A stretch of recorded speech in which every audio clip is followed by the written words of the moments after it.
Hey, if you liked the video, give it a thumbs up and show some love for the series. Every like, comment, and share really helps us keep going. Thanks a ton for watching. Chapter 441. The Overturned Heavens 2 Entrance to the Soaring Demon Peak. Rustle, rustle. In the heavy atmosphere, a commotion suddenly broke out among the members of the cult who had thus far remained silent. It was due to a group attempting to enter the mountain range's entrance. It's the Blood Dragon Demon clan. The Sword Demon has appeared. Sword Demon Ma Xianghun, who had stayed secluded and aroused the curiosity of many until now. Rumors had it that he had suffered an irreparable injury and handed down the position of clan head to his successor before retiring. However, although his face was haggard and one of his sleeves still fluttered empty, his presence had been sharpened far more keenly than ever before. Following such a sword demon were over 300 elites of the Blood Dragon Demon clan, including the elders. As the Sword Demon and the Blood Dragon Demon clan prepared to ascend Soaring Demon Peak in earnest stop, a group clad in black garments stepped in to block the Sword Demon's path. The one standing at the front radiated killing intent and glared at the Sword Demon. Sword Demon, what do you think you're doing? What I am doing. I should be the one asking that. The Sword Demon erupted with his signature oppressive aura, instantly crushing the masked man at the front. KGH? Du Wu of the 9th Heavenly Lord, newly inducted into the 10 Heavenly Lords, could not withstand the Sword Demon's pressure and fell to one knee. The fact that his knee didn't touch the ground was a miracle. I, as the clan head of the Great Blood Dragon Demon clan, am attending the cult leader's enthronement with rightful qualifications. And you, who are not even a member of our cult, dare to block my path? KRRRGH. Judging from your aura, you seem to be somewhat known in the Central Plains. SRRNG. The sword tied at the Sword Demon's waist slipped out naturally, circling him in a spiral. A manifestation of sword levitation technique pushed to its extremes, appearing without any prior indication. With an indifferent gaze, the Sword Demon flicked his finger. If you want, go ahead and transform into your awakened form. Ill wait. Du Wu of the 9th Heavenly Lord was originally a high-level unorthodox expert from near Guangdong. Not long ago, he reached the transformation realm through a stroke of fortune and joined the 10 Heavenly Lords. Since reaching the transformation realm and becoming one of the 10 Heavenly Lords, he had feared nothing in the world. Even if he's reached the transcendent demon realm, I thought he was just at the entry level. Even this mere pressure of intent made his internal organs feel like they were being crushed. He desperately wanted to transform into his awakened form, but under strict orders from the Grand Heavenly Lord, he was forbidden from doing so yet. He was to reveal his true nature only after the ceremony had officially begun. Du Wu gritted through the pressure and spoke. According to the ancient laws, subordinates are not allowed beyond this point. Sword Demon, you must pass alone. Under normal circumstances, those words would be correct. However, the Sword Demon smirked, exposing his teeth slightly. That won't do. What? How dare a mere nobody who's not even part of our cult speak of ancient laws to me? Bang, at that moment. The Sword Demon's sword shot forth like a flash of light. Gah! Unable to react to its transcendent speed, a hole the size of a fist appeared in Du Wu's chest. Du Wu of the 9th Heavenly Lord? Sword Demon. You've been stripped of your elder title, how dare you run rampant? In an instant, warriors from the Banshan Society and the Chen clan jumped out from the surroundings. However, all of them were suppressed by the sheer aura radiating from the Sword Demon and couldn't move a muscle. The elders of the Blood Dragon Demon clan, who witnessed that transcendent divine might, were moved beyond words. The clan head has ascended yet another level. Still glaring directly at Du Wu, the Sword Demon slowly approached him. For someone of the 10 Heavenly Lords, a heart wound should be recoverable, no? Kug. Transform into your awakened form, or I'll take your head right here. Was it the Grand Heavenly Lord's command or his own life? To Du Wu, this wasn't even a choice. Crunch, crackle. In an instant, Du Wu's body began to swell, and massive horns started sprouting from his temples. Before long, the figure of the 9th Heavenly Lord began to transform into the form of a massive beast man shaped like an ox. The Sword Demon, who had been staring at the sight blankly, clicked his tongue softly. I heard that the legendary Flame Emperor Shenong had the head of an ox and was a half-human, half-beast. Turns out he was of a higher rank than I thought. Clan head, we will handle it. Several elders stepped forward, driven by pride, but the Sword Demon shook his head. There's no need to take unnecessary damage. You follow the plan and ambush the Half-Heaven Society to scatter their cult members. What about the Jin clan? Recalling the secret agreement with Jin Yeomyung, the sword demon gave his command. If they come at you, deal with them. There's no way the orders would reach the bottom ranks, so it can't be helped. Understood. Soon, the warriors of the Blood Dragon Demon clan scattered and began to charge at the masked figures. And then, the cult members who had been quietly observing around them began to scream the moment they saw the awakened form of the ninth Heavenly Lord. A demonic beast has appeared. Run away. Even the cult members who had come to watch the enthronement out of a sense of duty scattered in panic. The sword demon watched the scene with satisfaction as he approached the ninth Heavenly Lord. Right now, I feel like I could even cross swords with the bastard who took my arm. Someone of your level should be a good warm-up. Grrrr, sword, demon. The ninth Heavenly Lord, having regenerated the area around his pierced heart, let out a roar toward the sky. No, to be precise, he tried to roar. This is just perfect to test out my newly acquired seasonom. The sword demon frowned as he sensed someone stealthily slipping in, and before long crack, along with the faint sound of thunder bursting. Thud! With a dull sound, the massive forearm of the ninth Heavenly Lord was suddenly and cleanly severed. Gwaa! The roar the ninth Heavenly Lord had tried to unleash was replaced by a scream of agony. Crack! Crackle! The sword demon frowned as he looked at the thin threads of lightning surrounding the ninth Heavenly Lord. He immediately realized the identity of the plunderer who had stolen his prey. Murder demon, you bastard. Before anyone noticed, a middle-aged man with a cold expression had descended atop the head of the crying ninth Heavenly Lord. Don't complain about me taking your prey, sword demon. This isn't a warrior's duel, it's a war. Murder demon so Muniac yanked on the 9 heavens chains held in both his hands. Then crack, creak. The 9 heavens chains binding the entire body of the 9th Heavenly Lord tightened around his flesh. And no. Sensing his hollow end, the 9th Heavenly Lord let out a low scream. But Murder Demon's 9 heavens chains mercilessly tore his body to pieces. Tusk, that was messy. The sword demon deflected the splattering blood of the awakened form with his defensive chi and rebuked the murder demon. You've been quiet for quite a while, what have you been preparing? Normally, the sword demon wasn't one to ask such things, but it was impossible not to be curious why someone as active as the murder demon had gone completely silent for years. The murder demon turned his head slightly and murmured in a very low voice. Nursing. Anyone who knew the murder demon would have rubbed their eyes in disbelief upon hearing those words. But the sword demon was surprised for a different reason. He was one of the few who knew the murder demon's situation, and he knew just how deeply he had loved her. She wasn't dead. Barely. I was able to save her, though she became a vegetable, losing everything. And you still thought to help that bastard Jin Yeomyung? Because the root cause was clearly that enemy. More importantly, I know how to separate public and private matters. HMPH. At the rather earnest story, the sword demon generously decided to overlook the murder demon taking his prey. I heard the Jin clan and the Hwan clan are currently siding with that Jin Yeomyung bastard. The Pa clan must be moving too, and the Sa clan will act once they regroup. Is this really the first time in a while that all 6 clans are gathering? The sword demon and murder demon shared a brief smirk as they looked at each other. Let's go. Today, the 10,000 Great Mountain needs a thorough cleaning. The elders should take the lead and put in some work. The sword demon and the murder demon began to walk side by side toward the summit of soaring Demon Peak. The tools needed for that great cleaning would be sharp blades, and the water required would be the blood of their enemies.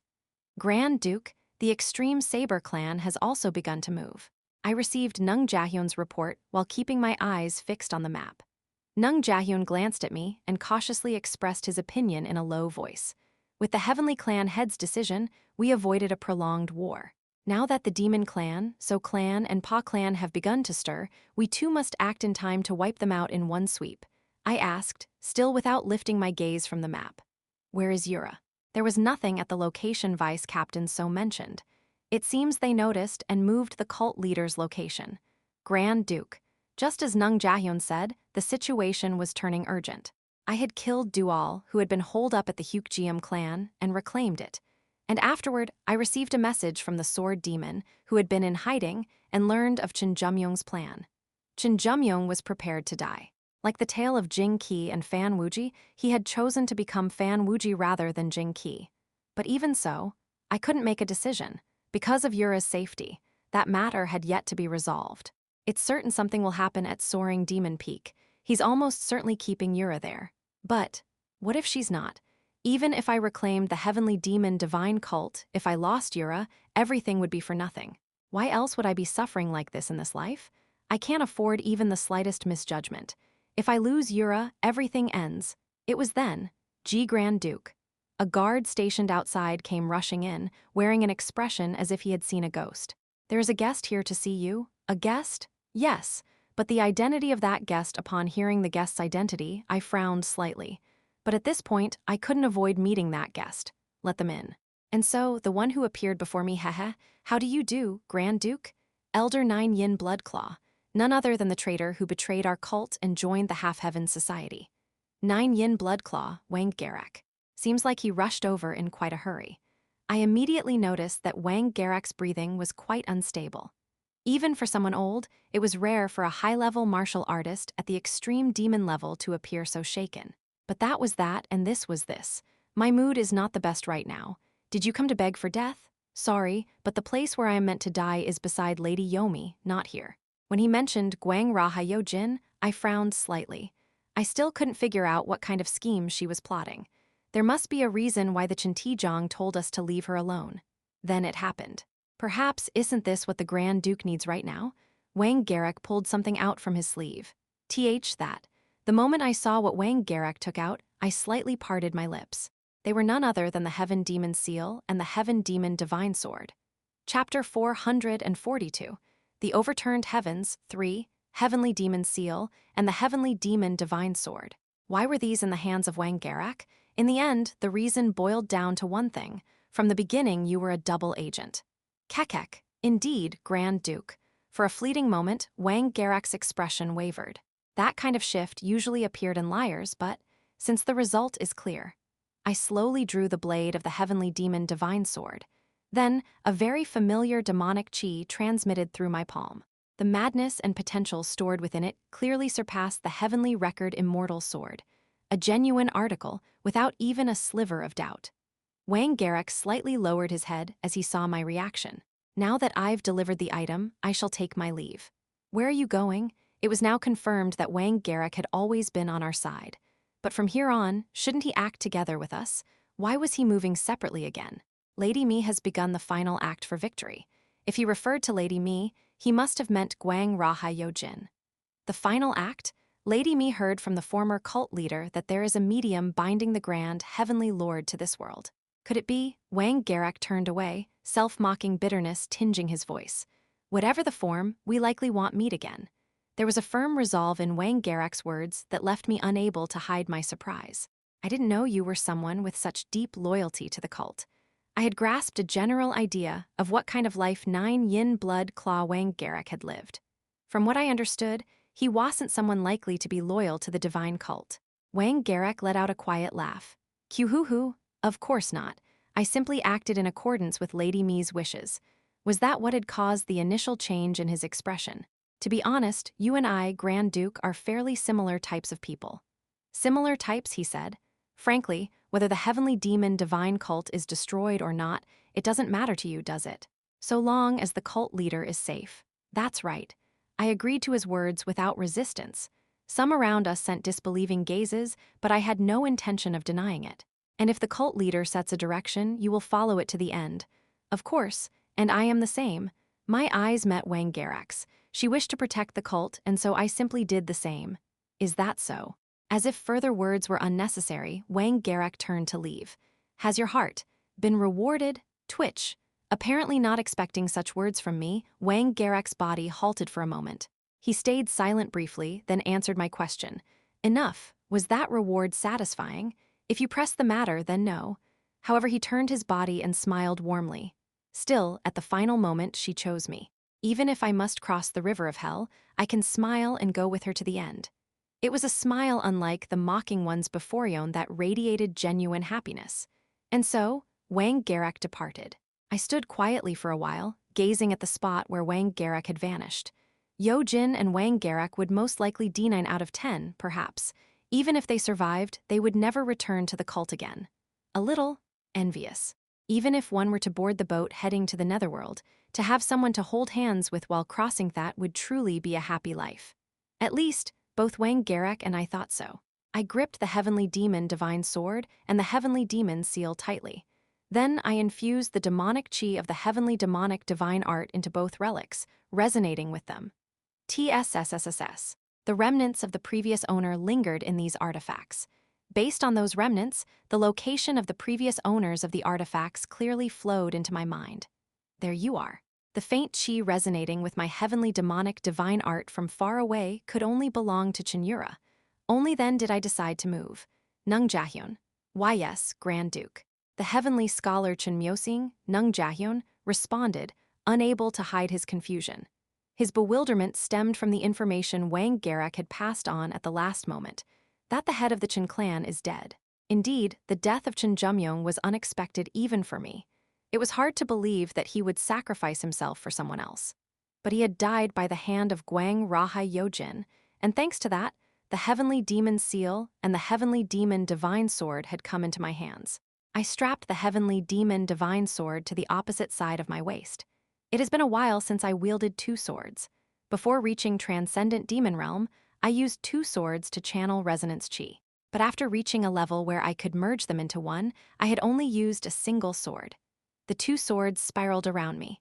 I am coming soon, just wait a little longer. Blood flowed endlessly across soaring Demon Peak and the surrounding territory. The heaven-defying society, including the 10 heavenly lords, had begun to collapse under the massive counterattack of the 6 great clan. From the beginning, the current heavenly demon divine cult was in its greatest prime in all history. If this power gathered in one place, there was no force in the central plains that could withstand it.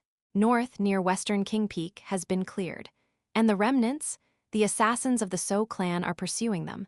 What about the evacuation of the cult members? We are steadily forcing them outward. The subordinate clans are putting in great effort, a little distance away from soaring Demon Peak. Pa Sealyong, the acting clan head of the current extreme Pa clan, was receiving real-time reports from various locations. Keep your eyes on when the asymmetric forces will be deployed. This isn't something numbers can handle. Share immediately with the other clans if they appear. I will keep that in mind. This was 10,000 great mountain there home turf. They say even a dog is strong in its own house. No matter how powerful the enemy was, this was 10,000 great mountain there home. However, it's about time. Just as Pa Sealyong tapped the map demonic beast, monstrous creatures have appeared. A scream rang from outside, and a faint tremor began to be felt. A twisted smile formed on Pa Sealyong's lips. As expected, they won't just sit there and take it. At this point, none among the higher ranks were unaware that the movements of the demonic beasts were connected to them. Pa Sealyong asked her subordinate, how many of them have appeared? They emerged from all directions, so we can't get an accurate count. Of course, she hadn't expected to get precise numbers from the beginning.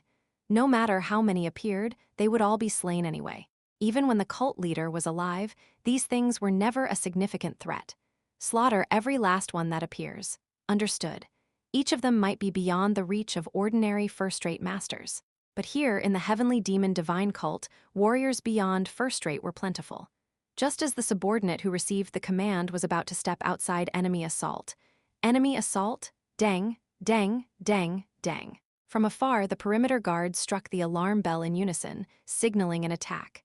And before long, acting clan head, you must evacuate. What? The defensive line has been breached. The enemy will soon be upon us. Though much of their force had been diverted outside, the guard protecting acting clan head Pa Sealyong was by no means weak. For such a defense to suddenly be breached, and there wasn't even the usual loud chaos that would accompany a battle with demonic beasts. It wasn't the Jin clan. Their command structure was currently in disarray. The 10 heavenly lords. There was no way they, thrown into chaos by the large-scale counteroffensive, could easily locate this place right now. Then, what variable could be predicted in this situation? Assassins. And among hostile assassin groups capable of launching a surprise attack here, there was only one. Could it be the demonic ghost execution squad? Indeed, acting clan head Pa Sealyong. Splat, Kyug. Suddenly, something pierced through her subordinate's neck. Her subordinate, a promising new master expected to lead the next generation of the Pa clan, someone at the threshold of peak master level, had been taken down pathetically in a surprise strike by the enemy. Pa Seol-young glared at the white-masked figure before her. White Ghost, Jeol-young, whom you know well, the former vice-captain of the demonic ghost execution squad. Now the current captain of the demonic ghost execution squad, acting on behalf of Chunjumun, he had come to kill Pa Seol-young. And where did you leave that arm of yours? That's none of your business. Pa Seol-young's attempt to buy time was brushed off lightly. When Jeol-young raised his remaining arm, the end of his fist began to morph into something sharp like tendrils. Seeing that, Pa Seol-young's face slightly shifted. Awakened body? I heard that wasn't possible during the day. You know us well. Well, after fighting so often, I guess that much would be known. Jeol-young's lips twisted beneath the white mask, but circumstances have changed. Now, we awakened bodies, including the 10 heavenly lords, can transform freely even in daylight. All thanks to an incompetent former subordinate. Despite now being able to transform even under the sun, the severed arm had not regenerated. Apologies, but among the 6 great clans' high command, your neck is the easiest to take. Pa Seol-young currently served as the commander, coordinating the entire 6 great clans' movements. Her sudden death would certainly bring massive disruption to the 6 great clan as a whole. Feeling a sense of danger, Pa Seol-young retreated slightly. However, splat. The tent around her was violently torn apart, and before she knew it, the assassins of the demonic ghost execution squad had surrounded her in a tight formation. Is this the end? Glancing sideways, all her guards had been taken out. They were all peak masters or higher, but under certain conditions, the demonic ghost execution squad could rival even the top tiers of the 34 demon squads. She bitterly regretted underestimating the enemy's additional forces. Jeol-young extended his elongated arm toward Pa Seol-young and grinned lewdly. No, tried to. Quietly offer up your neck sap. With a crackling sound like thunder, Jeol-young's remaining arm was severed on the spot. Kyug! Jeol-young desperately endured, forcing his assassin's discipline to keep the pain from escaping his mouth.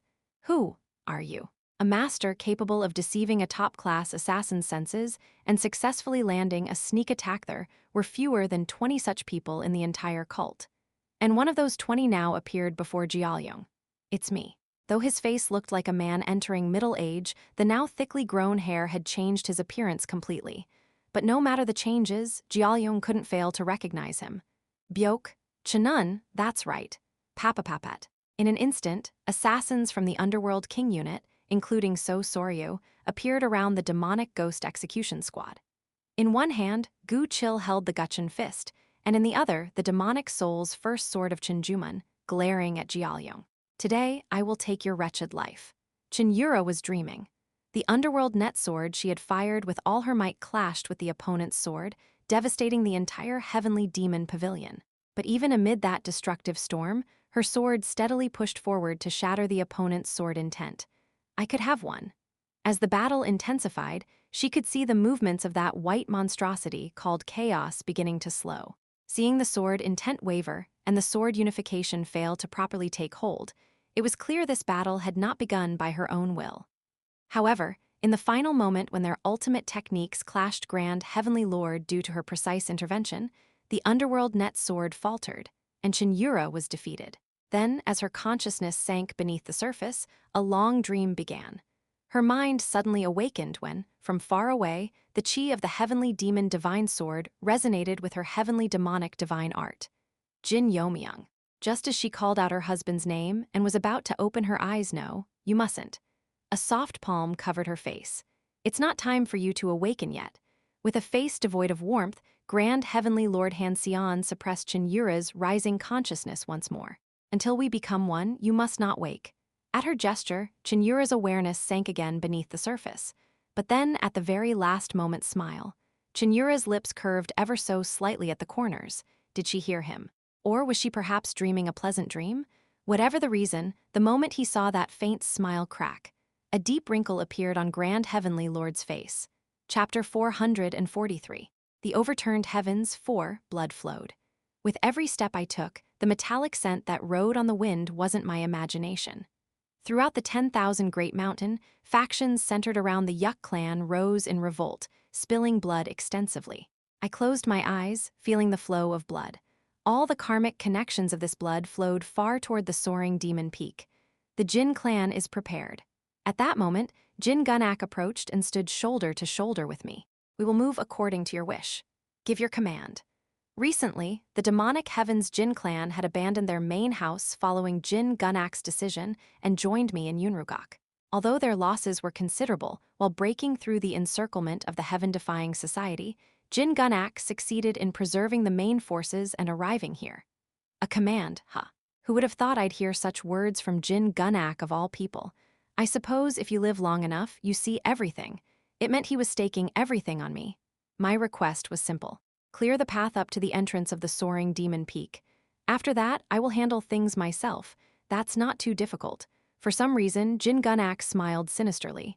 Hey, eldest son. Yes, you are indeed the Jin clan's eldest son, yet you've never properly seen the true strength of the clan, have you? I chuckled softly, nodding my head. Now that I think about it, I've often borrowed the clan's reputation, but never truly felt its power. Today, I'll show you clearly the nature of the clan you were born into. Jin Gunak turned to both sides and shouted loudly. Heaven-crushing dragon unit, 9 Heaven's Fist demon unit, forward, at your command. We heed the clan leader's command. Men whose physiques vastly exceeded those of ordinary people stepped forward. Notably, though their attire varied slightly, each wore heavy armor and gauntlets. Kaya, Kraya, Krararog. As if responding to the roar of the Jin clan warriors, demonic beasts radiating ominous energy burst forth from every direction. Enormous centipedes, horned wolves, and even ape men rarely seen in the north. The number easily numbered in the hundreds at a glance. Standing before these creatures, each capable of swallowing a human whole, Jin Gunak shouted. The world says the demonic Heaven's Jin clan distances itself from weapons and pursues bodily extremes, but that's only half correct.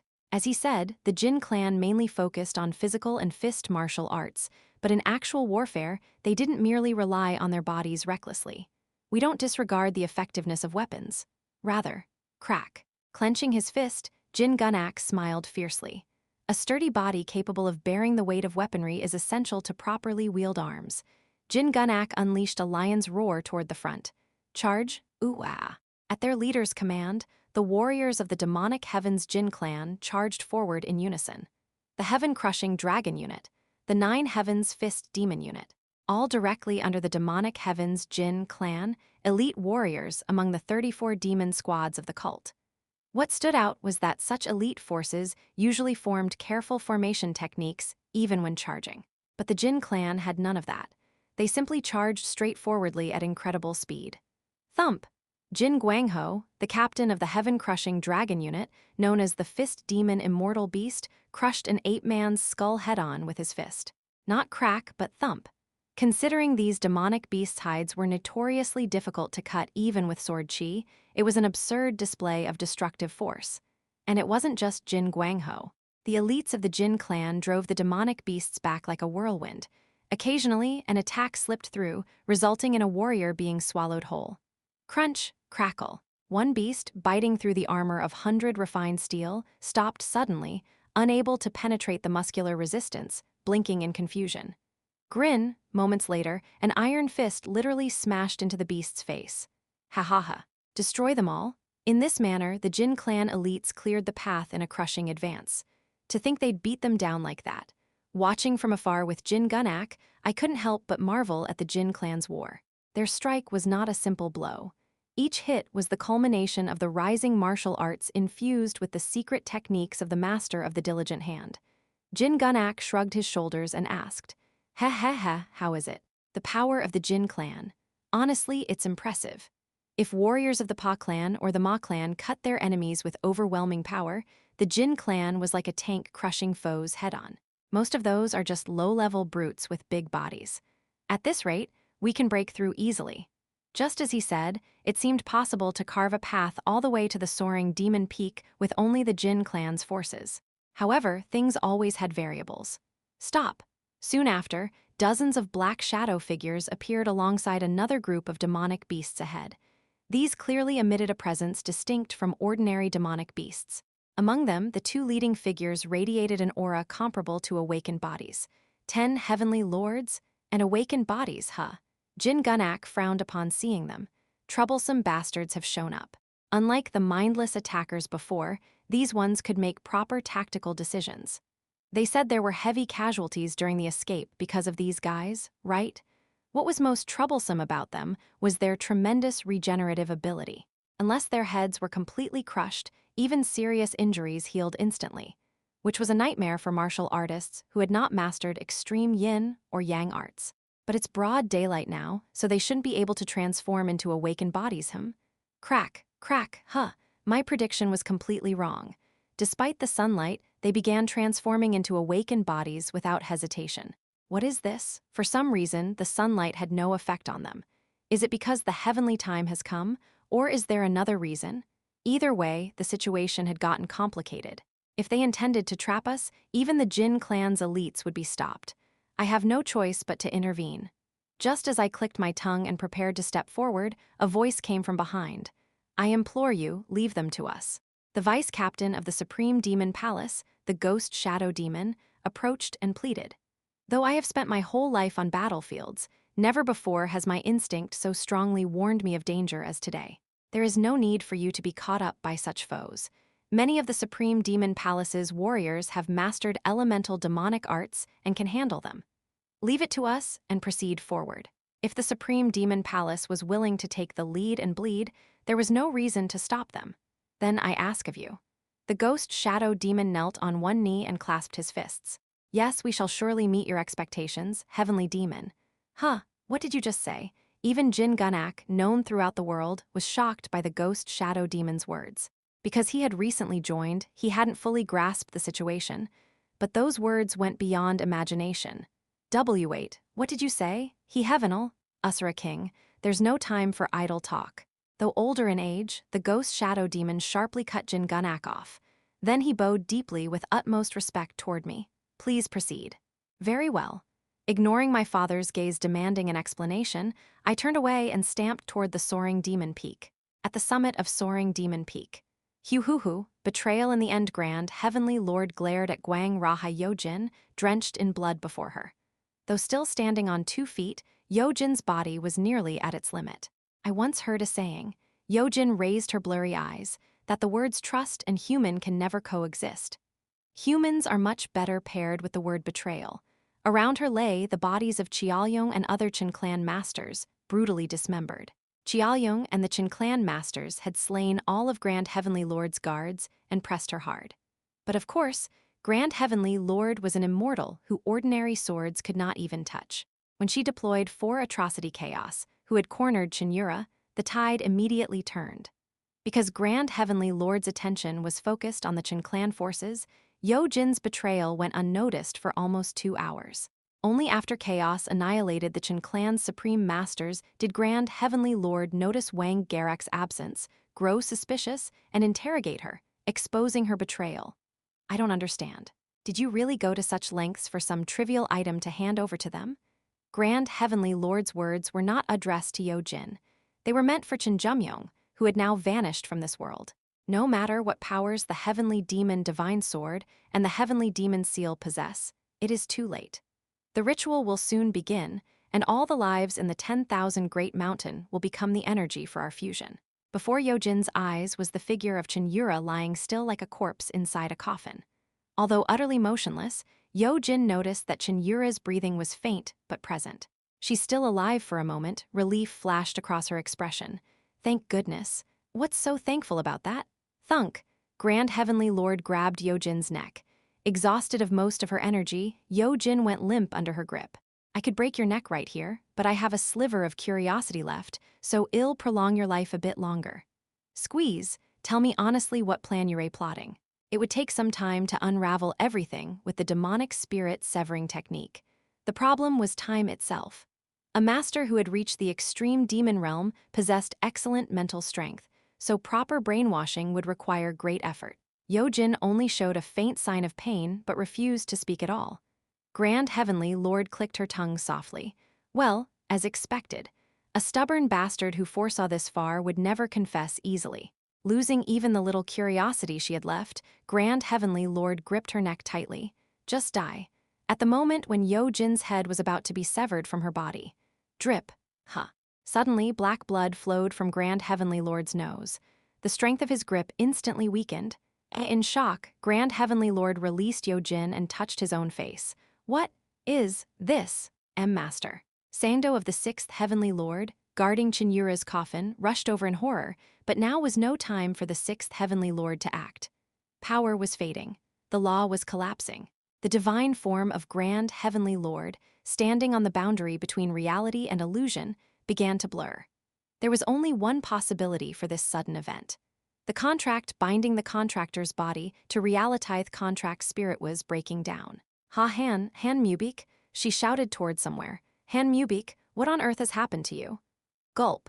Han Mubik, who had betrayed the heaven-defying society and joined the heavenly demon divine cult, was dying after an unexpected ambush. How? Han Mubik looked at the young woman before him. No, to be precise, the rejuvenated woman. Her blue hair and blue eyes gave an exotic impression. This was a discoloration phenomenon that appeared in masters who had reached the extreme of ice arts. No need to feel wronged. Crack, crack, I didn't notice your presence at all either. Han Mubik's entire body began to freeze. Though his skills had surpassed the peak and were approaching the superlative, his opponent was a being who had reached nearly the zenith of the extreme demon realm. Most importantly, now that she had risked her life to perform a forbidden technique, she was not at all inferior compared to transcendent demon masters. Within the entire heavenly demon divine cult, only one martial art could freeze a person like this, and only one being could raise that art's peak to such a height. Jin Yeomyung, the elder who had become nearly half a century younger, continued coldly. Your only mistake was staying too long by Jin Yeomyung's side. Freezing Han Mubik and the awakened bodies protecting him with a demonic art, she reached out her hand. No matter how dark the lamp space, he must have checked it. Chapter 444. The Overturned Heavens 5. Under the lamp, nonsense, Han Mubik shouted, his voice filled with rage. No one noticed, I didn't give the slightest hint. Even as the surroundings grew colder, Han Mubik's mouth did not stop. In truth, Han Mubik felt wronged. The truth that he was the host of the great Heavenly Lord had been kept a well-guarded secret. He had made some moves in the shadows, but they had been for purposes completely unrelated to the great Heavenly Lord. How then could it have been exposed like this? How could you know that I was the contractor for the great Heavenly Lord? Ah, so you're confessing now? The corners of Jin Yeomyung's lips curled up slightly at that moment. Han Mubik immediately realized that he had fallen into his opponent's trap. You, damned woman, a very simple probing. For someone like Han Mubik, filled with tricks and cunning, there was no way he would fall for such a shallow ploy. However, in a situation like this, where his life was at stake, even someone like Han Mubik could do nothing. Don't worry. Jin Yeomyung grinned and raised her demonic arts. Anyway, all those who were suspicious, anyone connected to them, I planned to kill them all. She didn't hesitate any longer and aimed to finish off Han Mubik right then and there. Han Mubik tried to escape from Jin Yeomyung's grip, but as a pure human who could not even transform into an awakened body, he had no power to do anything. No, I haven't even achieved my goals and now this. Heh, I can't just let you die like this. A voice, simple and casual, slipped through the perception barrier of someone beyond an absolute master. Boom. Jin Yeomyung instinctively raised her arm to block the sudden attack that came from her side. However, it didn't take long for her to realize that blocking it was a mistake. With the sound of bone breaking from her right arm, her body was sent flying far away in an instant. Han Mubik stared wide-eyed at the figure who had saved him. Gu, Gunganim? A black creature with the wings of a giant bat. The 4 atrocities Gungi had suddenly appeared here, far from the battlefield. Thank you for saving me, but why? Because if you die, it won't be fun. Gungi grinned, revealing sharp fangs. Keep struggling. For your purpose. It was as if Gungi had immediately figured out what Han Mubik's goal was. Han Mubik stared blankly at Gungi for a moment, then bit his lip hard and tried to flee. Not long after. Boom. A huge ice crystal appeared from the direction where Jin Yeomyung had flown, striking Gungi in the abdomen. Though it didn't break through Gunga's defenses, the sharp ice crystal pushed him back significantly. It packs quite the destructive force. The simple physical force of the ice crystal wasn't enough to pierce Gunga's defenses, but it still contained a destructive power that even Gungi could not dismiss easily. Sa. A blizzard-like mist exploded from afar, and Jin Yeomyung's body, seemingly unharmed, appeared. Won't you catch that one? Gungi pointed his chin at Han Mubik, who was trying to escape. However, Jin Yeomyung didn't even glance at Han Mubik and stared at Gungi instead. I'm not so crazy as to chase after a rat when the real enemy is right in front of me. Of course, in the ideal situation, Han Mubik should be eliminated first, no matter the circumstances. But that could only be attempted if there was a chance. Oh, interest flickered in Gunga's eyes. You're not a male, but you're a warrior as well. I respect that spirit. But Gungi pointed at Jin Yeomyung with his long claws. You don't look like you're in good condition. Can you even fight properly? Gungi wasn't talking about the arm he had broken. He had clearly seen that Jin Yeomyung had pushed herself beyond her original limits. She looks like a Western demon but speaks like a gentleman. A small chuckle escaped her lips as she gathered demonic energy in both hands. At this point, I've already given up on surviving. Are you preparing for a final stand? This is partly my responsibility for the current state of the cult. In her search for the whereabouts of the missing First Elder, she had neglected the affairs of the cult almost entirely. And the price she paid was enormous. It was something that could not be reversed with just one's life. If I leave you as is, you will definitely become a variable capable of turning the tide of this battlefield. Of course. Then I will never let you leave this place. SZZZZ, SZZZZ, a vast aura of ice spread out from Jin Yeomyung. Womb, a brutal blizzard of frost, capable of freezing even a skilled martial artist to the bone, roared over a vast area that extended almost 5 li. This was a domain of ice that far surpassed the level of typical peak martial artists. The area almost touched the realm known as the Image Spirit Realm, a level that sorcerers referred to as 4 symbols scripture. Gungi instinctively admired the power of the domain Jin Yeomyung had created. Impressive. It wasn't just the environment that had changed. As long as this domain remained intact, Jin Yeomyung could face Gungi in a state close to his peak. The moment Gungi realized this, he sensed that this battle would not be as easy as he had anticipated. Haap! Jin Yeomyung's hands, filled with all his energy, struck out. Water hand, demonic art, demonic ice, white god palm, huge ice pillars stormed in from all directions, and Gungi, filled with excitement, spread his wings wide. Ha ha ha ha! Come at me. The final blue flame of Jin Yeomyung blazed up brilliantly. Near the soaring demon peak, the scene was truly no different from a bloodbath. The only scent carried by the air was the pungent tang of iron, and wherever one looked, the bodies of those who had perished lay strewn across the ground. Should I be comforted by the fact that the damage to the disciple of the cult was minimal? By the time I reached the entrance of Soaring Demon Peak, the situation had mostly been settled. Yura here. It's been a while, clan head. At the entrance to Soaring Demon Peak, a large crowd had gathered, nearly to the point of overflowing. All of them were either clan elders, former patriarchs, or warriors ranked at least 10 captain level in the 34 demon subjugation units. These were the elite warriors of the 6 great clan, none below the highest tier. At the very front of them, looking somewhat gaunt, stood the sword demon Ma Seongwon. Ma Cholsu, who had been behind me, slightly lowered his head towards the sword demon. The sword demon responded with a slight nod, acknowledging his son's greeting. It was then that Jin Gunak interrupted their father-son reunion. HMPH, you, sword dog, done playing sick. Normally, Ma Seongwon would have retorted back without hesitation, but unexpectedly, he waved his hand with a look of annoyance.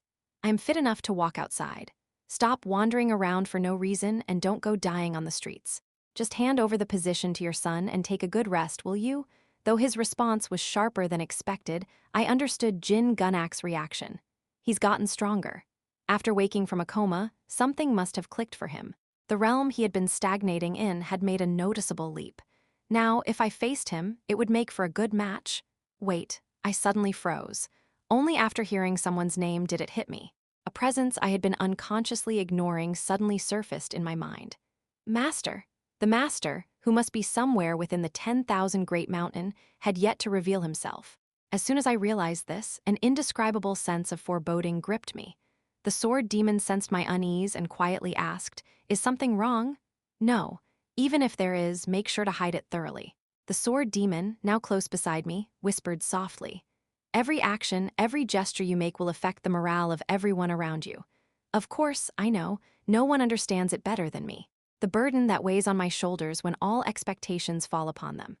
The time when every action, word, and even the smallest gesture would be met with heightened sensitivity, scrutinized, and overanalyzed. At this very moment, everything felt eerily similar to that time. I controlled my expression and asked the sword demon, "By the way, it doesn't seem like you've been simply waiting for me. Is there some issue?" If it had been anyone else, it would not have been strange to hear that they had already started moving against the Dechen gun, tearing through the entire area of Soaring Demon Peak.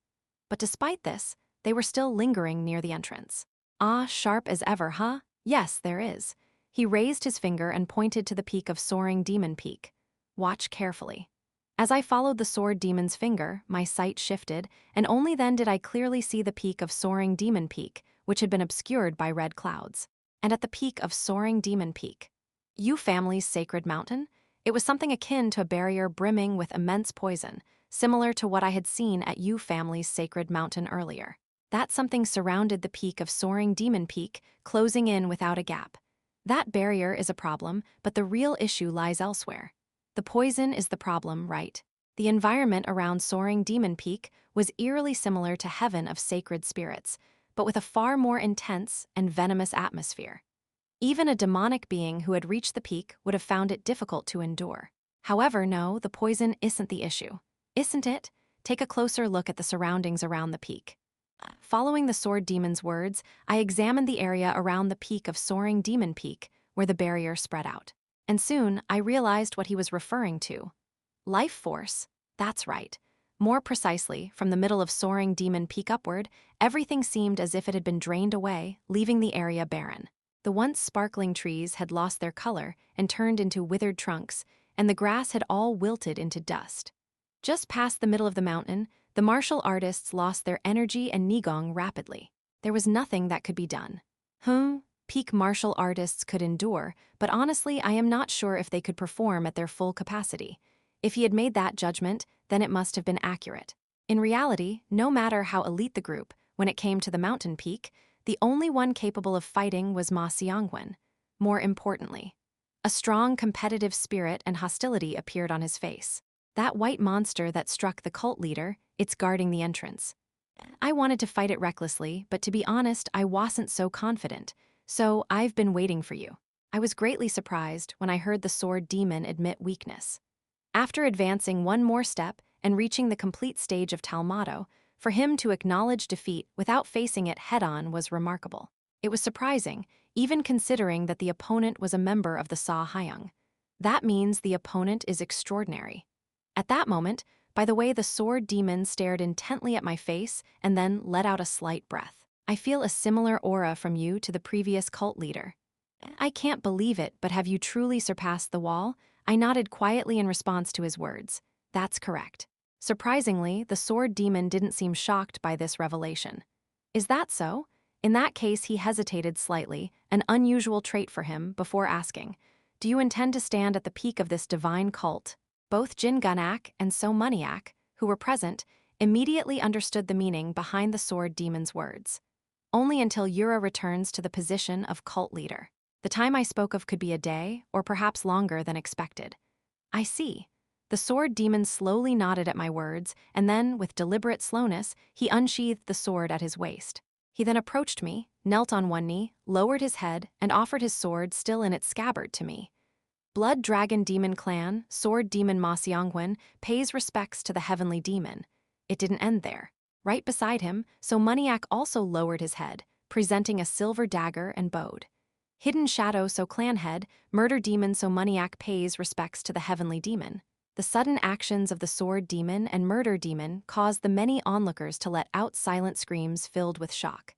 And from behind, the expression of Jin Gunak, who had been watching, twisted in a great frown. Chapter 445. The Reverse Sky 6 Ku. Jin Gunak, unlike his usual self, kept glancing at me with a wary eye. Even on our way here, I had been subtly questioned by Jin Gunak.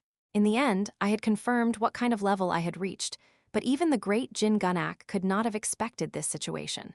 Personally, I had a burning desire to see Jin Gunak kneel, but I waved my hand, lifting the two people up. Immediately, their bodies floated in the air as if they were in a weightless state. In particular, Ma Xiangyun seemed quite startled when the barrier of sword intent wrapped around his body was neutralized with a single gesture from me. I haven't officially ascended yet, so that was a bit much. In that case, it can't be helped. The two of them shot a blatantly regretful look at Jin Gunak.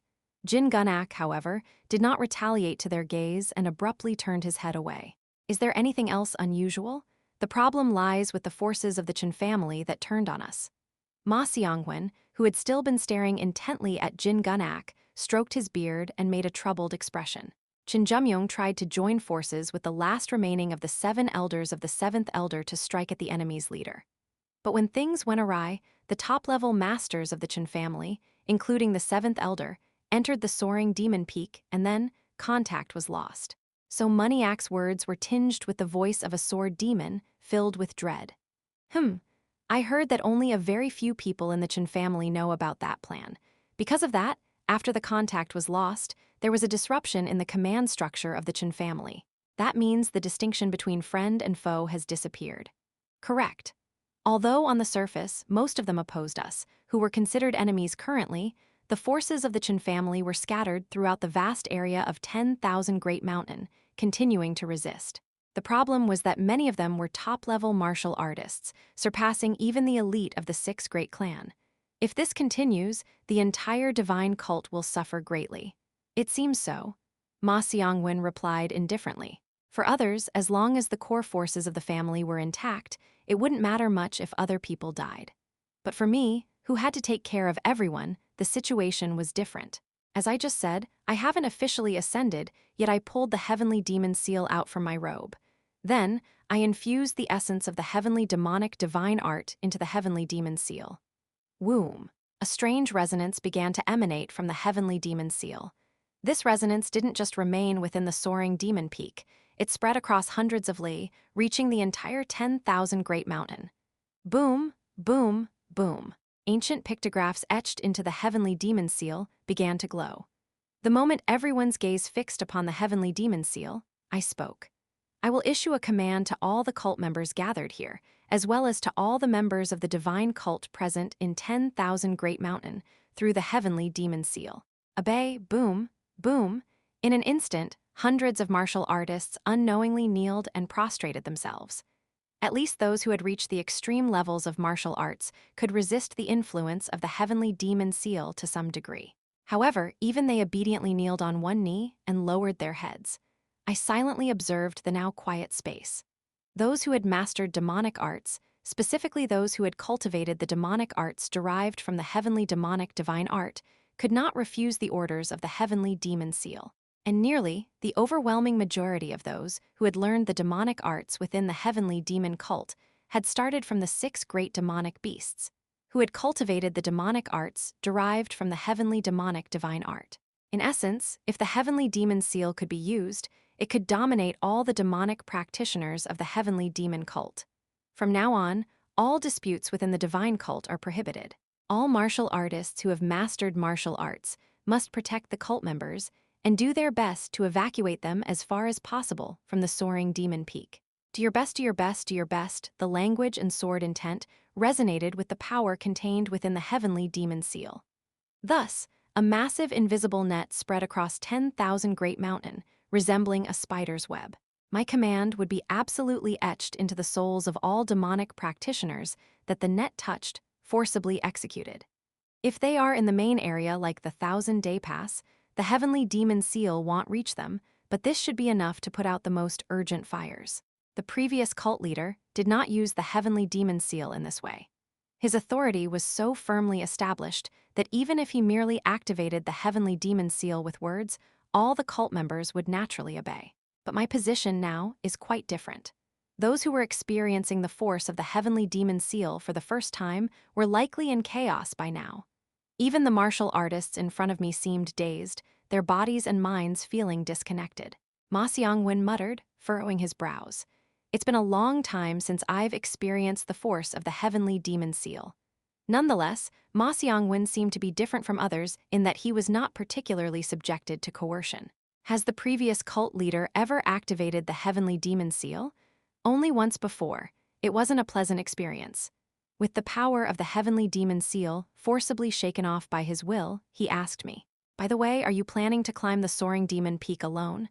"Yes. I don't know about those two, but I think I could offer some help." "What? Is this swordsman crazy?" In an instant, Murder Demon and Jin Yeomyung wore fierce expressions, exuding killing intent. However, I somewhat agreed with his words. Reaching the stage of complete transcendent demon realm, Ma Xiangwen would undoubtedly be a great force. However, it's fine. Please leave the handling of the remaining 10 heavenly lords to the clan head. Although the situation was nearly stabilized, I knew that some of the 10 heavenly lords who had dared to crawl to the Elder Council were still around. Ma Xiangwen's expression visibly turned gloomy. "I will follow your orders." I smiled faintly as I passed by Ma Xiangwen. He must have wanted to face that chaos person with his full strength, but instinctively, I felt that I was the one who needed to confront that chaos guy, the one who had defeated Yura. It was a simple, gut feeling without any real basis, but I trusted that intuition, which came rarely but strongly. Just as I was about to pass the entrance to Soaring Demon Peak, SSSSSHH, in front of me appeared Chuan Jiang, the clan head of the Chen clan, accompanied by the elders of his clan. The clan heads who recognized Chuan Jiang immediately furrowed their brows. That guy, he's definitely the son of Chuan Pyong. The ones behind him are the elders of the Chen clan, many familiar faces. Ignoring the murmurs from further away, Chuan Jiang and the elders respectfully knelt before me. We greet the heavenly demon. Their attitude was so humble it almost seemed servile. What's the situation? As you can see, about half a shichen ago, the Grand Heavenly Lord began some sort of ritual. With the help of the Chen clan's forces, we successfully prevented the aftermath from spreading too far. From his words, I realized that Chuan Jiang had accomplished more than I had expected. Had it not been for the magic of the Chen clan, the black energy gathered at the peak of Soaring Demon Peak would have erupted like a flood, likely staining the entire 10,000 Great Mountain. Had that happened, the heavenly demon divine cult would have suffered catastrophic damage. Acknowledging Chuan Jiang's achievement, I patted his shoulder. "Well done, Chuan Jiang, clan head of the Chuan clan. Thank you. Any other notable matters? It was just a brief moment I observed, but..." Chuan Jiang continued in a slightly nervous voice. "I discovered the presence of the cult leader at the peak of Soaring Demon Peak. And one more thing. What is it?" For some reason, the state of the Grand Heavenly Lord didn't seem to be very good. His state isn't good. It was just a brief moment, so I'm not certain. But from my limited perspective, it seemed highly likely. Although he was being humble in front of me, I knew Chuan Jiang couldn't have been mistaken. Did we succeed? The host, or the original body, of the Grand Heavenly Lord? I had been almost certain that such an existence would be somewhere in this world. Jin Yeomyung had conveyed to me that he planned to eliminate all such host candidates through Ma Xiangwen, and if the plan had gone according to schedule, it should have been about time for results to appear. Seeing his state, it certainly seems like he's Chuan Pyong's son. It looks like the Chuan clan is returning to the Sixth Great Clan, as the clan heads whispered amongst themselves after seeing Chuan Jiang's appearance. "We'll find out when we reach the peak." I gazed up at the peak of Soaring Demon Peak, still sensing the presence of someone resonating with the heavenly demon divine art. Up there, Yura was waiting for me. I climbed Soaring Demon Peak alone. Normally, Gu Chil or someone else would have been sneaking along, but it had been quite a while since I had walked without any escort. Originally, demonic beasts would have suddenly popped up to ambush me, but now I didn't see a single one. The demonic beasts must instinctively know. If one wandered around carelessly in this area, they would instantly lose all their strength and vitality and die. In this place, Yura and I received the blessings of countless cult members. The scene was as vivid as if it had happened just yesterday. But now, this path felt completely different from that time. It was as if it were a forbidden place where I couldn't sense any life at all. Following the mountain path of Soaring Demon Peak, I crossed over the middle section. And then I encountered it. In the middle of the path to the peak, quietly blocking the way, the existence of the four atrocities, chaos. There were no facial features, as if it was wearing a pure white mask. But still, the moment I saw the opponent, I knew its identity, even without seeing the sword it was holding. Master. Damn it. Crack. Anger, despair, and all sorts of negative emotions surged within me. Former leader of the Heaven-Defying Society's second Heavenly Lord, Old Han Yu Seungwak. Somehow, he had become one of the four atrocities, harmed Cheon Yura, and now stood in my way. Certainly if it's master. No matter how talented Yura was with her innate ability as the divine demonic physique, if the opponent was master, and in the form of one of the four atrocities, this outcome was understandable. However, I muttered with resentment at my master. "What the hell happened to you, being defeated like a fool? Master did not answer. He had no mouth, so responding with words was impossible. Instead, Master drew his sword and pointed it at me. From the blade, I could feel the aura of the heavenly thunder divine art, containing the unique water chi. But what was different from before was that, in addition to the aura of the heavenly thunder divine art, there was something else, a divine, yet filthy, otherworldly aura. It felt like the opposing forces of two magnets being forced together, causing a dissonance. One thing was certain, though, even if it was dissonant, the sheer power of the energy could not be underestimated, and it was a level that even I could not take lightly. Master, I glared at my master, filled with regret. There was a will in Master's sword, but no killing intent. That meant one thing. Even though he was being controlled, Master was still clearly aware of my presence. And from the will that flowed through his body, there was a clear intention to fight. I slowly gripped the handle of the Chunrak sword and spoke. You don't look in great condition, but if you get beaten by your disciple, will you even have a place to complain? On the outside, he seemed fine, but I could tell that there were significant cracks within Master. His will might have been his, but it was clearly a result of the intense battle with Cheon Yura. But Master didn't care. Click, he lightly shook his sword, signaling me to come at him. Fine, this battle could not be avoided, and no one else but me would end it. Today, I think it's time to show you what a disciple surpassing their master really means. No more words were needed. The four atrocities, chaos, and I, the two beings, took their positions. Boom.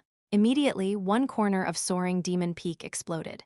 Chapter 446, The Reversed Sky, 7, in terms of subjective time, it was probably about 40 years ago, something like that.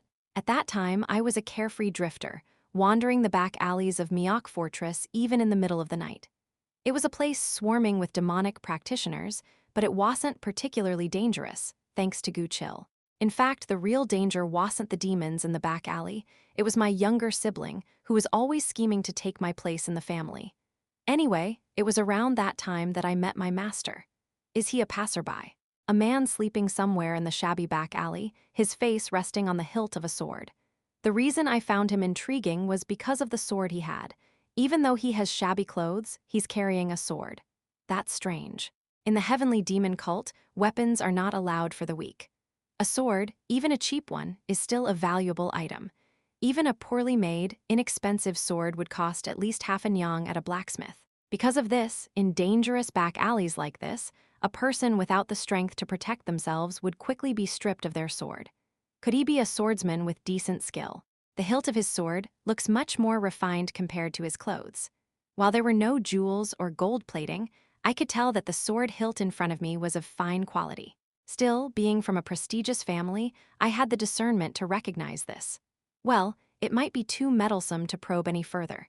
Is there anyone in this world who lives without any purpose? I took my eyes off of him and was about to go on my way when I heard a soft murmur in my ear. I need medicine. Did he lose in a duel and sustain internal injuries? If that's the case, it would make sense for him to be in such a state. But I need medicine made from alcohol? He was insane. Unless I looked in a mirror, I couldn't properly gauge my own expression, but it was clear that I looked quite disgusted. Let's go, Gu Chil. Yes, young master. At that moment, a strong instinct told me that I should not get involved with him. Perhaps Gu Chil sensed it too, as he nodded vigorously and stood between me and the passerby. But just then, hey, here, take this. Gu Chil pulled out a bottle of alcohol from his cloak and handed it to the passerby. Thank you, let's go, young master. As the passerby stood there stunned by the unexpected gift of alcohol, Gu Chil pushed me forward and quickly tried to create some distance. Hey, wait a minute. But before I knew it, the passerby had grabbed my ankle. How did he? Back then, my martial arts were still lacking, so I didn't notice it in time. However, Gu Chil, who was quite skilled, was shocked to realize that he had missed the passerby's movement. The passerby, clinging to my ankle in an almost pathetic manner, raised his head and spoke. Hey, young man, what is it? Why don't you let me teach you how to wield a sword? How to wield a sword. Right now, with your condition, it'll be difficult for you to achieve great mastery, but for some reason, I think my sword would suit you. He immediately saw through the fact that I hadn't deeply trained in martial arts. I smiled faintly and asked in return, is your sword technique capable of contending with the best in the world? Since I could learn the heavenly demon Usura divine art if I wished, I wasn't particularly intrigued by any ordinary martial arts technique. But still, if it's perfected, are you saying it's an incomplete martial art? It's a half-baked technique because the true form has been lost, but even so, it's powerful enough. Let's go, Gu Chill. Heh, why are you in such a hurry, young master? My master quickly blocked my path, desperately trying to persuade me. You want a tuition fee? If it's alcohol, even cheap liquor will do. Is it really a good martial art? That's what I'm saying. Just try learning it once. That was the first time I met my drunkard of a master. A massive shockwave exploded out, but more astonishing than anything else was what came immediately after. A giant scar, visible to anyone, had been carved into the corner of the Soaring Demon Peak. Soaring Demon Peak was not just a simple peak. It was a massive and vast region, comparable to colossal mountains constantly covered in perpetual snow, said to block the path leading to Tianzhu, India.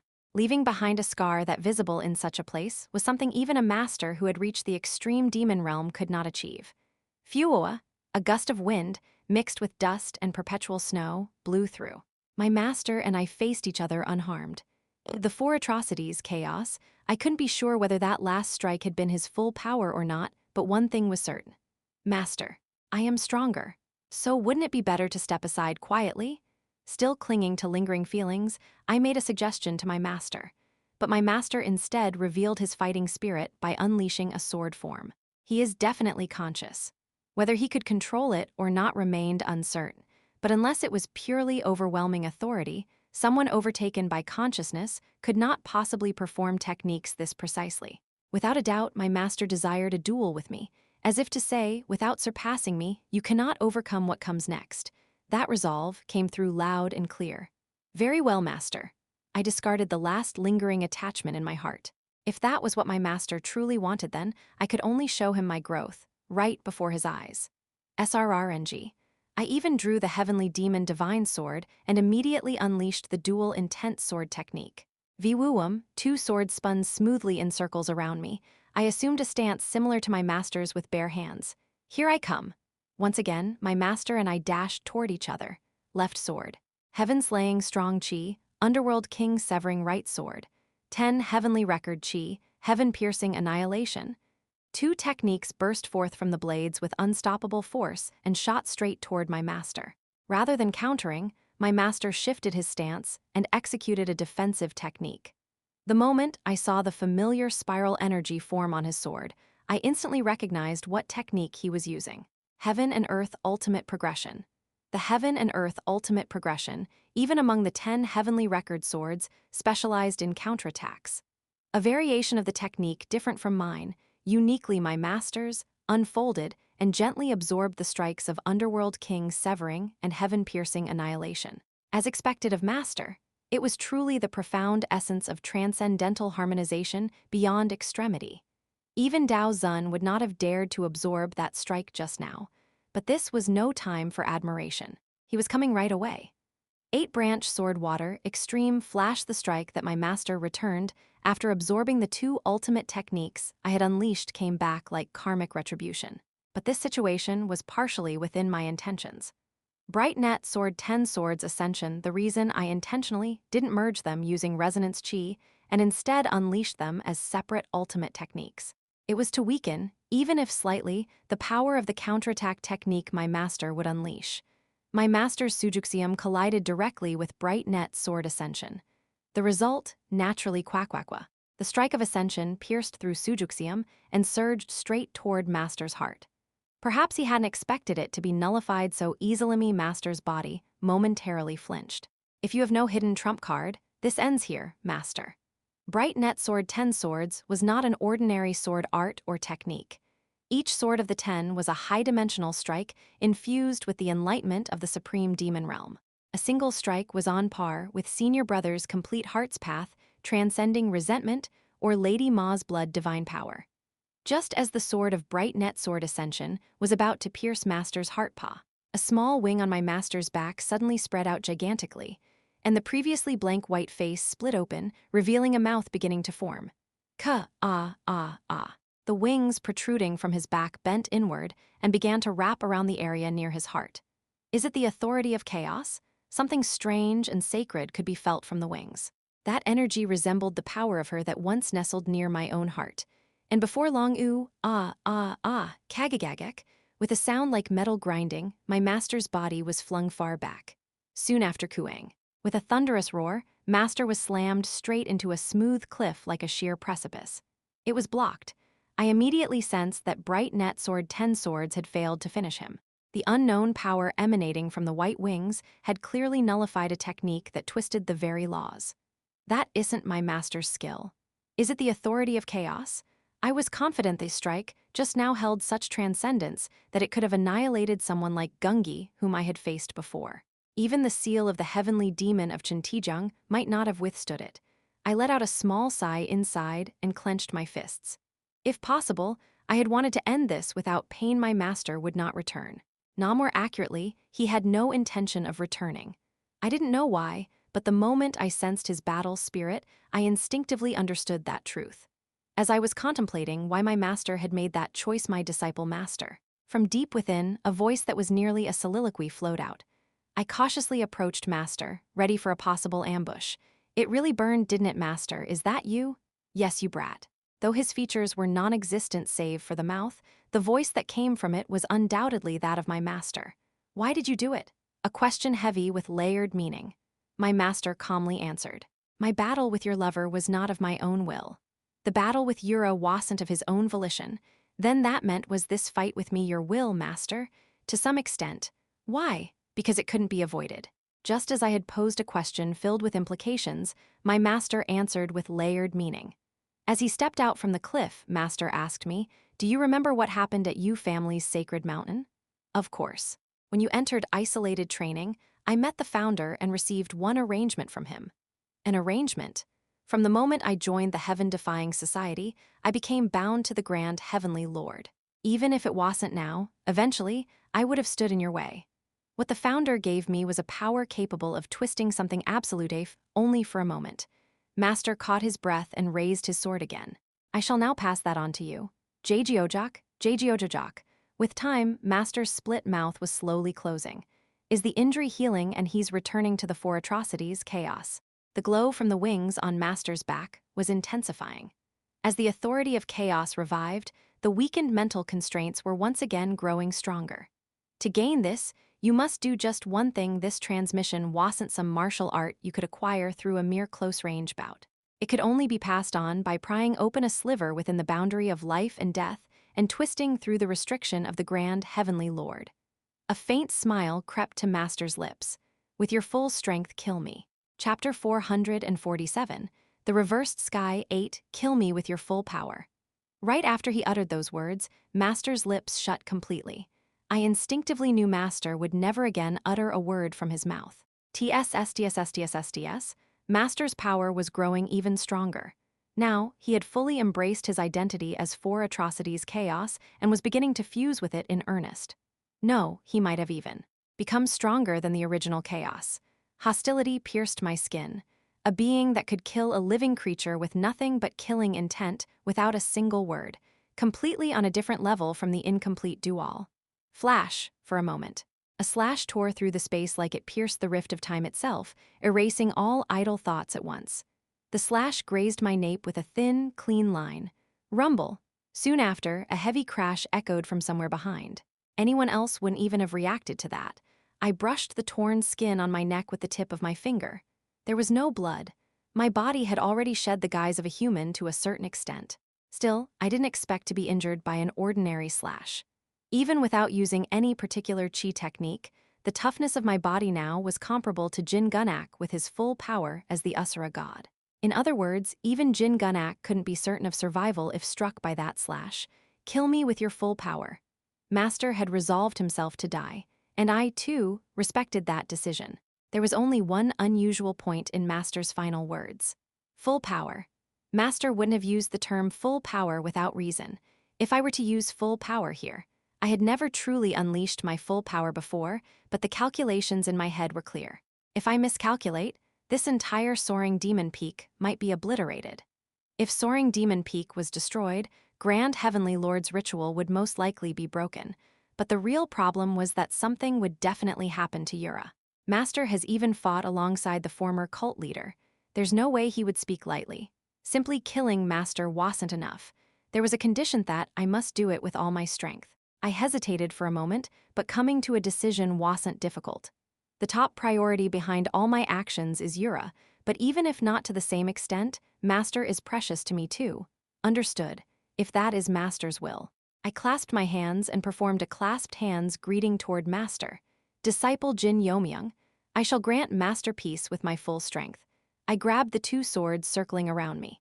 The heavenly demon divine sword, which seemed ready to unleash boundless madness, began to stabilize like a lie the moment it met the heavenly record immortal sword. I am going now. Master and my senses began to distort in an instant. A master who had reached the transcendent demon realm could extend perception time and enter the realm of hyper-awareness. Of course, entering this time-space zone meant nothing if the body couldn't withstand it. Typically, experts who reached this level would use intent to the extreme, manifesting physical force through limited means like slashes. But for someone like Master or myself, that wasn't necessary. Quagwagwang, sword clashed against sword, unleashing massive shockwaves. Though the sun had yet to fully rise, the aftermath of Master and my battle could be sensed throughout Sitmandi Mountain. What on earth? The 6 great clans' leadership, who had been evacuating cultists and dealing with remnants of the heaven-defying society, unconsciously turned their gaze toward the fierce battle unfolding near soaring Demon Peak. That's insane. Are those really human movements? Their positions switched every time one blinked. Jin Gunak let out a groan, realizing just how nonsensical their speed was. Even if one had defensive strong chi, moving at that speed would strip the skin and grind the bones, reducing the body to shreds. Hey, sword freak, could you pull that off right now? The sword demon, who was watching the duel nearby, slowly shook his head. Impossible. What about you, murder demon? Murder demon Somniac also shrugged his shoulders. Do you think I could? Yeah, I thought so. You'd probably need to awaken the Usra god to his extreme to even attempt something like that. Of course, even Jin Gunak didn't possess such speed. It was all based solely on what my body could withstand. If we had joined, we would have been utterly humiliated. At Jin Gunak's bitingly spoken words, both the sword demon and murder demon inwardly agreed. Especially for the sword demon, the mental shock was beyond words. Unlike the other two, the sword demon had clearly observed it. He thought he had gained enlightenment and advanced another step, but the battle taking place in the distance was a clash of monsters who had far surpassed the limits of the human species. The sword demon spoke with a faint trace of resentment. It's not just about movement. What? Transcendence beyond the extremes of intent. Both of them have reached that point. One reached it through the proper path, the other through an unconventional one. But whether through the orthodox or the unorthodox, what mattered was that they had reached it. Understanding the sword demon's implication to some extent, Jin Gunak widened his eyes. Both of them are truly at the level of the former cult leader. No idea. What the hell? As Jin Gunak was about to glare again, that's a realm we can't even begin to comprehend. Words soaked in an unfamiliar sense of defeat caused a momentary flicker in Jin Gunak's expression. He shifted his gaze. Where the sword demon was looking stood Ma Cholsu, now essentially under Jin Yeomyung's command, leading the prodigies. Cholsu, at the sword demon's quiet call, Ma Cholsu responded. Yes, father, can you win? It was obvious who that question referred to. Ma Cholsu gave a slight smile and gripped the sword sheath in his hand tighter. To be honest, I am not confident. But if I chase him for a lifetime, I might at least graze his heel, right? There was not a shred of defeatism in Ma Cholsu's posture. There was no petty compromise like accepting second place or being satisfied acknowledging another's superiority. Only a burning competitiveness to catch up one day. The sword demon was satisfied with this second son. You're better than I am. At that, Jin Gunak suddenly quipped with a sour look. You raised your kid well, I am jealous. At those words, the sword demon's brow twitched. He nodded toward the ongoing fierce battle near soaring Demon Peak with his chin. That one's your son. Murder demon glared at Jin Gunak with his eyes. He was the one most troubled about succession issues, and he dared to say that? Yeah, he's my son. But Jin Gunak scratched the back of his head with an awkward expression. I'd feel at least a little proud if he got even a bit of my touch.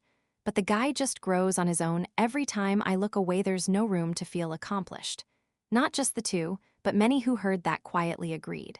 Frankly, even for them, the speed of growth Jin Yeomyung showed was in the realm of the inexplicable.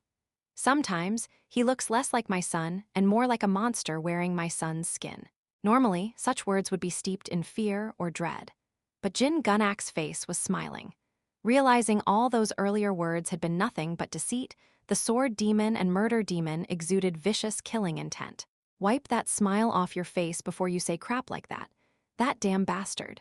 In endlessly accelerated time, Master and I exchanged blows without end. Master used the body of 4 atrocities chaos, and I used the durability that transcended humanity and the Asura god. Because we fulfilled these conditions, we could prevent our bodies from collapsing in this hyper-accelerated realm. Bright Net 10 Swords 1000 Loves. As the Bright Net 1000 Loves began in earnest, 1,000 swords rose around Master and me. 1,000 dual intent swords? No. The true Bright Net 1000 Loves didn't just manipulate sword kit, wielded blades of intent. The reason the 12 manifestations of the heaven-slaying demon sword amounted to only 12 was because that was the maximum one could realize under the logic of conventional martial arts. The former heavenly demons, known as Chenma, could control 100, 1,000, or even more swords at will. And I was no different. Twitch. Master's form flinched briefly at the threat of the heavenly swords surrounding him. If surpassing the limits of chi was demonic shedding, then transcendence surpassed the limits of intent. Bright Net 1000 Loves surged toward Master's entire body, with the momentum to skewer him completely. Is he going to bring out those wings again? If so, that moment would be Master's last. However, in a world where extreme acceleration had paradoxically slowed everything, Master's sword began to dance smoothly. I could see it. Even in this extreme realm, Master's sword flowed like water. It looked slow, yet it was seamless and flawless, an unbroken, ceaseless sword that evolved past a singularity into a new level at some point. I instinctively realized that was the perfected form of the enlightened sword that Wudang pursued. 8-branch sword extreme polarity reversal, it was clearly based on the heaven and earth ultimate progression of the heavenly record immortal sword. But it transcended that principle and was a unique answer that Master established on his own. The intent of Bright Net 1000 Loves was swept away by Master's flow and vanished in vain. That defense couldn't be breached by ordinary means. Then, I will break through with overwhelming force. Though flow may overcome strength, overwhelming force didn't need to care about softness. For the first time, unmatched strength imbued the heavenly record immortal sword. The heavenly record immortal sword, which had so far withstood my power without strain, now let out a scream and began to suffer. At the tip of the heavenly record immortal sword, a black orb formed, as though it would absorb everything in existence. I launched a strike toward Master with the maximum power I could currently muster. Bright Net 10 Swords Destruction of Heaven, a new transcendent technique based on heaven-piercing destruction. Or perhaps, the original prototype of heaven-piercing destruction, itself an absolute image of annihilation. Unlike other techniques, Bright Net Destruction of Heaven didn't cause flashy destruction to the surroundings. It flew forth at a speed close to the reversal of cause and effect, and simply trampled the body of 4 atrocities chaos thoroughly. There was no time to draw out his wings, no room to counterattack. The true power of destruction of heaven was the ability to collapse and erase existence itself from the foundation. Starting from the heart, cracks like capillaries began to spread across the body of 4 atrocities chaos. However, even in his agony, Master didn't look at me. He had no eyes, but it felt as though he was silently asking me, is this your full power? Of course, this wasn't truly my full power. In terms of raw force, heaven-piercing was indeed the most destructive I could currently produce, but that didn't mean it was my real full strength. I approached the collapsing Master. He didn't have the strength to shake me off, even as he suffered. I placed my hand on his chest right at the core of the cracks where destruction of heaven had landed. And then I unleashed the true force that could be called my real full power something. Master spoke to me. You really are a wretched brat. Having completely shed his karmic burden as 4 atrocities and returned to his human form, Master snapped at me. If you had just used that from the beginning, I wouldn't have had to suffer this much. Did tormenting your master like this make you feel good? I chuckled and shrugged. Well, to be honest, it was a little satisfying. What? Do you know how many bottles of liquor you extorted from me, Master? I ran out of pocket money and had to secretly beg the external commander more than once.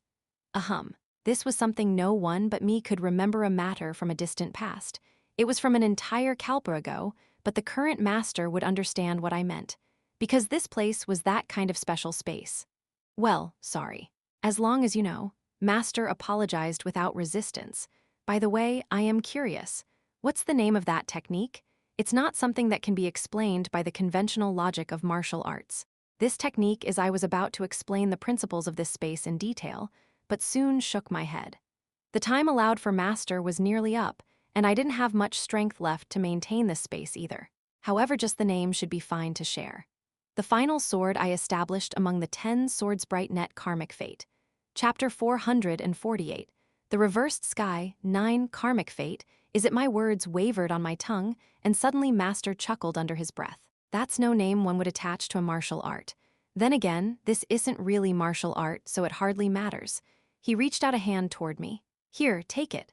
On his palm, a dark red orb-like object popped into existence. It clearly contained something high-dimensional, but its true essence even I in my current state found it difficult to discern. I received it from the founder. Seems y'all need it in the not-too-distant future. The orb drifted slowly toward me and seeped into the area around my heart. I feel nothing. Unlike when I retrieved the founder's fragments, no energy was gained or lost, nor did it affect my conscious thought.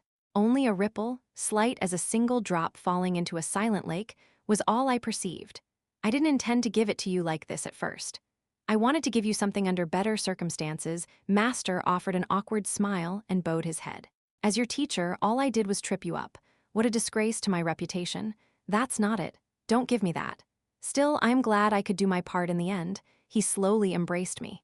This place was originally a mental plane that transcends the physical, very similar to the Muksa region known as the music gi. Normally, all senses but mental communion would be sealed off here. Yet somehow, warmth radiated from within Master's embrace. He patted my back and spoke. Why are you crying? That's unmanly. Just as he said, I couldn't suppress my emotion and tears fell. There had been many meetings and farewells so far, but the bond with Master was truly special. Still, I suppose it's a relief. What do you mean, Master? Even after reaching a realm that touches the heavens, you remain this full of emotion. I truly did raise a fine disciple. As one ascends in realm of attainment and approaches a transcendent state, emotion normally fades, giving way to pure reason. When I reached Supreme Demon Realm, I should have lost most emotions. That's the natural course. But Master rejoiced that I retained my feelings intact. After another gentle pat on my back, he stepped away. It's farewell now. Maz Tur. There's so much I want to say, but time won't allow it. Crack. Master's perfectly whole form began to fracture. From the start, this wasn't a physical body. His physical vessel as 4 atrocities chaos had long since vanished. His mind, affected by that loss, was now about to completely disappear from this world. A true cessation beyond the wheel of reincarnation. This was the end and fate Master met, struck by my own full power. I trust Shinji will take good care of you. I regret that my wanderings kept me from being a proper father. I nodded slowly. Yes, as brothers, Shinji and I will care for him our whole lives. No need. Just watch over him until he can stand on his own. Too much care spoils a child. As ever, Master held firm to his philosophy even in his final moment. If there's any lingering regret, is it Bikrieo? Ah, damn. He frowned and scratched his head fiercely. I don't know why regrets overflow when I should be letting them go. Anyway, I am really going now. Live well, eat well, have just 3 children. More than that is hard to raise. A mischievous smile touched the wrinkles at his mouth. Farewell, my disciple. FSSSS. At last, Master's spiritual form completely vanished. As he faded, the bright net karmic fate space that had been created expelled me back to reality. Upon returning to the real world, I found myself surrounded by shards of chaos pure white fragments scattered about and a core essence radiating an ominous, blindingly white light. Croc. Without hesitation, I shattered the essence of chaos. The immense power contained within lost its form and tried to scatter, but with a single flick of my hand, the power vanished without affecting the human realm. Having destroyed the essence of chaos, I retrieved the masterless sword of Master. Upon its blade, faint blue light shimmered, and these words were inscribed. Eternal Azure Sword this. Should be given to Shinji. I was not qualified to wield this sword. In all of heaven and earth, there was only one person who could be the next master of this Eternal Azure Sword. I carefully retrieved the Eternal Azure Sword and looked up at the peak of Soaring Demon Peak. Thanks to the barrier cast by the Hwan clan still holding firm, the energy hadn't yet spilled outward. Yet somehow, I felt a strange will emanating from the energy gathered at the peak. It did not care whether the ritual succeeded or not. Wait just a bit longer. I'm coming to save you now. Leaving my master's position behind, I took a step toward the summit of soaring Demon Peak. It didn't take long to reach the entrance to the summit. Before long, the entrance to a barrier that rejected the life of any living being came into view. It felt like I was standing before the gate to the underworld. Right in front of the entrance stood a young man in snow-white martial robes who bowed respectfully toward me. "Welcome, noble one."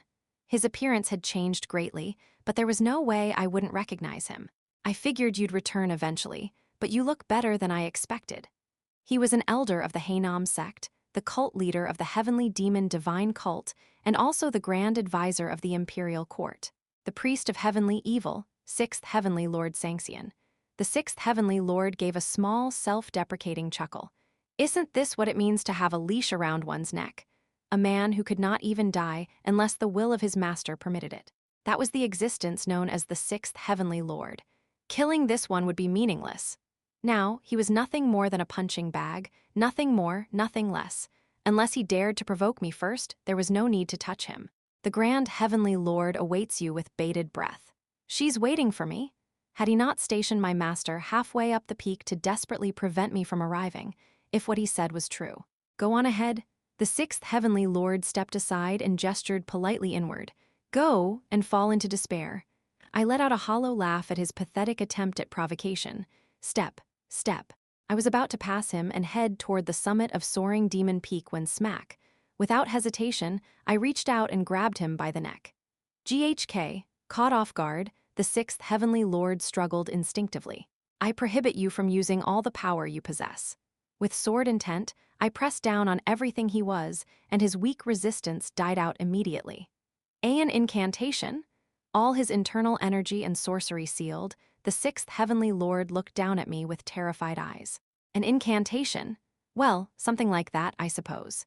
He had cultivated martial arts and sorcery to a fairly high degree across the board, but had not reached the extreme in any field.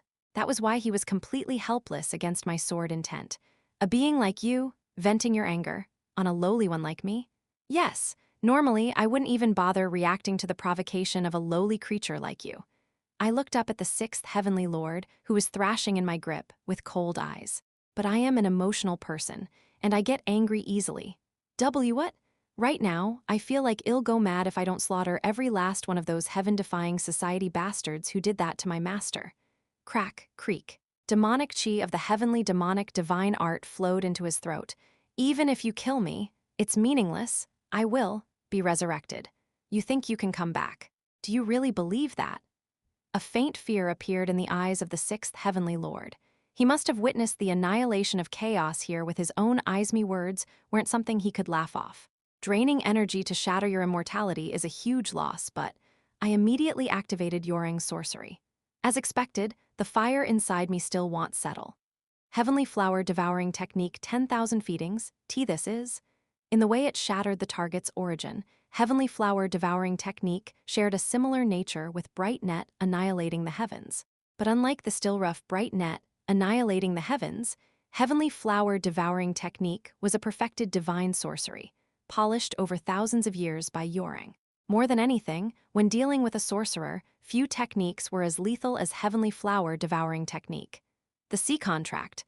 I owed her back at Lady Cheon Yura's incident. If you hadn't manipulated her, she wouldn't have met such an end. Lady Cheon Yura, that woman wasn't even your enemy. She wasn't an enemy. The fangs of Heavenly Flower Devouring Technique appeared behind the 6th heavenly lord and bit down, consuming his entire body. She was my friend. Panicked, the 6th heavenly lord cried out desperately toward the inner sanctum. Grand heavenly lord, please have mercy on this lowly servant." His pitiful cries echoed. But from within, no saving hand reached out. "The path my master walks will be quite lonely, so be his companion for a while." And no. Yes. Crunch, crack. With a final scream, the body of the 6th heavenly lord began to compress gruesomely. Though he had maintained immortality through contracts with others, against ancient divine sorcery or techniques that struck at the origin, such tricks were useless. Having thus erased the 6th heavenly lord, I calmly stepped forward into the barrier. "Despair, huh? Even if some despair awaited me ahead, I would destroy the grand heavenly lord and save Yura. Thus, I arrived at the summit of soaring demon peak. I had expected to see an altar for the cult leader ascension ritual, but what appeared before my eyes was something I never could have anticipated. Heavenly Demon Pavilion? The Heavenly Demon Pavilion, which should have crumbled and vanished, now stood firm atop the peak of soaring Demon Peak. The red light pouring down upon the Heavenly Demon Pavilion reminded me strangely of its final moment in my previous life when it was engulfed in fierce flames. Naturally, there were no guards or guardian lions to be seen. Creak!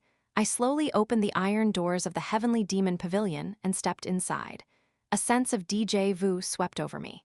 If I continued down this corridor to the end, somehow I felt that at the end would not be the grand Heavenly Lord, but welcome, my Lord. At the far end of the Heavenly Demon Pavilion, in the hall where the cult leader was received there, unlike before, sat a beautiful woman with softened eyes and a seductive smile, greeting me. You arrived quicker than I thought. I almost wasn't ready to welcome you, my dear lord. With trembling eyes, I looked upon the woman before me. Cheon Yura, radiating a soft white and serene aura throughout her entire body, sat upon the throne, gazing down at me. Chapter 449.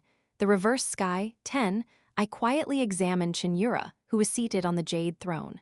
Perhaps it was because the sharpness in her eyes had slightly softened. She looked a little more mature than when I had last seen her. Perhaps she now resembled the cult leader I had seen in the final moments of my previous life. Why no answer, my husband? She smiled sweetly. It was a bright smile I never expected to see from her. Didn't you want to see me so badly? You could have reacted a bit more passionately. Yura saying Yura? Yes, I am Cheon Yura. Who else could I be? Her eyes curved gently. Resting her chin on the back of her hand, she continued talking idly. Oh, are you doubting my identity? If you want, I can prove anything. The first time we met in Myeok Fortress when we were young, or the time I almost killed you at the exchange ceremony, or perhaps, when we shared our first kiss, she recited past memories one after another. If you want proof, I'll give you as much as you like. Proof, she said. It was likely true that the she in front of me possessed Yura's memories. No matter what memory I requested, she would answer accurately. But still Yura not Cheon Yura. Yura the grand heavenly lord of the heaven-defying society. Why do you think that? Do you have any proof? If it's proof you want, then here it is. I drew the heavenly demon divine sword and floated it in midair. Here, try to take it. The heavenly demon divine sword is a divine item that resonates with the heavenly demonic divine art. If you were Yura, you'd easily be able to take ownership of it. You can't, can you? I smirked at the grand heavenly lord who wore Yura's face. You might have stolen Yura's body and memories, but you couldn't completely seize her soul. She didn't deny my words. You look like Yura struggling. Her smile froze. Is it the backlash from trying to devour Yura too hastily? It makes sense, considering this entire ritual was forced into activation through a shortcut. Ironically enough, even her sweating in that moment resembled the last scene from my past life.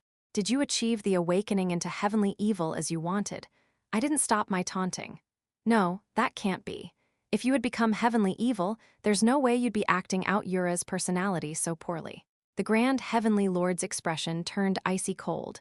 Rising from the jade throne, she slowly descended the steps and approached me. So what if I haven't become heavenly evil? Step. Cheon Yura's body and soul are now mine. This fusion will never be undone. Her eyes met mine. What can you do? I suppose you could kill this body and give us peace. The once pure and bright smile had twisted into a hideous, wicked grin, just like you did to Jin Yeomyung. She came close enough for our breaths to meet, then suddenly raised her chin. Go ahead, do it if you can. At her provocation, I sighed inwardly. Certainly, if I were to break her neck here, everything would end. Quite literally, everything. You can't do it, can you? Now the grand heavenly lord was the one mocking me. Cheon Yura is your everything. Someone more precious than your own life. Just as she said I couldn't do it. To kill her and bring peace would be like reversing cause and effect. It was not an option for me, but that didn't mean there was no way. I can sense desperation in your words and actions. Right back at you. The fact that you've abandoned your usual cautiousness and hastily taken over Yura's body means you're cornered, doesn't it? Even if I couldn't harm Yura's body, the grand heavenly lord wasn't in a superior position in this situation. I let out a soft breath. Then, with resolute eyes, I stared her down. I can't kill you, but I can seal you. What? I reached out my hand toward the hesitating Grand Heavenly Lord. 1,000 years, 10,000 years. Even after the heavenly demon divine cult disappears into the annals of history, after civilization progresses and humanity leaves this planet if it's me, I can live until then. And you and Yura as well. Are you insane? You think I'm insane? I laughed. I wasn't laughing like a madman, but my mouth stretched into a wide grin. Even if another fragment of heavenly evil revives after you're sealed, it'll just destroy it. As I am now, that much is more than possible. No matter when or where it revives, as I am now, I can eliminate it. Heavenly timing? Chaos of the world? Who cares? If it shows up again, it'll just kill everything and erase it. And while doing so, it'll slowly find a way to separate you from Yura.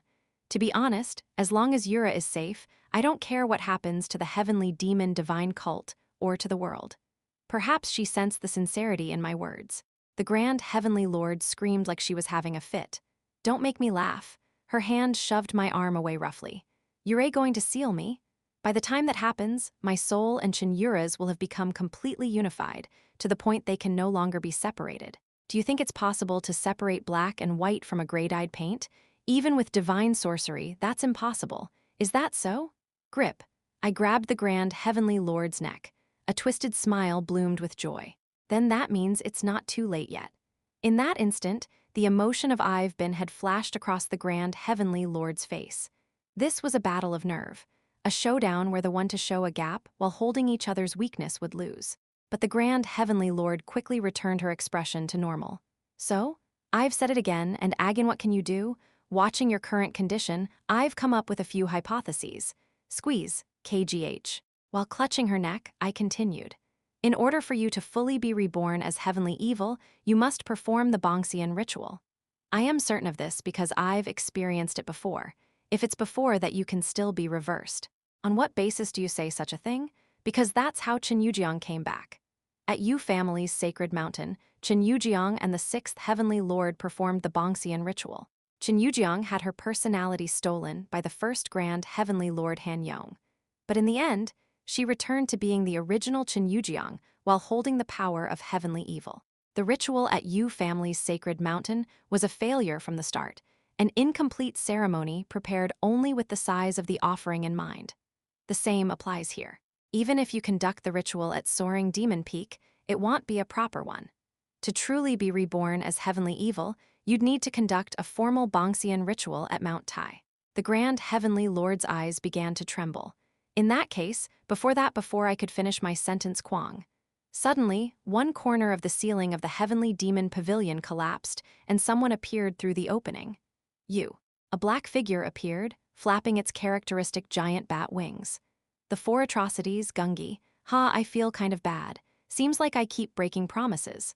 For some reason, his entire body was emitting pure white steam, and there was a wound on his chest that hadn't been there before, presumed to be a burn. Gungi cast a disappointed look at the Grand Heavenly Lord. No matter how much you dislike using strength, isn't it a bit much to not even resist until I arrived? Shut up and save me. HMPH, fine, re-ip. The moment he said that, Gungi opened his large mouth wide and fired a destructive beam in this direction.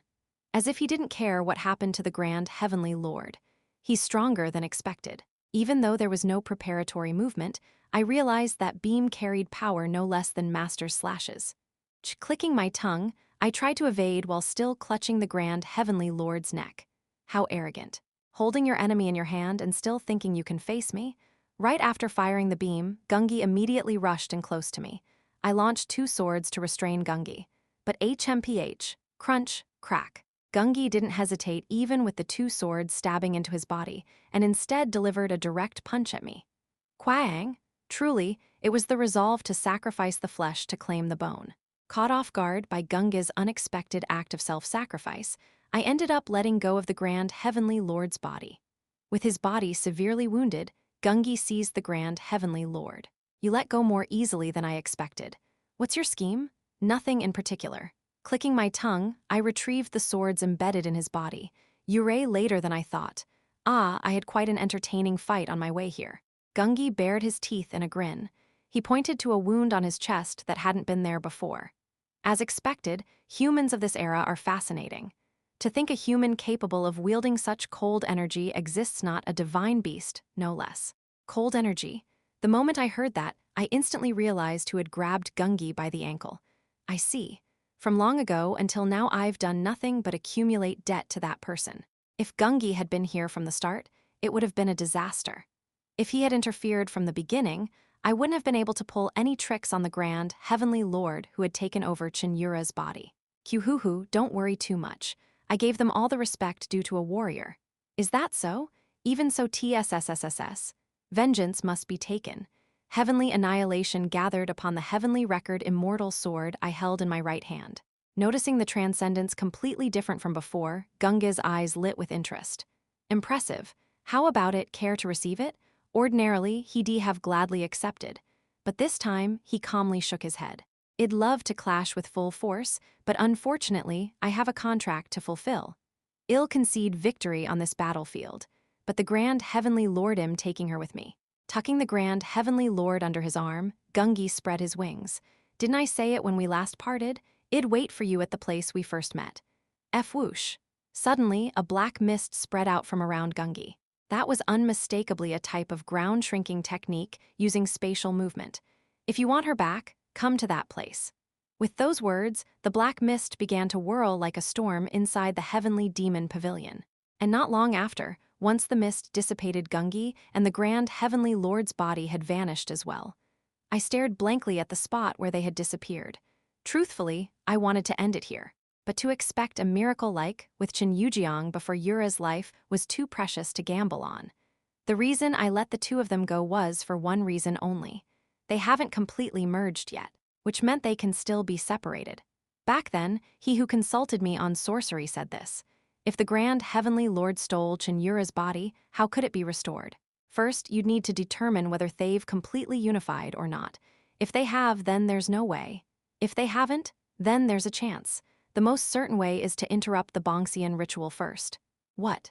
Specifically, you need to target the climax of the ritual, the moment when his soul is most vulnerable, just before he fully ascends into heavenly evil.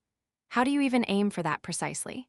Is that even physically possible? Of course, you can't deal with it reactively. You need to lie in wait beforehand. Lie in wait? The little black wolf pointed to herself with her tiny paw. I looked at him in disbelief. Is that possible? Even a third-rate martial artist would notice something odd with their body. He probably won't notice. The little wolf, Yeo-myung, grinned and said, it was the same 1,000 years ago. Just as he said, the Grand Heavenly Lord never realized Yeo-myung's presence, who had slipped in through the back of her neck. Now Yeo-myung would slowly, and secretly, begin to separate Cheon Yura and the Grand Heavenly Lord. I am counting on you, Yeo-myung. Chapter 450. A New Sky, one outskirts of the soaring demon peak. Hundreds of sorcerers of the Heavenly Illusion clan were pouring all their strength into suppressing the ritual taking place at the peak of the mountain. Lord, the figures within the formation are stabilizing. At this rate, the ritual appears to be naturally dismantling. At the successive reports from the elders, Hwan Jiang wiped the cold sweat off his brow. Fortunately, nothing catastrophic has occurred. Roughly 1 ik ago, a pitch-black entity had broken through the outer formation and intruded inside. For the Heavenly Illusion clan, who were fully devoted to maintaining the formation, they had no strength to prevent the intrusion of that entity. They had merely been praying that nothing disastrous would happen, and thankfully, it seemed their worries were unfounded. The ritual is beginning to dissipate. Do your utmost until the very end so that no remnants spread to the surroundings. Of course, clan head. The sorcerers of the Heavenly Illusion clan squeezed out their final reserves of strength and began cleanup operations. Just as everyone was bustling around, one of the elders, an elderly man among them, approached Hwan Jiang. Clan head, what is it, Elder Gon? Hwan Gyugun, one of Hwan Jiang's close confidants. Even within the clan, he belonged to the cautious faction and had often obstructed the rampages of the previous clan head, Hwan Pyong. This time, our Heavenly Illusion clan has truly accomplished a great deed. Indeed. As he said, the Heavenly Illusion clan had severed all ties with the heaven-defying society and poured everything into Jin Yeomyung. They had once even assaulted the royal palace to capture the Grand Heavenly Lord, and from Luoyang until now, had sacrificed countless resources to support him. Can we really reap the fruits of this labor? Yes, we can. What makes you so certain? because an absolute being like the Grand One would never break a promise. There was not a shred of doubt in Cheon Yeomyung's expression. I too do not question his credibility. However, even so, what is it that unsettles you?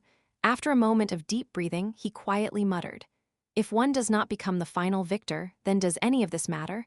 Cheon Yeomyung fell silent. "Look at the sky, clan head." Cheon Yeomyung lifted his head, and upon seeing the color of the sky, he swallowed hard. "It's red." It felt as if facing a sunset just before the sun vanished. Cheon Yeomyung wasn't finished. "Now take a light breath." As told, Cheon Yeomyung gently inhaled and exhaled. "How does it feel?" Cheon Yeomyung answered truthfully, "It's comfortable." "Yes, quite comfortable." Cheon Yeomyung looked around with fading eyes and spoke. "But will this comfort feel the same to those who know nothing of martial arts or sorcery?" Only then did Cheon Yeomyung realize what he meant.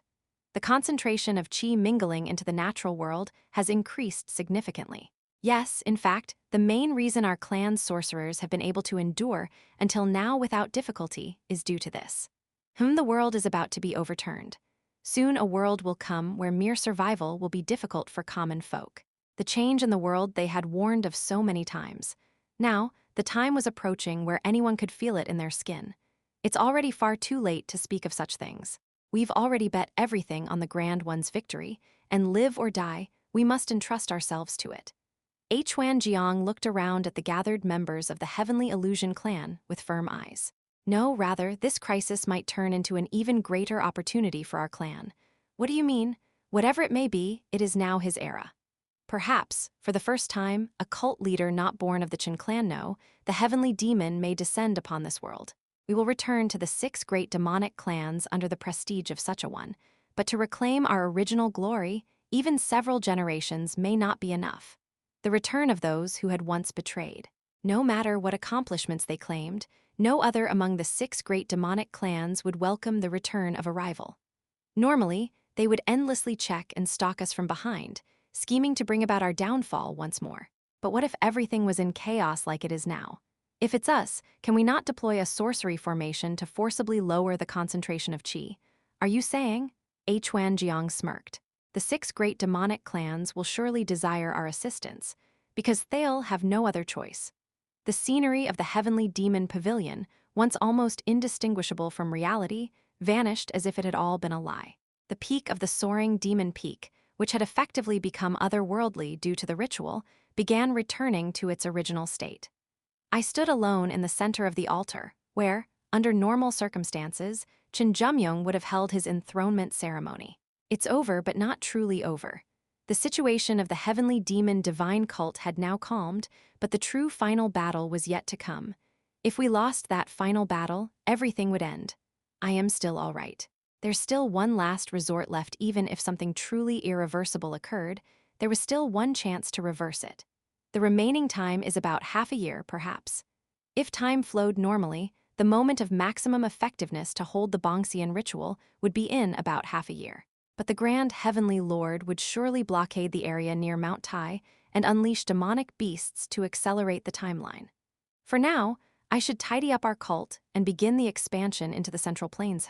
Just as I was contemplating what lay ahead, I sensed a sudden presence some distance away from this place. Who is it? I suppressed my presence as much as possible and headed toward where the presence had been felt. If it was a remnant of the heaven-defying society, I intended to show no mercy. A hunched figure wrapped in rags was carrying an old woman with utmost care, leaving the soaring demon peak. Those two. I confirmed the unconscious old woman's appearance. Once shimmering with near-white silver hair, her locks were now completely dull, pure white. Her once taut skin had become wrinkled, befitting that of an old woman. Usually, those who lost their martial arts and fell into ruin ended up like this. But for some reason, a faint smile lingered at the lips of the unconscious old woman. She lived. I respectfully offered a clasped hands, greeting toward the two disappearing toward the north. May the demon god's blessing guide your path. 9 Yin Blood Claw Wang Garak. It was the exit of Guang Raha Yojin. After watching the two depart, I descended from the soaring demon peak and slowly walked toward somewhere. Around me, battles still raged on and blood continued to flow in torrents. But I ignored it all and kept walking. As I continued, gradually, people began to follow behind me one by one. Starting with the sword demon Ma Xianghun, the murder demon So-maniac, the king of Usura Jin Gunak, and now even Cheon Yura, newly elected as the illusion demon after walking for about 2 hours. The number of those following me had surpassed 1,000. And still, I kept walking. Regardless of who was behind me, I walked on. The place I eventually arrived at was where the Heavenly Demon Pavilion had collapsed, and in its place now stood the newly built Heavenly World Pavilion. Crash. I swung my hand and shattered the plaque inscribed with Heavenly World Pavilion. Then, I walked directly into the inner sanctum. Perhaps because every artisan and laborer of our cult had been poured into its construction, the pavilion had reached near completion even within a short time. At the deepest heart of the pavilion, though it now differed from my past memories, a grand audience chamber still greeted me with its magnificence. I walked toward the highest seat in the audience chamber, the throne upon which the cult leader of the Heavenly Demon Divine Cult sits. Step, step. Over 100 people had entered the chamber, yet not one made a single sound. The only noise that could be heard was the sound of my own footsteps.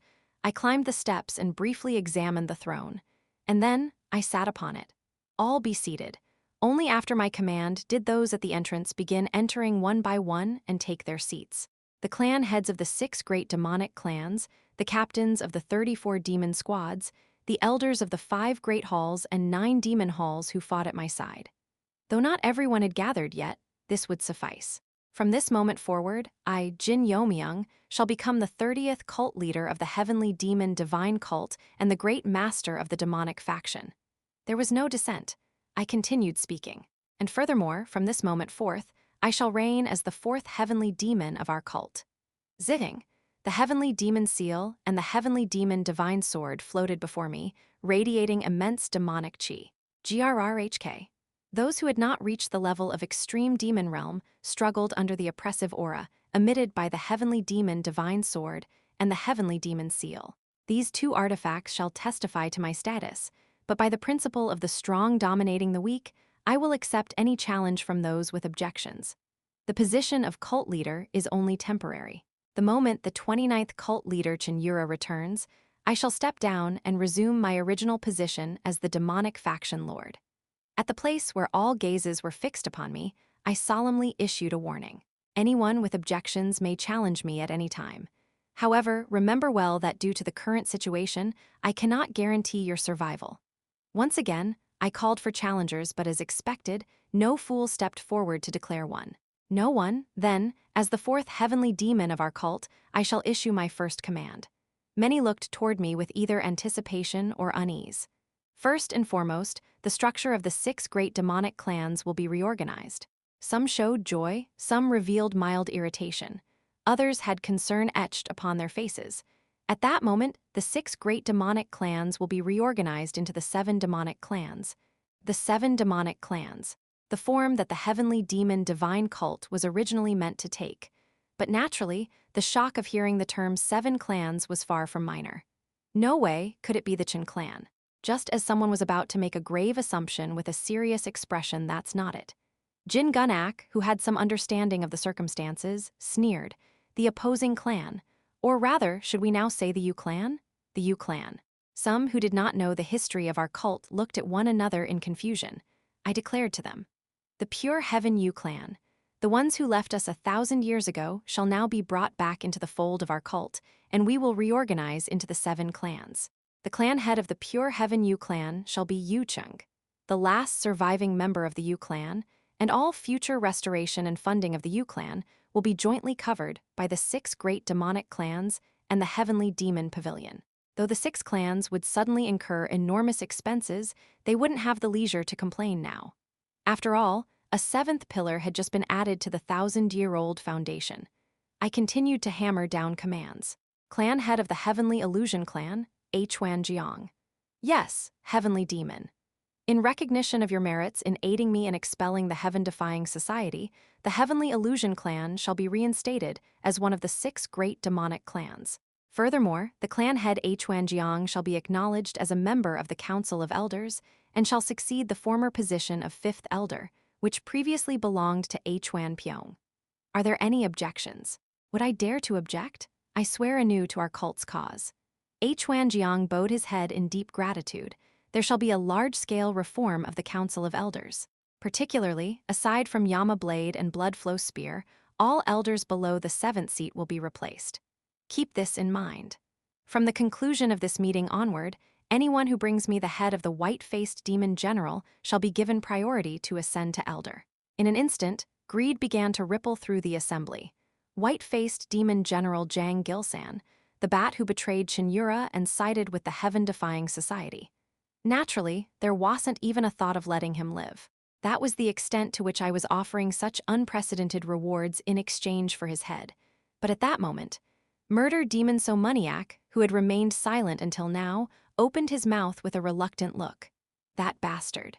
I already killed him, so what happens now? Ah, that clueless bastard Jin Gunak sighed in a whisper, so low it barely registered. And immediately after that statement, Somaniac had to withstand a bloodlust that surpassed tenfold what he faced when battling the forces of the Jongnam sect. Chapter 451. A New Sky, too. When the stern and ruthless demeanor from our first meeting was peeled away, was this the kind of face he would show? From Murder Demon's appearance, I noticed a striking resemblance to someone. Is it hereditary? Seeing Jin Gunak sighing heavily beside me and muttering complaints under his breath, it seemed this wasn't the first time. Anyway, while Murder Demon had inevitably soured the mood in the hall at that moment, someone cautiously spoke up. Supreme One, though the whereabouts of the traitors Guang Rahai Yo Jin and 9 Yin Blood Claw Wang Garak are still unknown, might it not be fitting to substitute their heads as the reward? I closed my mouth for a moment at those words. Ordinarily, it would have been a decent alternative and the right thing to approve, but knowing that Wang Garak and Yo Jin were double agents, I could not allow that. They are dead. I personally confirmed their deaths. There is no need to concern yourselves further. What I meant was, even if they were alive, I would not tolerate anyone laying hands on them. To those looking disappointed, I tossed out a single line. There are still many remnants of the heaven-defying society outside. The dying flames of ambition were reignited. Even aside from remnants, there are plenty of chances to make achievements. I look forward to your deeds. Why yes, Supreme One. 4th elder position now stood vacant, but everyone present here boasted power and influence so great that even the slimmest margin felt like too much. A fierce competition of loyalty would surely follow. The more wildly they compete, the safer our cult members will be. I continued to settle urgent matters. The clan leader of the Black Gold clan, Thunder Commander Samyonin, showed unfiltered loyalty to our cult. Truthfully, what feelings she had when she tried to save Cheon Yura didn't matter. She was already dead, and dressing a dead person as a hero was easy work. Thus, I praise the unyielding loyalty of Thunder Commander and announce that I shall elevate Sa Bion, whom she designated in life as her successorto, the next clan leader of the Sa clan. There were no objections. Had there been an issue with legitimacy, murmurs would have followed, but with Sa Bion, not even a whisper rose. Sa Bion respectfully bowed at the waist. As the Sa clan's clan leader and the Supreme One's secretary, I pledge unwavering loyalty. Just then, Sword Demon suddenly raised one arm. Since the matter of the 6 great clan has come up, I wish to make a declaration here. I grant you permission to speak. At my words, Sword Demon nodded and glanced around the room before dropping a bombshell. I, Sword Demon Ma Seonghwan, will hand down the position of clan leader to young clan head Ma Cholsu and return to life as a wanderer. What? Jin Gunak glared wide-eyed at Sword Demon, and both Murder Demon and Pa Seonghwan gave surprised looks. It will be a perfectly timed generational shift. Of course, given the timing, I won't retire like a coward. Then, to my knowledge, the seat of Guardian is currently vacant. This lunatic. Many looked at Sword Demon as if he'd lost his mind. The clan leader of the 6 great clans, especially at a time when the Blood Dragon Demon clan was at its peak, volunteering to enter the Guardian Hall was unprecedented. Murder Demon once followed the former cult leader in his youth, so it's not entirely without precedent. More importantly, with burning zeal in his eyes, Sword Demon looked at me and said, "This isn't just any cult leader. If I can guard the heavenly demon, there's no greater honor for a cult member." Despite his words, his yearning to cross swords with me and grow stronger was clearly felt. Sword Demon joining the Guardian Hall. Honestly, there was no downside. His reputation was Sword Demon's and the Ma clans to bear. Currently, the 3 guardians protecting Yura had all been gravely wounded and barely rescued. The left and right guardians Wang Chinjial and Chen Jinsang were in relatively better shape. But the issue lay with the great guardian Mujeong. who had lost an arm and was virtually retired. If Sword Demon replaced Mujeong's position, no more perfect substitute could be imagined. I approve. I'll give you 1 month. Understood, Supreme One. Jin Gunak still looked at Sword Demon as if he couldn't comprehend it, but it was a done deal and could not be overturned. Thus, all matters concerning the 6 great clan, the newly reorganized 7 great demonic clans are settled. Many watched me closely, gauging my next move. Though the urgent matters seemed resolved in truth, the most important matter still remained. I shall now deliver judgment upon the Chen clan. Each of my decisions, to the Chen clan, was nothing short of a challenge to their 1,000-year authority and a declaration of war. The first cult leader not born of the Chen clan. The first heavenly demon not born of the Chen clan. To put it bluntly, I now had the power to annihilate the Chen clan and restructure the foundation of the divine cult from the ground up. However, the handling of the Chen clan will be postponed, and they shall be placed under sealed confinement for the time being. Some showed surprised expressions at the unexpectedly mild decision. And once the legitimate heir of the Chen clan, cult leader Cheon Yura, returns, I will entrust her with the judgment of the Chen clan's fate. At present, the Chen clan was effectively annihilated. No, technically, they still retained considerable strength, but nothing that stood out compared to the Ma clan or Pa clan. The decisive factor in their downfall was that the 7 elders and over a dozen peak master-level experts who had supported the clan had all died in the recent upheaval. Will they accept this decision? And if they do not, I smirked and asked back at the elder who had voiced objection. Ahem, that was a careless remark. As it stood, unless the Chen clan wanted to perish by my hand, they had no choice but to follow. Even if not for that reason, the Chen clan now finds itself in a position where it must rebuild its leadership from scratch. They may even welcome the time this buys them. Indeed, you speak true, Supreme One. I rose from my seat. The urgent matters have been handled for now, but there are still many cult members suffering outside. Mobilize the entire force of our cult and purge all non-humans across the entirety of Sitmandi Mountain within 7 days and nights. Understood. After that, we will reconvene to discuss the restructuring of our cult's power. Dismissed. Return to your duties.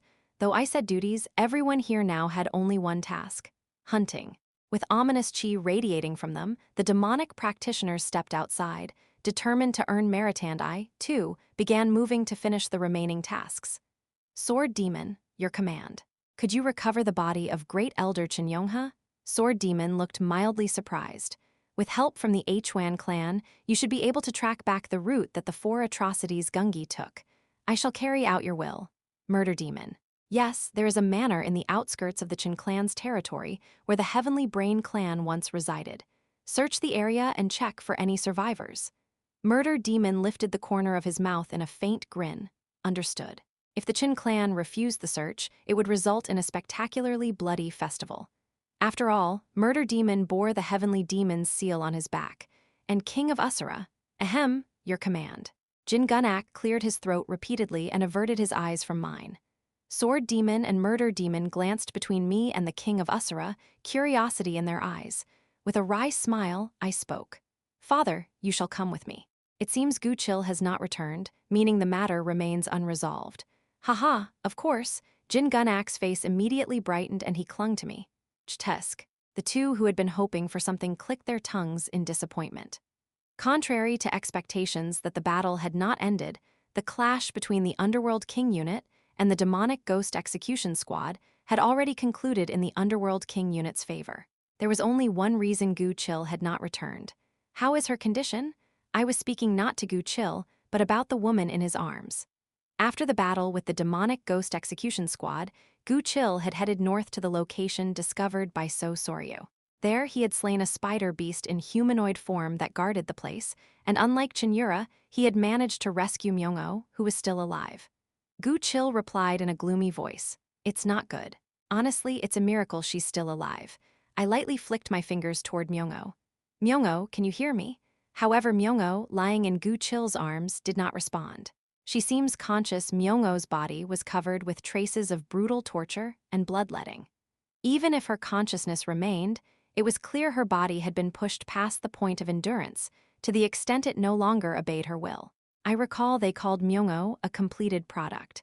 That she was able to survive after being used as a test subject was likely thanks to her incredible vitality. It's not too late. I'll use all of the cult's resources to save her. Thank you, young master, call me cult leader now. Take her to the demon doctor and tell him to save Hirvin if it means pouring every last spiritual medicine into her. Why yes? Wait, what did you just say? Ignoring Gu Chill's stunned gasp and gaping mouth, I turned to So Soryu and asked, what's the damage? Not as bad as expected. 30 dead and about the same number wounded. 30 deaths. A heavy toll, but considering the opponent was the demonic ghost execution squad, it was practically a miracle. What became of the demonic ghost execution squad? Roughly half survived. Half, Husso Soryu, uncharacteristically, let out a sigh. If you hadn't taken the enemy leader's head early on, we wouldn't have saved even that much. As you can see, So Soryu rolled her eyes and gestured around. Following her gaze, I saw the ground littered with corpses of awakened bodies. Most of them weren't killed by us, the self-destructed. Mass-produced awakened types, as with the case of Song Yanja from the Azure Star sect, without natural aptitude, once transformed into an awakened body, one could never return to being human again. I had expected as much, but it turned out most of the demonic ghost execution squad had undergone this awakened body treatment. Letting out a slight sigh myself, I said, the surviving demonic ghost execution squad members will be reassigned to the Underworld King unit after reconditioning. There's still much to be done. I hate that So Soryu scowled and grumbled. Even after hearing the word cult leader, her audacity remained something I had to give her credit for. But letting her rest wasn't an option. There's one task I need you to handle separately. What is it? A full generational shift is underway within the 6 great demonic clans. Sword Demon had retired, and younger clan leaders had taken over the Ma clan and Hwan clan. Who knew what Saber Demon, currently dispatched outside, would think, but truthfully, he might soon hand over the clan leader position to Pa Yong-yong and step down as well. That leaves the Jin clan and the So clan. Honestly, Jin Yeomyung was far from having the caliber of a clan leader. But that was something time could eventually resolve. The real problem lay with the So clan, which still hadn't found its young clan head. Y'all have to train that So Chin kid, instructor of the House of Slaughter. Even if her personality was questionable, her success in nurturing the Underworld King unit made So Sorya's talent as a mentor undeniable. That same ability could surely shine in shaping an heir as well. Huo. So Sorya's eyes began to fill with interest. Chapter 452, A New Sky, 7 days and nights had passed. The battlefield had long since been cleared, and the blood-fueled frenzy that had engulfed 10,000 Great Mountain was beginning to settle down. Yet, the heavy scent of blood still lingered thickly throughout the mountain. Thud. A massive serpent, large enough to swallow several people whole, collapsed to the ground, spraying blood laced with venomous energy. This side is done. Disassembly team, hurry up. As though they had done this many times before, dozens of workers and warriors rotated positions and began their work. One burly worker began skinning the snake with the weapon he had been issued. Damn it, if it's not divine vessel level, the blade won't even go in properly. Just bear with it. These giant bastards are getting harder and harder to find. As one worker grumbled, another chuckled and patted his shoulder. Well, it's not like big scores like this come every day. Naturally, the hides, meat, and blood of these things were worth a fortune. Up until now, their overwhelming numbers and the internal chaos had made coordinated hunting difficult, but ever since the upper ranks of the heavenly demon divine cult had stabilized, they had become nothing more than lucrative prey. Of course, not everyone who had come here was simply after a quick fortune. Nearby, a worker emanating a trace of ghostly energy spoke. My son was eaten alive by those things. I'll never quit this work until we've uprooted every last one of them. Stay strong. I heard the Man clan working over there recently lost their mother too. The atmosphere immediately turned solemn. In just a few short months, the heavenly demon divine cult had spilled a tremendous amount of blood. According to rough estimates, over 10,000 innocent cult members had lost their lives, and thousands of warriors had perished. Among those gathered here, many had lost family members or relatives. Just then, another person who had been silently slicing the hides spoke up. At least we've had it easier. What do you mean by that? The Central Plains have apparently turned into a complete hell thanks to those demonic beasts. It's just a rumor, but they say Beijing's been utterly destroyed. That massive city wall crumbled in an instant. The speaker was from a vassal family under the extreme Pa clan. His words carried a certain credibility. Anxiety spread across the workers' faces. Isn't Beijing the largest city in the Central Plains? I heard its walls were towering, but still, that's if hundreds or thousands of things like these rampaged, it might not be so impossible. The surroundings fell silent. Even the snake beast they were dissecting now could easily scale a city wall. Considering how tough its hide was, ordinary soldiers wouldn't even be able to respond to it. As the unease deepened, someone shouted in irritation, "What does it matter what happens to Beijing? Don't we have the heavenly demon with us now?" Ah, all right. Immediately, the anxiety vanished from their faces. The god who had ascended years ago had returned, descending into the body of another to protect them in a world gone mad. This was how most cult members responded to the appearance of the new heavenly demon. Of course, considering the ages of Jin Yeomyung and Chen Tijang, it was logically impossible, but such rational matters were never important to the cult members. What mattered was that with the new heavenly demon's appearance, the confusion in the cult had subsided and order had been restored. The Supreme One will handle everything. All we have to do is focus on our duties. Absolutely. Just as the mood was about to shift, thank you for saying that. Huh. A figure clad in the ascendant black dragon robe appeared before their eyes. Hugh. Within the heavenly demon divine cult, only one person was permitted to wear the black dragon robe. And the only one who could command those bearing the seal of the Guardian Hall at this time, nearly 100 cult members dropped to their knees in unison. The heavenly enough. I gestured with my hand to stop the cult members who were about to prostrate themselves fully. I was merely passing through and overheard you. Excessive formality isn't necessary at a worksite. With a flick of my sword intent, I lifted the corpse of the massive snake. Then, with a simple wave of my hand, I separated its flesh from bone. Ooh, that tough demonic beast being dismantled so easily drew gasps of admiration from many. Then, carry on. I passed by the cult members who kept bowing their heads and continued heading north. The atmosphere isn't bad. Sabion, who was attending me by my side, nodded with satisfaction. The presence of a dependable pillar offers peace of mind to many, even if it's not something religious. I let out a brief laugh and nodded. It's still too early for them to truly feel they can rely on me. I haven't even held an official enthronement ceremony yet. You will surely do well, Supreme One. A week ago, it had been publicly declared throughout 10,000 Great Mountain that I had ascended to the position of heavenly demon without a formal enthronement. Most cult members accepted and acknowledged it without issue, but among the warriors, not a few still looked at me with eyes filled with doubt. Especially since I was the first cult leader and heavenly demon not from the Chen clan, such a title created a sense of alienation among the field warriors. Well, let's just hope this visit goes well. The place we were headed to was none other than the main house of the Chen clan. Even though I had recently declared myself the cult leader and heavenly demon and ordered the Chen clan's closure, they had shown no response. The envoy sent to the Chen clan had been unable to penetrate the formation blocking the entrance and had returned empty-handed. In the end, I decided to visit personally. Not long after I stood before the walls of the Chen clan, where I had once run amok with Yura. Welcome, cult leader. That's unexpected. I let out a faint smirk as I looked at the dozens who opened the gates to greet us.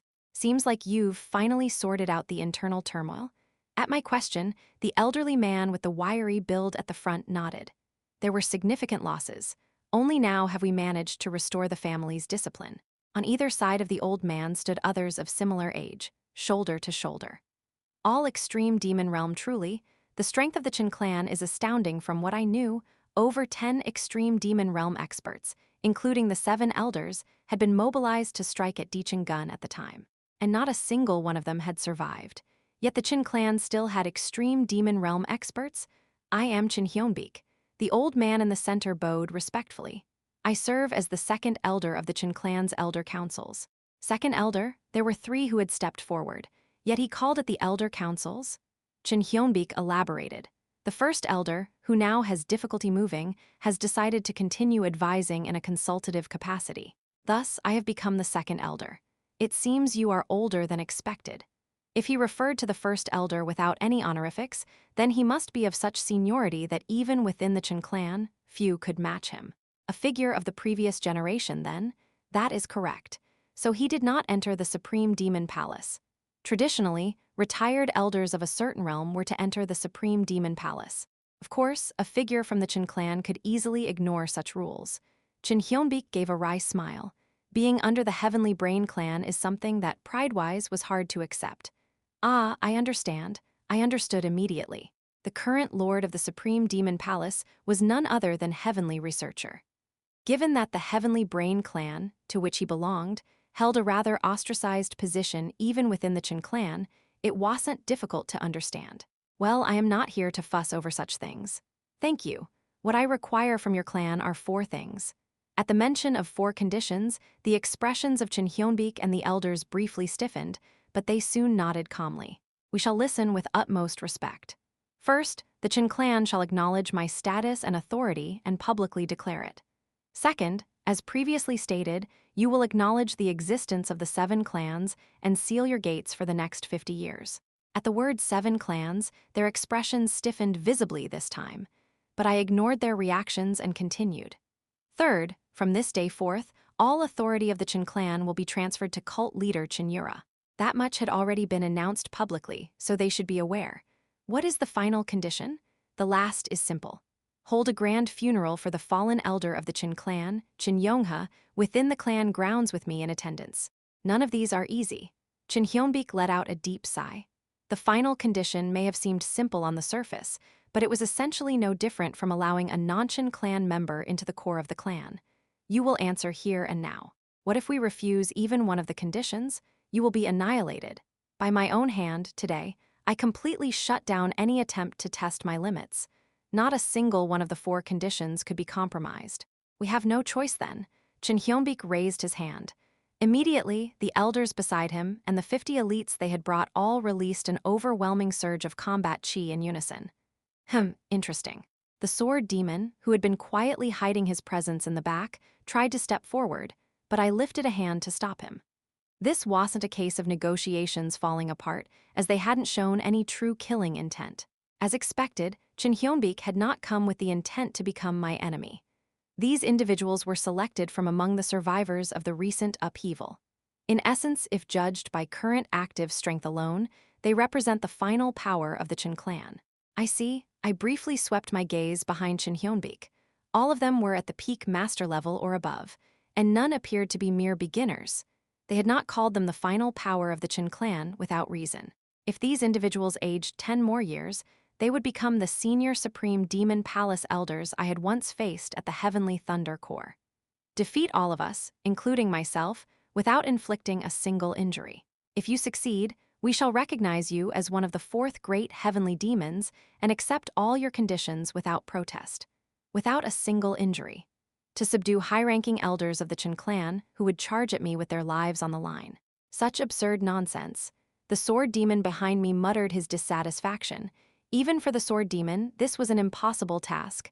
Only a true transcendent could accomplish it. Fine, I flicked my hand. Come. It might seem similar to when I had fought the Supreme Demon Palace elites, but this time, the condition of without injury had been added. Even minor internal wounds could be argued as injuries under such a condition. The moment I flicked my hand attack, Gra, led by Jin Yeomyung, over 50 masters charged at me with explosive force, as though they were ready to burn their very chi center in the process. Seeing their fierce charge, I laughed bitterly to myself.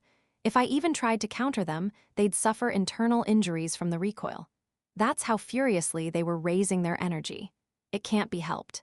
I lightly waved my hand toward the oncoming group, and then, something formless something they could never detect shot toward their foreheads all at once. Immediately upon release thud, every single one of them, except for Jin Yeomyung, without a single exception, collapsed in place mid-charge. Chapter 453, A New Sky 4 This What Is This? The only exception I made, Jin Yeomyung, blankly turned around at the sudden disappearance of multiple presences. Where his gaze landed, the 2 elders of the extreme demon realm, who were no different from his own brothers, had also fallen into a sleep resembling unconsciousness. With a trembling voice, he asked, What did you do?" I answered Jin Yeomyung's question kindly. 8th form, Bright Net Martial Sword, the 8th technique of the Bright Net 10 swords, each one transcending principles. You could call it a type of heart sword. Heart sword? I cannot comprehend that. What is it you cannot comprehend? Even if it is a sword of sword intent, our bodies have transcended the extreme demon realm. Even if we cannot overcome it, it should not be impossible to respond. Who said it was a sword of sword intent? What? You must differentiate between heart sword and sword intent. The two are strictly separate concepts, though both are such high-level martial principles that they are commonly accepted as the same in the Central Plains. Strictly speaking, the sword of intent is merely an intermediary stage before reaching the true heart sword. I turned my gaze and asked the sword demon, who had gone stiff. Sword demon, did you see it? To a certain extent, the sword demon lowered his expression with a heavy sigh. It wasn't that he had shrunk in fear, it looked more like he was desperately trying to analyze what had just happened. Sword intent originally has no form. To manifest it in a physical form and wield it, that is the transcendent demon realm. But in the strike just now, I felt no physical force at all. His eyes narrowed.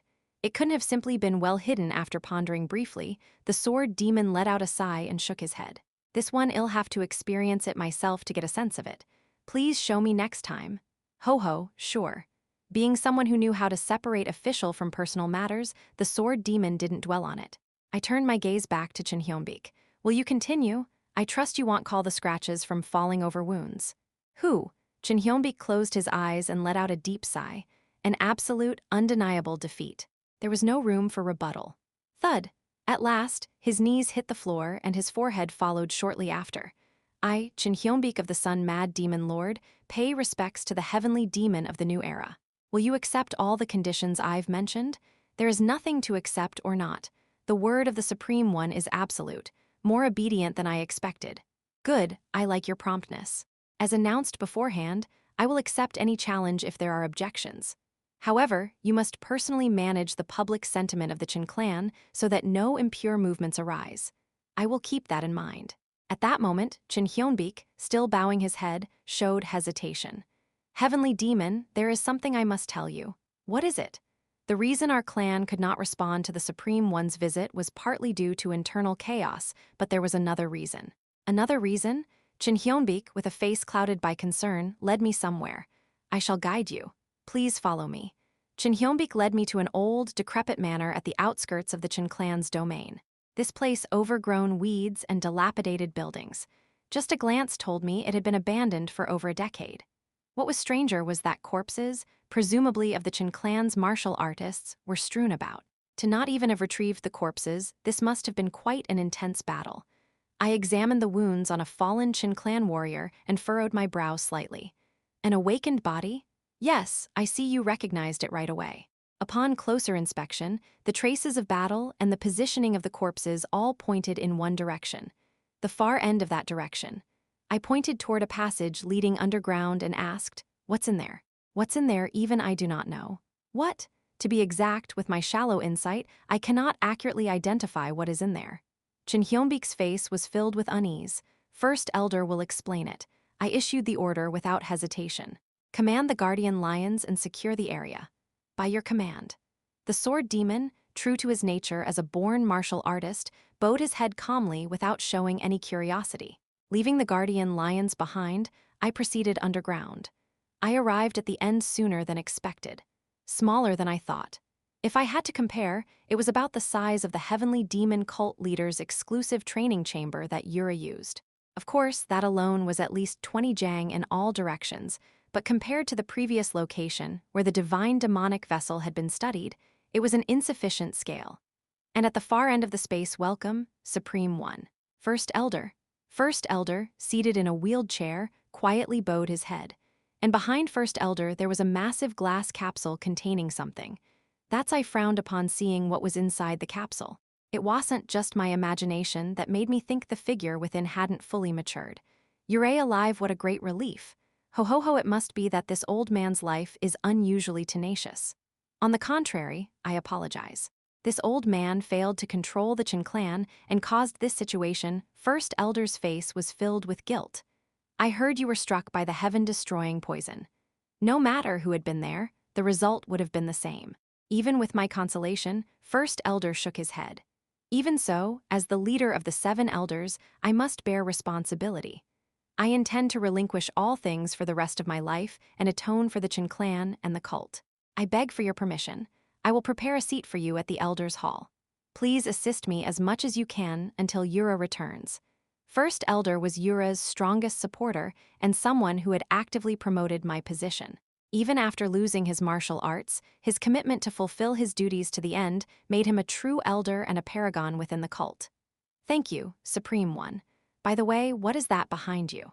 I have a rough guess that thing was none other than a massive quadrupedal monstrosity with the face of Jin Yeomyung. First Elder answered with a grim expression. The four atrocities, Dachial.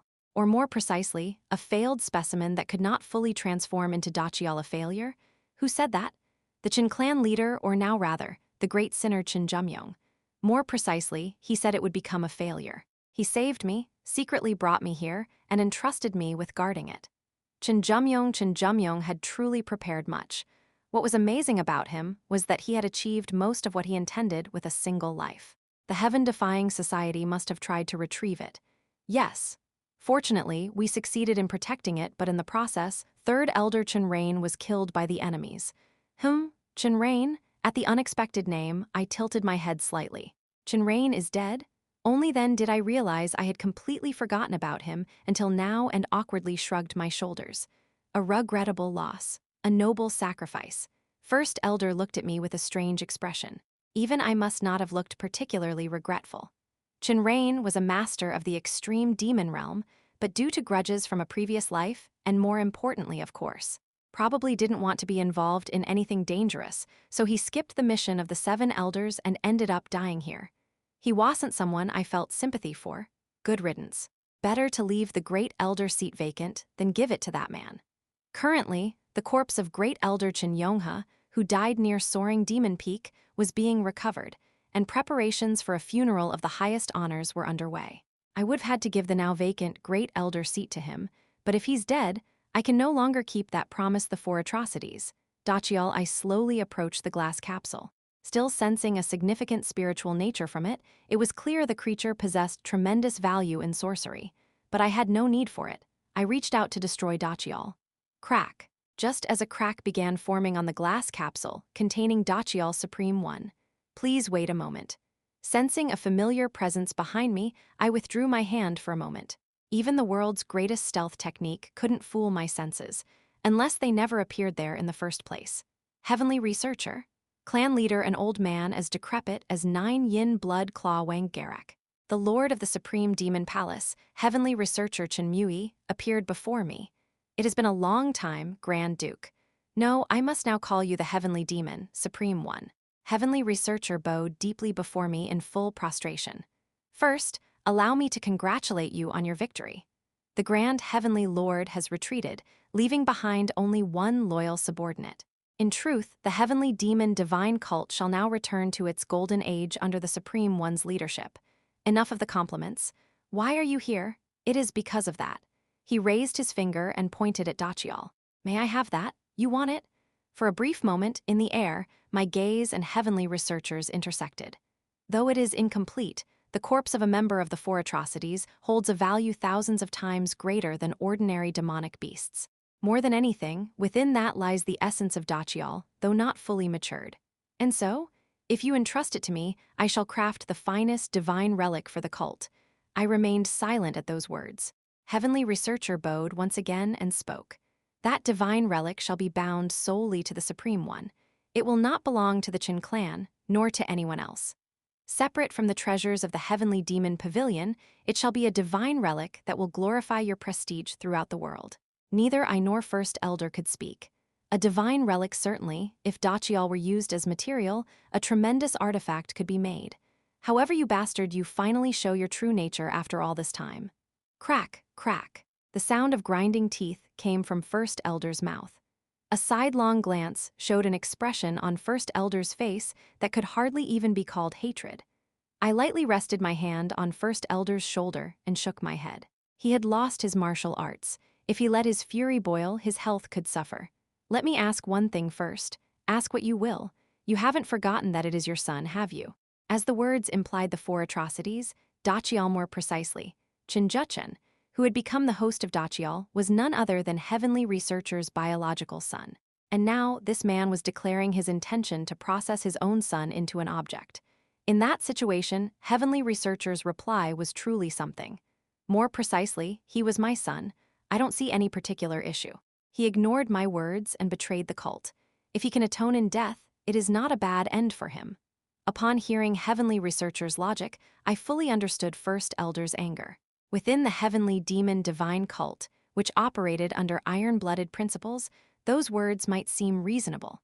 But it was absolutely not something a father should ever say to his child. I silently stared at the back of Heavenly Researcher's bowed head. So that's why Jin Yeomyung warned me to watch out for Heavenly Researcher. At a glance, he seemed neutral and acted with some restraint, but that wasn't the case. The essence of this man, once separated from the restraint known as Jin Yeomyung, was no different from his runaway son, Jin Yeomyung. They said he might be useful if handled well, but it seems I cannot afford to leave such a variable before the final battle. Denied. Why? Heavenly Researcher lifted his head. His eyes were filled with nothing but pure confusion. He and I locked eyes for a long moment.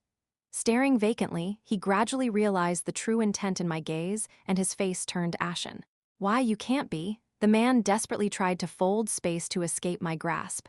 In the past, I wouldn't have been able to properly counter such a technique, close to divine sorcery. But now, it was different. I forbid your movement.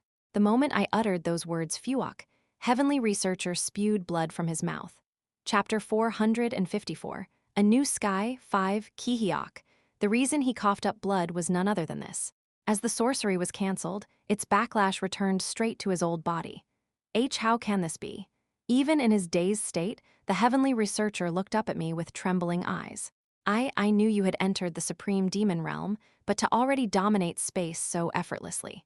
A faint trace of fear lingered in his eyes.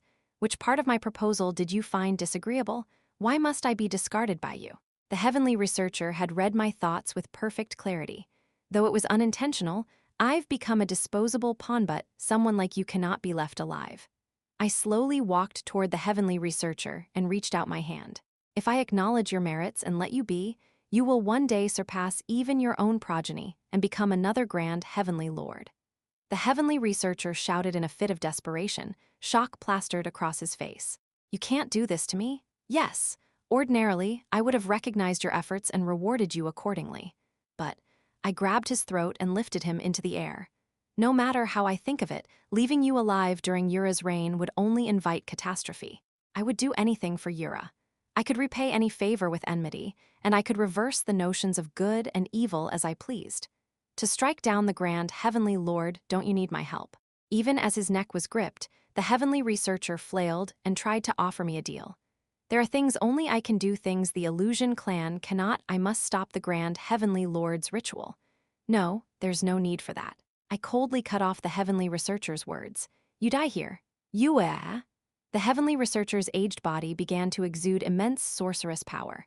The aftermath caused a massive gust to surge through the underground chamber, and the First Elder, who had lost his inner arts and mobility, was unable to respond, was blown straight back. Am I to end this meaninglessly? The Heavenly Researcher's mouth began to chant something at high speed. Even as his airway was blocked, his tongue kept moving, suggesting that the chant itself was a form of sorcery. Is that the power of a magic artifact? Near his body, something gem-like emitted a faint glow. Considering how sorcerers invested heavily in equipment, a sorcerer of the Heavenly Researcher's level would naturally possess at least a magic artifact. However, I forbid the activation of all sorcery. The Heavenly Researcher's outburst was once again futilely halted. It's no use. All laws of this space are under my control. A M-monster beyond even the cult leader. I let out a bitter smile as I looked down at the Heavenly Researcher, who had begun to tremble in fear. Not yet. Who knows what ill become in the future? To say I had surpassed Jin Yeomyung now would be an overstatement. At every level, the gap between the beginning and the end was always at least twofold. I should at least apologize, I said, tightening my grip on his neck. I am sorry. And no, crunch, the Heavenly Researcher's cervical spine snapped cleanly. Perhaps because he was so aged, his breath ceased immediately, and his body began to go limp. The First Elder wore a conflicted expression at the sudden death of the Heavenly Researcher. Though from a different faction, the 3 disciples he had raised had all left deep legacies within the divine cult.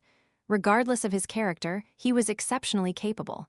As expected, he won't go quietly. What do you mean? I did not miss the squirming presence within the corpse's head. Exceptional sorcerers usually carry at least one method to evade death. That was something Hwan Jiang had once told me. Figures like Hwan Pyong or Hwan Yul met their end because the opponent and the circumstances didn't favor them. But sorcerers of supreme demonic rank usually had at least one hidden trump card in such situations. I opened my spiritual eyes and examined the corpse, and immediately I found something. Is it insect sorcery? The parasite treated through sorcery. Heavenly researcher had implanted it into his own brain. Chinjuchen's case was especially unique, but normally, switching bodies that easily is a miracle not easily permitted in this world. Thunk! I shattered his skull and extracted a small, wriggling centipede. So this wasn't the main body from the start. Nah, the body was real, but the soul was parasitically residing in a different vessel. Sorry, but I won't let you escape so easily. I grabbed the centipede and expanded my senses to their fullest. In an instant, my range of perception spread across the entirety of 10,000 Great Mountain, and before long, I found the place resonating with his sorcery. Then, I lightly swung my hand in that direction. Bright Net Marshall, Sword the True Heart Sword flew across time and space to somewhere far away, and shortly after Kaya, the centipede in my hand began to scream in spiritual speech. How did you instantly find where I am? No, more importantly, how from such a distance? As expected, you had one foot still tethered. The place I had traced heavenly researchers' reaction to was the northern part of 10,000 Great Mountain. Effectively, the lair of the demonic beasts tormenting our cultand, a place still not fully purged. Whoever he's possessing, it's probably not a human. A normal human body would suffer severe chi-body-mind imbalance. I reopened my spiritual eye and stared directly at the target struck by Bright Net Marshall's sword. The target was none other than a demonic beasthath human in the upper body and spider-like in the lower body. Gu Chil said he killed something like that when saving Myung-oh, but I guess there was more than one. Regardless, good thing I killed it. If I'd let it live, it could have become a major threat. That spider monstrosity was the one who had imprisoned Cheon Yura under the Grand Heavenly Lord's orders, and I had nearly spared someone associated with such a being. That would have been a grave mistake. Mercy, only then did Heavenly Researcher, through the centipede, start begging for his life, but as if that would work, splurt. Not long after, the centipede I had pulled from his head suddenly went limp. Total death connection had been fully severed. It's over. Let's finish it for good. I incinerated Heavenly Researcher's corpse with Samadhi True Fire, then completely annihilated even Du Chial, who wore the face of Chinjuchen. The first elder, who had watched the whole sequence, looked at me with uncontainable admiration. Even though he had not reached the transcendent demon realm and had lost his martial arts, his perceptiveness from reaching the edge of the extreme demon realm was still intact. To think I'd see the true heart sword again, living long does bring surprises. The former heavenly demon once showed it. The first elder nodded softly. Yes, that was one of the reasons the Chin clan feared him. Whoever he wished to kill, no one in 10,000 Great Mountain could escape his reach. I see. His eyes bore a look of nostalgic emotion. Perhaps there had been someone who died like this after resisting Chin Tijang within the Chin clan. In any case, it feels good to have resolved what could have been a huge future calamity. Now, I could manage our cult situation without burden and finally turn my eyes outward. Thanks to Chin Hyunbik managing things well, the Chin clan no longer came at me. They formally swore their allegiance. Watch over them, First Elder. Before leaving the Chin clan, I summoned a few guardian lions and assigned them to him. What danger could there be for this old man? The First Elder slowly rose from his chair and bowed deeply toward me. Please save this world. Not the divine cult, but the world, huh? Well, I smirked lightly and turned my body away. To people who said things like that, there was only one thing I could say. If Yura is unharmed, she'll be saved as a bonus. A few more days passed. At last, the restructuring of the divine cult was officially declared. Several matters were announced, but the most noteworthy were three. First, the 5 great halls, which had been established by the former cult leader Chin Tijang, were reverted to the 4 great halls. The Heavenly Thunder Corps, having lost both its leader and vice leader, was dismantled and absorbed into the Golden Demon Hall and the Heavenly Demon Pavilion, respectively. There's no reason to keep the Heavenly Thunder Corps. Though Jin Yeomyung had disappeared, nightmares from my previous life involving him still occasionally surfaced. The Heavenly Thunder Corps organizational structure was perfectly suited for corruption. I had considered keeping it as a counterbalance to the Elders' Hall, but in this era, the Elders' Hall could never possess authority surpassing mine or Yura's. If the child born between Yura and me were to become the next cult leader, reviving it then wouldn't be too late. Second, the 6 great demonic clans were reorganized into the 7 great demonic clans. The Yu clan, once known as the Pure Heaven clan, and the Heavenly Illusion clan, previously expelled for treason, made a splendid return, reclaiming their place among the 7 clans. The Heavenly Illusion clan still retained its main force, so they would likely regain their past glory within a generation. But the Yu clan, Hyung Nim, can I really do this? Yucheng, holding tightly to the Yucheng sword left by his master, asked me with a trembling voice. The boy was practically on the verge of tears. Hold your shoulders high. You must become a man worthy of that sword. Yuug. Though discouraged by my stern words, Yucheng tried his best to straighten his back. By following Hwanjiang, I am sure you've learned at least something about what kind of existence a clan head of a great family must be. That's true. I gently patted Yucheng's bowed head. And there's no need to worry too much. I'll give you firm support. There won't be much y'all need to do. Behind Yucheng and me followed dozens of scholars in silence. But these were no ordinary scholars. They were the elite members of the Heavenly Thunder Corps, now merged into the Heavenly Demon Pavilion. There aren't many who can match them in building and organizing a faction. Leave it to them they'll form the Yu clan's structure and erect its pillars. The Heavenly Thunder Corps had been forged by 2 geniuses, Jin Yeomyung and Jin Yeomyung, but their achievements alone didn't explain everything. Still, what concerned Yucheng now wasn't the clan. Even so, the meetings are just too overwhelming. Oog. I sighed inwardly at the sight of Yucheng gagging.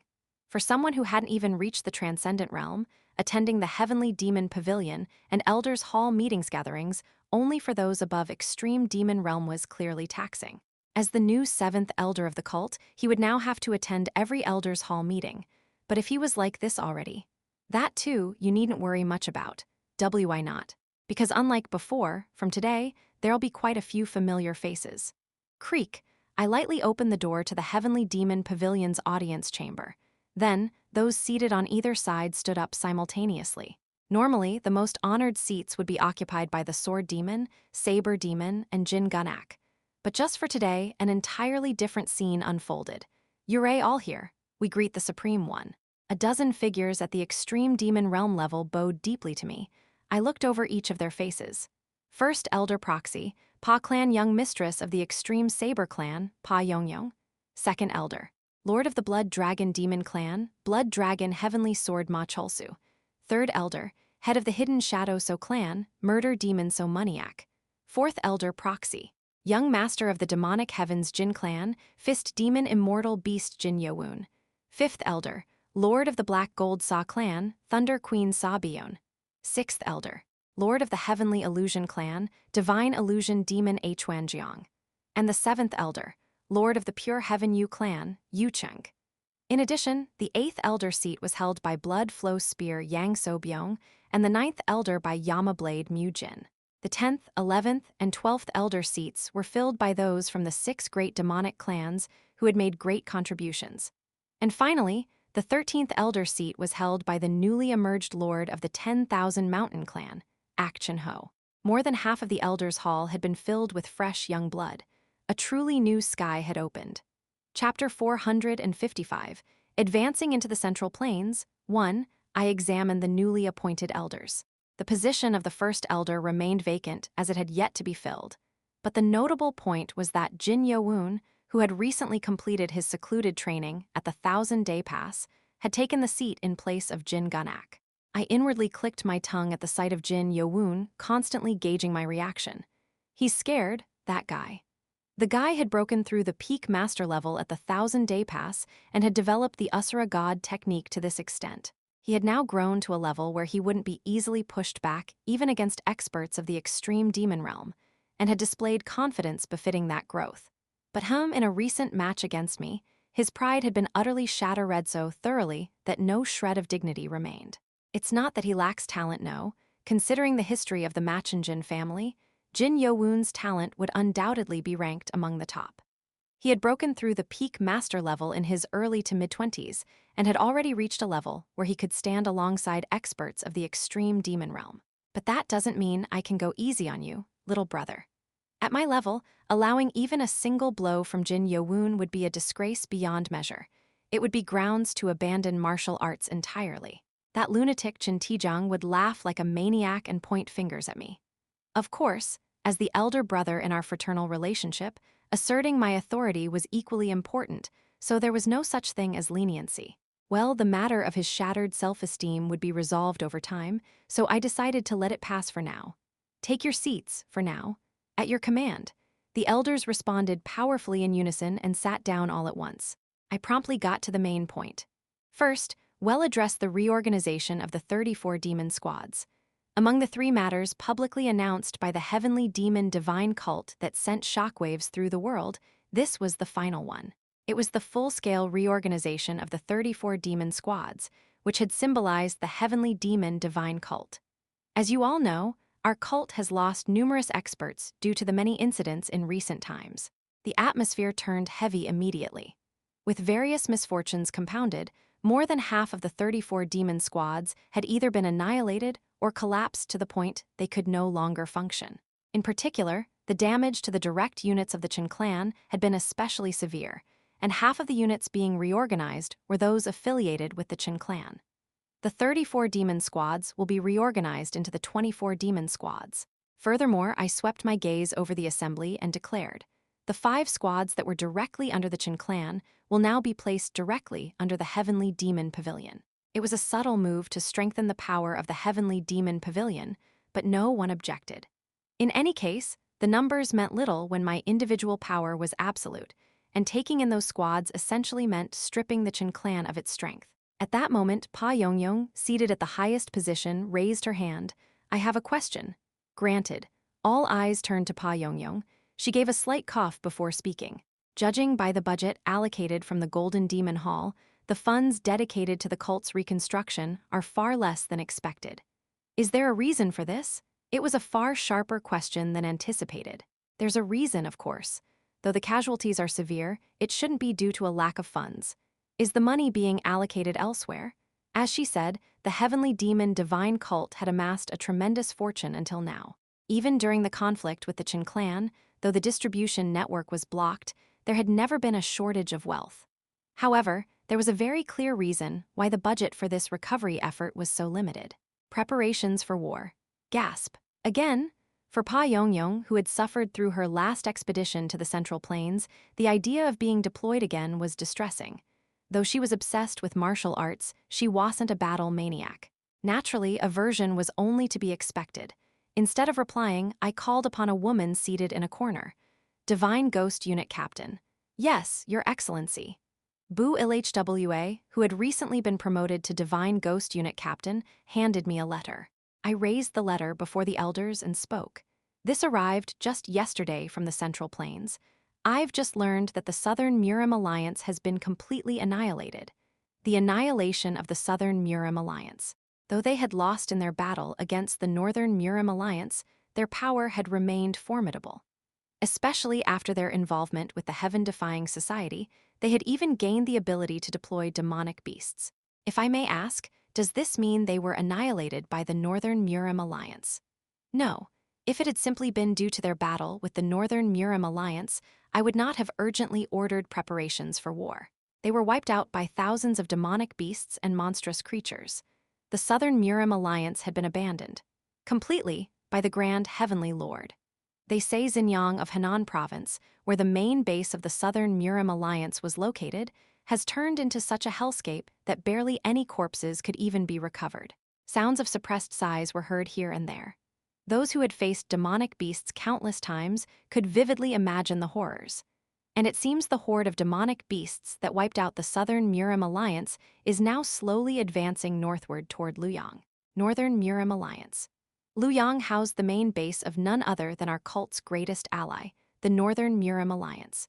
Though they were in a much better situation than the Southern Murim Alliance, one could hardly imagine the scale of casualties if they had to face enemies numbering in the thousands. No, perhaps we should be prepared not just for defeat but complete annihilation.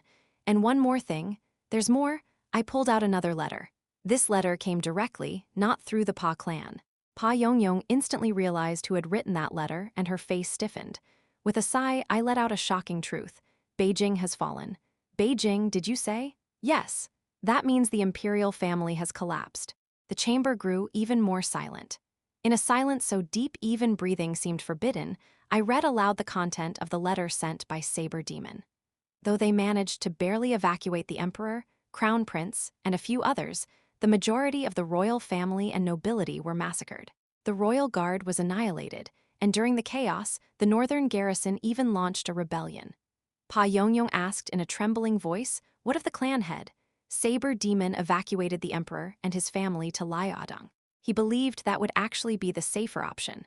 A wise decision. The north was crawling with remnants of the Yuan dynasty and the rebellious northern garrison, while the south held Mount Tai, where the Grand Heavenly Lord resided. Trying to break through west to return to our cult would be impossible while leading a mass of civilians. If it were only Saber Demon and the elite of the Pa clan, perhaps. But from the 10,000 mountains to Beijing, the straight-line distance alone exceeded 3,000 li. Factoring in detours and stopovers, it would likely reach 5,000 li, and considering how treacherous the Central Plains had become, that journey would also demand risking their lives. We were going to need an army to bring down the Grand Heavenly Lord anyway. Just think of it as the time for that having come a bit earlier. At your command. Pa Yongyong accepted my words and fell silent. I turned once more to address those around me. What we must do is simple. Rescue the northern Murim Alliance, annihilate the Grand Heavenly Lord and his forces at Mount Tai during the ritual, and then retrieve the former cult leader, Cheon Yura. That last goal was more important than anything. Luoyang, Henan Province. Now aligned with the Northern Murim Alliance, this city had become known as the safest in terms of public order since the alliance took root there. But the current atmosphere in Luoyang was anything but good. No, perhaps it was fortunate that it was merely not good. The cities and counties surrounding Luoyang had become literal living hells. All right. Form a line and present your identification tags. Due to the flood of refugees from nearby counties, Luoyang was suffering a major headache. Not only the regular troops of Luoyang, but even the warriors of the Northern Murim Alliance had to be mobilized for security maintenance. Those who break the rules will be expelled from Luoyang without warning. Uphold your dignity as citizens of the empire. Those who had been attacked by demonic beasts, having lost their families and hometowns, passed through the city gates with darkened expressions. Over the past month alone, Luoyang had accepted tens of thousands of people. The number of refugees was beginning to exceed what Luoyang could handle, but they couldn't just be turned away. Then it happened. It's the alliance leader. What? Where? The refugees, who had all worn uniformly grim expressions, immediately changed upon hearing the words alliance leader. Alliance leader. Alliance leader. From the distance, a group of warriors approached the Luoyang gates. There were around 30 of them, give or take, but every single one exuded the presence of someone referred to as peak master level in the Jianghu. Loyalty. Welcome back, alliance leader. You've had a hard time too. At the front of that group stood a woman.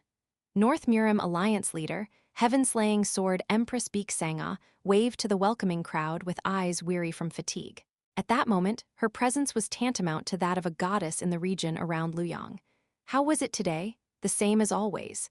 No matter how many I cut down, their numbers don't seem to lessen. She groaned as she leaned into Sochin's embrace. More than anything, even insect-type demonic beasts showed up today. Now that's a disaster. Exactly. Insect-type demonic beasts were the most reviled foes, not just by the North Murim Alliance, but by all. It wasn't just their powerful exoskeletons that even blades and spears couldn't scratch. The real problem was ugh, their grotesque, horrifying appearance that burned itself into one's retina for days after a single glance. She wanted nothing more than to soak her body in a full bath and wash away her thoughts. But right now, Luoyang didn't even have enough water for bathing, due to the presence of refugees. Damn it, I'm not getting any sleep tonight. Beek Sangha let out a sigh secretly as she passed through the main gate of Luoyang Fortress. She was the hope of the refugees in Luoyang, the goddess who rescued the refugees from the demonic beasts that appeared almost daily. As someone being treated that way, she couldn't allow herself to appear disheveled. As soon as she passed the gate, Yeo-myung and Yeo-myung came out to greet her, accompanied by a few escort warriors. With some time having passed, Yeo-myung seemed to have somewhat moved on from her clan's destruction. You've worked hard, Alliance Leader. Anything to report?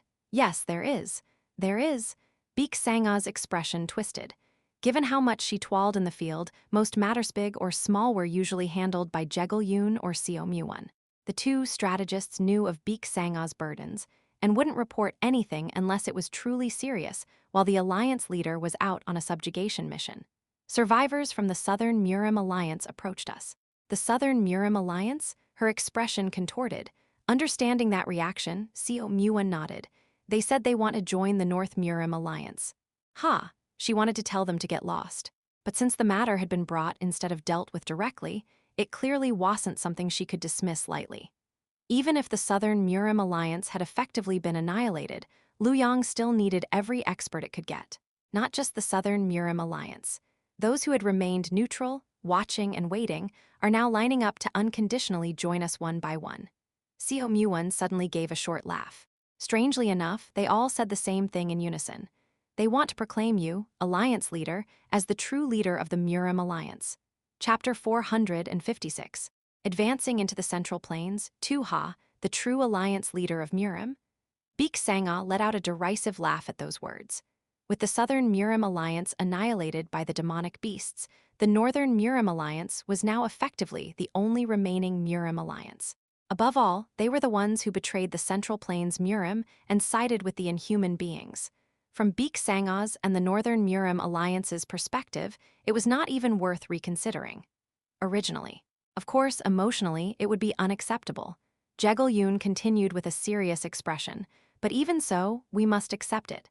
Beek Sangha's indifferent expression also turned serious at that moment. The reason? Because that's the only way we survive. Her words struck at the core. After the celestial omen began, and even ordinary citizens could witness the crimson sky. Even though the Northern Murim Alliance had won the war, they still could not break out of the area near Luoyang. It was because of the chaotic state of the Central Plains. The alliance is severely lacking in experts right now, especially with the power of the Bukshin Jeom clan currently restrained. The Bukshin Jeom clan's patriarch, Jin Yeomyung, had still not recovered from the aftereffects of brainwashing.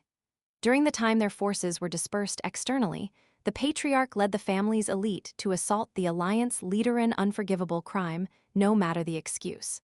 Even if that situation had been orchestrated by the alliance leader, the sorcerer who cast the brainwashing is certainly dead. We've completed cross-verification with sorcerers affiliated with the alliance, so it's confirmed. But broken trust cannot be restored. Just as Yeo-myung said, that was the real issue. The most important matter was the breach of trust toward the Bukshin Jeom clan. Currently, their forces were confined in a corner of Luoyang under strict surveillance, forbidden from making any move. Even the Bukshin Jeom clan could not comprehend the patriarch's actions and had accepted punishment. Of course, they couldn't be kept restrained forever, so eventually they would need to be released. Yes, that trust is the problem. Can you trust them? At Beek Sangha's remark, Yeo-myung retorted as if questioning what she was talking about. Of course not. What are you saying? We must thoroughly use them externally and wear them down. I have absolutely no intention of granting them high positions within the alliance. Beek Sangha's shoulders slightly trembled at that mindset, bordering on demonic. The Southern Murim Alliance was the culprit behind the extermination of the Jegal clan. No matter how much one talked of the greater good, she could never hold favorable feelings toward the Southern Murim Alliance. How this strategist utilizes the Southern Murim Alliance's forces is not my concern. Yeo-myung continued. What I am focusing on is symbolism. If the Murim Alliance of justice and evil is truly revived, we can rally the martial artists across the Central Plains. After the Northern Murim Alliance's victory in the North-South War, many neutral factions applied to join the Northern Murim Alliance. However, many still hesitated to align themselves with the Northern Murim Alliance, the main reason being their connection with the heavenly demon divine cult. The Northern Murim Alliance must become a Murim Alliance that truly unites both orthodox and unorthodox factions. Only then can we survive this chaotic era. Beek Sangha let out a complicated sigh. Let's meet them first. The group that came to Luoyang numbered around 5. Nocurately, nearly hundreds had gathered, but only those 5 were permitted to step inside Luoyang. 2 from the Azure Star sect, 2 from the Beggar sect, and 1 from the Zhongnan sect. All were members of the core sects that comprised the Southern Murim Alliance. However, they're younger than I thought. Most of those who arrived appeared to be in their 30s. At best, newly appointed elders or perhaps first-generation disciples. It is an honor to meet you, Alliance Leader. I am Yeo-myung Jayu of the Azure Star Sect. So Yura, a first-generation disciple. In an instant, dense killing intent radiated from the Northern Murim Alliance's leadership surrounding them. How dare you? Jin was the current first-generation disciple of the Azure Star Sect. Naturally, for someone with only the status of a first-generation disciple, to meet the alliance leader of the Northern Murim Alliance was a grave breach of etiquette. Has the Azure Star Sect gone mad? Not even sending Elder Bay, their heir, but instead daring to send a mere first-generation disciple? Still not come to their senses. At the vicious murmurs from those around him, Yeo-myung Jayu deeply bowed his head. I apologize.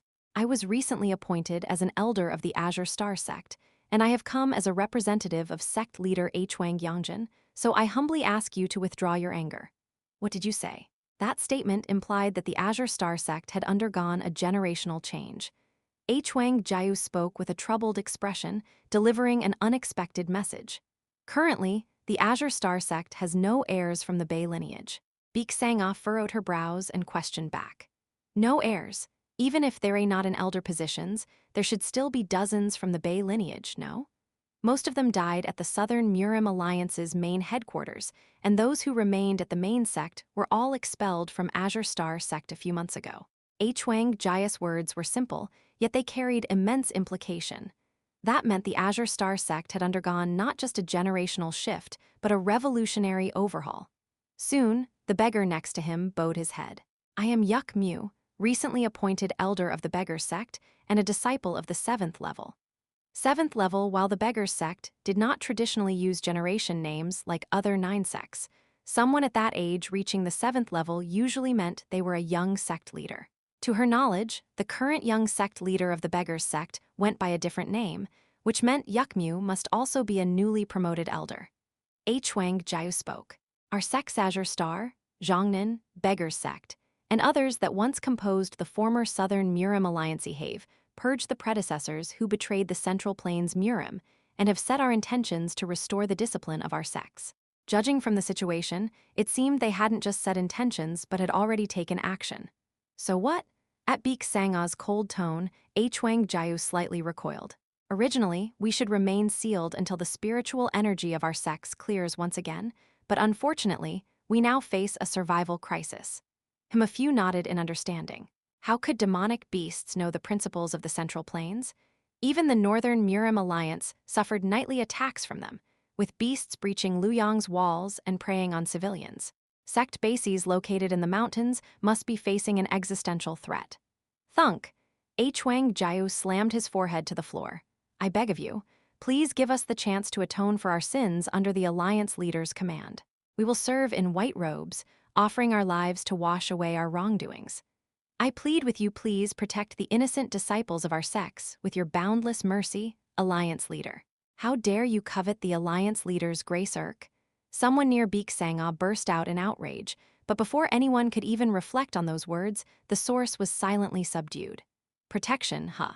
Surprisingly, the visitors hadn't come to negotiate, they came to surrender unconditionally. Sigh with her quiet sigh, the atmosphere grew taut in an instant. Why does this burden just keep growing heavier? No one spoke. All eyes were fixed on her lips. Whatever decision she made, everyone present would accept it without a single doubt. Some might take pride in holding such absolute authority, but for her, this position was an unbearable weight. A silence fell over the hall for some time. The strategists suggested accepting their proposal under various rationales, but the real problem was that there was no guarantee that another internal betrayal like with the Bukshin Jeom clan wouldn't occur. Should something like that happen again, not only would the responsibility fall on her, but the Northern Murim Alliance would suffer a fatal blow. Just as the weight and pressure made it difficult for Beek Sangha to reach a decision thump, someone grabbed both her shoulders from behind. Young Master So-chin? So-chin, who had been subdued by Jegul-yoon, was now suddenly behind her. Even if So-chin was her unofficial lover, touching the shoulders of the alliance leader in a public setting was no trivial matter. Some were about to point that out when suddenly, So-chin began to massage her shoulders. "WH, what are you doing all of a sudden?" As he unexpectedly began to massage her, the entire hall looked on in disbelief. So what? Sochin smirked and said, "Just do whatever you want." Did those bastards ever worry about what anyone thought before they spoke? The bastards Sochin referred to were the detestable men and women from 10,000 Great Mountain. Sochin swept his gaze across the hall with sharp eyes. If anyone dares to raise hell over the young Miss decision, I'll butcher them. Though most didn't consciously realize it, Sochin's martial prowess was now among the top 5 in the entire northern Murim Alliance. Only Du Wang, Dao Zun, and the alliance leader Beek Sangha, who were not present at this moment, could compare. Young Master Sochin, it was such an absurd and ridiculous statement that it should have been laughable, yet somehow, she felt her heart ease rapidly. After a brief contemplation, she made her decision and slowly opened her mouth. This alliance leader light, an infinitely vast space filled with pure white light, a light that evoked both sanctity and ominousness. Within that light existed a solitary darkness, curled up like a tiny speck. The name of that darkness was Cheon Yura. Swish! Before her, another darkness appeared. This darkness took the form of a small black wolf. Indeed, even though your ego was consumed, your will still persists. "Who are you?" Cheon Yura asked with blurred eyes. This one was once called, but now goes by the name Yeomyung. "I believe we were acquainted. Onseha's confusion clouded your memory." Yeomyung stepped closer to Cheon Yura and examined her condition. Innate martial talent and effort befitting of it. Given enough time, you could surely have reached a level equal to my host. But what troubles you now is your inherent nature, and that is not something that can be overcome by will or effort alone. Cheon Yura gave no reply. Of course, if you continue to hold out, hell come to save you, won't he? Like a prince rescuing a princess, hell do whatever it takes. But is that truly the ending you want? Flinch. Cheon Yura, quietly crouched until now, reacted. Yeomyung smirked and said, "Being rescued so easily doesn't suit your taste, does it?" "That's right." Cheon Yura responded. "I can clearly sense it. You feel very complicated emotions toward him. It was not just love. Alongside love, there was another intense emotion. It was the will to compete. The Grand Heavenly Lord will try to absorb you continuously even before completing the awakening ritual of heavenly evil. But there is a way you can escape her clutches while at the same time poisoning her mind." Crackle, Yeomyung's form began to change. The little black wolf gradually grew larger and reshaped into a young man.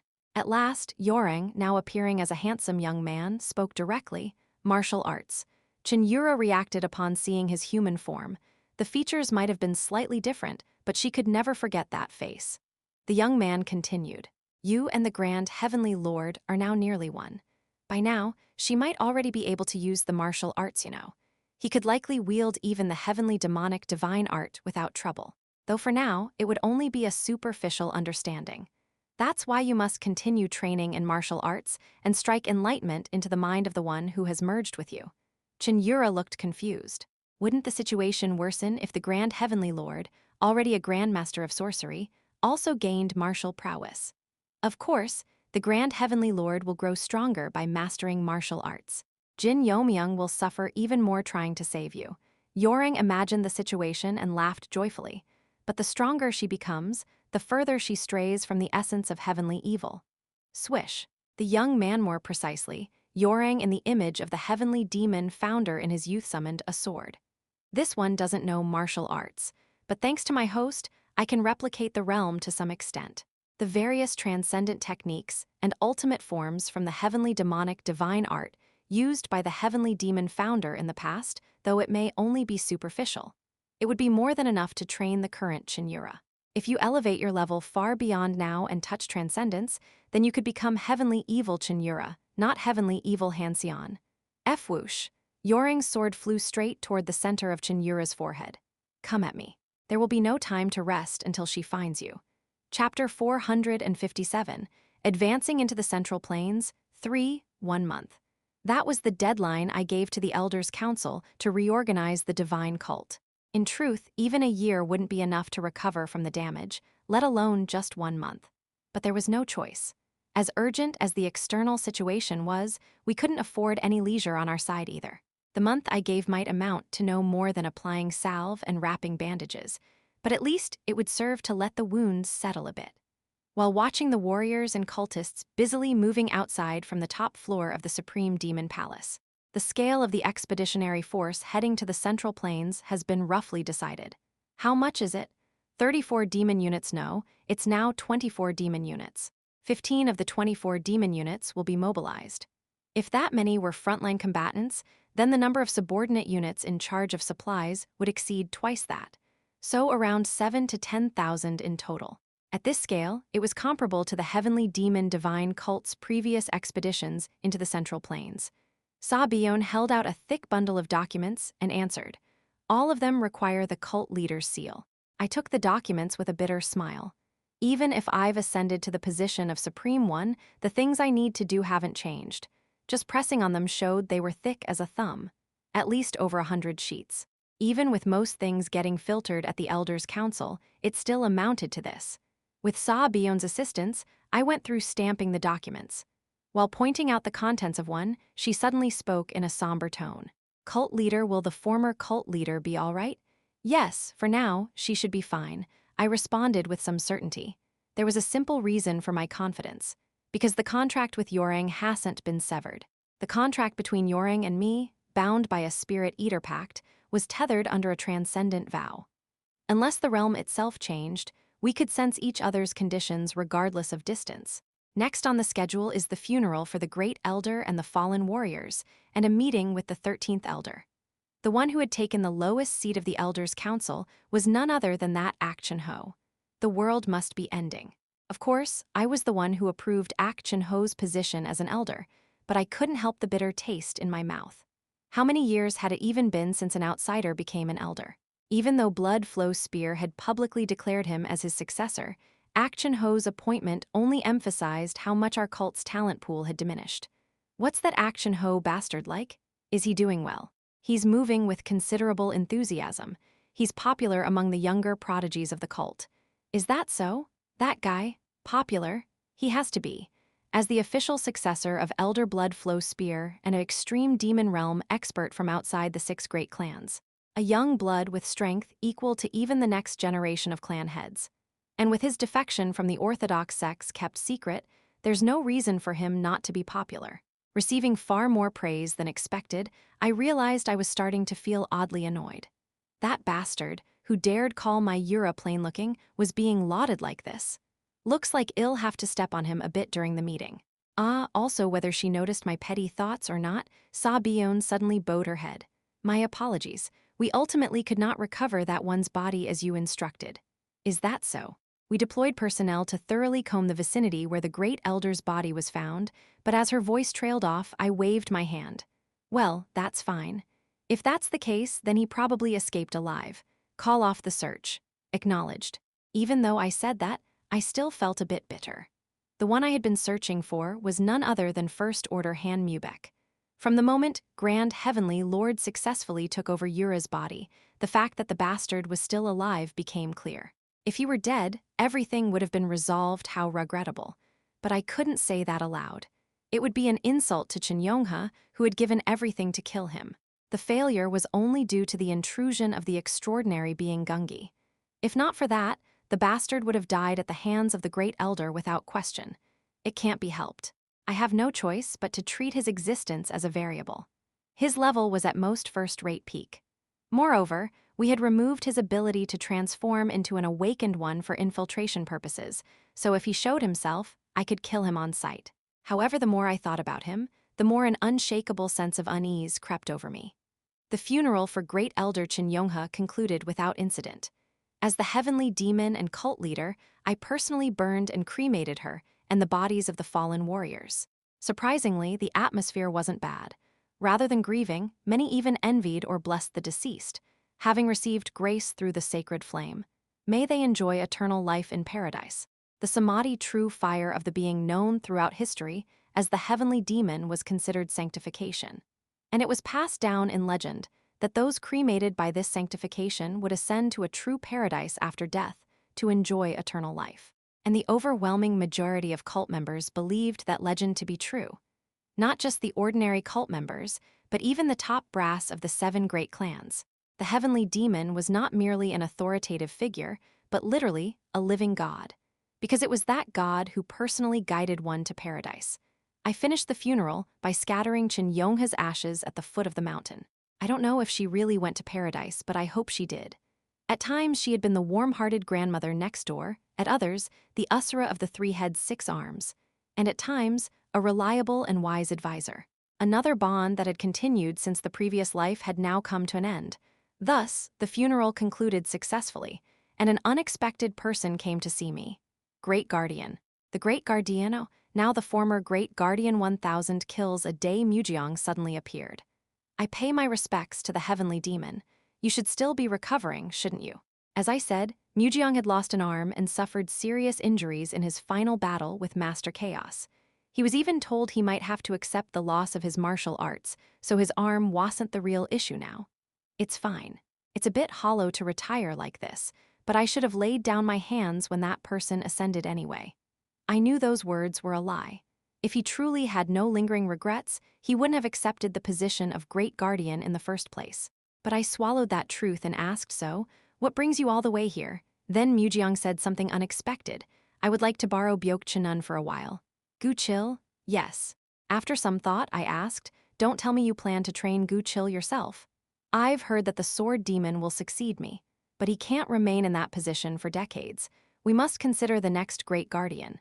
He wasn't wrong. The sword demon only aimed for a duel with me, and in terms of status, he couldn't remain as my bodyguard forever.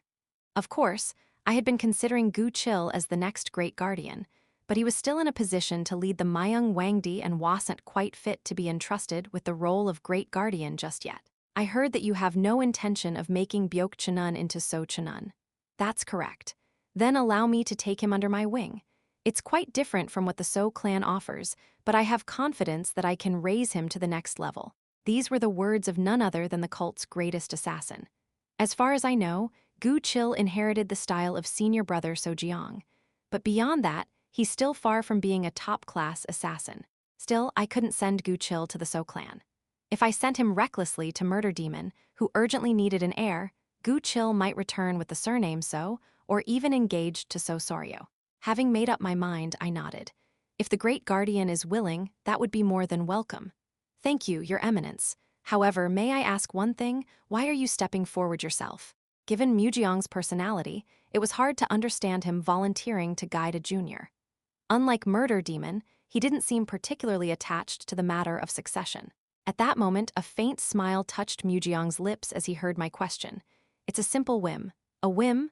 I don't know if Your Eminence is aware, but So Muniac and we used to compete in many ways in the past. I've heard of it.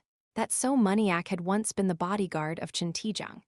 If not for the existence of Jiak Rua, So Muniac might have ended up not as the clan head of the So clan, but as one of the left and right guardians. From martial arts to achievements for our lords, even petty things like appearance, So Muniac and I used to go at each other tooth and nail. I began to understand what Mujeong was getting at. No, rather seeing that guy still flustered and anxious while the other clan heads are living leisurely, stirred up some old feelings. I wasn't originally greedy for succession, but I think I'll allow myself a little ambition. At that moment, I felt a deep sense of sympathy for Murder Demon. Time continued to pass. After about 2 weeks, it became difficult to find any more demonic beasts within the living areas of the cult members. That alone allowed the Xingyo to swiftly regain its stability. The subordinates dispatched from the 1000-day pass were surprised and somewhat awkward to see that I had become both the cult leader and the heavenly demon.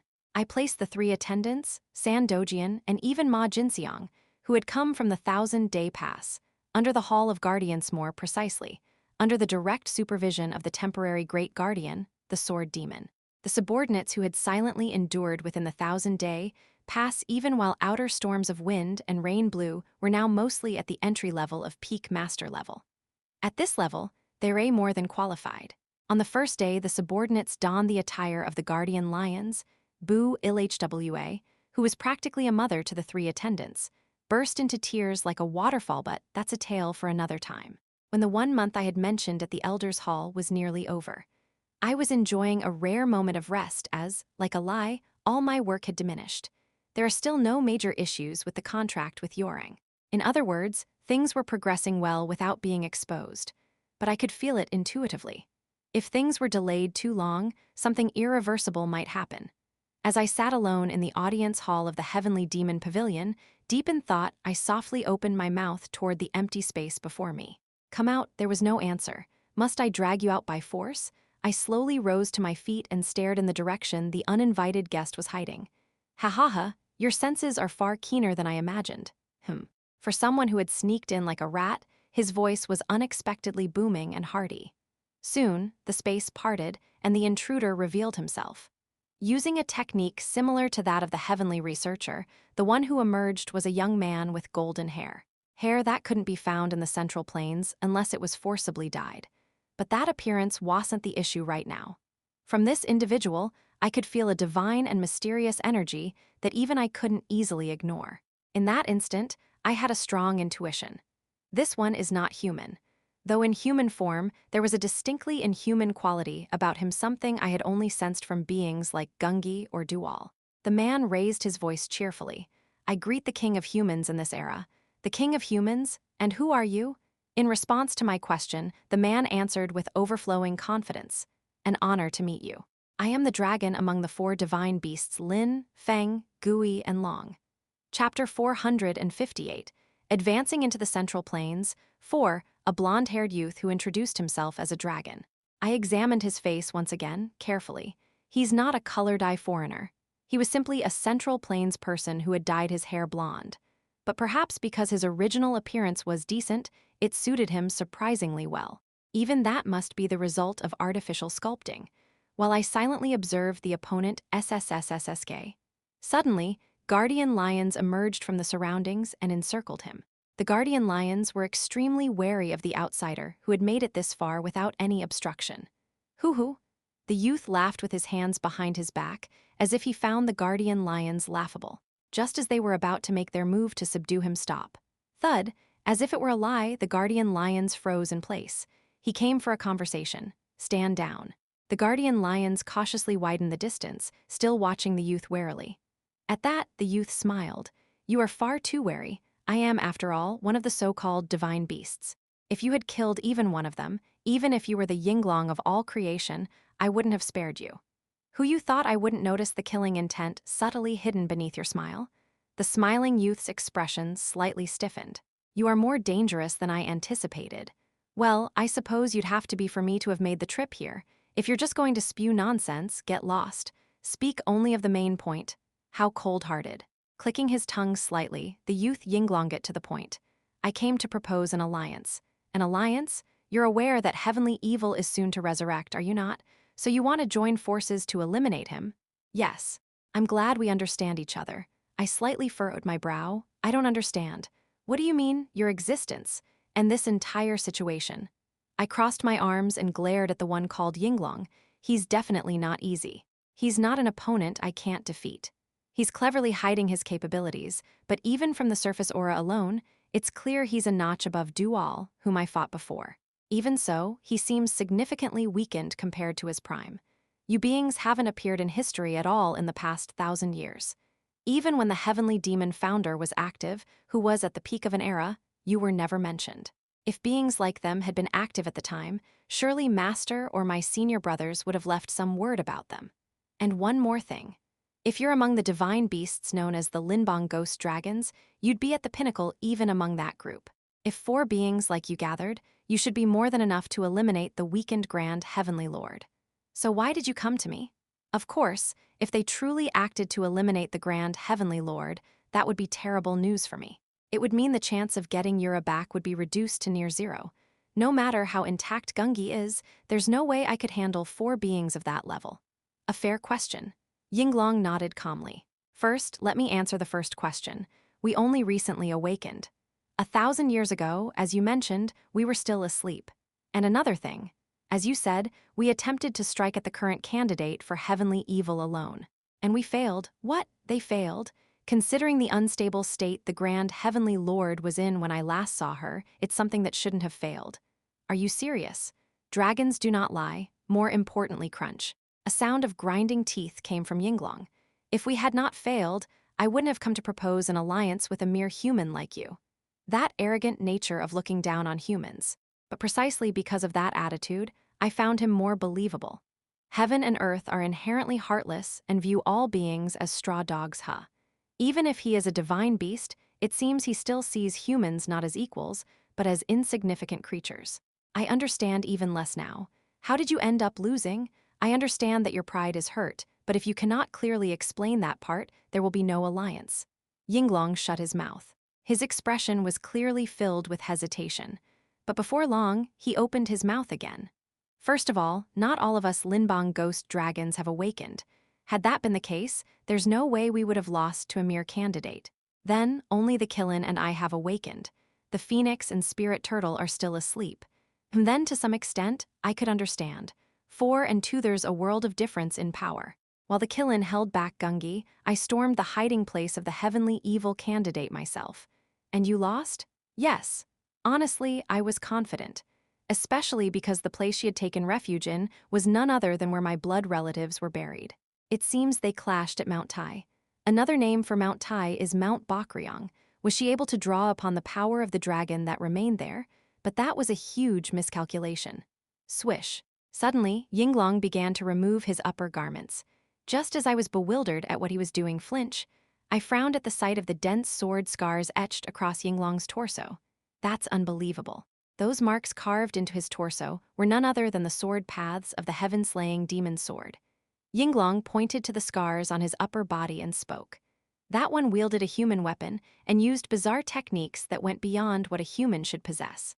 Though I hadn't fully regained my authority due to recently awakening, as I just said, I had a certain confidence. But because of an unexpected variable, I was utterly defeated. I remained silently still. Afterward, upon investigation, I learned that what defeated me was the power system that humans call martial arts. Yura saying the Grand Heavenly Lord really used a sword? You seem to have a hard time believing it. But it's the truth. What is this? Why? Why is the Grand Heavenly Lord able to use the heavenly demonic divine art and the heaven-slaying demon sword? It feels like the worst-case scenario I had feared has come true, and my mind is a mess. But with such clear evidence in front of me, I have no choice but to believe it. What's somewhat fortunate is that the martial arts used by other humans aren't inherently all that threatening, and that one himself wasn't complete. Not complete? To be more precise, her soul wasn't in a normal state. Explain precisely. 2 souls in one body, unable to merge and constantly fighting each other. And despite that, she was able to push me back. If those souls were to fully merge, something unmanageable would occur. That's a relief. It seems the worst-case scenario I had in mind hasn't happened yet. I must hasten my advance into the Central Plains. Yinglong continued. In this era's human world, there are a few strong ones, but among them, the only human acknowledged by our commander is you. So that's why you called me the King of Humans? Indeed. Kings of human nations are irrelevant by the standards of us divine beasts. More importantly, Yinglong's eyes flashed slightly sharp. Now that I see you up close, for some reason, I feel both the power of heavenly evil and earth sage from you. No matter how I look at it, you don't seem like a candidate, which makes it all the more curious. And why are you so sure I'm not a candidate? Because your soul isn't being swayed by that power. Yinglong spoke with certainty. Those born with the fate of heavenly evil and earth sage cannot help but be endlessly swayed by that power. But you, far from being controlled, perfectly dominate both forces. Someone like that cannot be a candidate. So then, I believe I've answered most of your questions. Now I'd like to hear your answer regarding the alliance. He certainly answered everything without dodging. In that sense, he's shown a degree of credibility. However, moving forward, there can be no room for error. That's not an offer I can accept right away. Are you serious? Yinglong's expression hardened. From his perspective, he had spilled all the information he had, only to be brushed off coldly in outrageous affront. However, I slowly gathered my energy and spoke. Let me ask just one thing. I hope you answer it properly. The biggest reason I couldn't trust them after you eliminate the Grand Heavenly Lord, what do you intend to do? If we safely pass through the heaven timing, the density of the upheaving energy across the world will decrease again. And then, will you quietly go back to sleep? Yinglong didn't answer. He couldn't. They too were beings who had lived during the mythic era. They wouldn't be pleased about returning to slumber. After a brief silence, Yinglong opened his mouth. Even if we part ways later, it isn't strange to join hands against a common enemy, is it? That's right, which is why I said I can't answer right away. I refuse to be stabbed in the back at the end. Ultimately, I and they were in positions where we could never fully join hands. Rushing to decide on an alliance would be foolish. What you can offer us, and the clear boundaries of responsibilities and duties, that's what would make it a true alliance. Don't you agree? Yinglong folded his arms and sank into thought. Well, fine. I admit I proposed the alliance too hastily. I'll discuss it with Kilin and return. I am sorry, but I won't be able to wait long. Don't worry, it won't take that much time. That was how my first meeting with Yinglong ended. There is new contact from the Northern Alliance.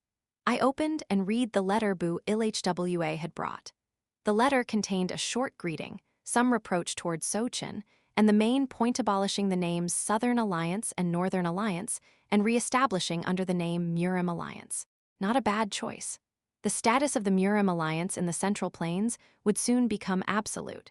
The Murim Alliance would be the only force capable of standing against the hordes of demonic beasts that even firearms could hardly affect. However, at the end of her letter was a concern. The noticeable decline in the activities of those who hadn't learned martial arts and low-ranking warriors. While brimming with energy, the excessive flow was causing them to tire quickly and suffer internal injuries. She suspected it was a side effect of the recently intensified qi in the atmosphere. Seems their situation is similar. This was, in fact, a problem that had recently become an issue within the heavenly demon divine cult as well. Sorcerer sects led by the Heavenly Illusion clan were searching for a solution. But unless the root cause was eliminated, this could cause major setbacks in the advance into the Central Plains. Preparations are almost complete, and supply is proceeding without issue. But if this condition continues or worsens, it won't just be the warriors, but the laborers handling logistics and support who will face severe setbacks in movement. It's not yet comparable to the heaven of sacred spirits, but with time, it may well become that. This situation wasn't all bad. With the atmospheric qi density rising, the warriors' accomplishments were dramatically increasing. Even in just a week, the number of people breaking through to first rate and above had risen to unprecedented levels. But that won't last long. I remembered Sochin's reaction when he first stepped into the heaven of sacred spirits. It's fine for now, but once that threshold is crossed, a world may come where even those below Supreme Peak won't be able to survive. We had to settle things before that happened. It was then kept you waiting. Whoosh. The space in front of me split open as Yinglong, appearing once again in his blonde-haired form, stepped out. And beside him stood a sharp-eyed woman clad in a blue palace robe. We've come to present the terms for the alliance. Chapter 459. Advancing into the Central Plains, 5, I glanced at the woman who appeared alongside Yinglong. On the surface, she exuded a grace similar to that of Yura. From her emanated a sacred blue thunder force. Unlike Yinglong, however, a long horn protruded from the center of her forehead, making it obvious that she was not human. Are you a Kilin? That's right, human. Kilin furrowed her brow and shot me a glare. I heard you had the audacity to propose a deal to us. I smirked slightly and nodded my head. The ones in need are you, aren't they? If that weren't the case, you wouldn't have come all this way. HMPH, true, just as you say. Kilin nodded curtly.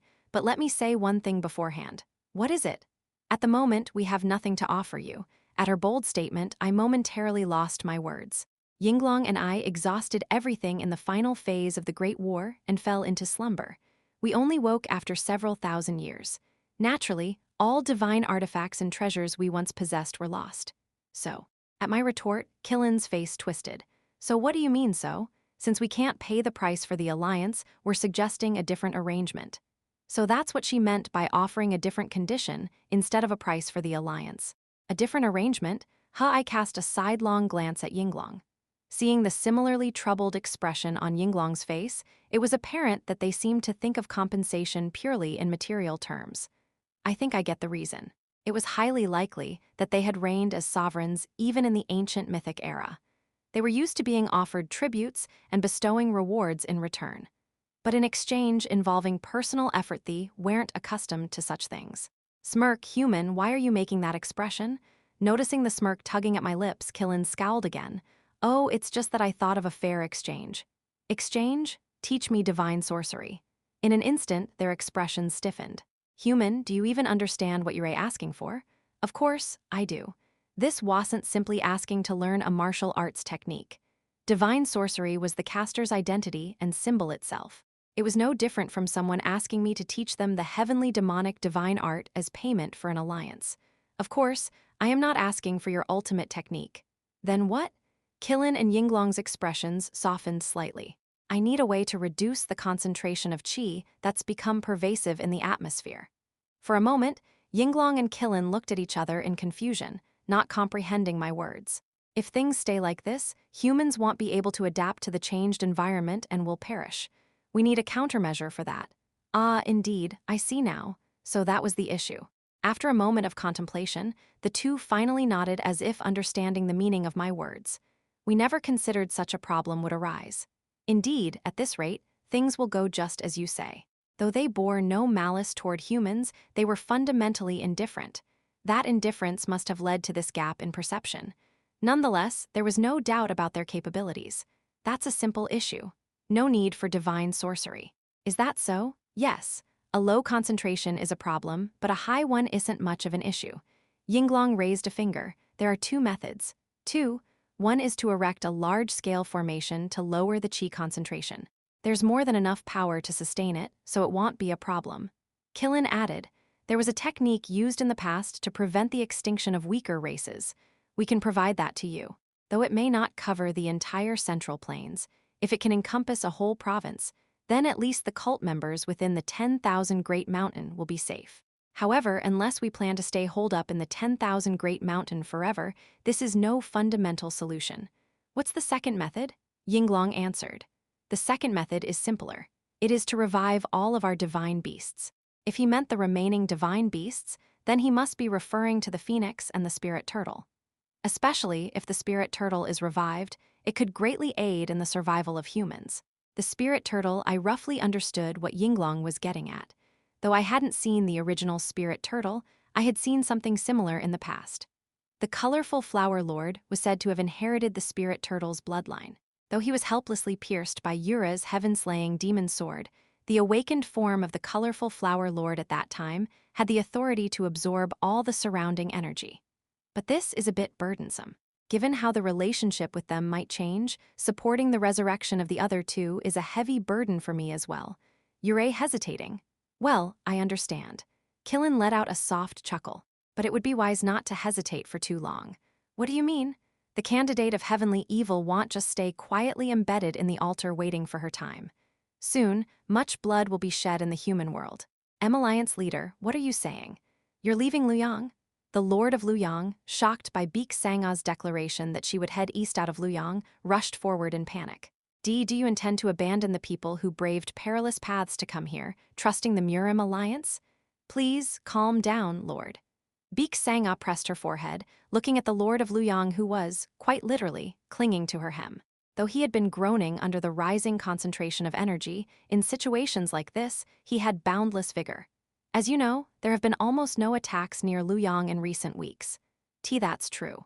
I heard that the monstrous creatures across the Central Plains are gathering near Shandong Province. Because of that, all of Shandong Province had turned into something akin to hell. Yes. According to the report from the Hao sect leader, their numbers exceed 50,000. 50,000? The Lord of Luoyang was so shocked he looked ready to faint. Even a force of 50,000 soldiers would be terrifying, but 50,000 demonic beasts. The thought alone was unbearable. The Empire may have an army numbering over 1 million, but even that army would be no match for 50,000 demonic beasts. They would be mere fodder. If that force gathers in one place and a command structure is established, I guarantee the Empire will be annihilated. Therefore, our alliance intends to strike while we still have strength.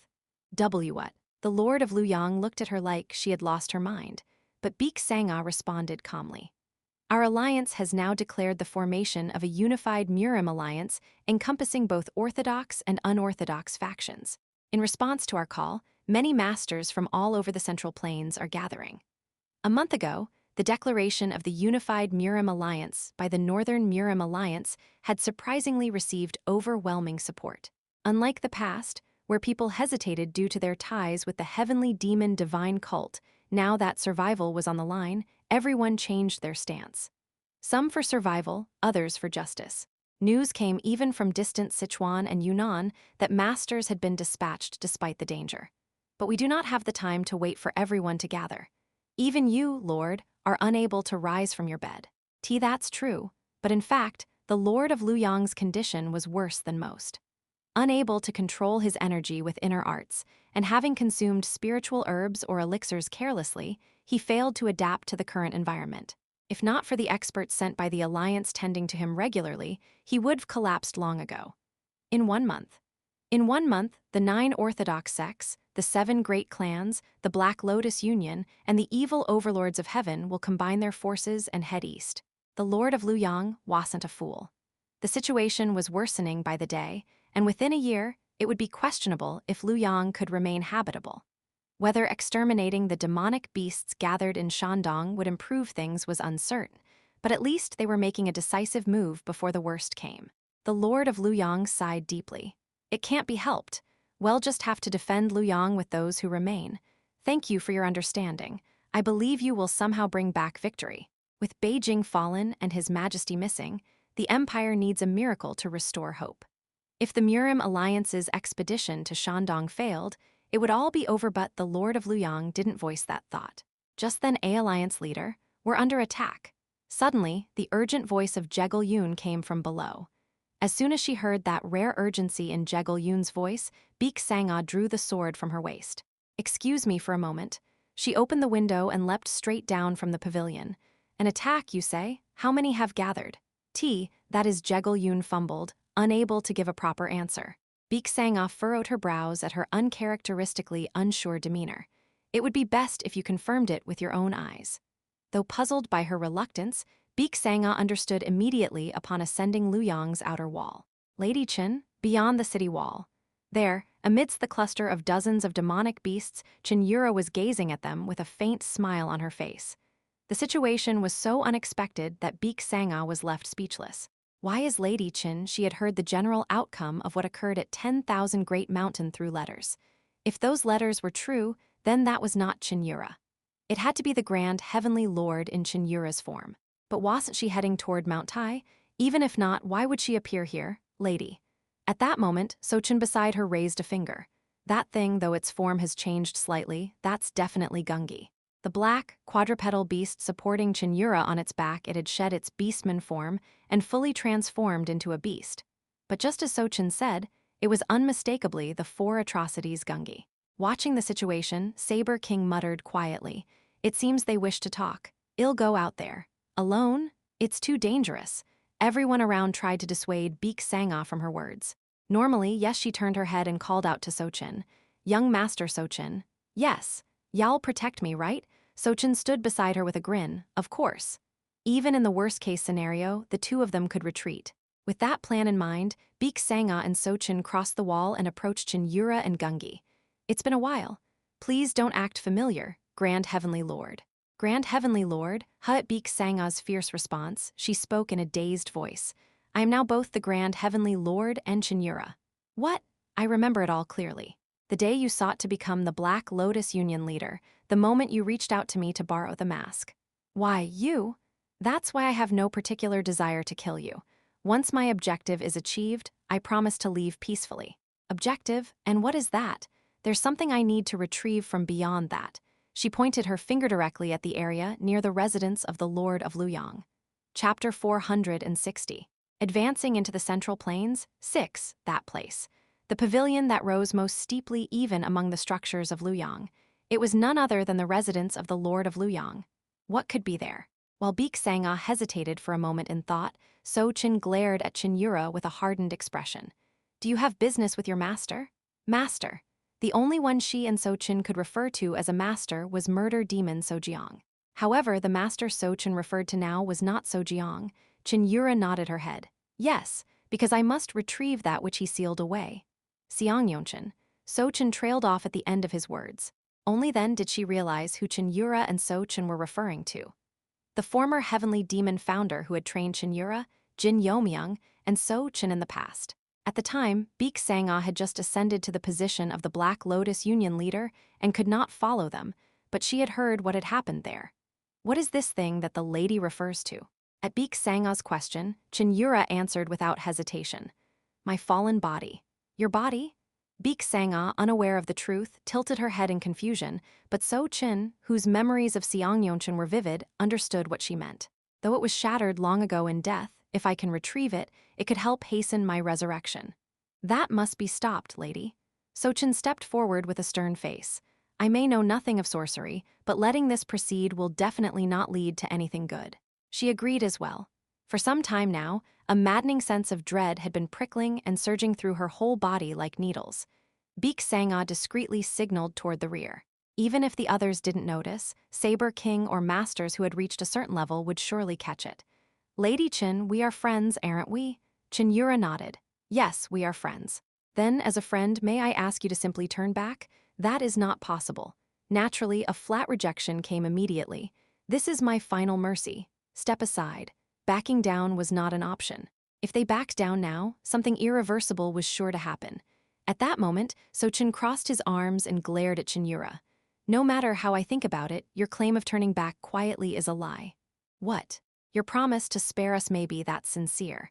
But judging from everything you've done so far, it wouldn't be surprising if, the moment you got what you wanted, you painted Yeo-myung in blood. Am I wrong? Cheon Yura didn't answer the question. Instead, with fierce momentum rising, she gave So-chin a low warning. As a disciple of our cult, do not dare question the command of the cult leader. Despite Cheon Yura's warning, So-chin merely scoffed. Ha, I don't need to listen to you anymore. You're no longer the cult leader. Flinch, not the cult leader. Yeo-myung took your place and became the cult leader. And he became the fourth heavenly demon of our cult. Yura, the former cult leader now, just a relic of the past. Beek Sang-ah grew slightly tense at So-chin's unrestrained provocation.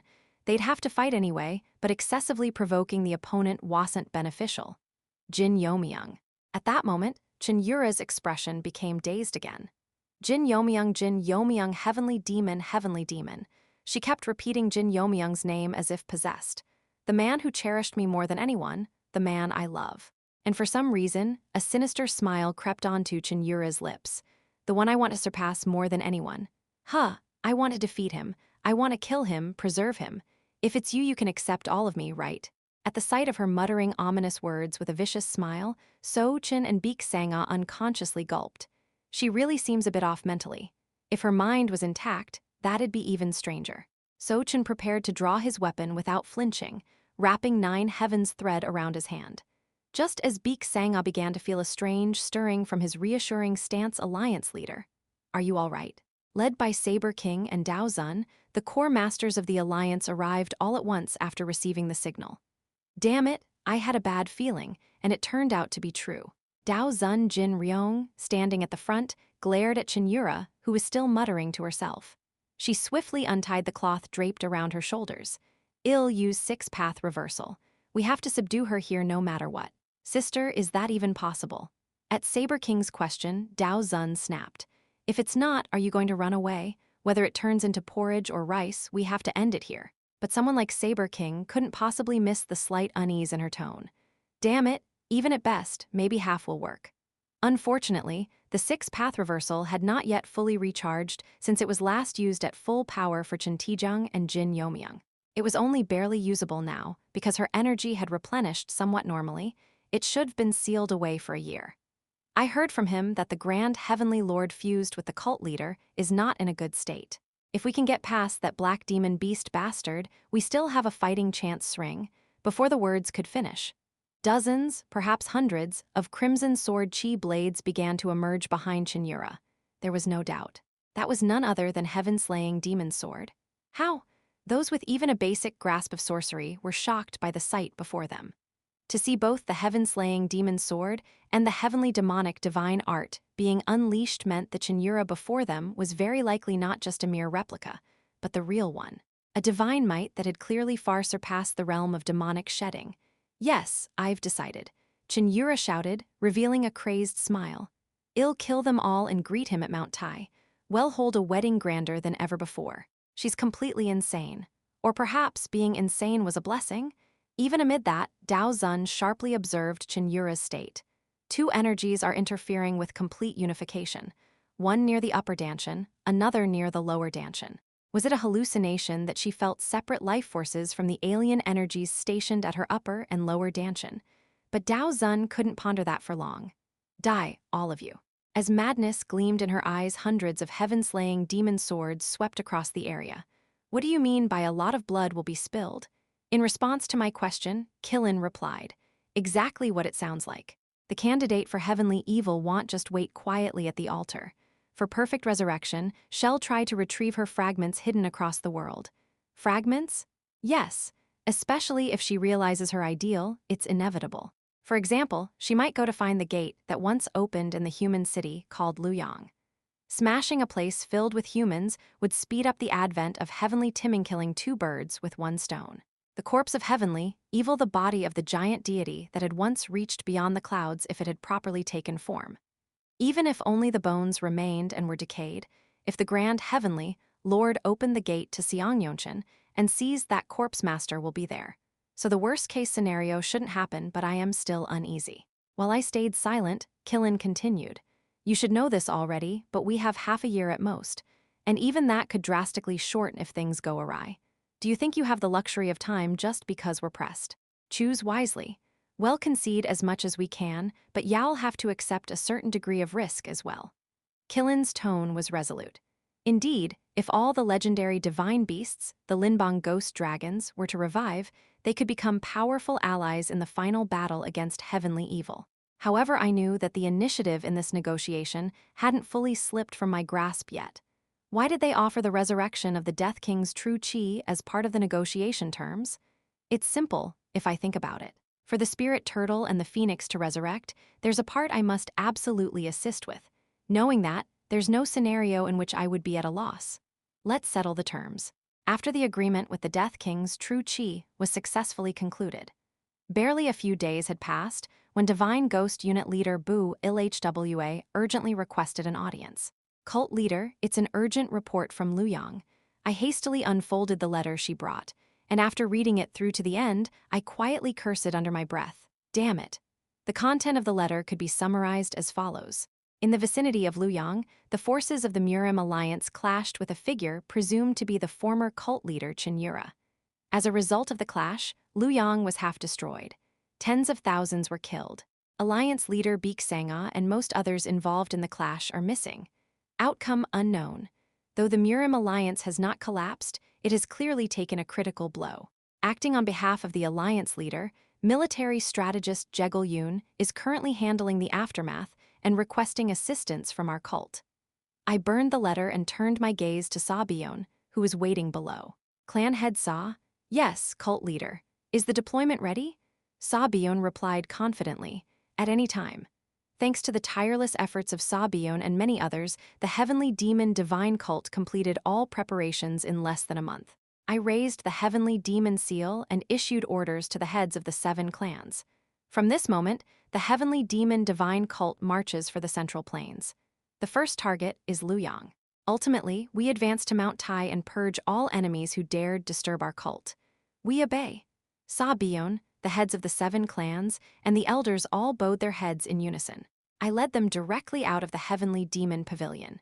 In front of the Heavenly Demon Pavilion stood thousands of martial artists, lined up in orderly formation, looking only at me. This may be the first and last time I see them like this. I had no idea how many of them would return alive, but not a single one of them showed fear on their faces. To them, the Heavenly Demon was leading them from the front. I'll bring back as many as I can alive. And when I bring them back, Yura will be standing by my side. Kwagwagwagwang, Yoring, in the form of the Heavenly Demon Founder, and Cheon Yura continued exchanging sword strikes without end. Superhuman exchange dozens, hundreds of moves per second. In the midst of it, Yoring asked Cheon Yura, who silently swung her sword. Are you all right? You struck down a friend who tried to stop you. Even if it wasn't by choice, the feeling must be vivid. I say this out of concern, but don't let that destroy why she didn't die. Cheon Yura cut off Yoring's words in a low yet strong voice. She drove Yoring back even more fiercely and violently, and even if she did die, it wouldn't really matter. Yoring's expressions slightly hardened upon hearing those words. The progress is faster than I thought. Just as Cheon Yura influences the Grand Heavenly Lord, the Grand Heavenly Lord also influences her. It's fine for now, but if this continues unchecked, I can feel it. It's soon. What is? At her lips, the same twisted smile of madness she once showed Baek Sangha bloomed again. The day I meet Jin Yeomyung. Chapter 461, Ancient Covenant, 1 Liaodong Fortress, Jinzhou. You really came all the way out to this remote place. Saber Demon Pa Aryang clicked his tongue as he looked at the ragged group beside him. They had driven their horses all the way here, scavenging for food however they could. Thinking back to the final day when Beijing fell, honestly, there wasn't a sliver of hope to be seen. Monarch, are you all right? Yes, in fact, I might be the most intact one here. Lord Beekcheng, Ju Beek Ryo, nodded her head. Saber Demon eyed her with a curious gaze. Normally, such scrutiny from him would have been a great discourtesy, but no one here rebuked him now. No, they couldn't. The one who held the lifeline of the dozen imperial family members here was none other than Saber Demon himself. It's fascinating. You haven't undergone a body reformation, and yet that old hag appearance has reversed like this. At the word old hag, Lord Beekcheng gave a bitter smile. It's not exactly a good sign. The fact that my authority is returning means, conversely, that the grand heavenly lord's power is growing stronger. In the past, during the incident at Yugyeongsan, Lord Beekcheng had all her powers stripped and barely escaped with her life. Afterwards, she lost her youth and became almost a shell of a person.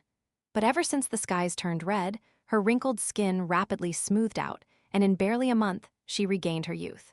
That's why, now more than ever, we must avoid falling into the grand heavenly lord's hands. Certainly. Saber Demon shifted his gaze slightly and glanced at the surviving royal members. Honestly, it was already a miracle they had made it this far, guiding the imperial family. These were people who had never ridden in carriages with fewer than 4 horses in their entire lives, yet they had made it here. That they could do so was partly due to Saber Demon and the extreme Du clan's capabilities, but also because their physical strength had improved far beyond expectations. Just then, someone called out to Saber Demon. Warrior Pa both Saber Demon and Lord Beekcheng turned their eyes at once. The caller was none other than the Emperor of the Empire. Yes, Your Majesty. Is it safe to enter Jinzhou Fortress like this? After all, Liaodong is. Saber Demon reassured the Emperor, whose words trailed off with unease. Please don't worry too much. Though this region is teeming with foreign tribes, they're still less dangerous than demonic beasts. All right. Also, I have no intention of revealing our identities to the Lord of the city. It's far too dangerous right now. Most likely, news that Beijing had fallen would soon spread across the entire Central Plains. Though they had broken through quickly enough that the news might not have reached Liaodong yet, that was just a matter of time. The lord of a place like this is bound to be cozy with the foreign tribes. Revealing our identity recklessly would be dangerous. Even if he acts friendly at first, who knows how quickly he might change? Take Qinghai, for example, which fell under the sphere of influence of the heavenly demon divine cult. Though Qinghai was officially part of the empire, the intrusion of all manner of foreign tribes, the evil overlords of heaven, and the heavenly demon divine cult made it a place where central government control barely functioned. Especially since the heavenly demon divine cult was one of the key players entangled in Qinghai's power dynamics, Saber Demon kept this in mind clearly. More than anything, an emperor without military power is nothing but a pawn to be used. I can't afford to let this opportunity fall into someone else's hands. Though Saber Demon appeared simple-minded on the surface, he was actually a deeply calculating and seasoned individual. One of the key reasons Cheon Yura had chosen Saber Demon over other masters to send to the imperial family was precisely because of this discernment. The moment internal restoration is complete, our cult will move. Please endure until then. Why, yes. Right now, the only ones I can rely on are you and the organization to which you belong. The Emperor suddenly clenched his teeth with a slightly enraged expression. If the Justice Alliance were still intact, things would have been much better. Those useless fools. Before the Murim had split into the Southern Murim Alliance and the Northern Murim Alliance back, when the Southern Heavenly Sword King had been alliance leader, the Justice Alliance had maintained a moderately close alliance with the imperial family. But after both the Southern Heavenly Sword King and Sword Supreme Sage Guan Haiyan fell from power, and Jegelchen seized control, the alliance between the Justice Alliance and the imperial family rapidly deteriorated. The Emperor gripped Saber Demon's hand and shook it up and down. I shall never forget your service. You better not. Do you have any idea why I am putting myself through this hell instead of returning to our cult? Saber Demon thought to himself, but bowed his head respectfully. Just the promise of the Empire's sovereign is already more than enough for me. When escaping Beijing, the emperor had made several promises to Saber Demon. Each of those promises was tremendously weighty. But the most significant among them was none other than the declaration that the heavenly demon divine cult would become the empire's official religion. If the cult could stand behind a restored empire, then it would have nothing to fear from anyone anymore. By the way, that brat really became the heavenly demon. With that sudden thought, Saber Demon barely suppressed the itch in his hands. It'd like to go around with him, but that damn sword fanatic probably already ran off to challenge him. The last letter he had seen stated that the internal rebellion had been quelled and the cult leader replaced. What would Jin Yeomyung say now that his son became the heavenly demon? Actually, should I have pushed harder to have Yeo-myung as his second wife?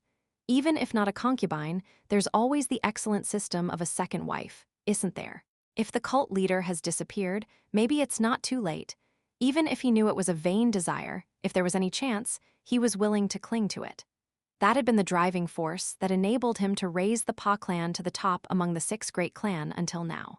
Of course, considering his unwavering devotion thus far, it was very, very likely to all end in vain.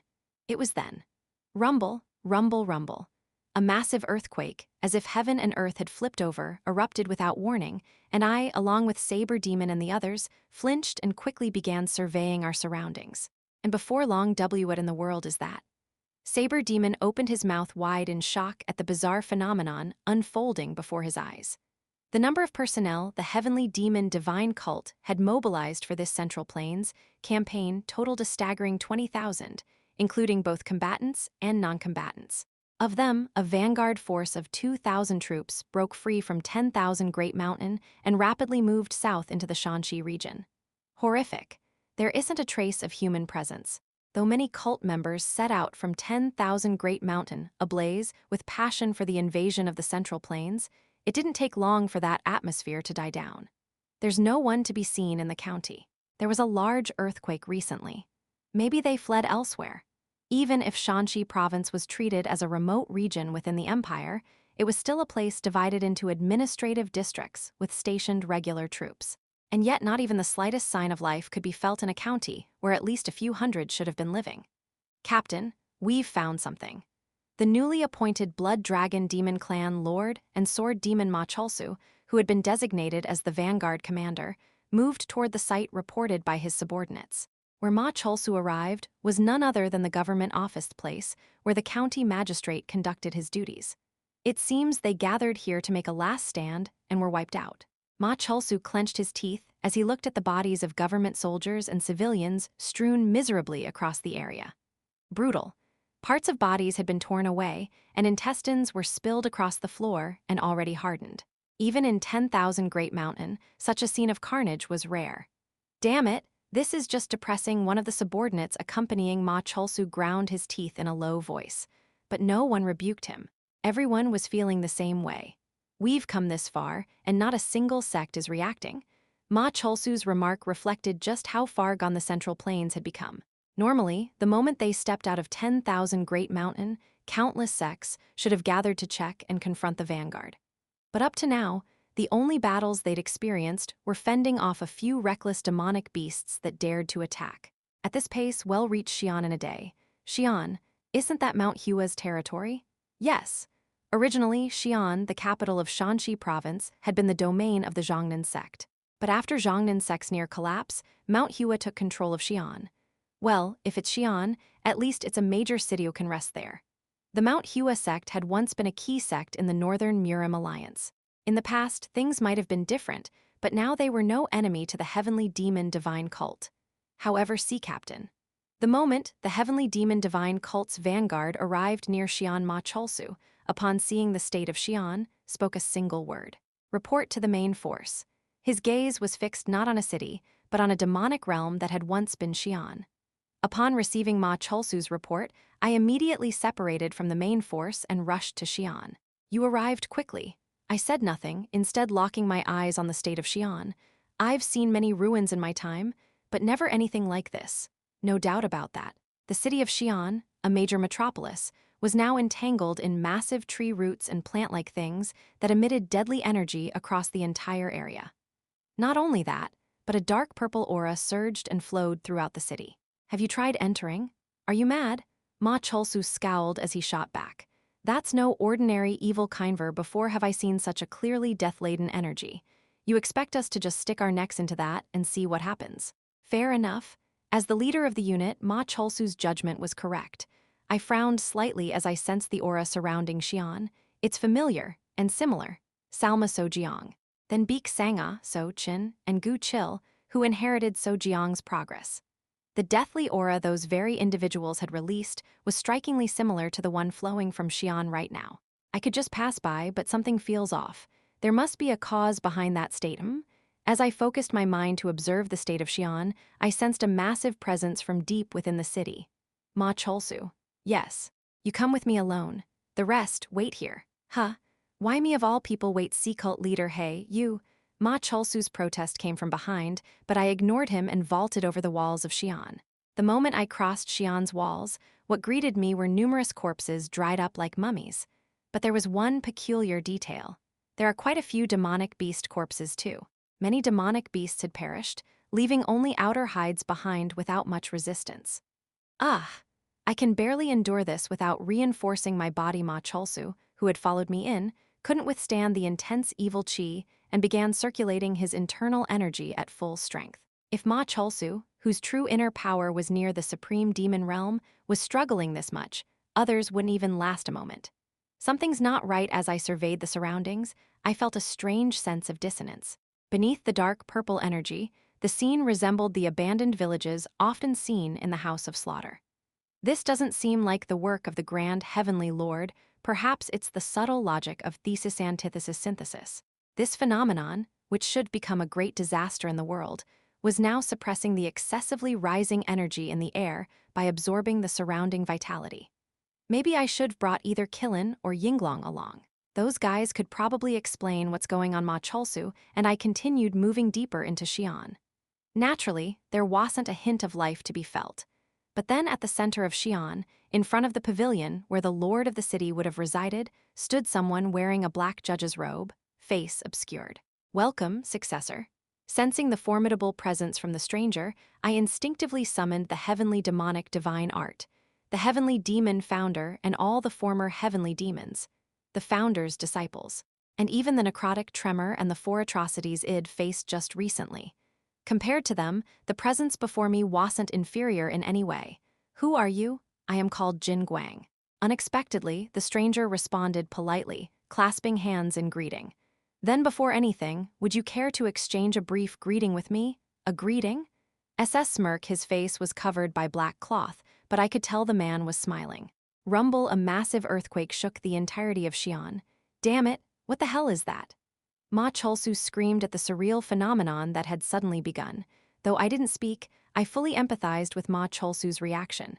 Behind the figure named Jin Guang, as the surrounding pavilions collapsed, a colossal blade mountain began to rise in their place.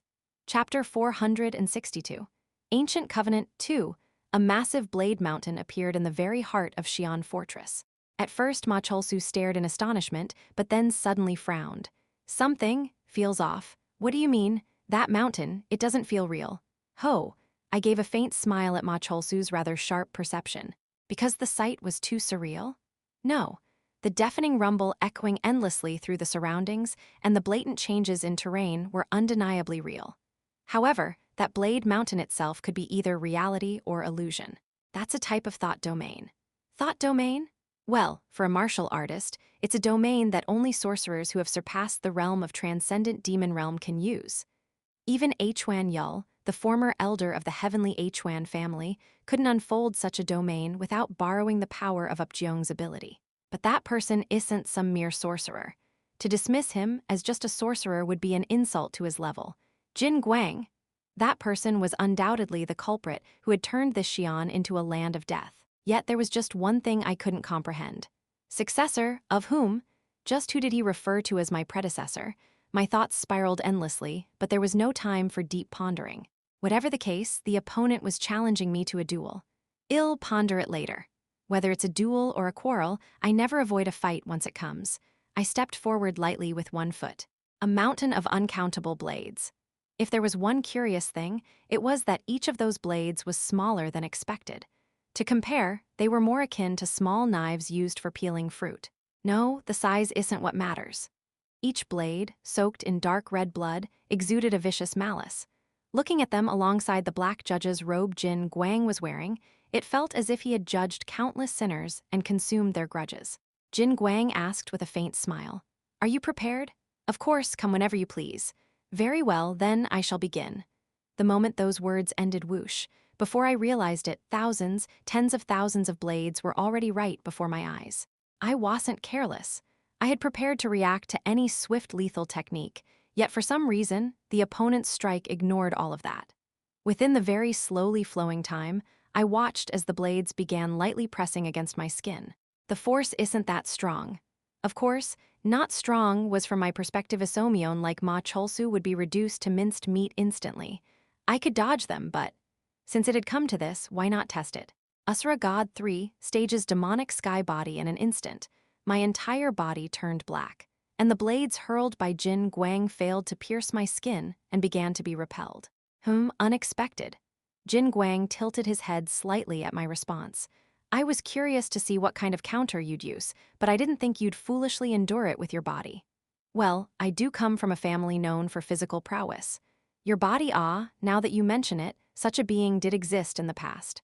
So you are his descendant. Could it be? Does he know senior brother Jin Yeomyung? Fierce hand-to-hand combat isn't bad, but due to the pact, I must conserve some strength." Whoosh. At some point, a blade of fire burning with a dark violet hue had formed in Jin Yeomyung's hand. "That's different." The moment I saw it, instinct warned me, that was no ordinary blade. It would definitely reach me. At the very least, it gave off a presence only comparable to when the three great treasures of the Hwan family cast off all restraints. Jin Yeomyung spoke with evident pride, "This is the sword of the flames of karma. It is a netherworld artifact forged with the fire of Yama in the black darkness hell, using the most precious and sturdy blade from Dawson. I guarantee it blocking it with that alone will be difficult." "So it seems. I shall conclude my greeting with this one slash. Well then, will you continue to block it with your body?" To withstand that strike, I had to use the bright net 10 swords. But for some reason, as I looked at that, one thought crossed my mind. When I placed both hands on my waist and assumed the demon horse stance, Jin Yeomyung slightly furrowed his brow. "Foolish. Are you suggesting that this sword is inferior to the true star sword?" "Of course not. I had experienced the force of the true star sword before. If a divine weapon of that caliber were unleashed from the hands of someone presumed to be far more powerful than someone like Hwan Pyong, even the demonic heaven would not endure. However, even so, there was something I wanted to test. "Come, very well." Jin Yeomyung extended his arm fully, releasing a slight aura of anger. Whether it's arrogance or confidence, the outcome will reveal it. I could see it. That was not the concept of a transcendent technique that twisted the laws of the world. That flame itself was the very law reigning supreme over this world. Hey, that thing, it's dangerous. Only then did Ma Cholsu seem to sense something from the sword, and cold sweat began streaming down his face. Whoosh, rather slowly, Jin Yeomyung's sword drew a vertical line. At that moment behind Jin Yeomyung, an illusion appeared as if a colossal being was looking down on the entire world while swinging its sword downward. That's no illusion. It was no different from the very essence of Jin Yeomyung being manifested into reality. If I couldn't block that one sword strike, Xi'an would vanish without a trace and leave a massive scar upon the continent. I'll block it. Asura God's End Realm transcendent technique, Earth Sage Body. Suddenly, a violent storm of chi erupted and distorted the field of vision. Huck! Unable to withstand the intense storm, Ma Cholsu was pushed back and for a moment doubted his own eyes. A giant had risen from the earth and was blocking the blade of another giant. But that illusion lasted only for a fleeting moment. Kugagagung, an immense shockwave struck the vicinity, powerful enough to make one fear that all of Xi'an might be blown away. And Ma Cholsu's prediction was not far off. The vast interior of Xi'an vanished without a trace due to the collision of the two forces. Rumble, rumble, rumble. Amidst the now completely ruined land, Jin Yeomyung spoke without hiding his interest. "The body of an earth sage. Well, I've taken a blow." At some point, the sword in Jin Yeomyung's hand had disappeared. "It seems you haven't fully mastered it yet, but this level is enough to face heavenly evil. You pass." It was the first time since ascending to the supreme demon realm that I felt my entire body ache. I barely managed to offset it, but as he said, the Earth Sage body could not yet be called perfected. I had merely forced it into manifestation through my elevated realm. Then, Jian made an unexpected proposal. By chance, once all your duties on the surface are complete, would you consider coming to hell? You could become an excellent judge. Hell, he says. I knew he wasn't saying it out of malice. No doubt it was an offer he made after his own careful deliberation. I am afraid I'll have to decline. A pity. It's truly difficult to find talent like you on the surface. Could you now answer my question? Very well. Swoosh. As Jin lightly waved his hand, the ruined surroundings began to restore as if time were flowing in reverse. Before long, the area returned to the eerie atmosphere I had seen at the start. As expected. The current environment of Xi'an wasn't reality, but it could become so at any moment by the will of that man. I'll address the most pressing question first. I know, we are the final arrangements made by your ancestors' illusion demon and death demon. Are you saying this catastrophe was arranged by the senior brothers? That's correct. You may or may not know them, but from the beginning, they weren't ones to be particular about means and methods when it came to achieving their goals. I had no choice but to acknowledge those words. No matter how generous the two senior brothers were toward the rest of us, they were, at their core, beings called demonic gods. They would not be bound by conventional morality or codes. Allow me to formally introduce myself. I am Jin one of the 10 kings of hell. It is an honor to meet a king of hell. I am Jin Yeomyung, the 30th cult leader of the heavenly demon divine cult. Hoo-hoo, to think the one standing atop the human world is so courteous. As if you aren't. To think that an existence not even human but divine would act so politely was a kind of terror in itself. As you might have guessed, this place was designed to recover the energies scattered across the world and delay the descent of heavenly evil. I see. Since it wasn't far from my expectations, I nodded without much reaction. However, originally, it should not have been possible to manifest during a normal heavenly time. Both my and Ma Cholsu's expressions hardened. A normal heavenly time, not a mere awakening of fragments, but when the true body attempts to revive. Illusion Demon made a last resort deal with us kings of hell to prepare for that time. Then that means Xi'an isn't the only place like this? King Jianwang nodded. Of course. Across the continent, incarnations of us kings of hell have descended, and just like here, they are recovering the overflowing energies and human souls. They were by no means benevolent. Naturally, one who judges in office must not be a virtuous person. Absolute neutrality. Which meant that they had either received compensation or had something to gain by making a pact with senior brother Huan Xiang. What happens if the heavenly time passes safely and heavenly evil disappears? In that case, we will return to hell. That was the contract from the beginning. And if it doesn't disappear? King Jianwang did not respond immediately. Hoo-hoo-hoo-hoo. His laugh reminded me of a child who had found a new toy. Naturally, once all the celestial and terrestrial energies are fully drained, the true bodies of us kings of hell, having amassed sufficient power, will descend upon this world, and they shall face the fully revived heavenly evil. When that time comes, surely the world would already be destroyed. Then we must end it before that happens. Hoo-hoo, you understand well. I let out a sigh, unable to hide my bitterness and lament. Now, the enemies humanity faced were no longer limited to demonic beasts. Even if the environment didn't worsen any further, as long as they existed on this land, nothing would change. The resolve of Huan Xiang and Sojiang to eliminate heavenly evil was terrifying. You need not be too disheartened. Since you are their successor, there are arrangements your ancestors left behind for you. Arrangements? Here. Swoosh. King Jin extended his hand. And then, something familiar began to manifest above his palm. True Star Sword? The True Star Sword, which had lost all its divine powers and become a simple iron blade, quietly enshrined in a corner of the demonic Heaven's Jin clan. That lightless True Star Sword now began to emit its former brilliance in King Jin hand. And the True Star Sword slowly floated toward me. I shall restore one use to the True Star Sword. With this, it should be a sharp enough dagger to pierce heavenly evil's blind spot. Chapter 463, Ancient Covenant 3, I held the True Star Sword. Although its use was limited to a single time, its value was far from trivial. The true merit of the True Star Sword lay not only in its power, but in its ability to bypass distinctions in rank. As I retracted the True Star Sword, something hidden in my chest cavity began to resonate with it. Karmic realm along with fate, It was one of my last secret weapons. Knowing I had increased my cards to save Yura was undeniably a good thing. I slightly bowed my head to King Jin Gwang, but he shook his head as if my gratitude displeased him. You needn't thank me. This is merely a transaction, nothing more. Flash, the portion of his eyes that had been concealed, began to glow. Our appearance in the first place will bring nothing good for you or the humans on the surface. Ultimately, it's only a matter of how you perish.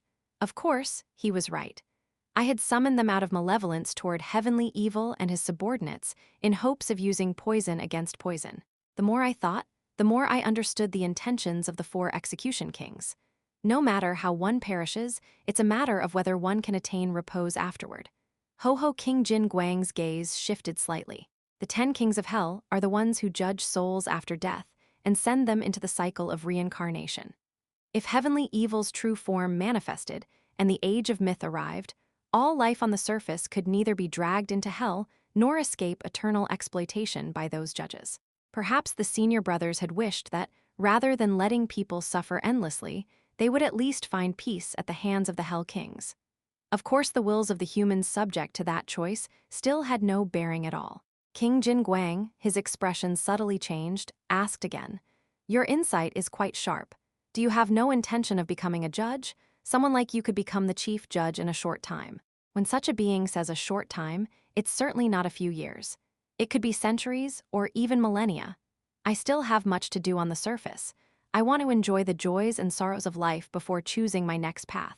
Joys and sorrows, he looked surprised at that. You are indeed an unusual being. I've been rather fortunate. It is well accepted even among high-ranked beings that the higher one's level, the more emotions fade.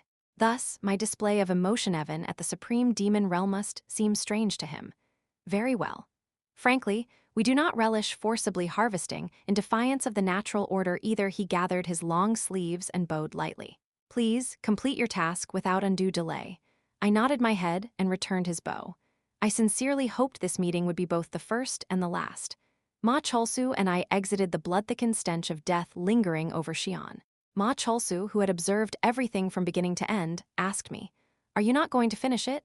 As you heard, they are not exactly enemies, and winning would cost too much." Indeed, Ma Cholsu nodded in hesitant agreement.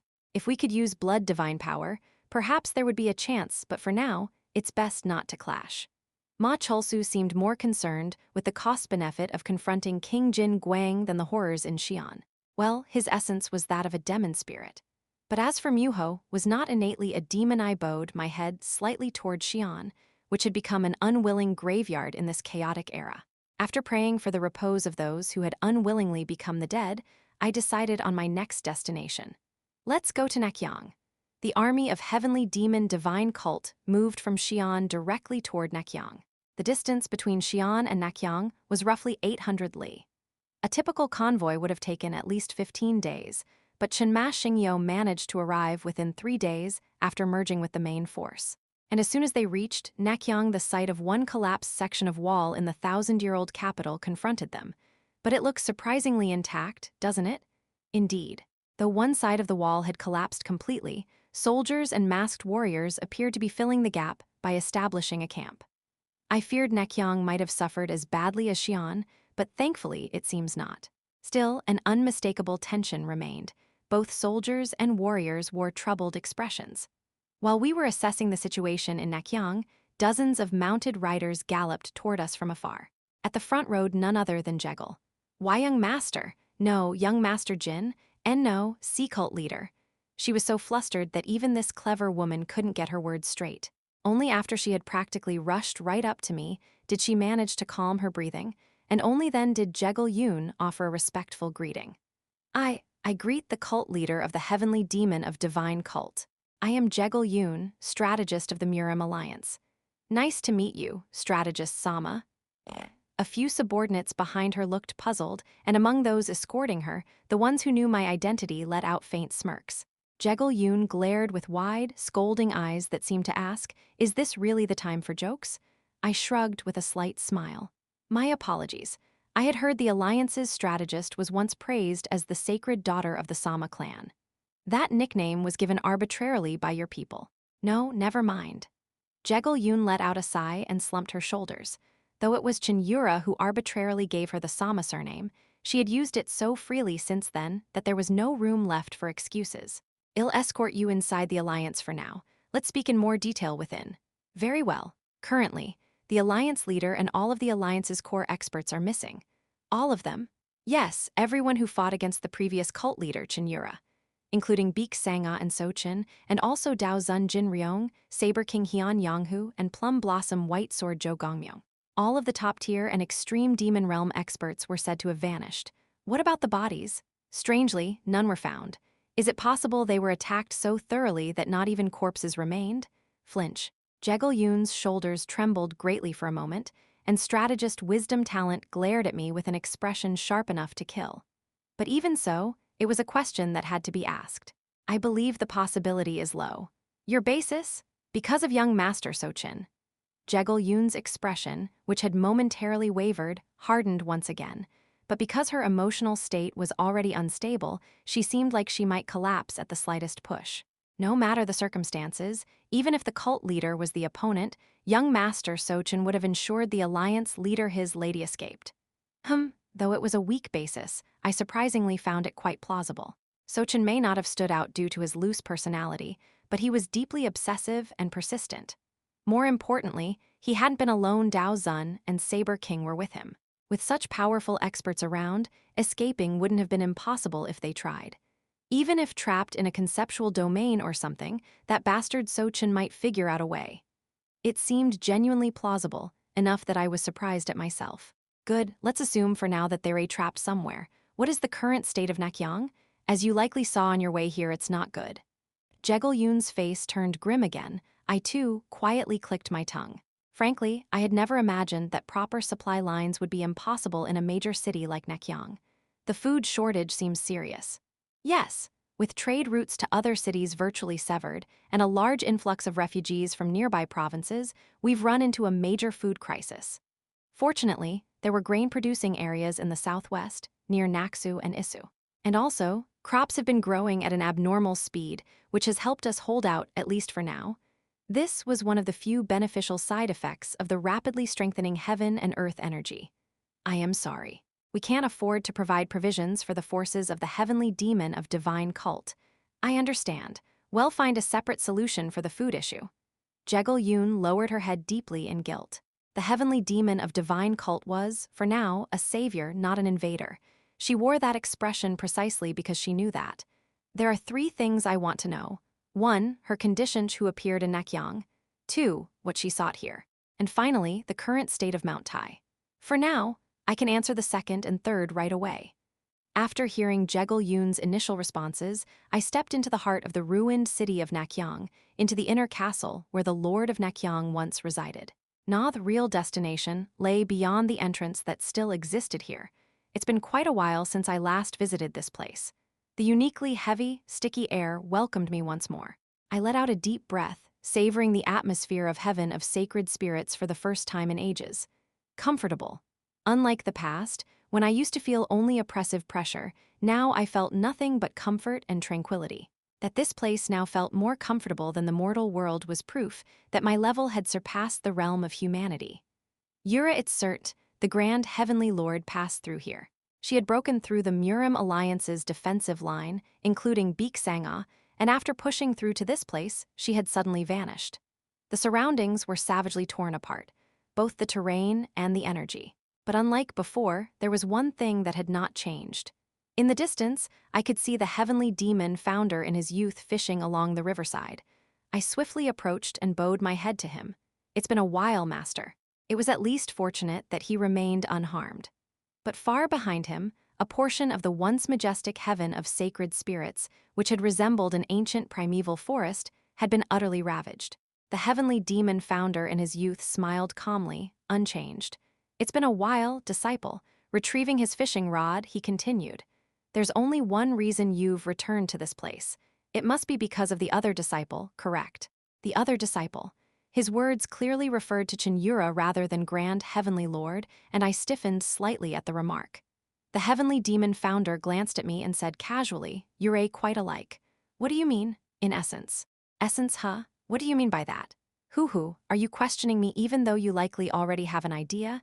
He looked at me with eyes full of serene insight. By realm alone, I shouldn't be inferior to him. And yet, why did I feel completely exposed, as if I had no defenses? You, disciple, possess both the power of heavenly evil and earth sage. I calmly nodded. So I've been told. Honestly, though, I can't really perceive what this power of heavenly evil is supposed to be. A faint quality one could barely detect even by entering deep contemplation in full lotus position. They said it was thanks to this power of heavenly evil that I could deal with four atrocities' chaos more easily than expected. But to my shame, I still couldn't grasp the nature of this power. I find it hard to believe. Are you saying I didn't notice foreign energy entering my body?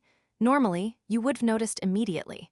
But right now, disciple his finger pointed toward the area around my dantian. You have those, don't you? What he referred to as those were none other than the Founder's fragments. You've harbored alien true chi within you since before reaching the supreme demon realm. Because of that, even when the power of heavenly evil merged into those fragments, you didn't notice. The power of heavenly evil had merged with the Founder's fragments. As I mulled over the meaning of his words, the other disciple is undergoing a transformation much like yours.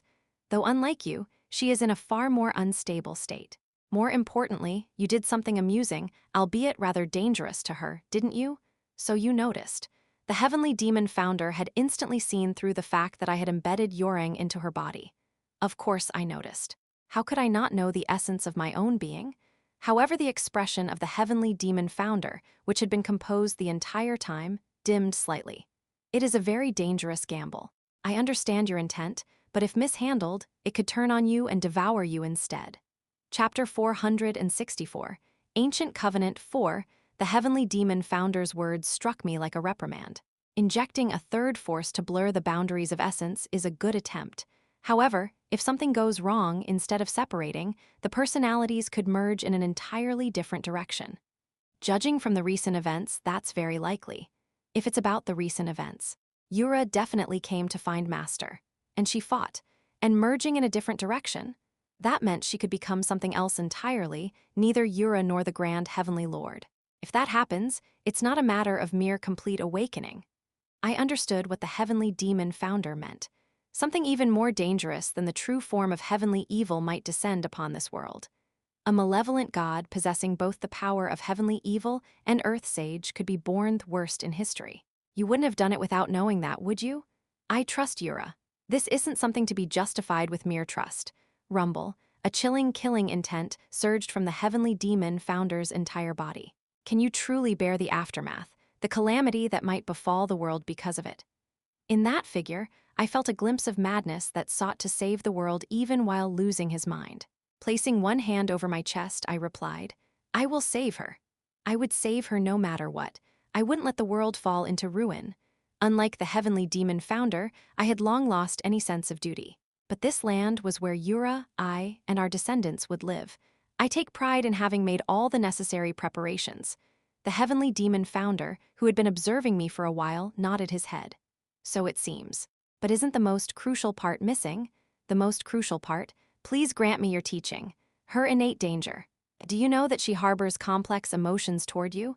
Though the question came out of nowhere, I nodded heavily. To some extent, I know. Put nicely, one might call it ambition or rivalry. Put harshly, it could be envy and jealousy. Yura toward me, envy and jealousy. I unconsciously stroked my chin and muttered. That's oddly not a bad feeling. For a moment, I caught a faint trace of disdain in Master's eyes. It seemed like a look that said, what kind of idiot? The heavenly demon founder let out a small sigh. It's not something to be pleased about. Because of that, the will that should have remained steadfast almost tilted in one direction, threatening everything. I reacted positively to that remark, almost meant it didn't actually happen, right?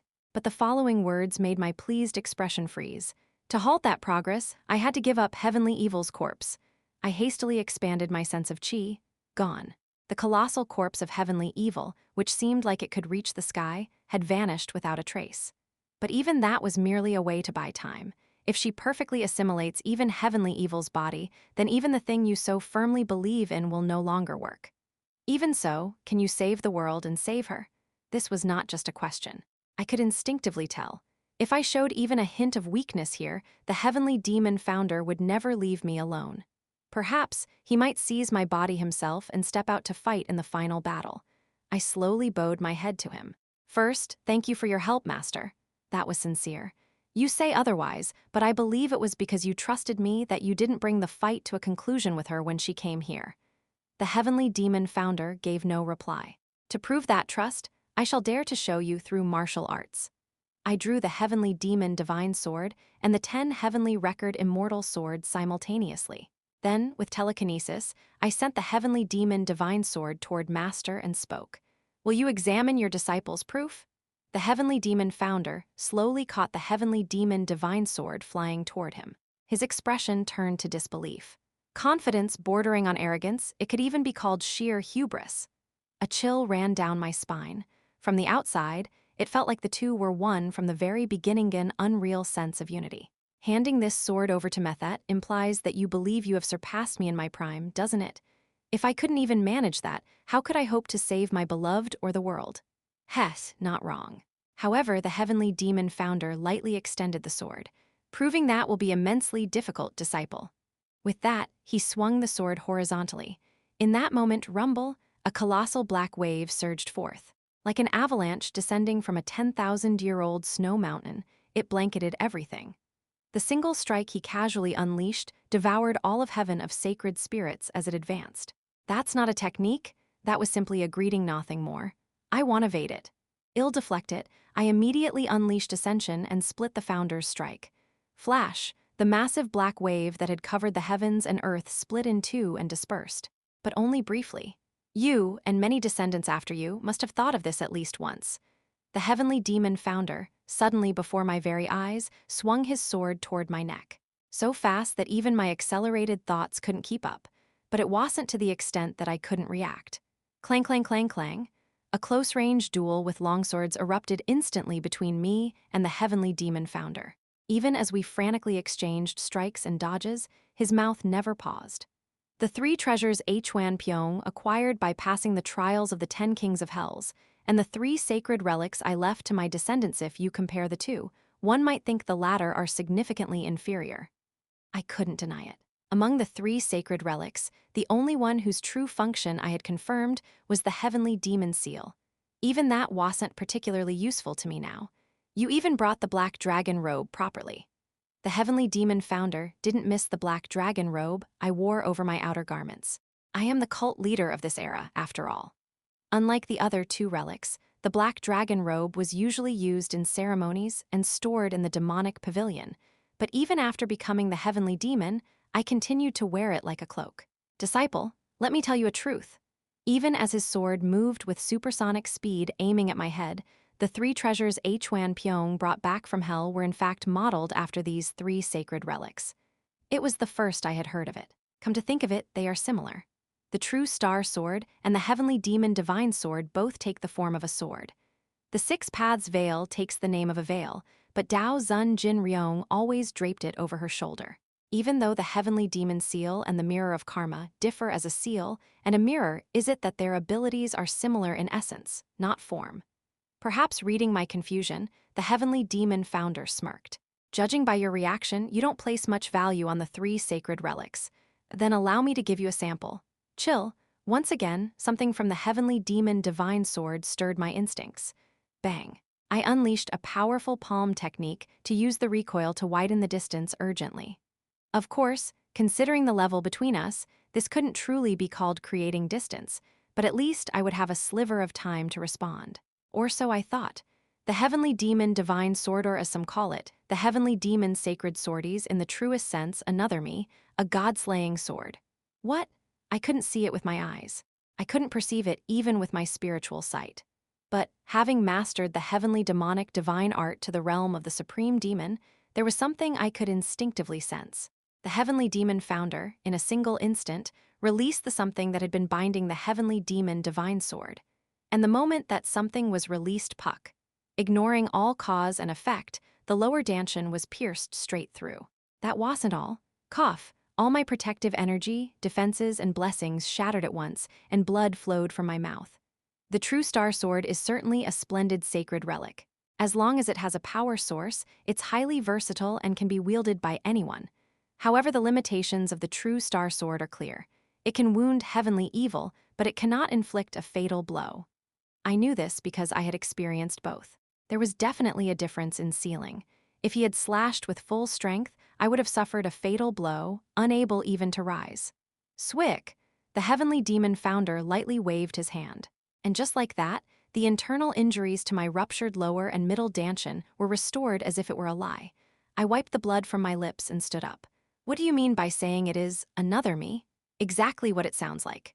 The heavenly demon founder wrapped something around the sword and continued. Now it's Yeo-myung, is that what she's called?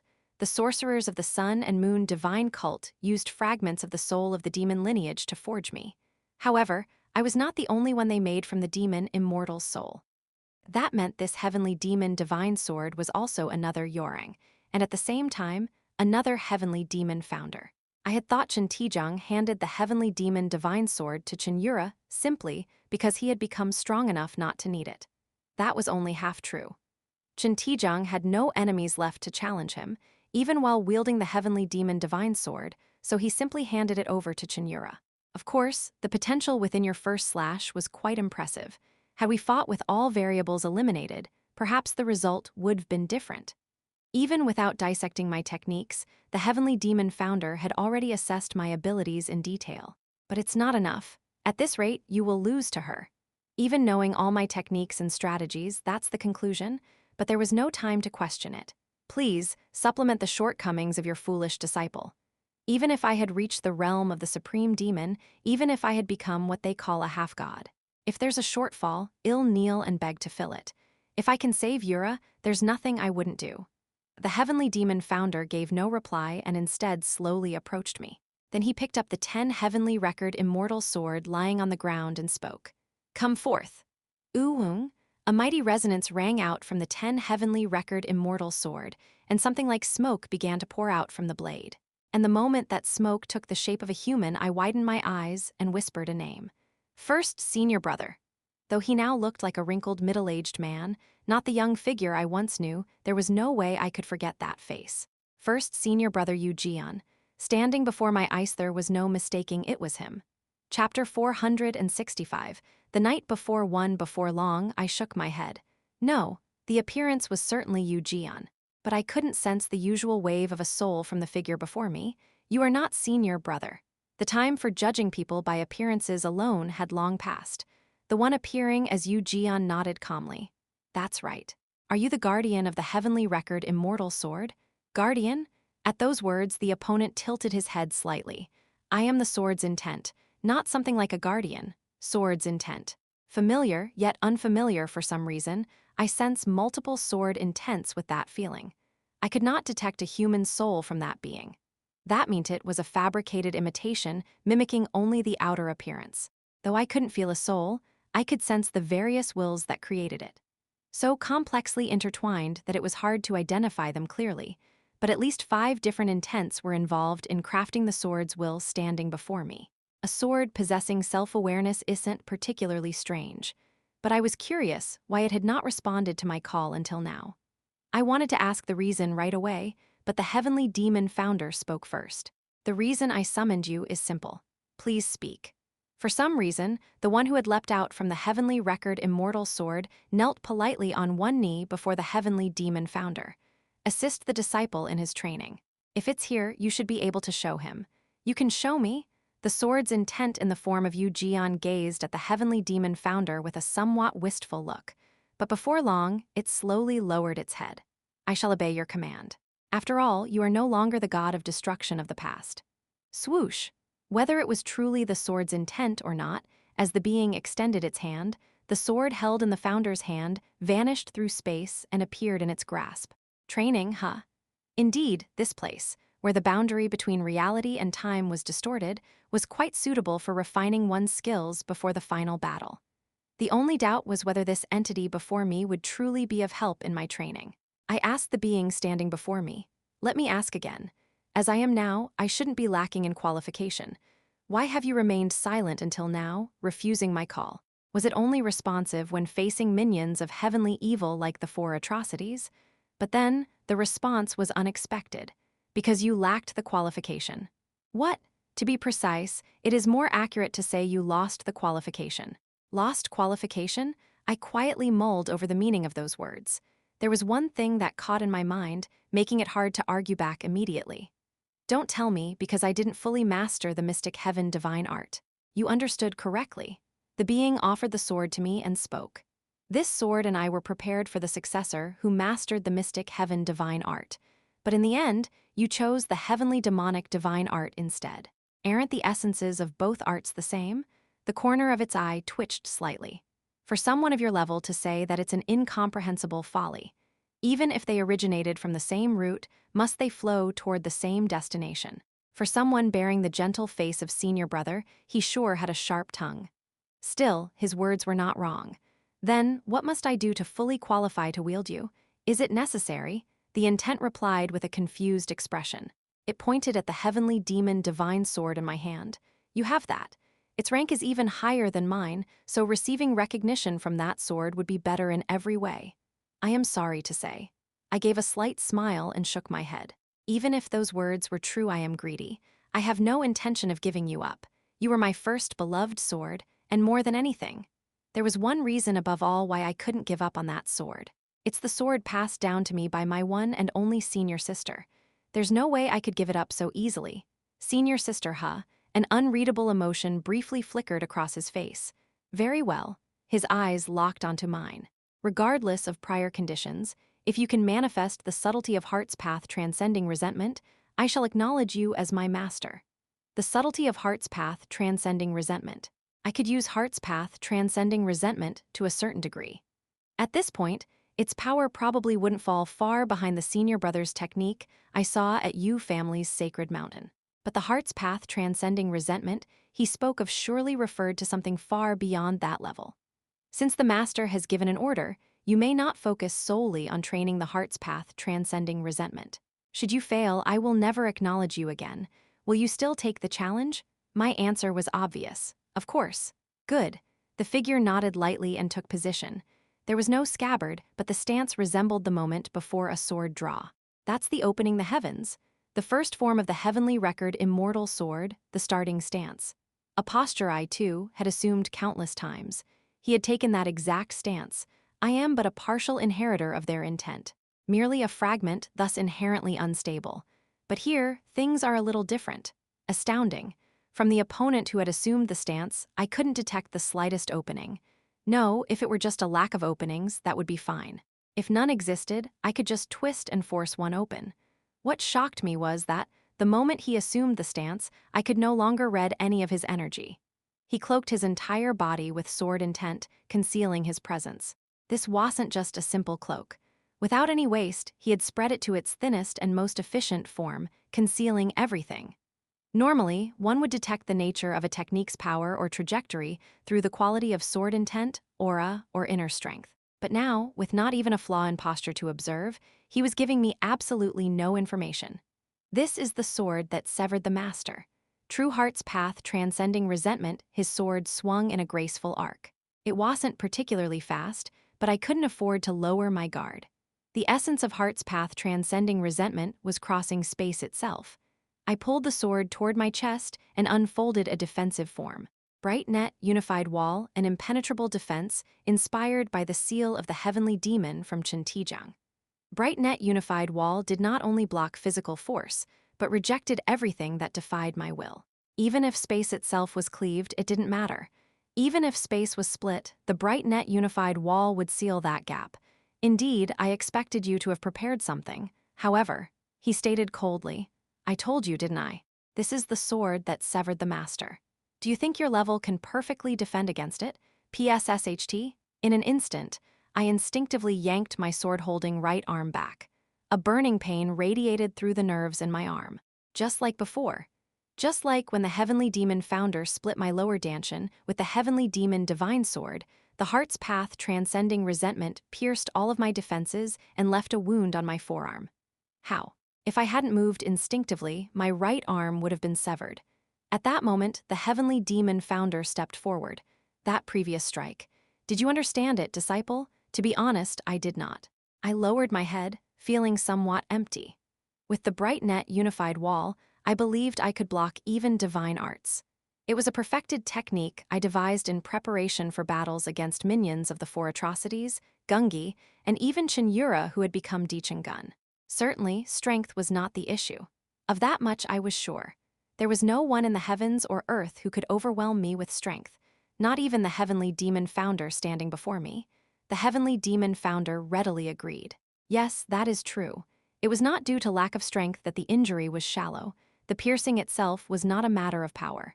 Solving that mystery is the key to obtaining the predecessor's heart's path, transcending resentment. The heavenly demon founder gently patted my shoulder. Disciple, that strike just now.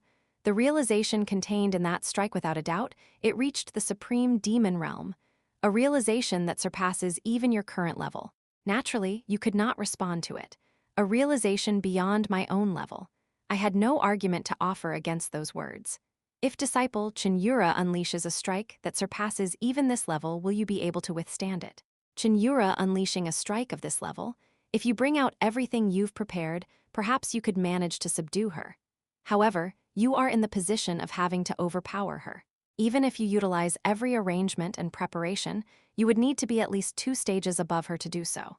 If not, the only outcome left would be for one of you to die. Originally, I would have been confident in subduing Cheon Yura.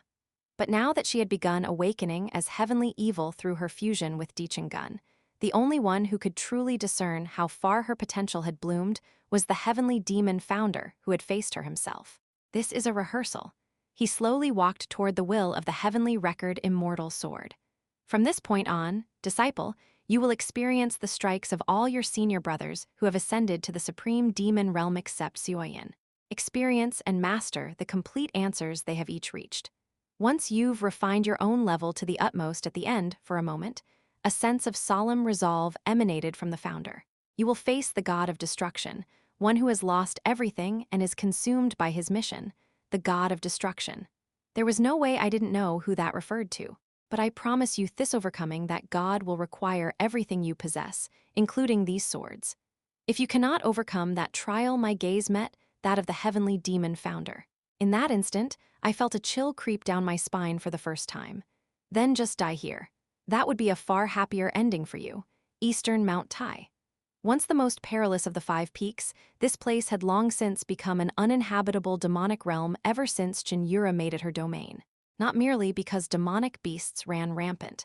The environment surrounding Mount Tai now rivaled even heaven of sacred spirits. Noit wouldn't be an exaggeration to say it had become even more corrupted. Colossal carnivorous plants with self-awareness were just the start. Even those plants were torn apart and devoured by massive demonic beasts under heavenly evil's direct command, all lurking throughout the region for the sake of their lord's resurrection. And standing at the peak of those demonic beasts, Gungi, one of the 4 atrocities who had fully regained his past strength, looked up at the sky and chuckled low. The time has truly come. A total solar eclipse was occurring, casting a black sun across the world. Formed not by the moon, but by some form of sorcery, the black sun would never set until heavenly evil was completely resurrected. How dull. Part of him wanted to go crush the newly resurrected Linbong ghost dragons for amusement. But heavenly evil, on the cusp of full resurrection, was in an extremely sensitive state. And then shall we make it a little less dull for you? A ragged man and woman suddenly appeared, having bypassed his senses. You too are. Gungi bared his teeth in a grin of joy. So Chin and Beak, Sangha previously declared missing after being struck down by heavenly evil, were now standing before him, ragged in appearance but very much alive. Chapter 466. The night before, too, BZZZT. Bolts of thunder infused with the hue of black gold filled the heavens and earth. At a glance, it seemed like a cataclysmic natural disaster, evoking the overwhelming violence of nature, but in truth, what lay before my eyes was a man-made catastrophe. Ha ha ha ha, it feels good to use my strength again after so long. Rumble, rumble. The once clear skies above heaven of sacred spirits had turned pitch black, saturated with thunderclouds. Amidst those clouds, standing with arms outstretched in joy, was an old general. His once yellow hair, reminiscent of a Westerner, had turned completely white, but his robust frame and bronze-toned skin were just as I remembered from his youth. The only thing that had changed? Come on, our new youngest. Let's have ourselves a proper round of fist-throwing with this senior brother. Golden Demon God, Sa Gumhui, let out a hearty lion's roar. I don't recall senior brother Sa having such a boisterous personality. Wahaha! Regardless of how I looked at him, Sa Gumhui began sealing the dispersed thunder chi throughout the area into his own body. Chenyu divine thunder art descent of the thunder demon, the thunder chi, that had spread in all directions, surged into him in an instant. The sound of thunder chi crackling and tearing through the air rang violently in my ears. Even a seasoned expert would have suffered ruptured eardrums and bleeding under that pressure. But what astonished me wasn't the pressure rate, was the fact that he had contained the thunder chi within his body. That had allowed his physical form to become one with nature. Take this, youngest. His fist reached my nose before the sound could. Even though it was lightning fast, it wasn't beyond my ability to react. Naturally, I extended one palm to block Sa Gumhui's strike. Rumble, though it was merely fist against palm, the sound that erupted between us was anything but ordinary. What I collided with wasn't a fist, it was thunder. He's transformed his body into thunder. I could understand that he had expelled his thunder chi outward to fuse with nature's energy, amplifying and then reabsorbing it. Putting aside how the reabsorbed thunder chi might differ in quality from chi refined through internal arts, how could one's very body become lightning? There was no such thunder transformation technique in the Black Gold Sa clan. The previous strongest of the Black Gold Sa clan was Thunder Commander Sa Myonin. Had she mastered such a technique, even a master turned four atrocities like master wouldn't have overcome her easily. There's likely some insight still buried deep in the clan's inner archives. Unlike the techniques of the other senior brothers that could be learned even below the realm of extreme demon, the technique Sa Gumhui used descent of the thunder demon was clearly at the threshold of the transcendent demon realm. It was certain the minimum entry requirement for that was the latter stage of transcendent demon realm. It would be on par with Yu Jion's heart's path, transcending resentment, or Ma Sioyan's temporal island in terms of difficulty. Ha ha ha ha, boom boom boom, his hearty laughter echoed as bolts of lightning relentlessly pounded my defensive barrier.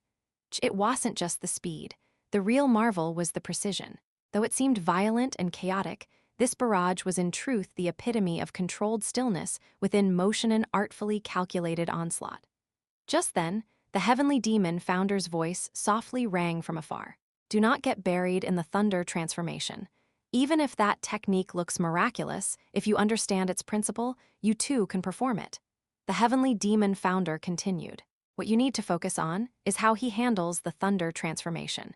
You must discern the ultimate technique hidden beneath the dazzling facade of lightning.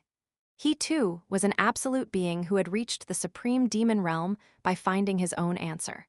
Though he's judged harshly due to his womanizing, Gumhui's talent itself is second to none among the disciples. Indeed, that was true. Even Master had only barely managed to manifest the water attribute through his sword. To transcend even Master and express the thunder attribute so vividly through the heavenly demonic divine art such, a person could never be ordinary. Sa Gumhui, who had continued hammering away at my barrier, smirked. Youngest, how long are you just going to keep blocking? Don't act like Yura the real senior brother. No matter how much he spoke like Sa Gumhui, the figure before me wasn't the real Sa Gumhui. What stood before me was, ultimately, the will of the 10 heavenly record immortal sword. Because the lightning acted like a veil of sword intent, it was difficult to read what lay inside, which caused confusion. But still I won't cling to the outcome of the duel itself. I steal, I learn, and I feel.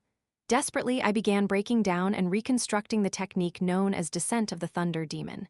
Several hours passed. How was it? The heavenly demon founder asked Sa Gumhui. Sa Gumhui responded without dispelling the veil of sword intent. Impressive. That thunder transformation must have been a first for him, yet his adaptability is exceptional. Rather than simply having good instincts, it seems he's had a lot of combat experience against non-martial artists. Sa Gumhui stretched with a refreshed expression, as if he had thoroughly enjoyed the rampage. His gaze turned toward the youngest, who had entered breathing meditation in the distance. If he had drawn his sword, it would have been dangerous. Indeed, the heavenly demon founder nodded without hesitation. Even if they could exert near-peak divine might here, it was still only near. Like Ma Sioyan, who remained in the original 1,000-day pass, they were but fragments of thought bound by the limits of their very nature. At this rate, he will surely uncover a clue to true martiality. The heavenly demon founder agreed.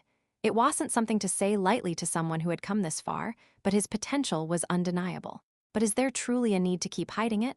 Flinch, Saw Gumhui's brow twitched slightly, a rather meaningful remark. He quickly regained composure and shrugged, averting his gaze. They're all rather shy. His tone carried a tinge of self-mockery. We've changed a lot since the days of you family's sacred mountain. The ones Master remembers are certainly the people we were back then. He will understand. It's about how we feel. Even if we joined forces for Seoyun's sake one last time, you know how it is. Even if that kid knows how we ended, we'd rather remain dignified senior brothers than show an unsightly side. I see. The heavenly demon founder exhaled a rare, heavy sigh. I have no right to say otherwise. I respect that choice. Their timelines differed, and so too did their perspectives. Because they understood that, they said no more and chose silence. It was Saw Gumhui who finally broke it. What do you think? Do you believe there's any chance of winning against heavenly evil? Not much. So there is a chance. If they burn everything, perhaps it's possible. But is that truly the future they desire? Saw Gumhui fell silent. I prefer a happy ending, no more precisely. I just hope that their descendants, at least, find a happy ending unlike ours. Yes, we feel the same. Saw Gumhui agreed without hesitation. Even after the spar with Saw Gumhui ended, the will of the 10 heavenly record immortal sword transformed into other senior brothers, displaying their ultimate techniques to me. Unlike Saw Gumhui, who had been fairly talkative, the next to appear Jin Guanchun and Pa Gunchung in their elder years remained nearly completely silent, simply demonstrating their techniques without a word. I had secretly hoped for similar friendliness as with Saw Gumhui, but it seemed they had no intention of maintaining the act. And then, the next to appear was an old man whose ragged appearance was enough to inspire the phrase unsightly to behold. His body was covered in burns, and it wasn't hard to guess that this was none other than murder demon Sojeong. After ignoring me for a while as he scanned the area, Sojeong suddenly spoke. My will has already been passed to someone, so I won't bother transmitting my ultimate technique. His tone had changed drastically from the previous Sojeong, who had stuttered heavily. More importantly, unlike the others, you don't need to learn my technique. The skills of an assassin are best passed to another assassin.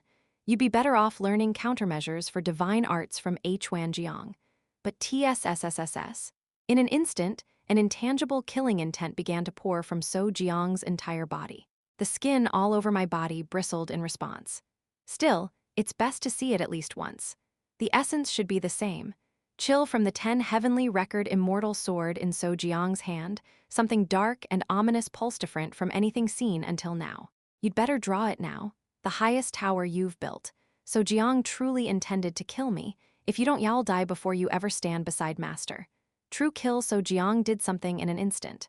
And the moment I sensed that something, I instinctively unleashed the bright net karmic fate.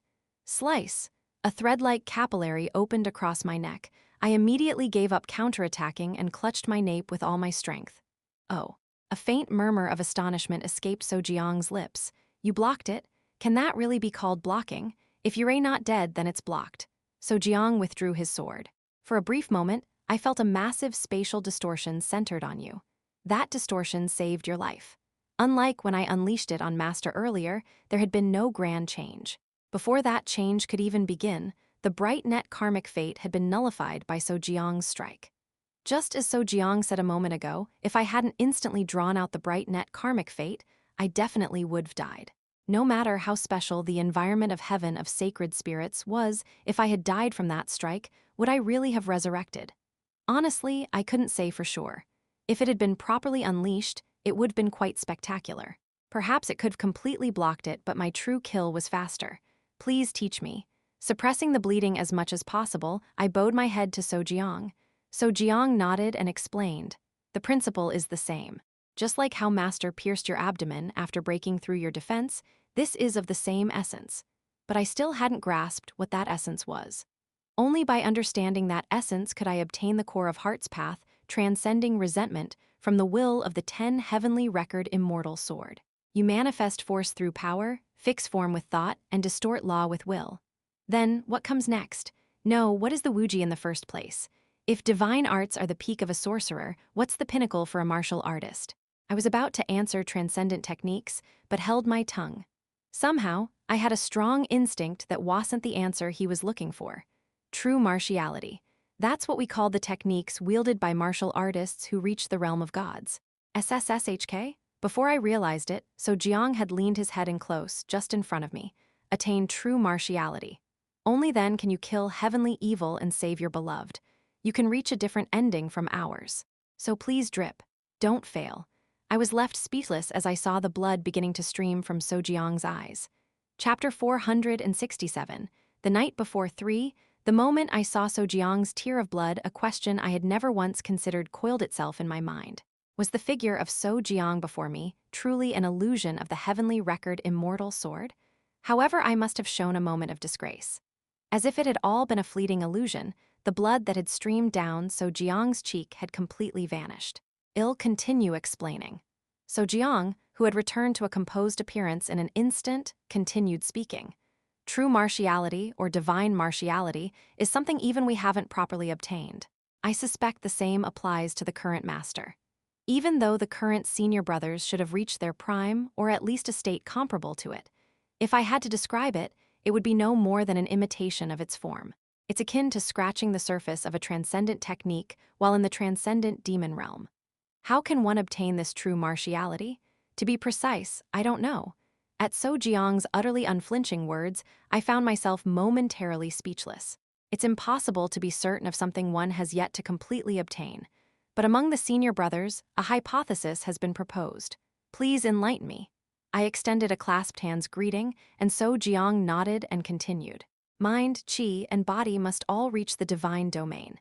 Even if only for a single moment, one must reach that level to grasp even a fragment of true martiality. Divine domain. I had a general understanding of that domain. However, rather than interrupting with my own assertions, I simply continued to listen intently to So Jiang. Once you step into the transcendent demon realm, you can reach a domain where the surrounding time slows to an extreme. There's no need to elaborate on that further, I presume. Yes. Unless there was a significant disparity in martial arts compatibility, battles between experts of the transcendent demon realm were decided by how much they could manipulate the flow of time. But that domain is merely a transitional phase. You're aware of that, of course. Of course. Only when one transcended the domain of time could they reach the divine domain where divinity existed and gain the ability to strengthen or distort laws. It was only upon reaching that domain that sorcerers could perform divine sorcery purely through their own capabilities without external aid, and martial artists could truly employ transcendent techniques. It was the point at which one could be said to have reached the realm of a demigod in the truest sensi boundary attainable by the human body. But what if one surpassed even that level? If this so-called true martiality that So Jiang spoke of referred to what lay beyond, is it possible to aim for what lies beyond with a human body? I could say this with certainty. It was impossible. Implementing the heart's path transcending resentment like Yu Jian was a different matter entirely from obtaining true martiality. This world will not permit it. If one surpassed even the realm of the supreme demon, then the next step would be godhood. Even I, who now stood on the cusp of ascension, would undoubtedly be banished to the higher realm if I exceeded the supreme demon realm. To avoid that fate, one would either have to suppress their power completely like Jin Yeomyung or use deceitful means to minimize their influence like the grand heavenly lord. Ordinarily, yes, but didn't I already say it? So Jiang raised 3 fingers. Mind, chi, and body are all necessary. After a moment of thought, I finally understood what So Jiang was trying to say. Mind refers to sword intent, chi to inner arts, and body to the physical body. Yet in the advanced stages of martial studies, the importance of the physical body is surprisingly underemphasized. Do you know why that is? Because once one reaches the transcendent demon realm, the limits of inner arts effectively disappear. Correct.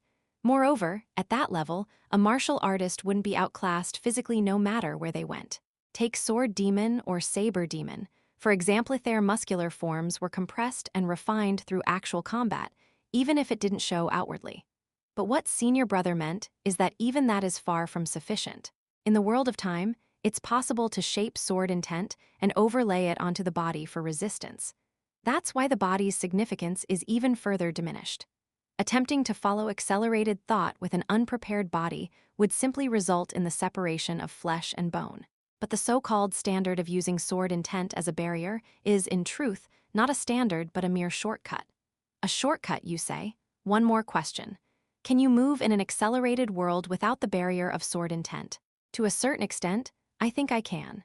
That was only possible because my body had already half surpassed human limits. The durability of my body now should be compared to that of divine beasts or top-tier demonic beasts. Yet even with such durability, obtaining true freedom in the world of time remained a distant goal. Freely, then, not with my bare body, but if I use the Asura god, then it should be possible. If the ability of the Asura god merged with the potential of my physical body, it would allow me to move and execute martial arts in the world of time even without the barrier of sword intent. So Jeong continued to ask, then what about in the divine domain? That's I responded a little hesitantly. Isn't it fundamentally impossible to move within that domain in the first place? The divine domain was, to begin with, a completely different metaphysical concept from the world of time. Only the mind and sword intent could reach it. Physically placing the body in that space was impossible. Why is it impossible? That's I had been about to answer naturally when I suddenly realized I had fallen into a fixed way of thinking. If someone asked whether the body was defined solely by flesh and blood, I could say with certainty that it was not. Just like that auntie from my past life, it was even possible to have a body stretched across multiple dimensions. However, instinctively, I could tell. The moment my body entered the divine domain, I would be flung outside the world without resistance. And if that happened, it would all be over. My ending would be no different from Chen Tijang's. No, Chen Tijang at least ascended to the higher realm, but I might be swept away into some chaotic realm that wasn't even the higher realm. Of course, that would mean I could neither save Yura nor even meet her again. Seeing my expression darken, So Jeong faintly smiled. You've realized it. I cannot take that kind of gamble. My life now existed solely for Yura. Since it was no longer my own, I could never gamble it away like that. So Jeong placed a hand over my hair with a bitter gaze. But for you to reach a happy ending, there's no other way. Flinch, it was an abrupt phrase, yet I felt a tremendous weight behind it. In the past, before Master went completely mad, he had a discussion with the senior brothers. A discussion that the complete form of true martiality could truly kill heavenly evil. Even if you manage to separate your lover from heavenly evil, the essence of heavenly evil will eventually slumber in this land and one day be resurrected. To stop that, are you prepared to pay a horrific price? Interrupting my words abruptly was the heavenly demon founder who had been watching from behind. He approached me from my back. I know to some extent what you are preparing, disciple, but let me make this clear. His transparent eyes, as though they pierced through everything, stared straight at me. In the worst-case scenario, you will never return to the cycle of reincarnation and will suffer endless and miserable torment. Is that the ending you truly want? That's not it. What I wanted was to enjoy all the joys and sorrows of life with Yura until the end of the world. Of course, I never intended to end things through one-sided sacrifice. The heavenly demon founder let out a quiet sigh. It seems that my future self arranged something to stop that, but even so, there is nothing absolute in this world. No matter how disastrous failure may be, now is the time to take a risk. And tap. The heavenly demon founder placed a hand on my shoulder. Surprisingly, your chances of success are not as low as you might think. Why are you so certain of that? The response I heard was unexpected. Because you, disciple, are the descendant of no one else but Jin Guanchen. Because I am the descendant of Jin Guanchen, Earth Sage Body. Therein lies the answer. Somewhere atop the peak of Mount Tai. At the sight of Beek Sangha and Sochin appearing before him, Gunga's mouth split wide in shock. This is surprising. I heard you weren't confirmed dead, but I didn't think you'd actually be alive. Gungi had personally witnessed the clash between Cheon Yura and them. Considering the aftermath, it wouldn't have been strange at all to assume they had surely died. Even though Du Zun, Saber King, and Plum Blossom White Sword all attacked together, some of the top experts of the new Murim Alliance were unilaterally massacred. The two didn't respond to Gunga's words. Yet Gungi still didn't wipe the pleasure from his face. It was because he could vividly see the unextinguished rage smoldering beneath their hardened expressions. Weren't you two leading quite a large force in the human world? Don't tell me you abandoned them and came here alone. As long as you're alive, nothing else matters.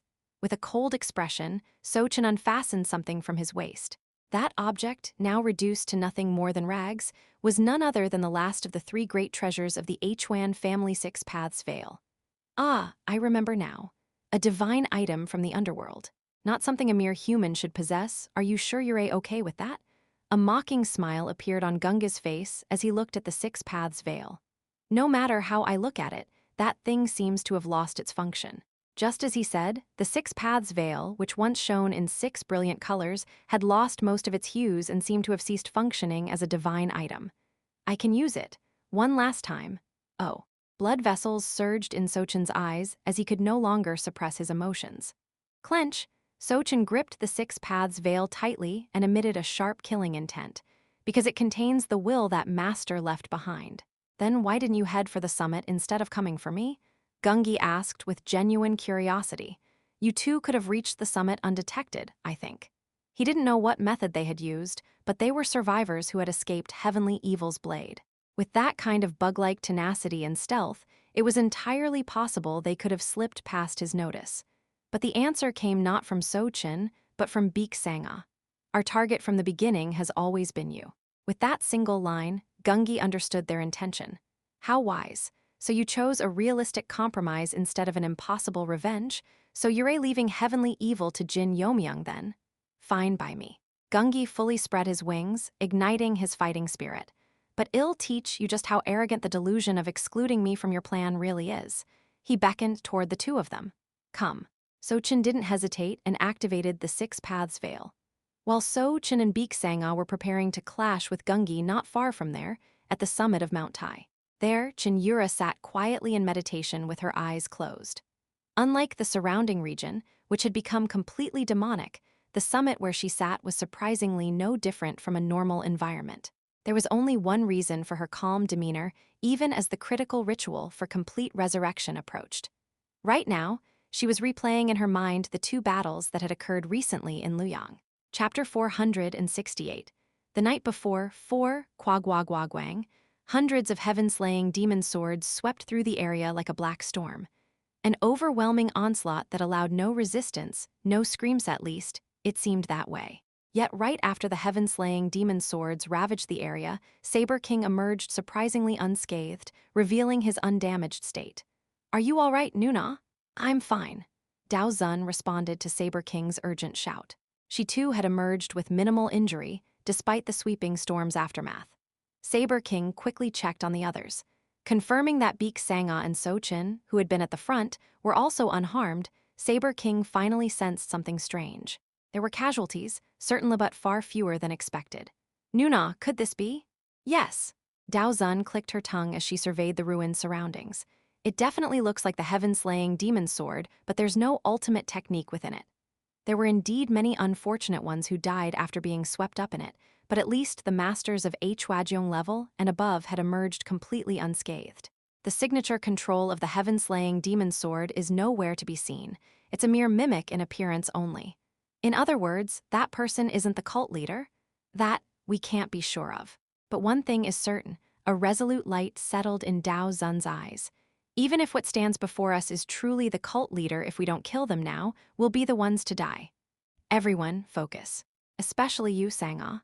Even after experiencing Cheon Yura's opening strike, Beek Sangha's face showed little hostility. She instinctively felt it. That person is definitely Lady Cheon.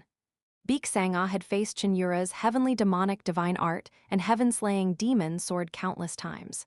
More than anything, if it wasn't truly Cheon Yura herself, there would have been no way she could have mentioned the mask. If it's really Lady Cheon, I must save her. Get a grip. Flinch. Dao Zun's scolding shout from behind snapped Beek Sangha back to her senses.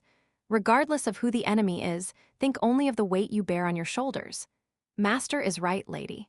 Sochin, shedding his usual levity, placed a steady hand on Beek Sangha's shoulder with serious eyes. You've got people relying on you now, lady. Even if the person before them wasn't Cheon Yura but Jin Yeomyung, the same truth applied. Since the opponent had struck first, they were the enemy. You're right. I must have lost my mind for a moment. Beek Sangha finally came to her senses. As the Murim Alliance leader, the lives bound to her title were by no means few. This wasn't the time to linger on the ties of the past. CHZZZZZT, her once wavering aura visibly steadied. No, it didn't merely stabilize, it began to sharpen with lethal edge. The strategy? We can't win by force.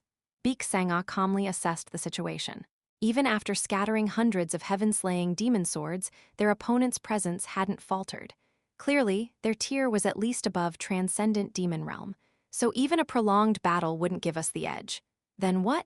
There's only one option. Her once sharpened aura now began to vanish entirely. Not just her Sochin beside her followed suit. We have to exploit an opening and end it in a single strike. Do you really think that's possible? Against a monster like that? The usually quiet plum blossom white sword, Yeo-myung, raised his doubts.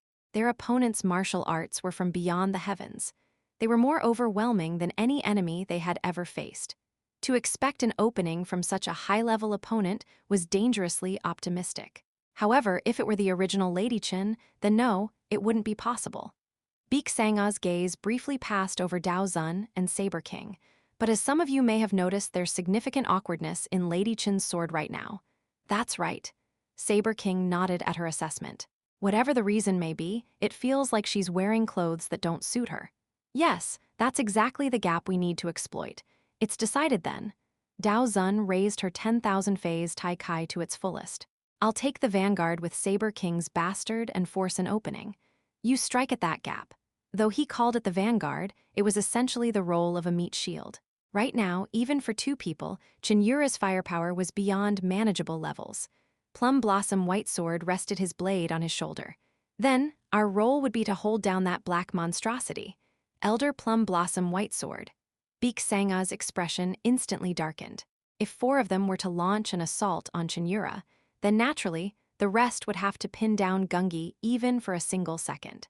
And considering the level of the remaining forces, that suggestion was virtually no different from a death sentence.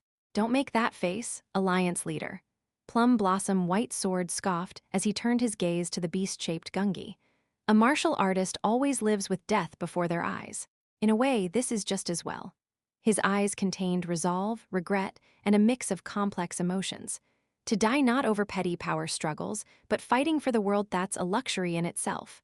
Originally, Plum Blossom White Sword wasn't a man so detached from life and death. He was someone who could shrewdly maneuver for the interests of Mount Hua sect and had his share of personal ambitions.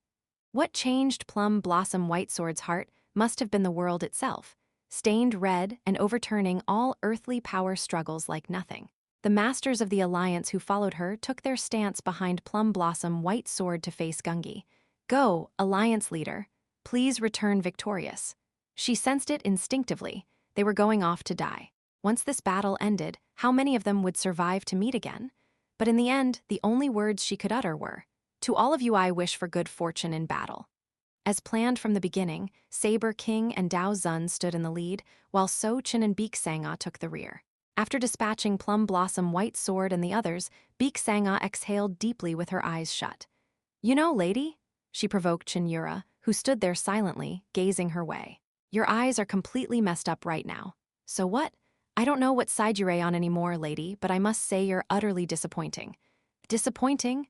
To Cheon Yura, who tilted her head slightly, Beek Sanga forced a mocking grin. Can't even overcome that much and just stumble around like a fool? Poor young Master Jin, trying to save someone like you. The provocation worked perfectly. In an instant, Cheon Yura's face contorted in malice. As if in response to her fury, black heaven-slaying strong chi surged from her entire body like a domain. "I said I'd spare you if you stepped aside, but you insist on punishment, don't you?" As if warning them, she slashed her sword diagonally. A massive hemispherical heaven-slaying strong chi flew toward Beek Sanga. HMPH! With a snort, Beek Sanga swung her twin blades. There was no need to draw the king-slaying blade. Her foundational sword technique, Heavenly Wolf Meteor Sword Formation, drew graceful arcs, deflecting Cheon Yura's heaven-slaying strong chi. "You think I'd fall to such a brutish attack with nothing but brute force crammed into it?" The same was true for the heaven-slaying strong chi earlier. Those who had reached the transcendent demon realm wielded intricate sword intent like master artisans shaping crystal. But from Cheon Yura right now, there wasn't even a trace of that. It was like watching a third-rate martial artist who had ballooned their inner power using elixirs alone. Why Cheon Yura was acting like this wasn't important right now. "We can kill her." At the moment, her strike turned to waste Daozun, and Saber King moved. Tai Kai True Wisdom North Sea Blade. The techniques of two supreme masters bore down on Cheon Yura without hesitation. There's no way this ends it. The next response will be shall likely block with overwhelming defense rather than evade. If so, the two instantly prepared their follow-up techniques. A battle between masters is, at its core, a battle of foresight. Victory or defeat is determined by how well one can read the next move. As the two expected, Cheon Yura did not evade the technique. Instead, she attempted to parry it by swinging her sword. However, Quagic. Hey. Cheon Yura's sword broke in half, and in that instant the techniques of both fighters slashed through her body. Papatatet. What? Given that the strike came from absolute masters beyond the Hwajong realm, the power was overwhelming. Ordinary humans wouldn't even leave a corpse behind. But their opponent wasn't an ordinary human, was she? What is this? Lady Chin?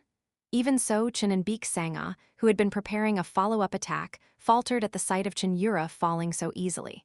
The four masters clearly remembered the final moment. Just before the sword chi and blade chi struck, Cheon Yura had definitely employed a defensive technique from the heaven-slaying demon sword. However, that defense failed to block the joint assault from Daozun and Saber King, and it had struck her body directly.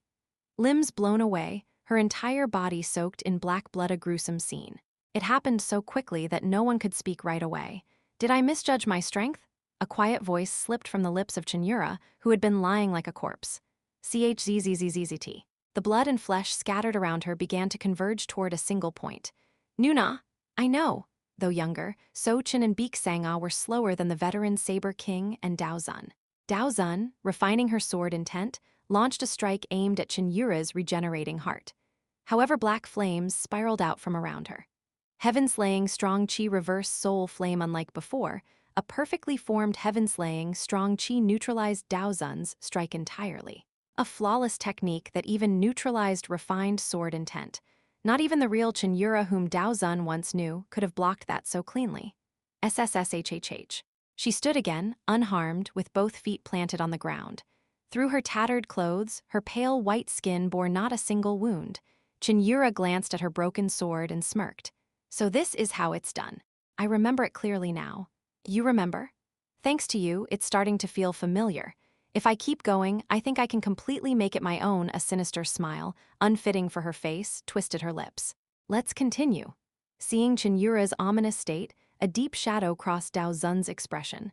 Perhaps they should have gone all out and finished her with that first strike. That earlier strike, which unleashed refined sword intent instantly, had been practically her full power. And yet, it had been effortlessly neutralized. What's more, she was now skillfully blending sword intent with her techniques. Is the monster waking up? If that monster was truly beginning to awaken through their battle, then there was only one thing to do. Saber King. Yes, Nuna. Forget restraint. Release even your core chi. Give it everything. In Daozun's eyes, there appeared a determination much like what Plum Blossom White Sword had shown earlier. With this next strike, we'll lose our lives. Is it that dire? Even that might not be enough. It was no longer a matter of if we don't kill her, we'll die. If we don't kill her, the world dies. Still, at least it's not too late yet. If it were the death chi that So Chin and Beek Sanga wielded, then perhaps it could still counter even such a regenerative power. What they had to do was risk their lives to open a path for that one critical blow. And at that moment, so this is how it's used. Before anyone noticed, the broken half of Cheon Yura's sword was now filled with heaven-slaying strong chi. And that wasn't all. Around the restored blade, a double helix of black-red and pure black light flowed. The moment Daozun saw it, her instincts screamed. If her memory served her right, that technique was undoubtedly dodgy. En Nuna? Without waiting for Saber King's response, Daozun charged forward, unleashing 10,000 phase Tai Kai. But true underworld net sword pat. The underworld net sword, completed as Cheon Yura reached the transcendent demon realm, shattered the manifested 10,000 phase Tai Kai and pierced straight through Daozun's heart. Chapter 469. The Night Before 5, Bright Net Sword. The moment it was unleashed, Beek Sanga's eyes flew open as if they would tear apart. It was a transcendent technique, elevating martial arts beyond the realm of mere warforging. But what made the Bright Net Sword special was not simply because it was a transcendent technique. That was a martial art defined through the connection with Jin Yeomyung. its mere existence serving as proof that Cheon Yura was indeed Cheon Yura. Knowing its meaning all too well, Baek Sanga screamed with her eyes flipped in rage. Cheon Yura! Just as she was about to lunge at Cheon Yura in a frenzy, a rough grip seized the scruff of her neck. Not yet. A cold, sunken voice halted her rampage. Not yet. So? Young Master Cheon, Master is not dead yet. At those words, Baek Sanga finally regained her senses. No, to be precise, it was only after she saw Socheon biting his lower lip and suppressing his anger that she realized she had nearly disrupted the grand strategy. Kyuk, though his heart was pierced by the bright net sword, as Socheon said, Dao Zun was still alive.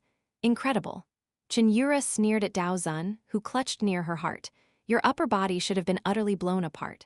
Did you compress the Tai Kai into a single point in that split second to narrow the target? Even so, your heart should have been completely crushed. How? Ah, I see. Cheon Yura's gaze shifted to Six Paths Veil. That sacred item is sustaining a life that should have already ended. But even that divine luck ends here. At this rate, I may soon manifest what comes after this. What came after the bright net sword? It was likely a new martial art Cheon Yura had established through her enlightenment upon achieving demonic shedding. Sorry, but Dao Zun applied pressure with her fingers to staunch the bleeding on his chest.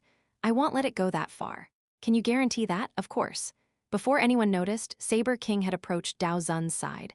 Can you move? No problem, as long as Six Paths Veil's power remains. Despite having blocked the blood flow as much as possible, blood still spread from the pierced area around his chest. But Dao Zun paid no heed to the wound and fixed her gaze solely on Cheon Yura. One strike. There will be no other opportunity. Yes, I know, they had taken a surprise blow, but so be it. Having pledged their lives, they could not waver before their enemy no matter what occurred. Then, allow me to go first. Crunch, Siarak. The muscles across Saber King's entire body swelled explosively as he gripped his saber. True essence, inner arts, willpower, even his soul. Everything he had was poured into that single saber. As Saber King devoted his all, he looked upon his cherished sword with wistful eyes he had wielded for decades. I regret not being able to repay my family's debt in full. This cherished saber had been passed down from the former clan head when he entered the Bukshin Jeom clan as a son-in-law. For someone not a direct blood relative to receive such a sword from the Saber family spoke volumes of how highly they regarded Yeon-myung as a man. Though the main family now endured a difficult period under enemy schemes, he believed in the reserves of his clan. After this strike, the name Yeon-myung would vanish from the world. Nevertheless, the Bukshin Jeom clan would remain as one of the twin pillars of Murim. Now, at the same moment Dao Zun's presence vanished, Saber King's sword cleaved the sky vertically. Beyond scattering will to form a domain. Beyond forging will into a saber and unleashing it. In that fleeting instant, the existence of Saber King brought forth a sliver of possibility that he may have reached the future. No origin saber, what happens when an absolute master strikes without looking back. This was not just power fuel, it was something else entirely. Cheon Yura sensed the future in Saber King's motion as he swung his saber. Dangerous. That couldn't be offset even by reversal soul fusion. The moment she realized it, her sword began tracing a double helix once more. However, you shouldn't. Before she knew it, Dao Zun had approached right next to Cheon Yura, grinning with a hint of blood. I can't let the strike that carried his entire life be wasted in vain. A flicker of shock passed through Cheon Yura's eyes. How? How had she gotten so close in that brief instant? Acceleration of thought, enhancement of the body. Or had she simply been distracted by Saber King's momentum? All of those were part of the reason, but none was the decisive one. Transcendent technique, Tai Kai reflection. Just as a disciple resembles the master, a master too can come to resemble the disciple. Though she had not reached the level of enlightenment, so Cheon's abnormal talent allowed him to interfere with space. Intrigued by that talent, Dao Zun had delved into it over a long time and succeeded in realizing Socheon's ability in his own form. You think you can stop me with that ragged body? Her words never finished. CHRRK? Six Paths Veil had already extended, binding her body. Six Paths Veil was a sacred item crafted of a material not of this world. Even Cheon Yura couldn't easily break free of it in a short time. Cheon Yura glared at Dao Zun, who held the end of Six Paths Veil. The distance between the two was not even one jang. Having forsaken all defense to bind Cheon Yura, it was equally difficult for Dao Zun to avoid the aftershock of the Murim saber. Do you plan to die with me? If it comes to that, then I couldn't ask for more. Dao Zun continued to smile even as blood trickled incessantly from her lips. Cheon Yura, growing desperate, gathered her strength to trigger reversal soul fusion and offset the impact. Before that could happen, Saber King's Murim saber cleaved through both Cheon Yura and Dao Zun at once. Even the strike into which Saber King had poured everything couldn't kill Cheon Yura. On the contrary, if caught in its sweep, he would die without question. Even knowing both facts, Dao Zun did not release Six Paths Veil. As expected, right after feeling something sweep through her lower abdomen, Dao Zun realized her lower half was gone and she was sprawled on the ground. And then thud, Saber King, who had given everything, collapsed. The last remaining strands of black in his curly hair had turned completely white, as if scorched away. With blurred vision, Dao Zun turned to look at Cheon Yura. She hadn't been split like her, but it was clear she had suffered a serious internal wound. Gah, gook! She barely supported herself by plunging her sword into the ground. Seeing her continuously vomiting blood confirmed the severity of her internal injuries. Her regenerative ability isn't activating. That means Hyun's strike was fatal. Just then, an indescribable scream burst from Cheon Yura's mouth. Woom, woom, woom, a voice that seemed to crawl up from hell, one that felt like it would shake the soul just by hearing it. Yet at that moment, Dao Zun felt relief. Thank goodness. She could be certain. That voice no longer belonged to Cheon Yura. I was worried I'd be sinning against that Cheon Tijung bastard now. I can go with some peace of mind. Thus, in her dimming vision, Dao Zun murmured in a small voice. Look not at me but at the enemy. Yes, master. The moment those words ended, two figures broke through the settling dust. Toward the heart of the screaming Cheon Yura, they thrust their blades with all their might. Sword of slaying king's destruction? The two of them suppressed their rising fury and sorrow. Their revered master, and the grandfather who had devotedly looked after them until now. These people, who were practically blood relatives, had given their lives to create this opportunity. They couldn't let such a chance be wasted by mere emotional turmoil. Her scream grew even more immense. Even so, the two ignored all pain and continued to channel true chi into their sabers. They too had no retreat. Even if it meant exhausting all their true source true chi, they would bring this to a conclusion here. How much time had passed as they poured out their chi with that resolve? At some point, Cheon Yura, who had been writhing in agony, suddenly came to a complete halt. For a moment, they thought she had deed but no. At its core, something about the opponent had changed. The instant they sensed it as if the scream moments ago had been a lie, a calm voice flowed from Cheon Yura's mouth. How unfortunate. The tone was entirely different from the Cheon Yura they had known. The voice sounded the same as what they remembered, but the essence within it was completely different. That is not Miss Cheon. Beek Sanga instinctively lifted her head and looked the opponent in the eye, and the moment she saw that face, compassionate, the sharp features remained the same, but for some reason, the impression it gave off was remarkably gentle. I've seen that face somewhere before. A fleeting memory passed through Beek Sanga's mind. Back when the events of Yu family's sacred mountain had concluded just before they left that place, she had caught a brief glimpse of the statue in Heavenly Evil where the ancestors' fragments were enshrined. A face like a bodhisattva, with 6 arms. It had been such a striking impression that it was hard to forget, and for some reason, that statue's face now overlapped with Cheon Yura's. He spoke. Your defeat lies in your lack of strength. If you had combined your strength to the extent of touching the laws themselves, you may truly have ended it. But alas, it was not to be. He casually pulled out the 2 swords embedded in his heart. From the hole in his chest, the death chi poured in by So-chin and Beek Sanga streamed out in thick currents. That phenomenon meant the death chi had failed to kill the target and had instead been subdued. Still, you were splendid. Once my business here is finished, I may have to remain still until he comes to find me. He turned his head and looked in a certain direction. That side's finished too. That side he spoke of referred to the battlefield where Gung Gi and the other martial artists were fighting. There were no variables. Aside from one overwhelming presence, all other signs of life had vanished. I shall end you without pain. It couldn't be avoided. No, it didn't matter even if it was avoided, because the opponent was not human. But at that moment, I can't let it end like this. Wearer, the tattered 6 Paths veil suddenly appeared and wrapped itself around So-chin and Beek Sanga. Dao Zun, who still hadn't breathed her last, had summoned the last of her strength to save the 2 of them. Master, SSS and an RK. Grinning with bared teeth, Dao Zun reached out to her disciple. She had no strength left for final words. She simply focused on using Six Paths Veil's spatial power to transport them to safety. And thus, the two wrapped in Six Paths Veil vanished somewhere. A spatial ability of an underworld sacred item? I haven't seen one in ages. If she had activated it from the start, it might been easier to distract me still. She saved it as a final move. For a human, that's quite commendable. Praise is due. Who are you? With his final breath, Dao Zun asked. After a moment of silence, he responded with slight reverence. Heavenly evil. Chapter 470. The time of the decisive battle won.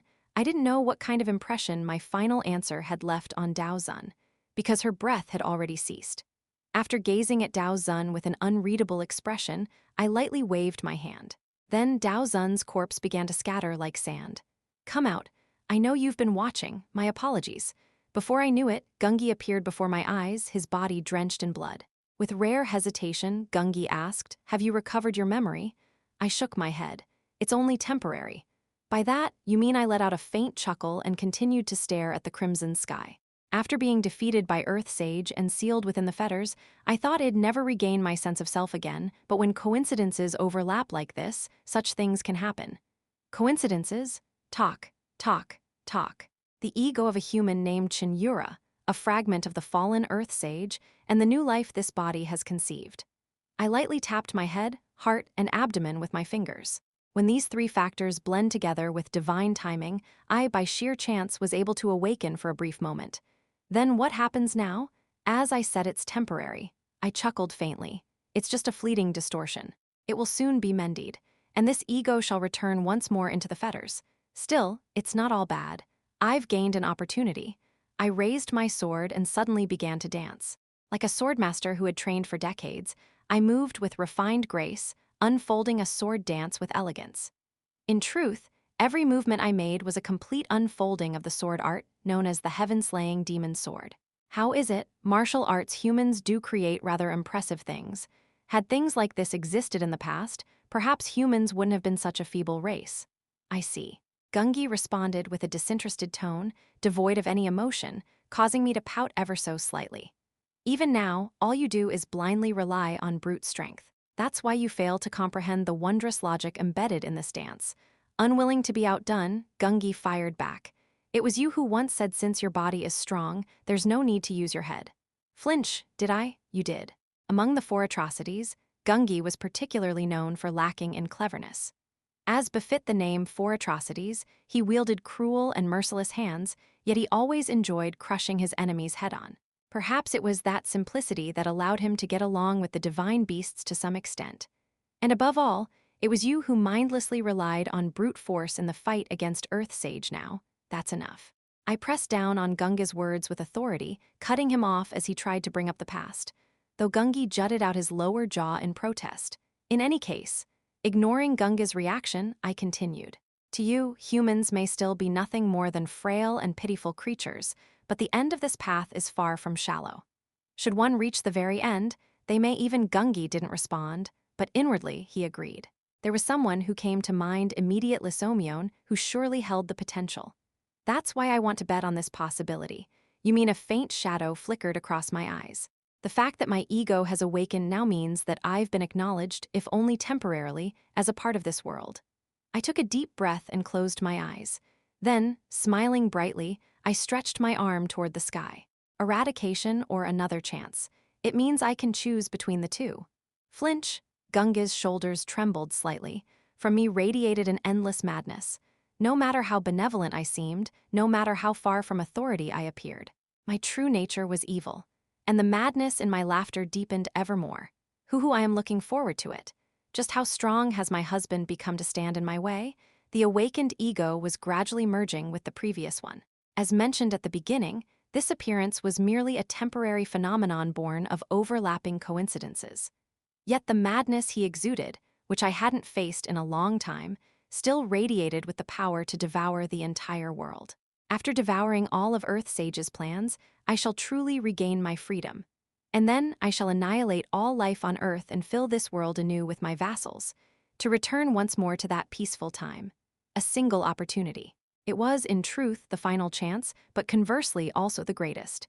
He had no intention of letting it slip by. Still staring at the sky, he twisted his head at an unnatural angle and locked eyes with Gungi. Gungi. Yes, my lord. Gungi cautiously prostrated himself. The two who fled will seize another chance. Gungi understood what he meant. Assassins, but not assassins. He had clashed with them several times already, and though he loathed to admit it, their persistence was undeniable. I will ensure they never stand before you again. It seems even Yinglong and Kilin have awakened like you, so be wary of them as well. It was a passing remark, uttered lightly, but for Gungi, it was not something he could ignore. Ah, one last thing. He looked down at his lower abdomen with a cold gaze. A murderous intent, until now unexpressed, began to leak out. It would be best to eliminate this. The new life conceived in the womb. Even during the earlier fight with the pair, his other personality had subconsciously tried to protect the life nestled there. Undeniably, this life was one of the variables that allowed his awakening. But there's no need to leave it as a variable. The little black wolf that had already clung on couldn't be helped, but this one was different. His hand, placed on his abdomen, began to burn with intense heat. It would be simple enough to destroy the organs and restore them with accelerated regeneration. However, Cug, my lord, his back arched like a bow. At the very instant he tried to erase the life inside, an overwhelming headache struck. He abruptly halted his actions and clutched his head. Kug, blood vessels burst in his eyes. This was no mere headache. It was the soul's resistance, a vehement will from deep within, declaring it would never allow such an act. This damn thing, what now hindered him, was no longer simply the existence known as Cheon Yura. To be precise, it was a third presence formed from a mix of Cheon Yura, Grand Heavenly Lord Han-seon, and the first priestess Han-yeong. He ground his teeth. A merged ego clinging so pathetically is it because it was carried in its own body, and thus considered flesh even if rotted. The pain didn't matter, but if he pushed recklessly here, it might cause irreparable damage. There was no clearer loss than fighting oneself. Fine, ill stop. He was going to fall asleep again soon anyway. It wasn't worth taking on such risk for a minor variable. As he willingly gave up, the headache quickly subsided.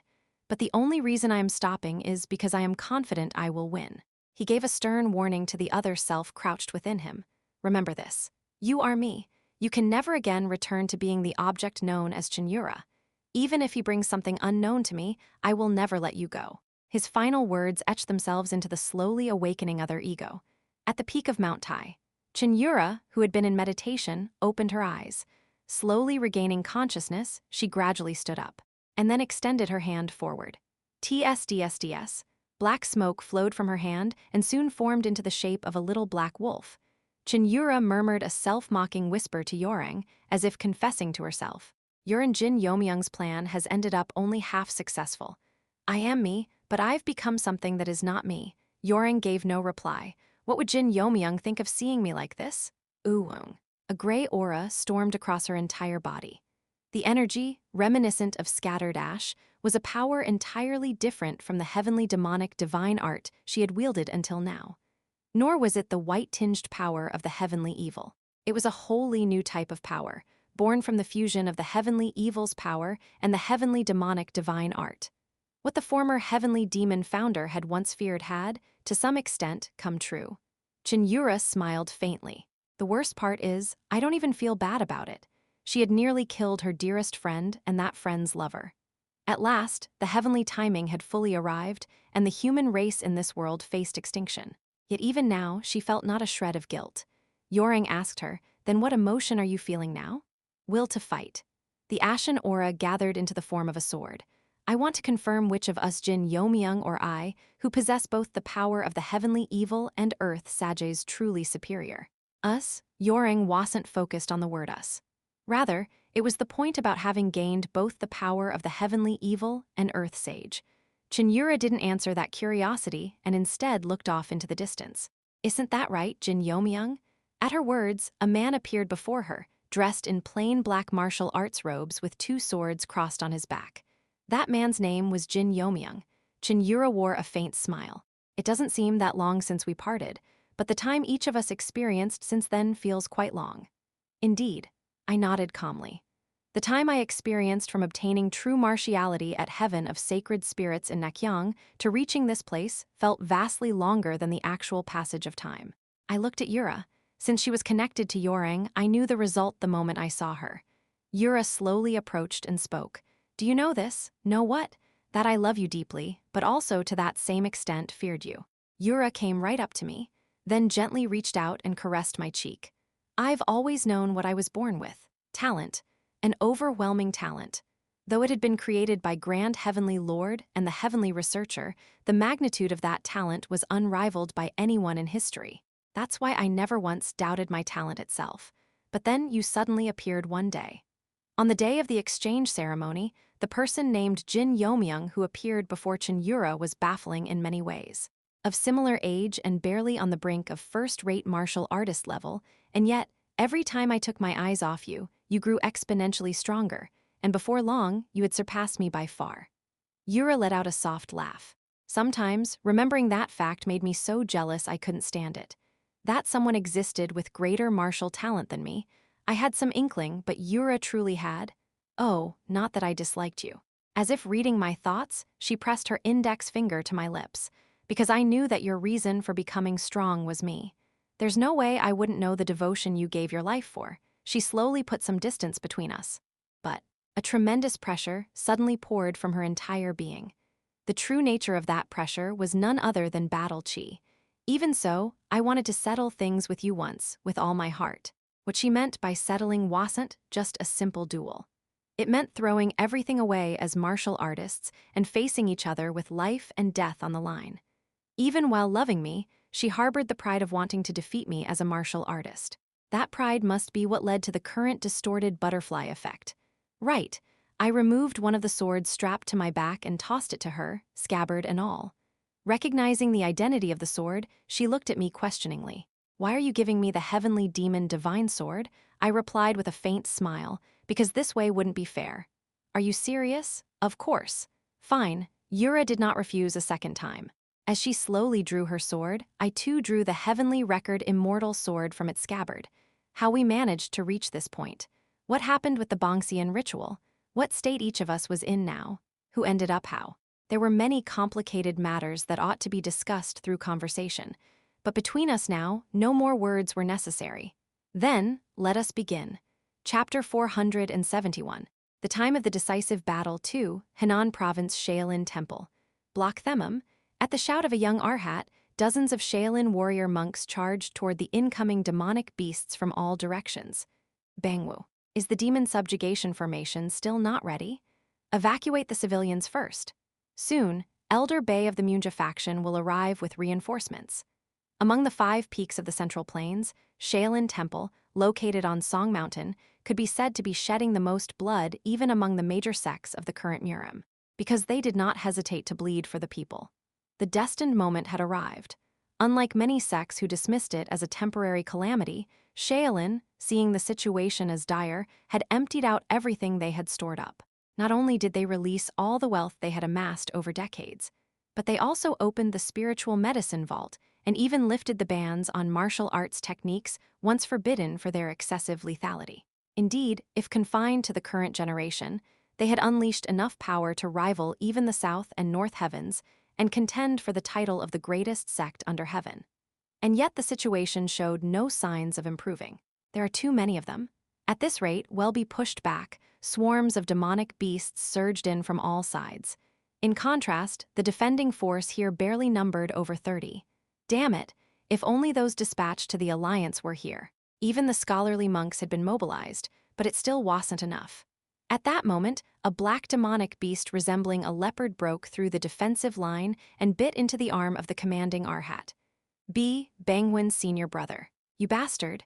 Bangwin's diamond leg shattered the beast's jaw with a single blow.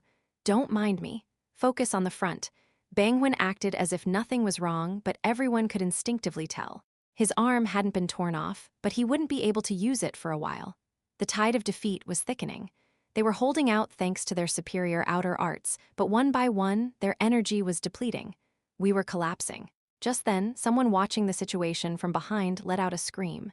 Crash! From behind the demonic beasts, a massive blood-red wave surged. The sudden wave of blood-red energy swept across the area, devouring the demonic beasts as if consuming them. It was a force worthy of being called a catastrophe, and the one who unleashed that might was none other than a young man wielding a single sword. Why, you are. The Shaolin warrior monks, barely surviving, couldn't immediately express their gratitude. Not just the young man, but even the 100 blood-robed martial artists behind him, their nature was unmistakably demonic. Wipe them all out. As you command, we obey the clan leader's will. At the young man's command, the martial artists all charged at the demonic beasts. Though still outnumbered, the warrior's skill level was enough to overturn the situation. Are you all right? While his subordinates handled the beasts, the young man slowly approached the Shaolin warrior monks. Only then did the monks confirm his identity and gasp in awe. Blood Dragon Heaven-Slaying Sword, Ma Cholsu, the rising star of the heavenly demon divine cult. They say he reached the extreme demon realm at a young age and has already been confirmed as the leading candidate for the next great elder. At the sudden wave of praise, the corner of Ma Cholsu's lips twitched slightly. He had received countless flattery since becoming the young cult leader, but the sincere awe of the simple Shaolin monks stirred something in his heart. Ahem, I have come under the solemn order of the cult leader. The monks fell silent again. As members of Shaolin, they were fully aware of how chaotic the current state of the alliance was. Ma Cholsu's solemn words rang in their ears. The heavenly demon divine cult and the Murim Alliance will divide their forces to rescue the suffering people across the land. Of course, they could not save everyone. The places the heavenly demon divine cult dispatched forces to were large cities or major sects like Shaolin that could still hold out. Considering the strength of the heavenly demon divine cult, even that much would be significant aid. However, what? Benefactor Ma, what do you mean by dividing the forces? The warrior monks responded in a tone that suggested they could not understand. Was the purpose of the alliance between the alliance and the cult not to eliminate the root cause of the current situation? As far as this monk knows, the alliance and your cult were preparing for war against the main force of demonic beasts concentrated near Mount Tai. Ma Cholsu nodded. That is correct. Indeed, the original reason the heavenly demon divine cult came to the Central Plains was exactly that. It was, until recently. What do you mean? It means the strategy has changed. The warrior monk's eyes widened. The cult leader has made one request to the sects of the Central Plains. Even as Ma Cholsu delivered the message, he couldn't shake the thought circling his mind. Is this really right? But what choice was there? A command had been issued, and it had to be carried out. Hold out for just one more month. 7 days and nights earlier. Yeo-myung. Since the heavenly demon Jin Yeomyung entered heaven of sacred spirits, the core members of the heavenly demon divine cult who had entered Yeo-myung had not been able to conceal their growing concerns. Still no word? It's already been 7 days. Something must have happened to His Eminence. Nonsense. Who under heaven could possibly harm that one? It's not just a matter of being trapped in a formation, vanished suddenly without a trace. Even if he said there would be no issues. The key figures of the alliance and the cult had gathered in one place. With Baek Sang-ah and So-chun absent, the only one here who knew the truth was Jegul-yoon, who had received a partial account from the two. And yet, Jegul-yoon chose silence instead of disclosure. This place, heaven of sacred spirits, there's no need to reveal it to the outside world, even if only those with the key could enter. In the Murim world, where a single piece of uncertain information could spark bloodshed, revealing the existence of such a location would only invite public discord. If possible, it was better to carry this truth to the grave. Preparations for deployment are mostly complete. The supply issue was resolved somehow. The Baek Trading Company's Luoyang branch finally handed over the food. Ugh, those bastards. The Baek Trading Company, who had stubbornly insisted they had no reserves, suddenly turned around and revealed their hidden stock the moment the heavenly demon divine cult made a request upon arrival in Luoyang. To the Murim Alliance, which had been pressuring the Baek Trading Company persistently, it was an absurd outcome. Now all that remains is the cult leader. The remaining key figures of the alliance cautiously watched the heavenly demon divine cult. The Murim Alliance had lost nearly all of its core experts in a single clash with Cheon Yura. As such, they couldn't help but feel intimidated by the cult, which had gathered only extreme demon realm experts or higher. Yet, surprisingly, the heavenly demon divine cult remained quietly in place, not stirring up any trouble or initiating conflict. None of them are pushovers. Even the youngest elders among them can't be taken lightly. Such power, yet all under perfect control. If we were to fight them, certain defeat. That single phrase dominated their thoughts. Even though some masters belonging to the 8 army such as Sword Emperor Namgung-san, Blue Sword Lord Bae Ilsun, and Spear King Akbaiho had not yet joined the alliance. Even if they all gathered, it seemed there was no chance of victory. As the tense atmosphere continued creak, the door to the meeting room opened and someone entered. "Sorry to keep you waiting, Your Eminence." Immediately, the members of the Heavenly Demon Divine cult rose to their feet, but then their expressions began to change bit by bit. "Your Eminence?" At first joy, then confusion, finally alarm. "Is something the matter?" And no, it's just that even setting aside the fact that the one called His Eminence had returned looking like a complete vagrant, the entirely different aura surrounding him was enough to unsettle the core members of the Heavenly Demon Divine cult. "Ma Cholsu, Emmi Yure talking to me?" At the sudden summoning, Ma Cholsu blinked. "Yes, come with me for a moment." Complete reversal of energy and spirit. A term used when an absolute master who has reached beyond the transformation realm perfectly suppresses their aura. However, experts who had reached a certain level could still gauge the other's strength even if the aura was hidden, because they could read sword intent. Of course, those who reached the level of transcendent demon realm or manifestation realm could even conceal that sword intent.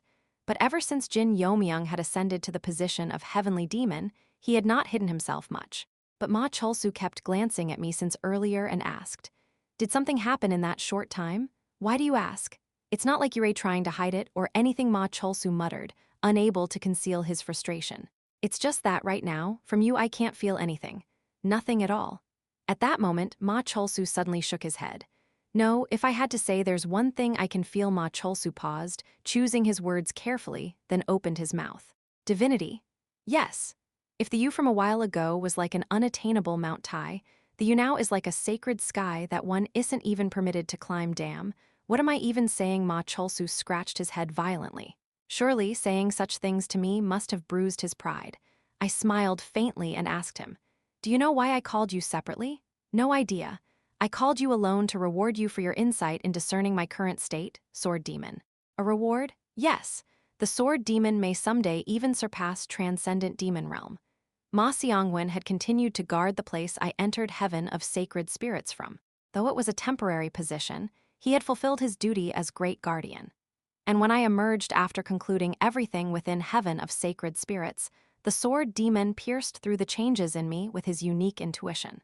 "I heard from the Sword Demon that you, recently, have already grasped a fragment of the next stage." "Seriously? Father?" Ma Cholsu's face twisted. A small trace of his dissatisfaction with the Sword Demon's loose tongue appeared. "Ill accept it. Show me your full power." Before we knew it, Ma Cholsu and I had arrived at the underground training chamber. With the guardian lions guarding the entrance tightly, there was no chance of being spied on. "However, I also have something I want to test, so I'll say this beforehand. You might be shocked." "Well, fine. I won't refuse."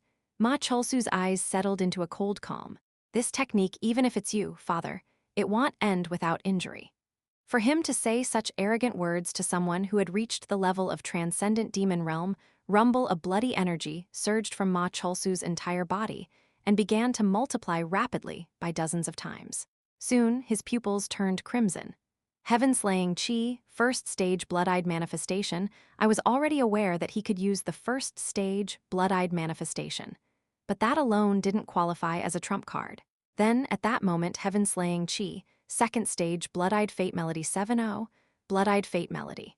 The true power of Heaven-slaying chi and the ultimate move of the blood demon god, Ma Xiangwen. Indeed, even without reaching transcendent demon realm, to wield blood-eyed fate melody was an astonishing feat. Heaven-slaying chi, third stage blood divine power. I slightly furrowed my brow at the sight of him forming a crimson domain.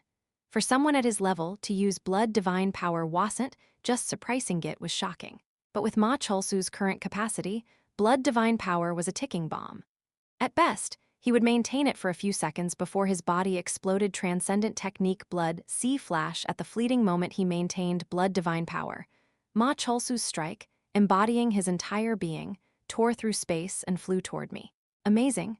As I looked at Ma Cholsu's strike, named Blood C-flash, I thought, though still very raw, if he refined the potential within that strike, it would surely rival even Ma Xiangwen's space slash.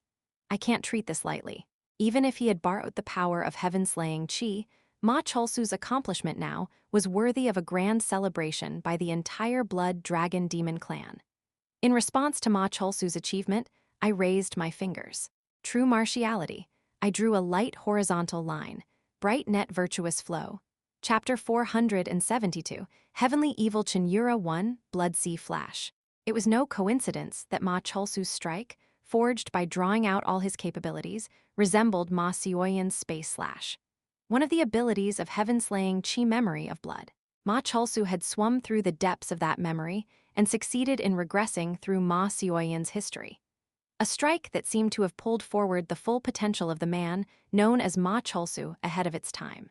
The moment that strike touched my bright net virtuous flow F-whoosh, Ma Cholsu's blood sea flash literally vanished without a trace. A brief silence descended. Before long, Ma Cholsu, regaining his senses, parted his lips slightly. What was that? Even a master like Ma Cholsu would freeze when the situation became too unreal.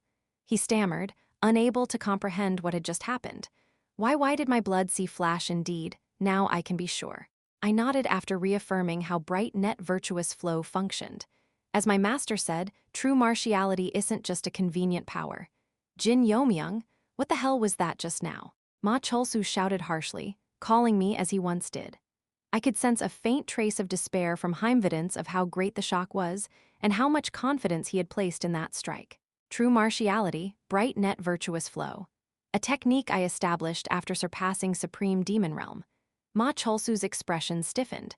You surpassed Supreme Demon Realm? I opened and closed my hand slowly as I spoke. Though it's not a complete form.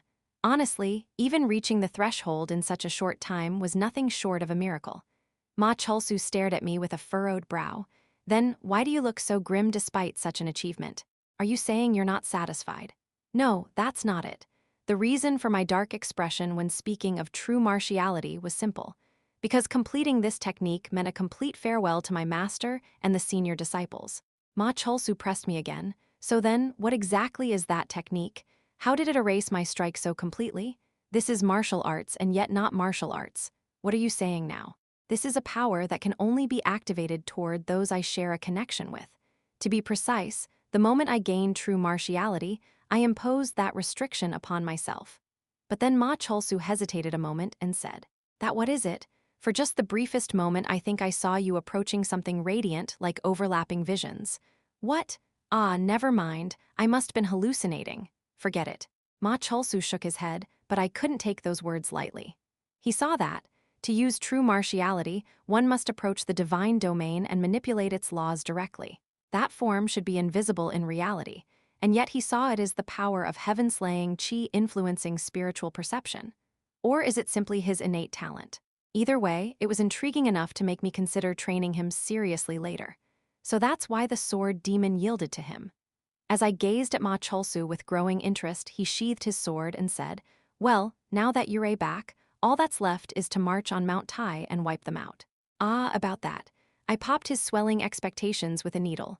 I've changed my mind. I'll go to Mount Tai alone. What? The Heavenly Demon Divine Cult and Murim Alliance will now disperse across the Central Plains to aid the survivors. Why? Because in the current situation, there's no need to shed more blood. The reason I had brought forces at all was the time it would take to break through to the summit of Mount Tai. Even if I had surpassed Supreme Demon Realm, interference from the four atrocities or massive demonic beasts could hinder the great task. But now it was different. I now had confidence that beings of lower rank could no longer obstruct me in any way. Even so, I patted Ma Cholsu's shoulder as he remained hesitant. Dealing with what spread across the Central Plains won't be easy either. I believe in you. NGH. Ma Cholsu, who had been staring at me with dazed eyes, suddenly clenched his teeth and snapped his head away. Damn it. When the cult leader speaks, a powerless lord should just obey. Powerless. Regardless of his actual strength, Ma Cholsu was effectively the most prominent among all the elders right now. I've got something I want to ask. Speak. The former cult leader, is she really recoverable? Ma Cholsu wasn't asking whether it was possible or not. Currently, the Heavenly Demon Divine Cult was showing an unprecedented level of unity centered around me. If Yura were to reclaim the seat of cult leader, it might even cause problems. He was just asking indirectly. She will be restored. Of course, this kind of question had only one answer. I will turn everything back. Everything done until now was a journey for that purpose. Is that so? Reading my firm resolve, Ma Cholsu didn't question me any further on that subject. Instead, I've got one more question. He tilted his head. That technique, bright net virtuous flow, what does that name even mean? It doesn't seem like something you'd name a martial art, no matter how you look at it. Bright net refers to none other than myself and Yura. Those close to us already know this meaning. But virtuous flow, it wasn't a Taoist art, and surely it didn't suit a supreme technique of the heavenly demon.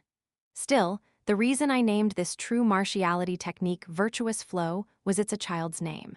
What? Feeling a little embarrassed, I turned my gaze aside. The name of the child to be born between Yura and me. Something that could suit either a son or a daughter. I pondered for many days and nights. I put quite a bit of thought into it. An awkward silence passed. Even now, having become the heavenly demon, I didn't dare guess what kind of eyes he was looking at me with. So, Ma Cholsu struggled to choose his words before barely managing to speak. What if it's twins? I paused at Ma Cholsu's sudden question. Now that he mentions it, the sudden division of forces. Even at that declaration, the upper ranks of the heavenly demon divine cult did not waver in the slightest. A few among the guards or close aides hinted at wanting to accompany me, but excluding the sword demon, they would only be a hindrance. However, someone outside the cult voiced concern. Cult leader, are you truly going to be all right? In a private meeting, Yeo-myung asked me with a grim expression. Even now, with the entire distribution and intelligence network of the Central Plains paralyzed, we've managed to keep watch on Mount Tai in real time by dispatching people. And the reports that came back all had one thing in common. That place is no longer fit for human life. As time passed, the accessible radius was expanding. At first, scouts could get within 10 li of Mount Tai, but now even 100 li was difficult to approach. I nodded. That's exactly why I am not taking any troops with me. Anyone who enters that place, even if they're a peak-level warrior, will have their reason devoured and become mindless demons. The only ones who might be of any help were absolute masters who had surpassed extreme demon realm or reached the transformation realm. But even those experts would struggle against beings on the level of the four atrocities, as had already been proven in the battle against Gungi near Luoyang. If it had been just a little earlier, it might have been fine, but the situation has changed too drastically. The cause, undoubtedly, was the acceleration of the heavenly timing due to the fusion of Yura and the great celestial army. Please don't worry too much, I consoled the worn-out Yeo-myung. I know they're still alive. Those two, now I could sense it clearly. I could vaguely feel the lives of those connected to me. And if Sochin is alive, then Lady Beek surely went to Mount Tai with the same resolve as I did. Beek Sangha carried a strong sense of responsibility. No matter how much she complained outwardly or cried wanting to give up, she possessed a monarch's quality distinct from Yurash, always took responsibility for what she once bore. The fact that she refused to reappear in the alliance means she knows how critical it is to settle this quickly. Whatever their fate, the moment they entered Mount Tai, their survival or death would become certain. After some time passed, within the activated barrier of Yuktabun, I confirmed the survival of the two of them. Young Master Jin, you. Sochin and Beek Sangha's eyes widened when I suddenly tore through the space of Yuktabun. You really are alive. However, seeing only the two of them here, I could guess what happened to the Dao Zun or others. It seems many things occurred. Their shredded clothing was the least of it. Their aura was so withered that they resembled Sojiang. I felt bitter as I sensed that energy. How did you penetrate 6-path Veil's barrier? Sochin sounded genuinely surprised I had torn through space. Indeed, once Yuktabun was activated, no one from outside could intervene. Of course, such conventional limits no longer applied to me. I turned my gaze to Gungjai, who stood guard ahead. Do you need help? I immediately recognized Gunga's current strength. He had grown far stronger than the last time we met. Even stronger than Chaos seeping his master or than Dual. Even peak period Gungi would now be a difficult match for the two of them. However, the answer I received was unexpectedly cold. Go. I was originally going to go to young Master Chin, but that is young Master Jin's task. In turning her back to me deliberately, pain beyond expression emanated from her. She lost far too many to that person. Lady, even if her actions weren't of her own will, it'll make her pay interest on top of everything later. Her entire body began to radiate ferocity, so bring her back alive. She will die otherwise. Her tone allowed no further objection. So Chin stood beside her, burning with cold determination. At that level, I was nothing but an obstacle. I understand. I slowly stepped back and said, I will bring Yura back. Please, young master, survive. No further words were needed. As the two rushed toward Gungi, I left Yuktabun's space without hesitation. I believe in them. Sochin and Beek Sangha will see their mission through. I gazed at the summit of Mount Tai above. The world was dyed blood-arc.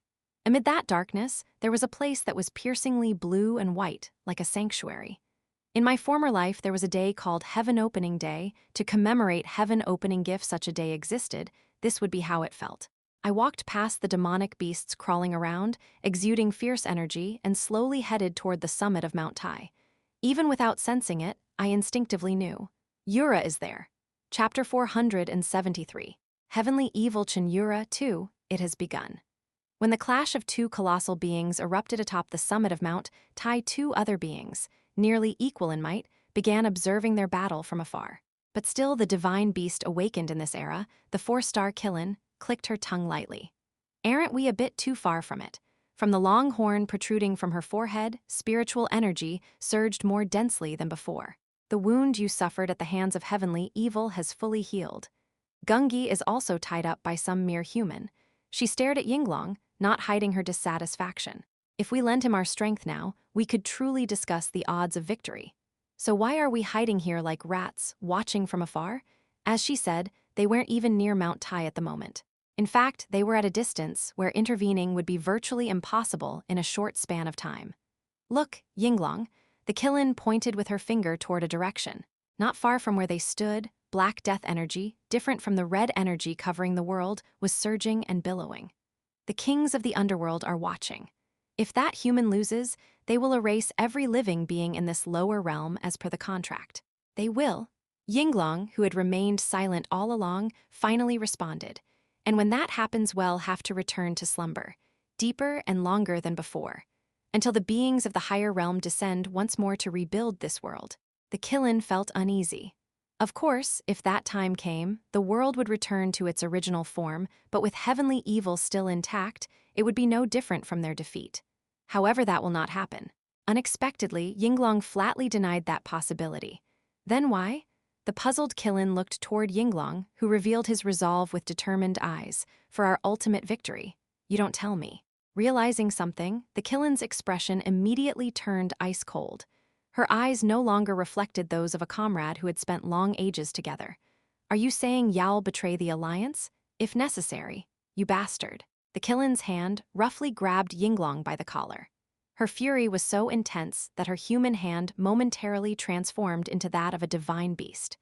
No matter that it was an alliance with mere humans, it was still you who first proposed it. Have you discarded your pride as the one who once served the great Emperor Huangdi?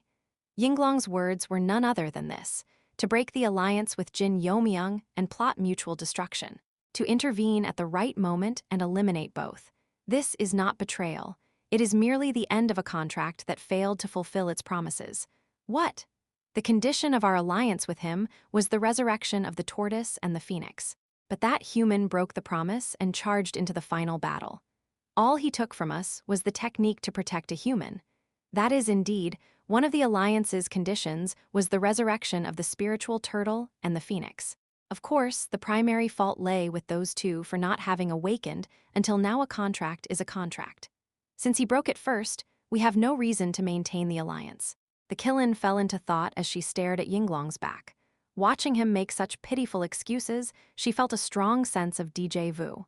More than anything, he didn't even try to meet her gaze, as if desperately hiding his emotions, which meant I suddenly had this thought.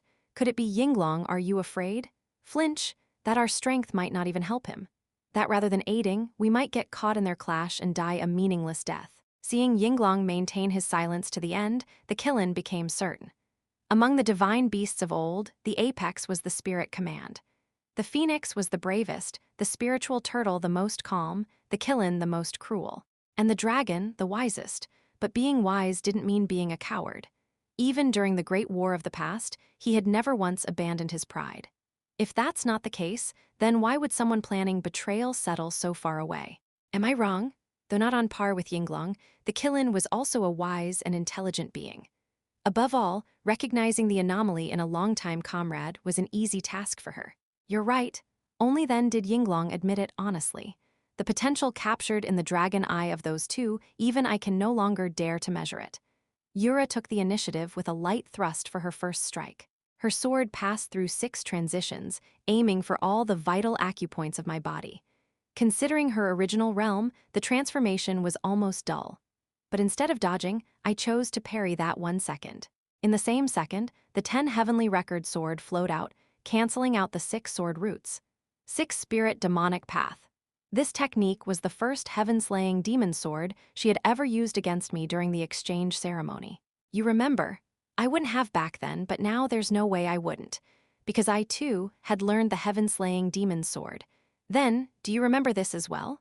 She quickly seized my blind spot and swung her sword horizontally. A pitch-black surge of sword chi flew to slice through my neck. Unlike back then when it emitted unstable flickers of light, this strike was refined, sharp, and incredibly stable.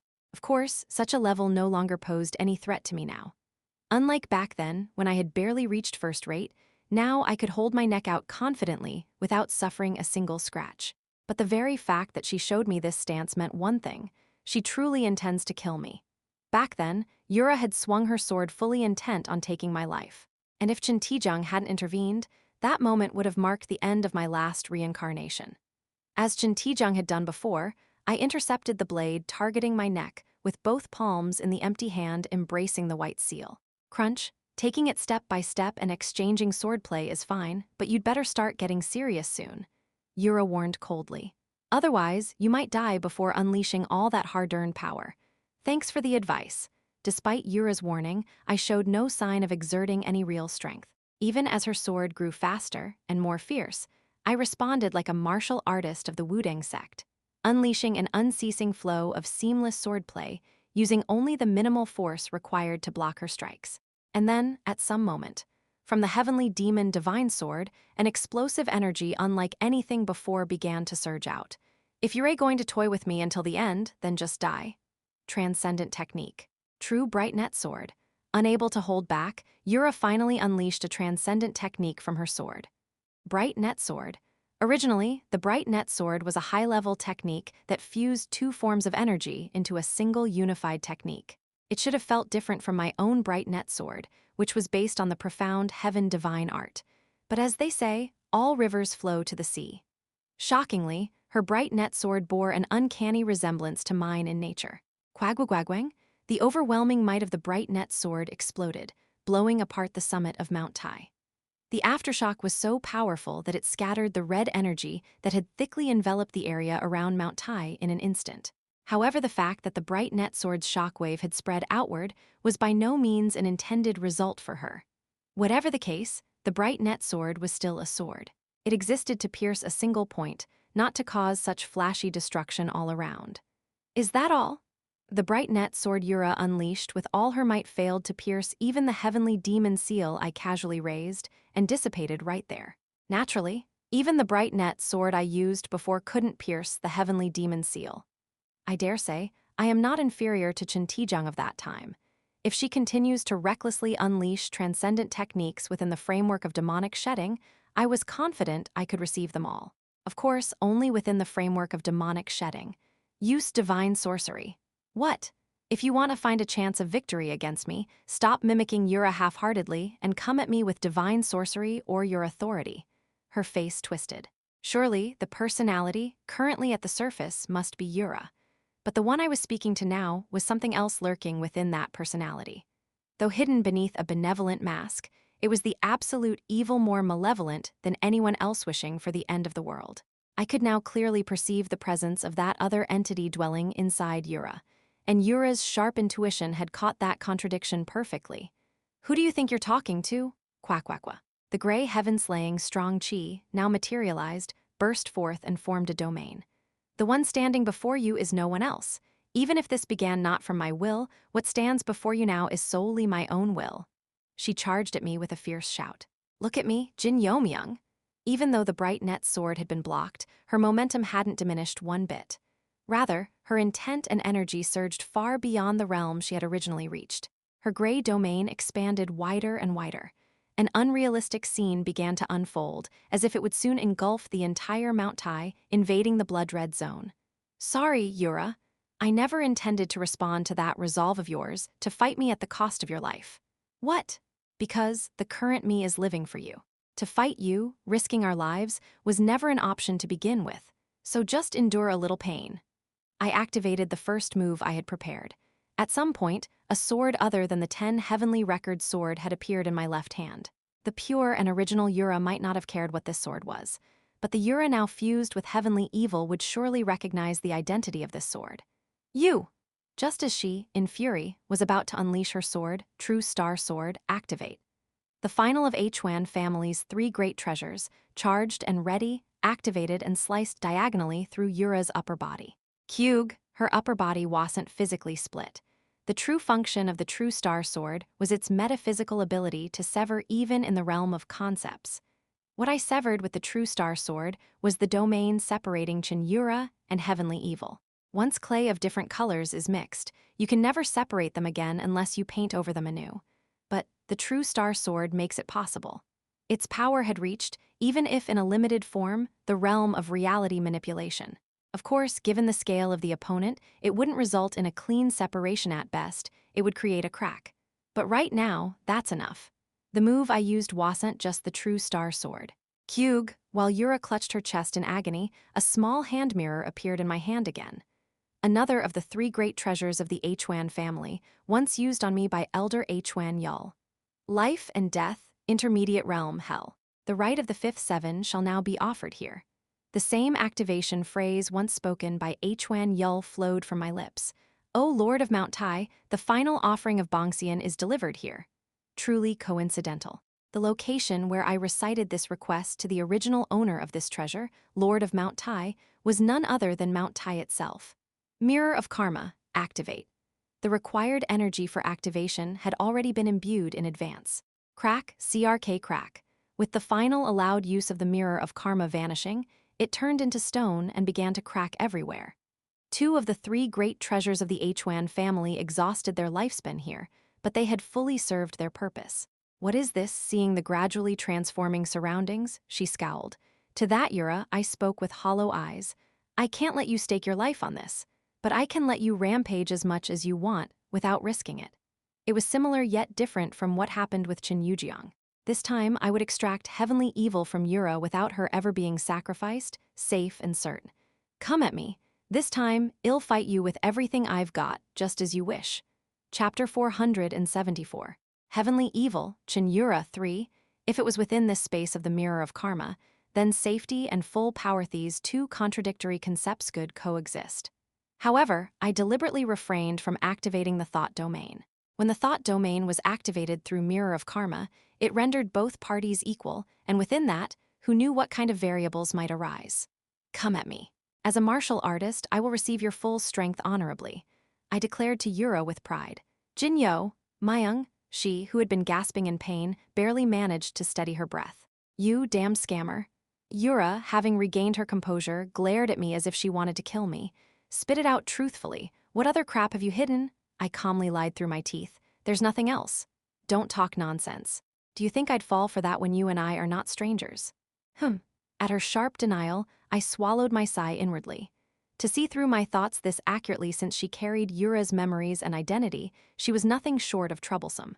Still, hearing her say such filth with that beautiful mouth, there was no way I could accept that as pure Yura's words. Just from your expression, I can tell what you're thinking. But no thrice very crude word that comes out of my mouth, I learned from none other than you. With too much to be guilty about, I couldn't say anything. You were never truly a martial artist, even before. For a moment, I felt a subtle shift in the light within her eyes.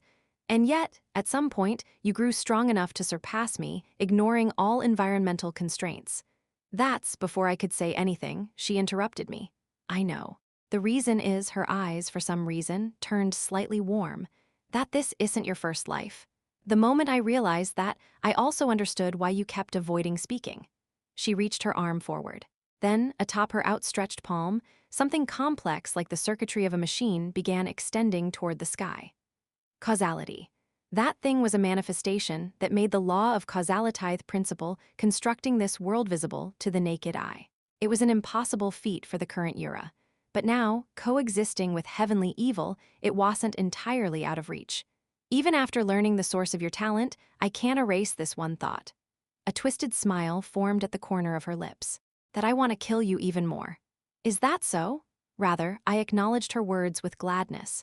The more she said such things, the easier it became for me to separate Yura from that. She placed her hand over her lower dantian.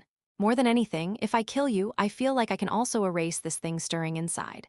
For a brief moment, a crack nearly formed in my firm composure. I had sensed the discomfort from the beginning, but inside her, as expected, yeah, I can guess to some extent why Yura doing all this. Her killing intent began to rise more and more. I won't think about it any further. What Yura thinking is obvious anyway. SSSHK, Yao'll receive my full power, then take it to the very end. Flash, her sword closed in. Once she realized the bright net sword didn't work, she immediately opted for a close quarters fight. Swift sword strikes aimed at my entire body's acupoints. However, as she had originally specialized in strong sword techniques, there was no way she could win through speed alone. I didn't even use the seal of the heavenly demon eye, received her attacks matching her current level. Clang clang clang, thrusts aimed at more than 10 of my vital acupoints bounced off completely. Yet still, she persistently swung her sword, seeking my life. From swift sword to strong sword, from strong sword to illusion sword. The heaven-slaying demon sword's 12 manifestations dazzled the eyes, and as I peeled those away, reverse soul flame unfolded, devouring my attacks. Just like that, in a flash, nearly 50 seconds of intense exchanges passed. Despite all her efforts being ineffective, she persistently and steadily struck at the wall that was me. As I received her attacks, I came to realize one thing. The more techniques she unleashes, the stronger their power becomes, and her speed, too, was increasing. Bang, bang, bang, bang. The exchange between her and me had reached a level so intense that each strike created massive shockwaves. Power, speed, and precision. With every exchange, she drove me back as though she was reclaiming a lost realm of mastery at an overwhelming pace. I assure you, if we had exchanged swords without activating the Mirror of Karma, not just the summit of Mount Tai, but the entire surrounding area would have been reduced to ruins. Boom.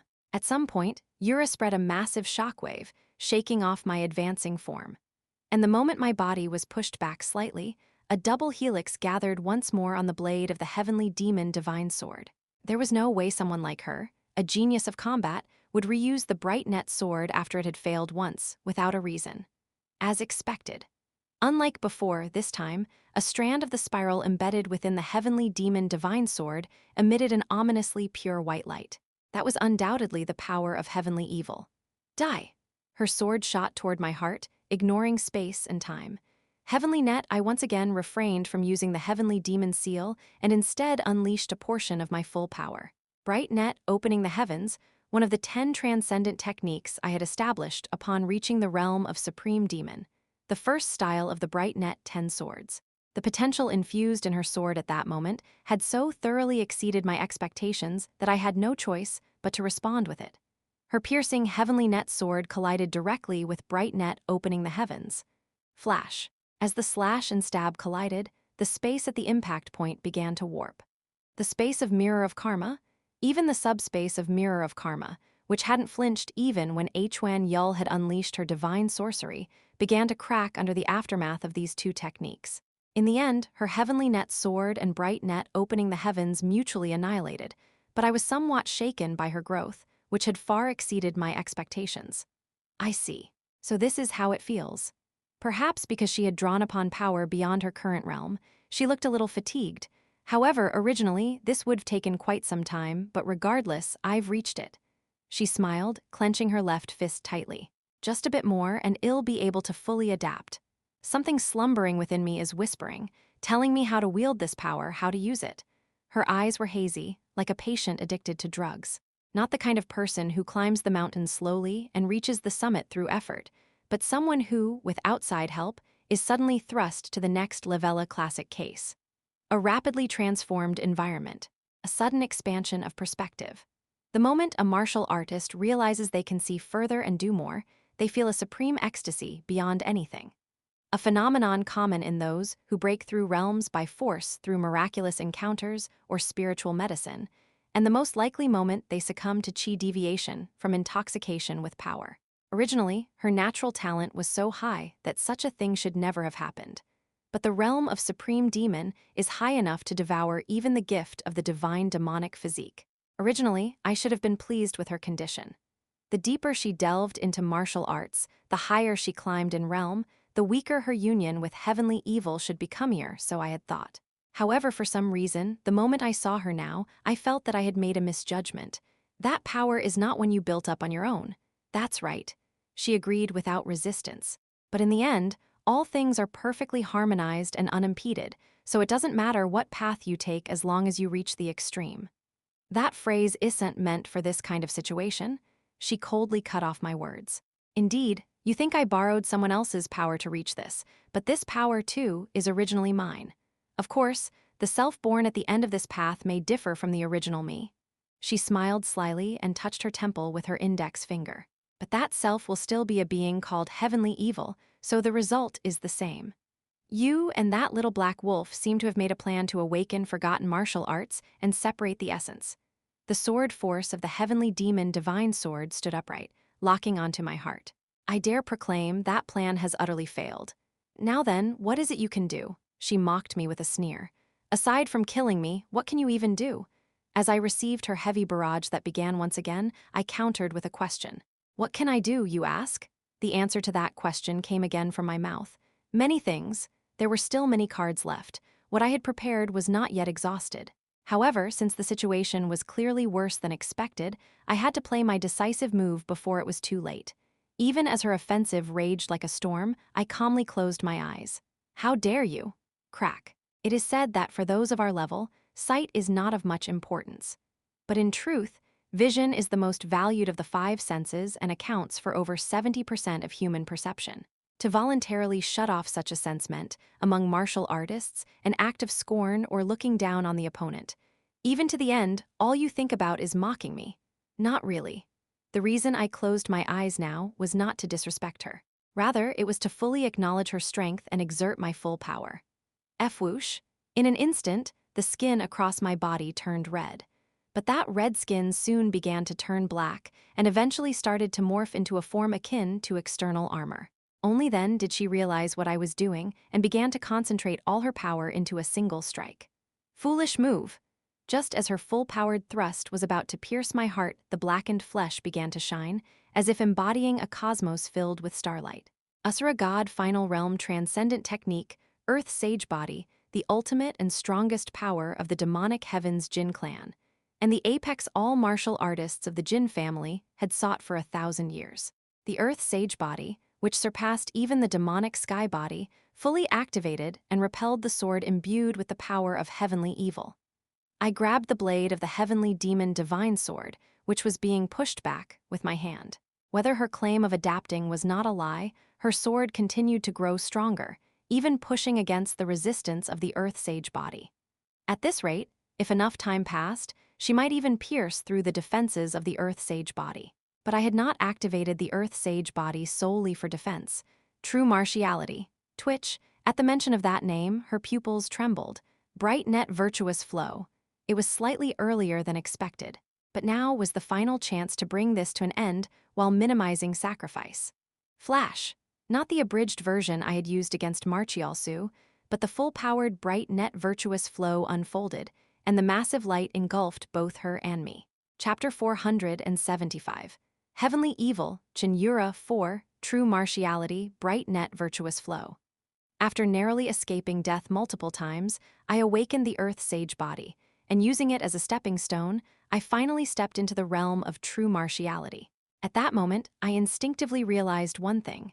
If I completely master this true martiality, I will no longer be able to walk this world.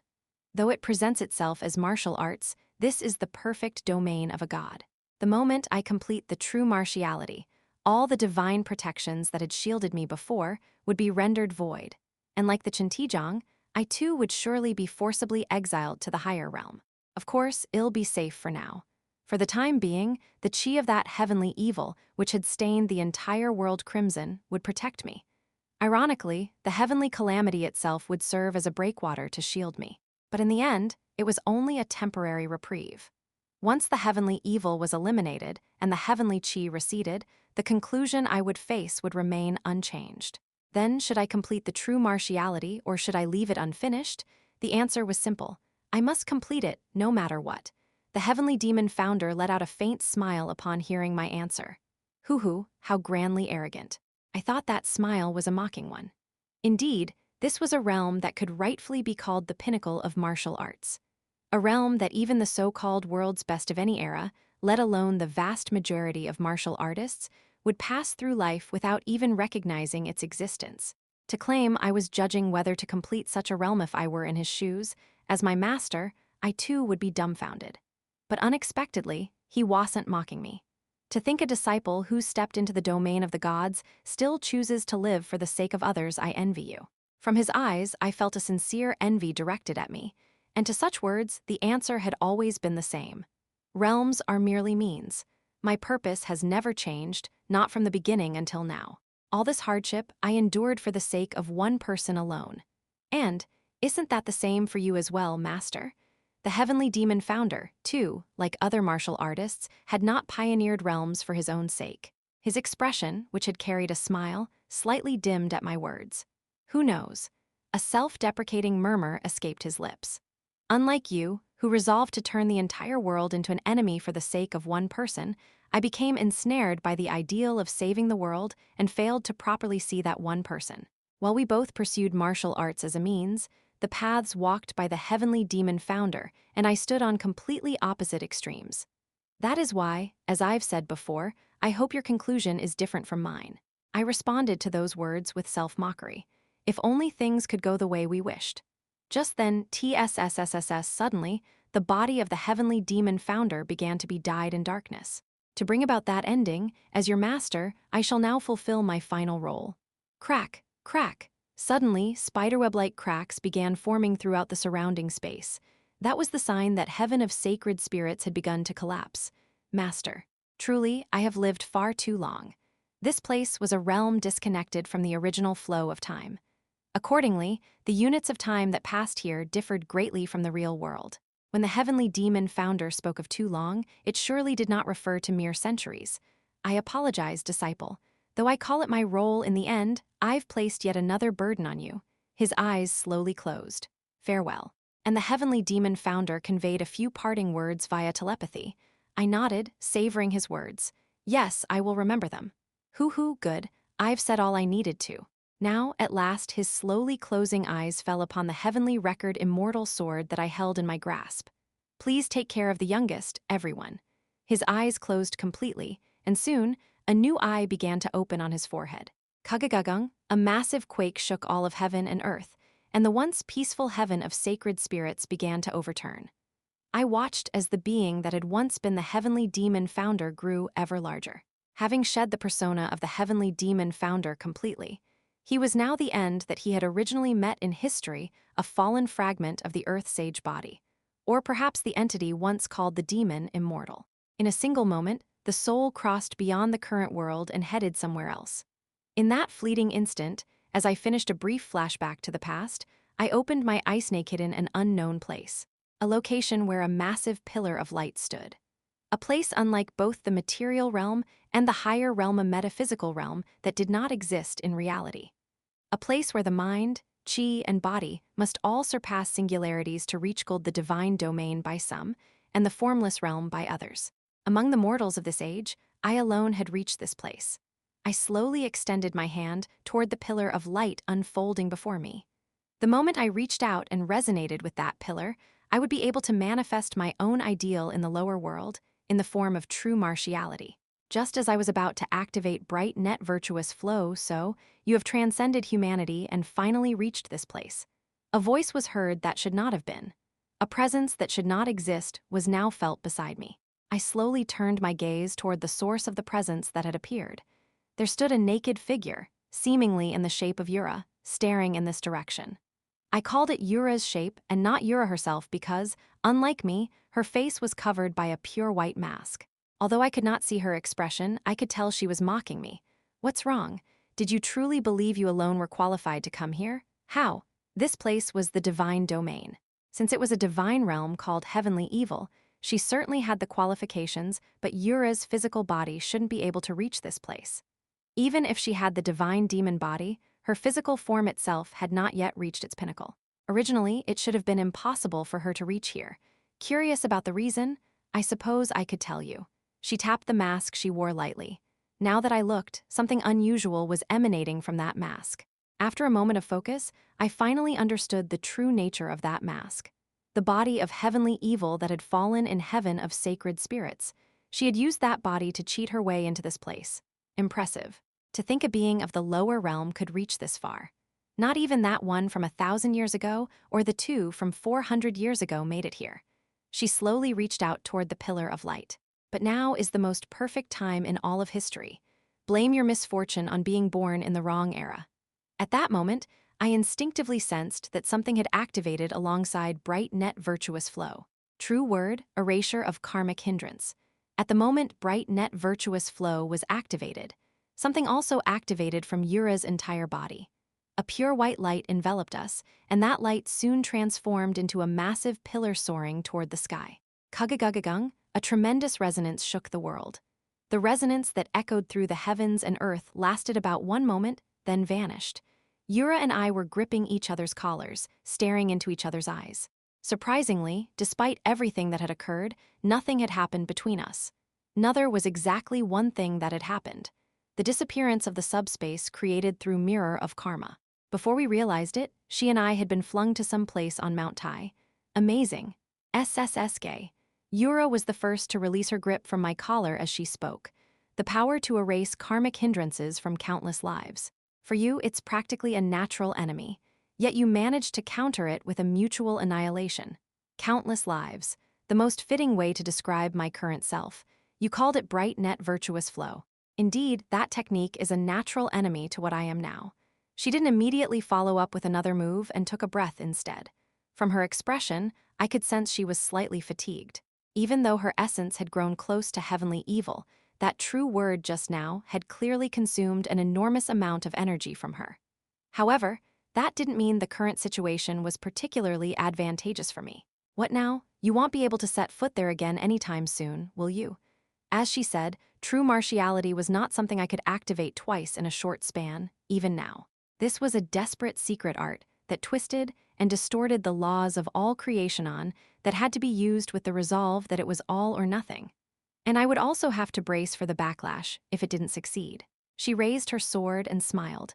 Would you mind just letting yourself be devoured now? I am starting to grow weary of dealing with you. Heavenly net. The blade of the heavenly demon divine sword, imbued with 2 spirals, shot forth. Ka. I hastily defended with the heavenly demon seal, but her blade shattered it and drove straight into my abdomen. Chwararuruk. I gave my all to stop it from completely piercing through, but in the end, I couldn't avoid being driven into the cliff's edge, leaving a long trail behind. Ha, it's clear as day who's more exhausted. Who? I gasped for breath as I roughly pulled the sword blade lodged in my abdomen. Of course, with your current self, you could recover from such a wound easily enough. However, she slowly approached as she spoke. You feel it too, don't you? What will happen if this fight goes to the end? At best, it'll end in mutual destruction, but that's precisely why it favors me more. You won't be able to save Cheon Yura. In that case. Now standing before me again, she reached out and lightly grasped my chin. She smiled seductively. Wouldn't it be better to become one with me by being devoured? To become one, I examined her face closely. Her eyes now emitted that ominous, pure white light unique to heavenly evil. Yes, if I take you, I will be perfectly reborn. No, I will be reborn as an even more transcendent divine being by gaining the power of the Earth Sage. Her lips slowly moved closer to mine. Don't worry. You will live forevermore in happiness, dreaming alongside the Cheon Yura you love. To live with Yura for eternity in happiness, that wouldn't be so bad, admittedly. Right? Her smile deepened. Just as her cherry-like lips were about to press completely against mine still, some things just can't be allowed. Thwip. 2 fingers covered in dirt blocked the space between our lips. I gave a faint, slightly different smirk from hers. My lips are only for Yura. I am Cheon Yura, even if you keep denying it, no. I cut her off. That may have been true up until a moment ago, but at least now it's not. What? I could be sure of it. Earlier, I truly couldn't distinguish between Yura and heavenly evil. But the moment that being wore the mask and used what was called the true word, Yura and heavenly evil too and Tidishad become too unstable to be called a single whole. I spoke to that whose expression was gradually hardening. My master said it, that everything I had prepared might not work. If that happens, I'll pay an enormous price, but I'll definitely have at least one solid chance. I then roughly grabbed her mouth. He said the moment you stepped into the divine domain like me would be the most decisive opportunity.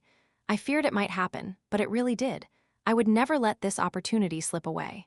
The first is sense, the second is vitality. Whoosh, the three blessings I was born with in this world activated once again. The sense I had already awakened became maximized, the vitality I had once lost became reactivated through my heart, and the final third blessing, which had previously failed to activate, now revealed its full power. The third is fate, you bastard. Crack, crock, I slowly grabbed its head and rose to my feet. I will twist fate and save Yura, even if it costs me everything. Chapter 476, Finale 1 Fate. From the moment I first received it, I realized that fate was a power that should never be used. And all those who had perceived the fragment of fate strongly advised against its use. Even if a being's power reached the level of a deity, the extent of that power was merely to reinforce or distort laws. However, fate tears apart all the laws of creation. It was a power rejected by the world itself, and the price to be paid for wielding it was far too great for an individual to bear. To be honest, it was too extravagant to call a privilege, and originally, it was a power that should never have been given to a mere human. Even so, still, I desperately needed this power right now. Have you lost your mind? The golden hand technique of the Chen clan unfolded, aiming at my wrist. It violently brushed off my grasp and urgently widened the distance between us. You are truly insane. No matter how much of a supreme inheritance that power is, it is a sword that must never be drawn. Its eyes were filled with unspeakable horror and loathing. If it doesn't work on me, then you could essentially live eternally. Even if your body perishes, you could maintain your essence like me and enter the cycle of reincarnation. And yet you would throw away that privilege and choose eternal annihilation? As expected, the opponent had noticed some part of my trump card, but it must have never imagined that I would actually use it. Heh. What? Why are you laughing like that? Of course I'd laugh. I looked up at the sky and laughed because Yura clearly not Yura. Yura knows. She knows I value her more dearly than my own life. That's why she knows better than anyone that I wouldn't weigh gains and losses in situations like this. Now that I am certain my opponent is not Yura, I can unleash my hand freely. Bright spiral opening the heavens.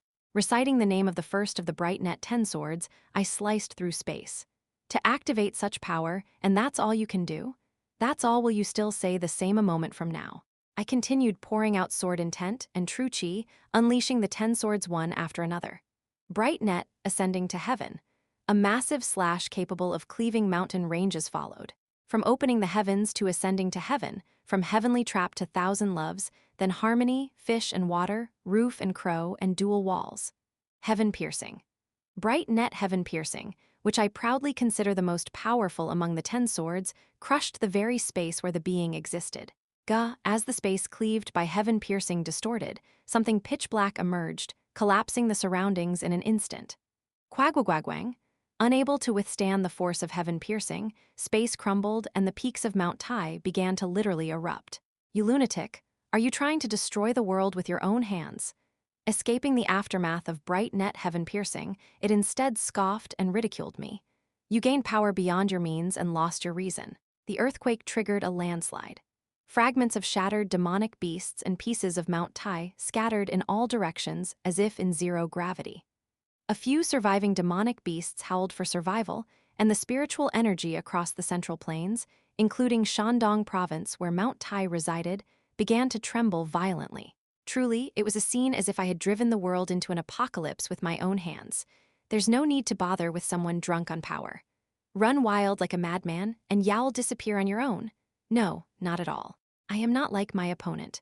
No matter what power I obtain, I will never be ruled by power itself. Everything I've done so far, all the noise and destruction was solely to seize the right moment to land this strike. As the energy between heaven and earth shook, and all of the opponent's senses wavered in that brief instant, the 10 heavenly record sword in my hand vanished. Transcendent technique, true heart's path transcending resentment, It dumbfoundedly lowered its head and looked down. Before it knew it, a green blade was buried deep in its heart. How? It wasn't just a matter of crossing space. Even a single strike from the bright net 10 swords held the power to rend space asunder. But even the dozens of divine sorcery barriers that had withstood the assault of the bright net 10 swords had, for some reason, completely failed to block it this time and allowed the heart to be pierced. But that wasn't the only reason for its panic. This is that hateful bastard's. As if something had suddenly come to mind, its face began to contort. The technique of that bastard who rejected my love to the end. Its expression began to change little by little. The face still belonged to Yura, but the impression itself gradually began to deviate from hers. Unforgivable, unforgivable, unforgivable. It suddenly raised the sword high into the sky. Then, the blood-red energy that had dyed the sky suddenly formed a giant spiral and began rushing toward it all at once. Even I, who had activated fate, momentarily felt overwhelmed by the transcendental pressure. A clear will to crush with brute force surged from it. Who's the one drunk on power now, I wonder? I cast a baffled gaze toward it. Are you sure y'all be all right? Reabsorbing scattered spiritual energy without a proper ascension ritual might cause problems, you know? Silence. It had nearly regained its essence, nearly identical to heavenly evil, but had intentionally delayed the ritual in its obsession to devour me. And that very decision was its fatal mistake. Yeo-myung, I will erase every trace of that bastard that exists in this world. It, consumed by hatred, began pouring all the heavenly time power it had recovered into the heavenly demon divine sword. Impressive, true heart's path transcending resentment was not simply about crossing space. It was a strike that severed the essence itself. In a way, heart's path transcending resentment was similar to the function of the star-slaying sword. And to overcome such heart's path transcending resentment with sheer force alone originally, its entire true chi should have reversed, causing severe internal injury. But it suppressed even that chi reversal using the external power of heavenly time it had absorbed. However, sorry, but even that was part of my plan. What? I mocked it in the most irritating manner possible as it concentrated all its strength. Why do you think I so willingly handed you the heavenly demon divine sword? I never had any intention of a fair fight from the beginning. I only aimed for openings with one trick after another. Even now is the same. The reason I first handed her the heavenly demon divine sword was solely for this very moment. Th this is. The sword suddenly rejected her touch. The heavenly demon divine sword was, in essence, no different from the heavenly demon founder itself. Back when it was Cheon Yura, it resonated with the heavenly demonic divine art and accepted her touch without resistance. But now that it had become something other than Cheon Yura, papapapet. The muscles of the arm gripping the sword twisted grotesquely, and the veins on the forearm all burst open at once. Ayog. The fact that a single sword could contain the overwhelming energy of heavenly evil that had filled all of heaven and earth proved the greatness of the heavenly demon divine sword. But because of that, the backlash was something a mere mortal body could not withstand, even if it was the divine demonic physique. Gwa, Kayag. Unable to endure the agony of its nerves snapping strand by strand, it screamed at the top of its lungs. T the sword, why is the sword? Gag, had it released the sword hilt quickly, it could have minimized the damage. But you can't let go, can you? The heavenly demon divine sword stuck to its hand like glue, refusing to detach. Of course. Because right now, the true owner of that sword is none other than me. Unless I allow it, there's no way it would let go. Underestimating the heavenly demon divine sword was your downfall. Had it remained fully as heavenly evil from the beginning, or even if it had just had a bit more leeway to assess the situation, such a trick likely wouldn't have worked. It may be hard to land a finishing blow, but it should at least be enough to draw your attention. I approached it as it writhed in pain. You bastard, stay away from me. Even in agony, it burst its energy to push me away, but it lacked the leeway to shake off my hand. I slowly placed my hand on its heart. The area around the heart, cleaved by heart's path transcending resentment, still hadn't fully regenerated due to the backlash of the heavenly demon divine sword. Don't tell me, are you trying to kill me? It glared at me, filled with countless emotions. Why, you think killing me will change anything? Go ahead and kill this body. But what else can you even do in your current state? What else can you possibly do? What could I do indeed? Right now, I could do this. You rampaged around quite a bit using Yura's body, didn't you? My right palm touched the heart. The final of the Bright Net 10 swords, not just a sword technique but a technique beyond swords, slowly activated. The rental period is over. I'll be taking back what's mine now. Recalling the moment I brought my previous master to a final rest, I locked eyes with the startled being. Bright Net Karmic Fate. The final technique of the Bright Net 10 swords, Bright Net Karmic Fate, activated. A colorless space where nothing existed. In that place, the only things that possessed color were Yura and me. I silently looked at Yura, who had collapsed halfway. Her appearance had changed greatly from usual. Her body was stitched here and there with something white, resembling a patchwork zombie, almost like a jiangshi. If the color had been anything but white, she might have looked like a terminal patient suffering from smallpox or the Black Death. However, in truth, it would have been 1,000 times more fortunate if she were merely plagued by some contagious disease. With half her face covered in white, she opened her mouth for the first time. Jin Yeomyung? Yeah, you idiot. A somewhat cute curse flowed from her small mouth. Why did you crawl all the way in here? Instead of answering, I scanned her condition. The Yura who had always stood proud couldn't even meet my gaze now. With her eyes lowered and trembling, she avoided looking at me. I approached her and gently embraced her. Do you know where we are? Of course I do. In my arms, Yura gave a small nod. This is the innermost part of my unconsciousness, the place that makes up my existence, isn't it? At those words, I chuckled. Only half right. This was neither the divine realm nor a subspace. This was the place where Yura's and my consciousness merged into one. In the truest sense, the place where the karmic bond between Myung, Bright, and Ra Net manifested. With her face buried in my chest, Yura apologized to me. I am sorry. It's true that I wanted to settle things with you. That was a genuine feeling I held in my heart, but I never wanted it to end like that. Her shoulders trembled slightly. The me at that time was me, but also not me. I know. I wrapped my arms around her trembling shoulders. I know that wasn't your true will. There's a world of difference between harboring a thought and acting on it. Whether one is a martial artist or not, how many times in life does one feel murderous intent toward another? Rules, morals, circumstances, skill most of the time, thoughts remain as mere thoughts due to countless restrictions. But in her case, heavenly evil forcibly dragged out the thoughts she had kept buried deep inside. Yes, that wasn't my will. She slowly raised her head. From her eye untouched by the white corruption a tear, something I had never seen before, began to fall. Then you must understand that I was too late. This was a space that laid bare the essence of existence more transparently than anywhere else. For her entire body to be dyed in white even in such a space, it meant her essence had already been deeply intertwined with heavenly evil. Even in our past lives, when we burned together at the heavenly demon pavilion's end, she had never shed such tears. Pleading like a desperate child, she begged me, Jin Yeomyung, just kill me with your own hands no. I firmly stopped her. She probably intended to entrust me with what she thought was her final will. But the time for leaving final wills should be at least 1,000 years from now for us. It's not too late yet. I gently pulled her away, then covered the white corrupted half of her face with my hand. Because this is the fate meant for it. Chapter 477. Finale, 2. Separating the current Yura from heavenly evil is like trying to separate two colors of clay, as I mentioned before.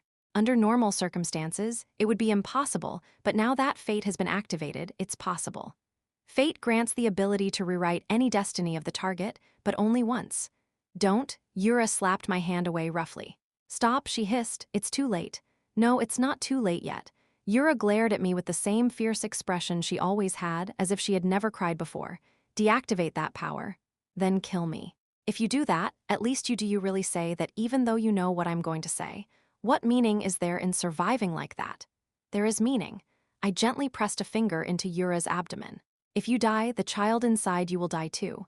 Her face changed. That means, not just one. I didn't expect it, but it's twins. I could now be certain. It had been half a year since this new life had begun, and it was still a mystery why the children inside hadn't grown properly. That it wasn't one child in Yura's womb, but two. All those days of worrying over what to name them now felt pointless, but so what? As long as they come out healthy, that's all that matters. Our ability to speak like this must be largely because of these children. So as their parents, we should help them fly properly into the world. Well, by that time I won't be there. Still, I believe that even without their father, these children will grow well. But I refuse even after saying that, she shook her head desperately. Still, Yura more important, Yura more precious. Yura. I know that saying this makes me unworthy as a mother. Still, her face contorted as she choked up, as though she wasn't sure whether to be angry or sad. I hate this more than anything, that Yura leaving. A woman of iron blood, born with an extraordinary destiny, and raised to be a lord. Having been strictly forbidden to express personal feelings, this might be the first and last time I see her spill all emotions like this. Of course, I don't want to leave, but even so I have to do what needs doing, even if it leaves scars on her that can never be erased. From the beginning until now, my goal in life has remained unchanged. They probably wanted a happy ending, but that ship has sailed. Still, I can at least finish this properly. I closed my eyes lightly. Activating Jising, the merged Simjich began once more to knock on the door to the divine realm. Jin Yeomyung, no. Yura sensed what I was trying to do and screamed as if mad. True martiality. Bright net virtuous flow. To ensure this was truly finished, I activated true martiality again. When I reached the divine realm again to fully unleash bright net virtuous flow, someone blocked the path toward the pillar of light. You finally went and did it, huh? A figure wearing a pure white mask, 6 arms sprouting from it. The root of all this chaos heavenly evil. You did the same thing I did. Having already taken a direct hit from the true star sword, wounded in the heart's path transcending resentment, and trapped by the heavenly demon divine sword, how could he possibly return here? Only if he too had made a similar resolution. Crack, in an instant his mask shattered. On the right side from my perspective, the missing part was not Yura's face, but a pure white void. Yes, I risked everything just as you did. Crunch. Creak, his divine form began to grow, becoming massive. Shedding all traces of Yura's form, he started transforming into a gigantic being, riding on clouds like those I'd seen in heaven of sacred spirits. He's disgustingly big. I craned my neck so far it hurt before I could grasp the scale of it. That thing, grown so massive it could use the entire continent as a foothold, cast its blood-red eyes upon me from beyond the heavens. Want you just return to the cycle of reincarnation and wait for another chance? Don't spout nonsense. Having reverted to its original form as heavenly evil of origin, it sent forth killing intent toward me. You intend to use that power to rewrite fate and completely annihilate my existence, don't you? You caught on? I curled my lips into a smile. Just as it said, in the coming reign of Yura, there was no place for something like heavenly evil. You and the heaven-defying society have done enough. It's about time you all disappeared. I will not vanish. Boom, heavenly evil's massive foot came crashing down on me. Its soul was the size of an entire province, but here, physical force held little meaning. You really don't make conversations easy. I folded space and leapt up to where heavenly evil's face was located. A face carved seemingly from light and shadow alone, reminiscent of Avalokiteshvara I had seen at Yu family's sacred mountain, entered my view in an instant. The only difference was, unlike before, its eyes had turned a pitch-dark red. It won't be like before. As if it had been waiting for me, its red eyes mixed with white light and began to glow. True word. Extinguishing karma, the mantra of extinguishing karma, meant to erase all karmic deeds of past lives, came flying toward me in an attempt to obliterate me. Do you really think you can block this with that incomplete technique? It was true.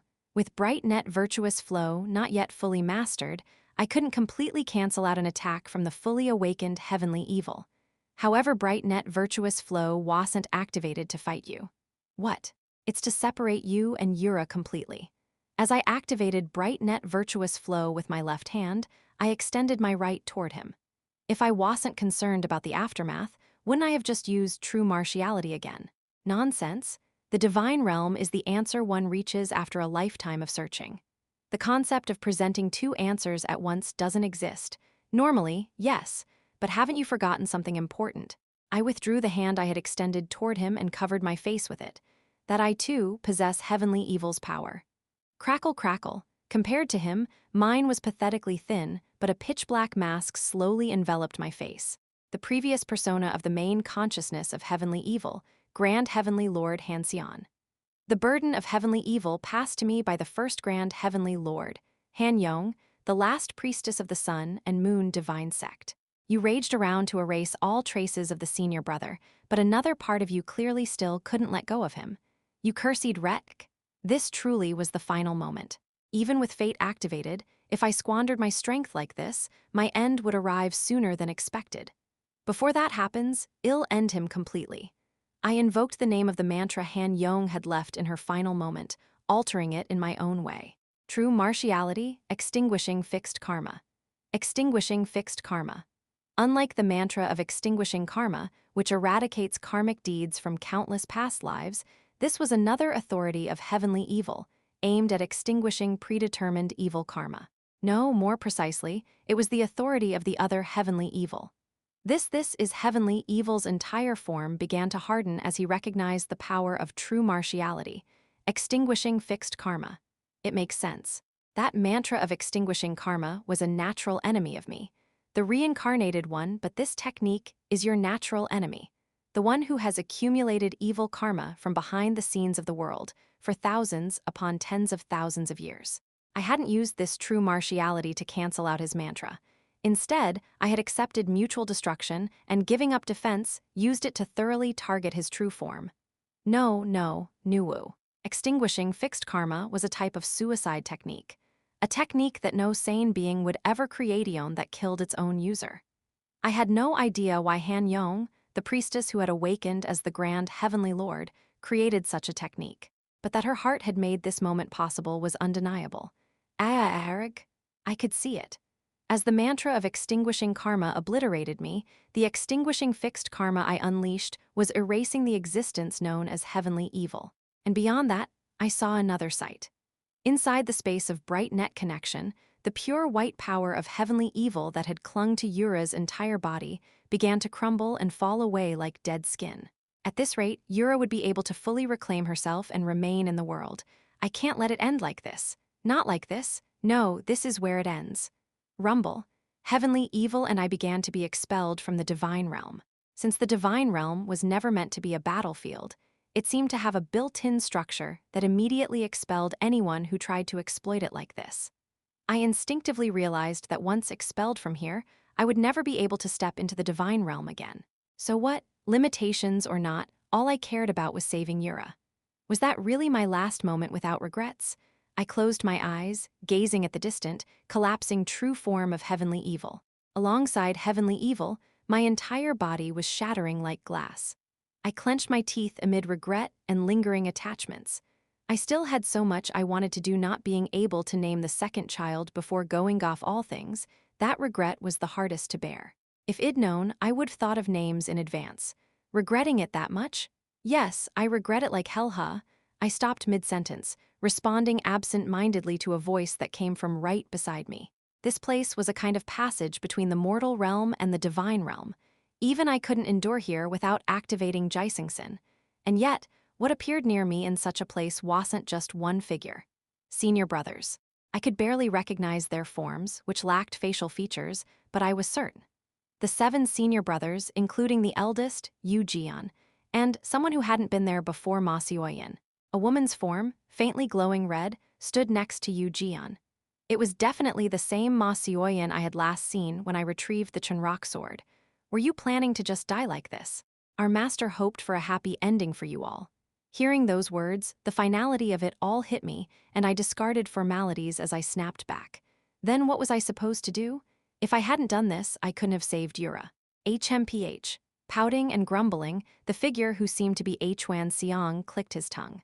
Our youngest was always this rude, huh? Well, I didn't exactly grow up in a setting that fostered manners. And really, do I need to be polite at the very end? I'd done everything I could. Now all that was left was to go. Watching me, Yoo-jeon asked me this. Do you really think this is the end? It's not over yet. What do you mean? Thanks to your efforts, heavenly evil was mostly annihilated, but he still has one last chance left. One last chance? Look, Hwan Seong reached out and showed me something. The place he revealed appeared to be the ruins of what used to be Mount Tai. Among the wreckage lay Yura, collapsed as if unconscious, and nearby, a strange substance red and black fluids intermingled twitched as if alive.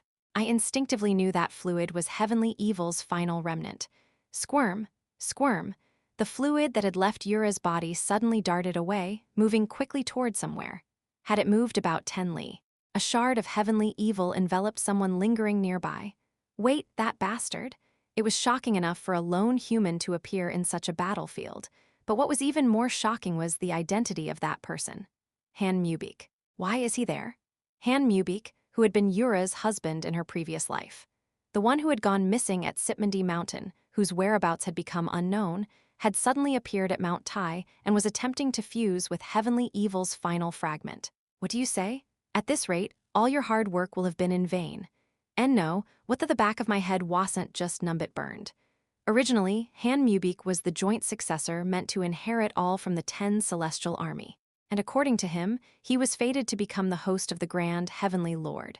In other words, his compatibility with Heavenly Evil wasn't bad at all. If this continues, all my efforts will be for nothing. Yu Jian seemed to sense my turmoil and chuckled, placing a hand on my shoulder. So, do you still think it's all over? It's not over yet. So then before I knew it, the senior brothers had formed a close circle around me. To end that thing completely, y'all have to keep on living, right? Chapter 478. Finale 3. After parting with Jin Yeomyung within the space of Myungra Yonyon. Cheon Yura, who had gone through a miracle that should have been impossible, was now lying unconscious as if dead. The separation from Heavenly Evil, with whom she had fully fused. To rewrite destiny itself was not something a mere humans could endure. Even as Mount Tai completely collapsed and the red-dyed sky turned a shade of blue, Cheon Yura remained motionless at the center of that event, as silent as a mouse. What awakened Cheon Yura's consciousness from the depths of such deep sleep was the voice of someone familiar. Get up. That voice was far too familiar, and far too uncomfortable. Get up, Cheon Yura. Her head, submerged in the black water, began to slowly emerge above the surface. Though her expression was still dazed, her consciousness somehow managed to regain clarity. Still dawdling around, you dull thing. At the sharp voice that pierced her lungs, Cheon Yura frowned slightly. A voice she never thought shed here again from someone no longer of this world. But in the current moment, it wasn't the voice she wanted to hear. The present situation was not at all welcome. Why are you here? This isn't the time to be asking that, is it? Thunk, thunk. A woman who resembled Cheon Yura greatly stepped into the center of the black pool, ripples spreading from her soles. And without a word, she lifted the front of Cheon Yura's robe. What's with this stupid face? She frowned at the sight of her younger sister, showing a face she had never seen before. Where did the Cheon Yura go, who always looked ahead and treated me like trash? Just because one man died, you're acting like the whole world has ended. Did you push me aside and rise to the position of cult leader just to end up like this? Cheon Yeomyung, Cheon Yura's one and only blood relative, Cheon Yeomyung. For some reason, she had appeared in the deepest recess of Cheon Yura's mind. Grab! Cheon Yeomyung grabbed her younger sister by the collar and brought her face close. With a twisted expression, she barked at her feeble sibling. Get it together.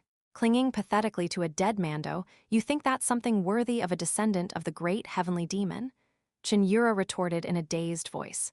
You did the same, clung desperately to Jin Yeomyung. When did I ever? Cheon Yeomyung flinched at the unexpected counterattack. Could it be that her black history known now by no one but herself had spread so carelessly? Don't tell me that damned guy went blabbing no, that can't be it. She soon realized Cheon Yura had merely been testing her and let out a sigh of relief. This place was the deepest part of one's mind, where emotions surfaced in waves. It wasn't hard to discern truth from falsehood in someone whose mind hadn't yet stabilized. HMPH, not bad. You're not even fully conscious, and yet you still know how to provoke me. Even while dazed, Cheon Yura glared sullenly at her older sister.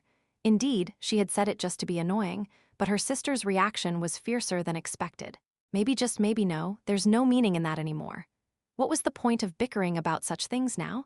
It was already far, far too late. Just as Cheon Yura realized this and her eyes began to go dark again, aren't you curious? Why I've appeared before your eyes again? Not really.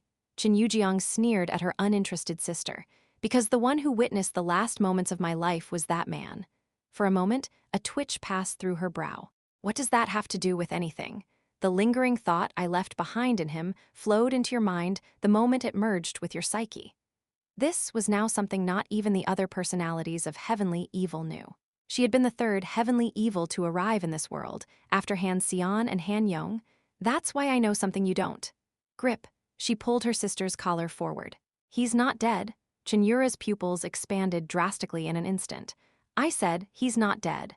Cheon Yeomyung's expression slowly filled with anger. So fix those damn pathetic eyes already. Cheon Yeomyung's voice, as she grabbed her by the collar, grew indescribably loud. Do you think I showed up in front of your eyes again just to see this pathetic mess? At the shout that rang in her ears, Cheon Yura's lips parted slightly. Jin Yeomyung, call me Unnie. Seeing the light slowly returning to her younger sister's eyes, she let go of her collar roughly. Splash! Cheon Yura's body fell ungracefully back into the black pool. But it wasn't long before her body resurfaced again. This black pool was the boundary separating her consciousness from her subconscious. Rising up with her own strength meant her mind had completely awakened. And the very first thing Cheon Yura confirmed after regaining consciousness was this. Is he really alive? Jin Yeomyung? Really? I am starting to doubt if you're truly the Cheon Yura I knew. Cheon Yeomyung sighed as she looked up at the sky. Where had the cold-hearted young cult leader gone as one who seemed like she wouldn't bleed even if stabbed? And in her place stood a girl obsessed with a man, one who resembled herself. Though she had come here to return her sister to her former self, she couldn't help but feel annoyed. Even if that bastard had really died, is this how the supreme leader of the cult of this era should look? At Cheon Yeomyung's sarcasm, Cheon Yura remained silent. Truthfully, she had no rebuttal. You should first vow to chase him to the ends of hell and tear apart everyone related to him into 1,000, 10,000 pieces. Not sit here weeping like some common housewife. Why was it? She could have mocked back all she wanted and could have argued all she pleased. But Cheon Yura didn't feel like doing any of that. Get up. It's not over yet, it's not over. That's right. In truth, only you two can bring an end to this. Still within her deep consciousness but fully awakened in mind, Cheon Yura extended her chi perception using her sword intent. And in the far distance, she sensed heavenly evil's energy slowly resurrecting. Click, even now to the very end. How long would it continue tormenting them, toying with their lives? Take this. To the enraged Cheon Yura, Cheon Yeomyung handed something over. This is a sword gleaming with jet black light. It was the heavenly demon divine sword. Cheon Yeomyung gave a smirk. The ancestors have already agreed. The ancestors. By now, he should be almost persuaded too. Though really, there probably wasn't much persuasion needed. No one truly wants to die as she handed over the heavenly demon divine sword, she continued. Still, since this was an extremely reckless act, to end it perfectly, you who are tied by fate must pull him out yourself. Pull him out. Even without context, she somehow understood what that meant. Tap. Cheon Yeomyung raised her index finger and tapped Cheon Yura's forehead. And perhaps for the first time, she showed a faintly warm smile. Since you're alive anyway, eat well and live well, damn little sister. And stop dropping what's already in your hand like an idiot. Cheon Yu and also. Cheon Yeomyung clicked her tongue slightly, choosing her words. Later say hi to the kids for me. With those parting words, Cheon Yeomyung turned without waiting for a response and began fading into the darkness. A surprisingly long farewell, unlike her. Hugging the heavenly demon divine sword, Cheon Yura bowed her head quietly toward her sister's retreating figure. Yes, Unnie. In a voice so small, Cheon Yura whispered her goodbye. It was good to see you again, truly. A brief reunion of two sisters born by chance, and a final, true farewell. The moment I saw Han Mubik, my head went blank. And the moment I heard from my senior brother that I must live, something called hope surged up in a corner of my chest. Can I continue to live? Could this be one of those absurd jokes by senior brothers? For a moment, my heart wavered enough to believe that. I had given up on everything. I thought even erasure would be a form of rest, and now only eternal wandering and suffering in the 9 heavens awaited me. Youngest. In such a state, can I live again? Together with Yura, you can live. Hwan Seong and Yu Jeon placed their hands on my shoulders. Many placed their hopes on you, and you fulfilled those expectations. So now it's our turn to step forward. Crack! The moment those words ended, my right arm shattered. Ah, an unavoidable price had come. No matter how much the senior brothers assured me, this was not something from which I could escape. The inescapable karma of certainty. The absoluteness of equivalent exchange. A moment of repayment that even gods cannot evade had arrived. Soon, not just my right arm but my entire body would disappear. Oh no, that want to. Then Hwan Seong raised his index and middle fingers and chanted something. Divine sorcery, boundless karma. TZZZZZT. Then, as if time were reversing, my shattered right arm was restored. This is, no doubt about it.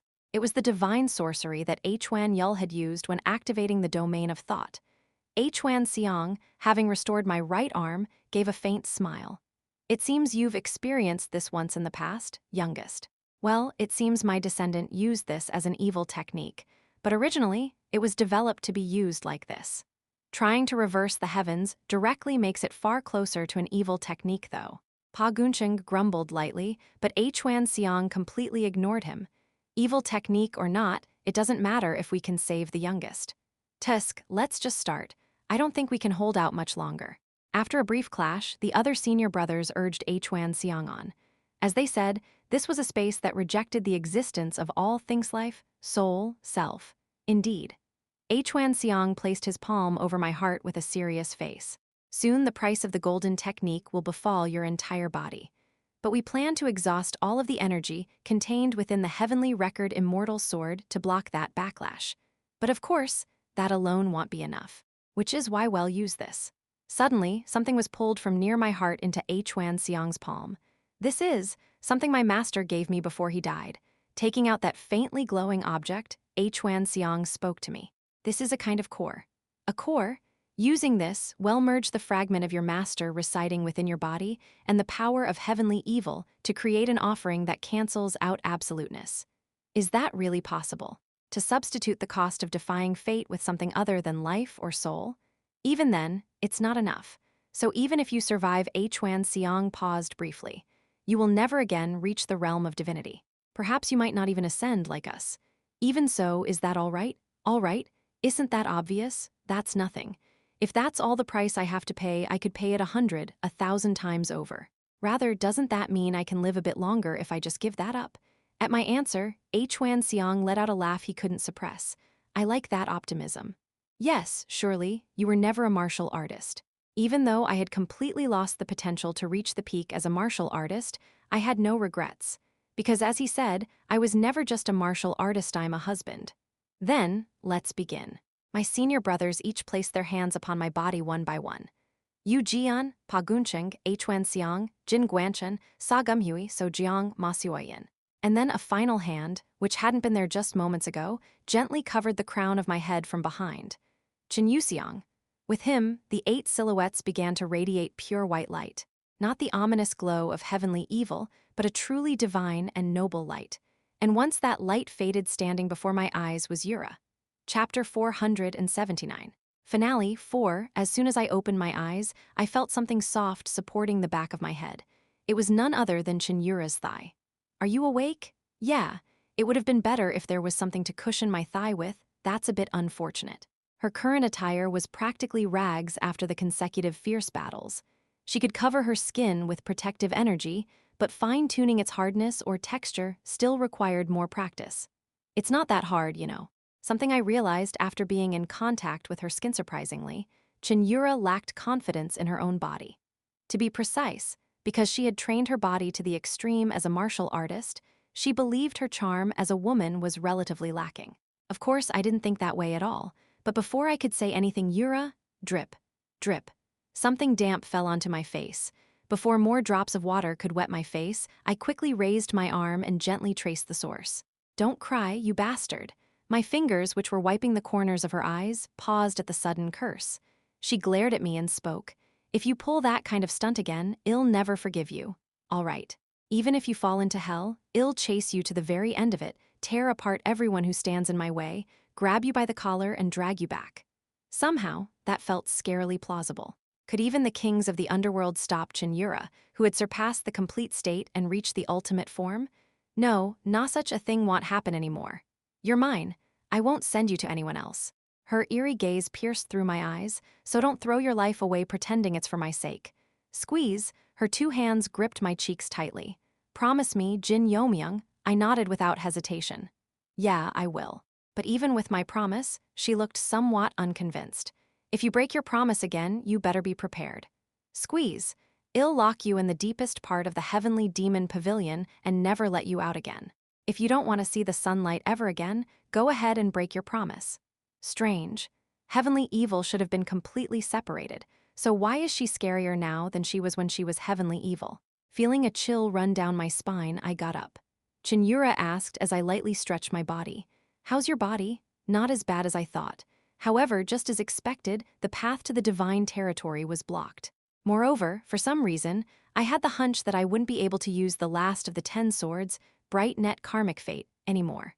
Bright Net Karmic Fate was somewhat connected to Bright Net Virtuous Flow, so I guess it's only natural. It wasn't something I developed under the concept of attack in the first place, so I wasn't too attached, but it was still a bit disappointing. How about you, Yura? She quietly picked up the heavenly demon divine sword.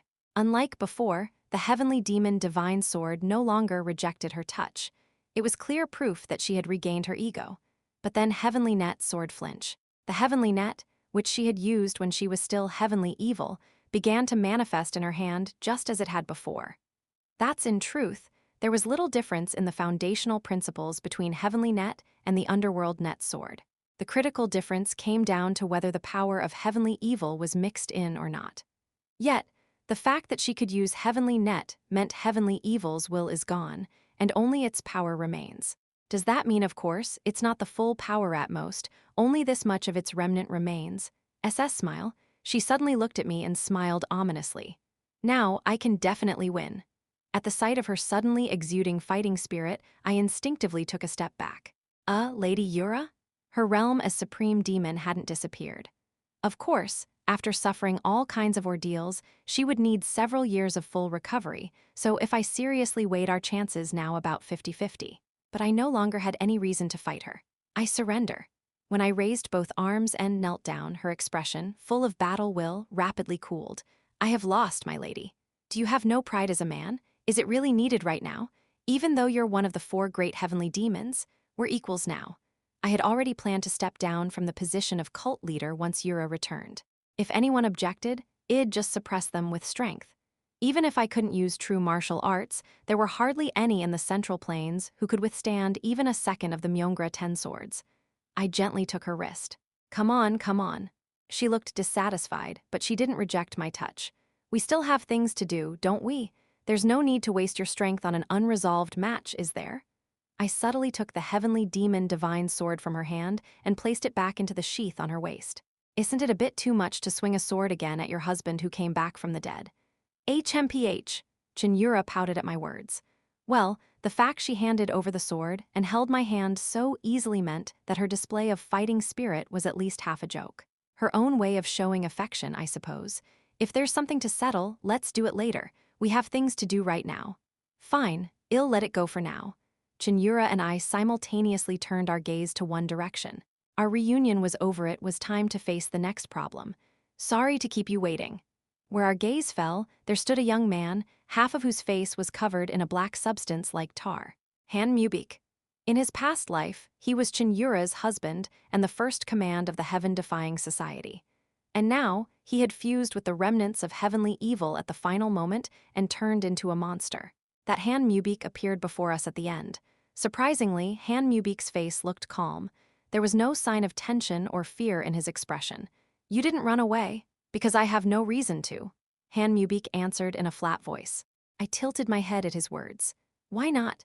No matter how little, trying to digest what's left of heavenly evil should mean hiding your body and waiting for the right time, no? Ha ha ha. Yeah, that certainly would be the logical course. Han Mubik burst out in cheerful laughter. But 2 things are wrong. 2. First of all, what I absorbed wasn't some leftover. Splat. He grabbed the black, viscous fluid covering his face. Then he peeled off a part and proudly held it out before us. The essence, the very root of what made heavenly evil pure essence among essences. The black fluid reabsorbed into Han Mubik's skin. Just because it has no power doesn't make it waste. As long as the essence is intact, restoring power is just a matter of time. Maybe so. And secondly, now is not the time to run but to advance. Crunch, crack. Suddenly, the sound of bones crushing came from Han Mubik's whole body. His facial structure twisted grotesquely, and his entire body began to swell, losing its human shape. Because time is not on my side anymore. With those words, Han Mubik completely lost his human form. Crack, crack, crack, 4 additional arms sprouted from his back. The black mucus covering his face enveloped his entire body like black armor. Aside from the number of arms, there was no trace left of heavenly Evelynly, a grotesque monster remained. That monster, Han Mubik, opened his mouth in satisfaction. I have finally found freedom. A monster so deformed that only barely could you recognize its facial features. I looked at him with a slightly pitiful gaze. Is that the freedom you were longing for? Han Mubik nodded. I lived my whole life as a spare vessel for the grand heavenly lord. While others easily gained strength through the blood of divine beasts, I was stripped of even what I had, castrated, and forced into a miserable life. Originally, I was planning to interfere when the grand heavenly lord, and that woman fought for control of the body with only a trace level of supreme peak martial skill remaining. Han Mubik would have had to worry about mere survival in Mount Tai, now transformed into a demonic realm. And yet, he had been hiding and waiting for an opportunity. If things had gone as he said, it would have ended in a nightmare I couldn't even imagine. Well, it's not bad now. I've gained what matters most. Han Mubik chuckled quietly. Becoming something other than human isn't necessarily a bad thing. Even though heavenly timing has retreated, high-ranking divine beasts still remain strong, and remnants of heavenly timing's presence still linger heavily across this land flash. Unlike his smiling lips, his eyes gleamed with intense killing intent. If I eliminate the two of you right here and now, the world will inevitably flow in the direction heavenly evil desired. And in that world, y'all reign as the new heavenly evil? Of course. Now I understood clearly why Han Mubik hadn't fled but sought us out instead.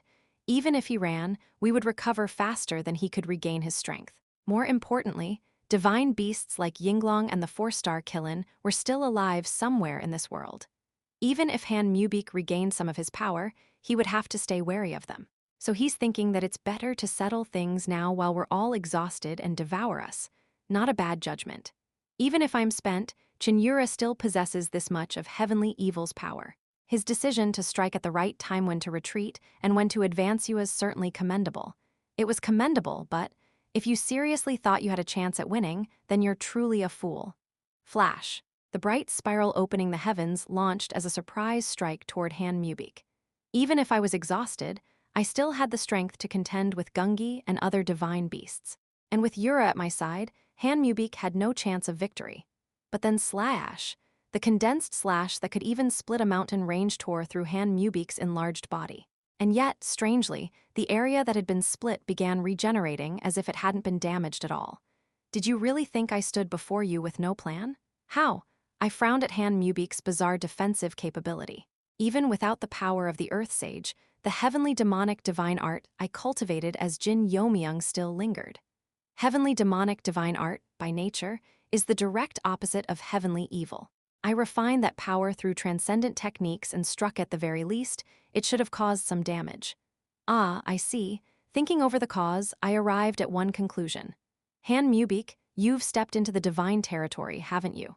Q-hoo-hoo, correct. I didn't know how it was possible, but there was no other explanation for the current situation. Heavenly evil's body was definitely destroyed. No, even if it wasn't, he should have been expelled from the divine territory at the same time as me at that moment. Cheon Yura stepped beside me. That one might be in a situation similar to mine. A similar situation?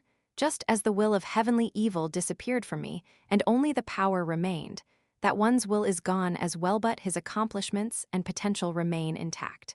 Chapter 480. Finale 5. Main story completed. Of course, one who hasn't arrived at their own answer wouldn't be able to properly wield authority within that domain, even if they acquired it from someone else. But just entering that realm and enduring within it. Are you saying they could manifest abilities similar to those of divine martiality? Probably. If that was true, it was undoubtedly a serious matter. Even if it was only partial, if that bastard had stepped into the divine realm, I too would have no choice but to reach it in order to strike him down. If the hypothesis is correct, then he's essentially acquired a defense akin to, or even exceeding, that of the Earth Sage body. To pierce through that, not even the bright net 10 swords or Yura's heavenly net could suffice. Han Mubik chuckled grimly upon hearing Yura's words. As expected of my other half, you've nearly seen through the situation perfectly. Who the hell is whose other half? Unable to hold back my disgust, I snapped at him. Han Mubik, however, only replied with an even more twisted smile. I meant me and that woman. Didn't we form a marital bond in our previous lives? You bastard. I twisted my face viciously. Clearly, what he had gained by absorbing heavenly evil wasn't just enlightenment. As if to provoke me further, he kept sneering. If I were my past self, I'd have done anything to claim that woman's body and heart. Don't you think there's a high chance I succeeded? I couldn't rebuke him so easily. Rumor had it that the former cult leader never slept with him. But the bastard had spent over 10 years with her in their past lives. I couldn't be certain, not completely. As I faltered, shaken by Han Mubik's sudden psychological assault Yura shot him a crooked glare. No matter how hard you danced for attention, I highly doubt it'd have offered my body and heart to the likes of you.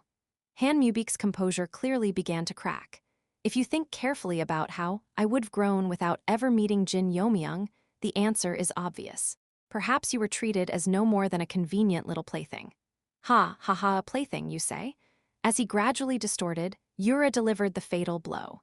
Just as you were a toy of the grand heavenly lord within the heaven-defying society, in the heavenly demon divine cult, you'd have been my toy. That I am absolutely certain of. Creak, creak, more than anything, even if they were fragmentary memories, back then I clearly didn't have a successor. And yet now, though both of them wore twisted grins in the end, it was Yura's smile that stood victorious. Now within me, a new successor is beginning to stir like back then. You filthy bitch? At last, Han Mubik couldn't take it anymore and exploded first.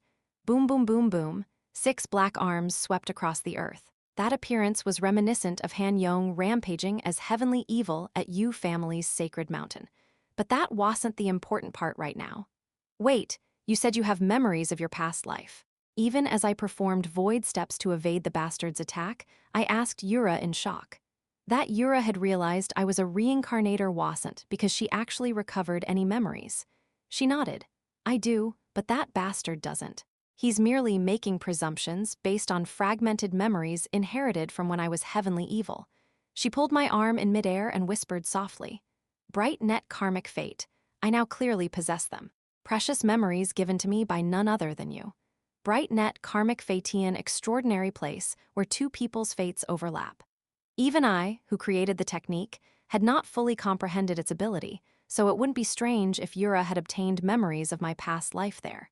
Am I wrong, inner administrator? Us. How long had it been since I heard the word inner administrators from her mouth? As I failed to respond properly and fumbled like a fool, don't worry. She smiled warmly. In our past lives and our present lives alike, I belong solely to you. And you, too, belong solely to me. Embarrassment washed over my entire body. But it wasn't due to Yura's cringeworthy words. Even though she gave me such certain faith, I was still swayed by a pathetic provocation like that. Nonsense. That's all nonsense.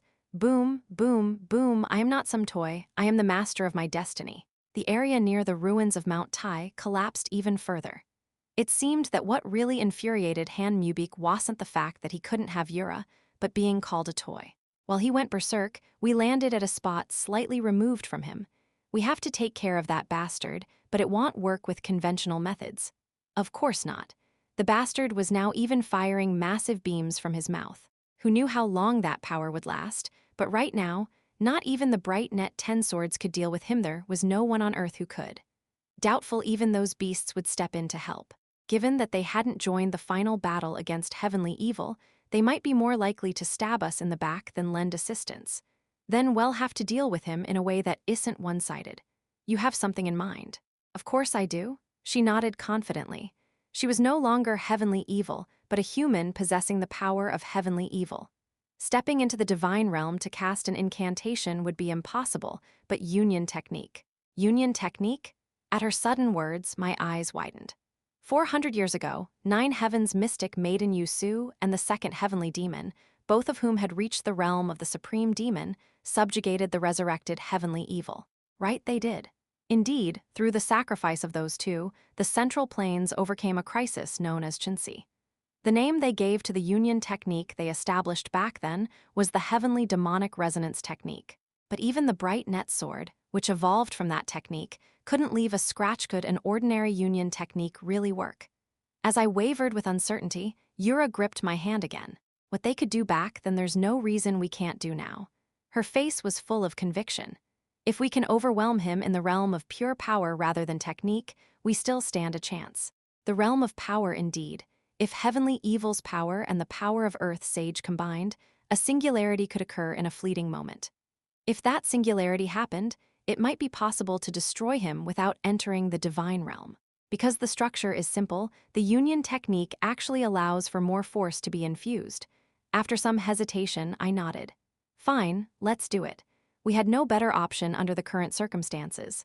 I had no choice but to trust Yura's words and push forward. Having made our decision, Yura and I gripped our swords and stood before Han Mubik. Huff, huff. The bastard, who had briefly lost his mind and rampaged, seemed to regain his senses the moment he saw us and stopped his chaos, panting heavily.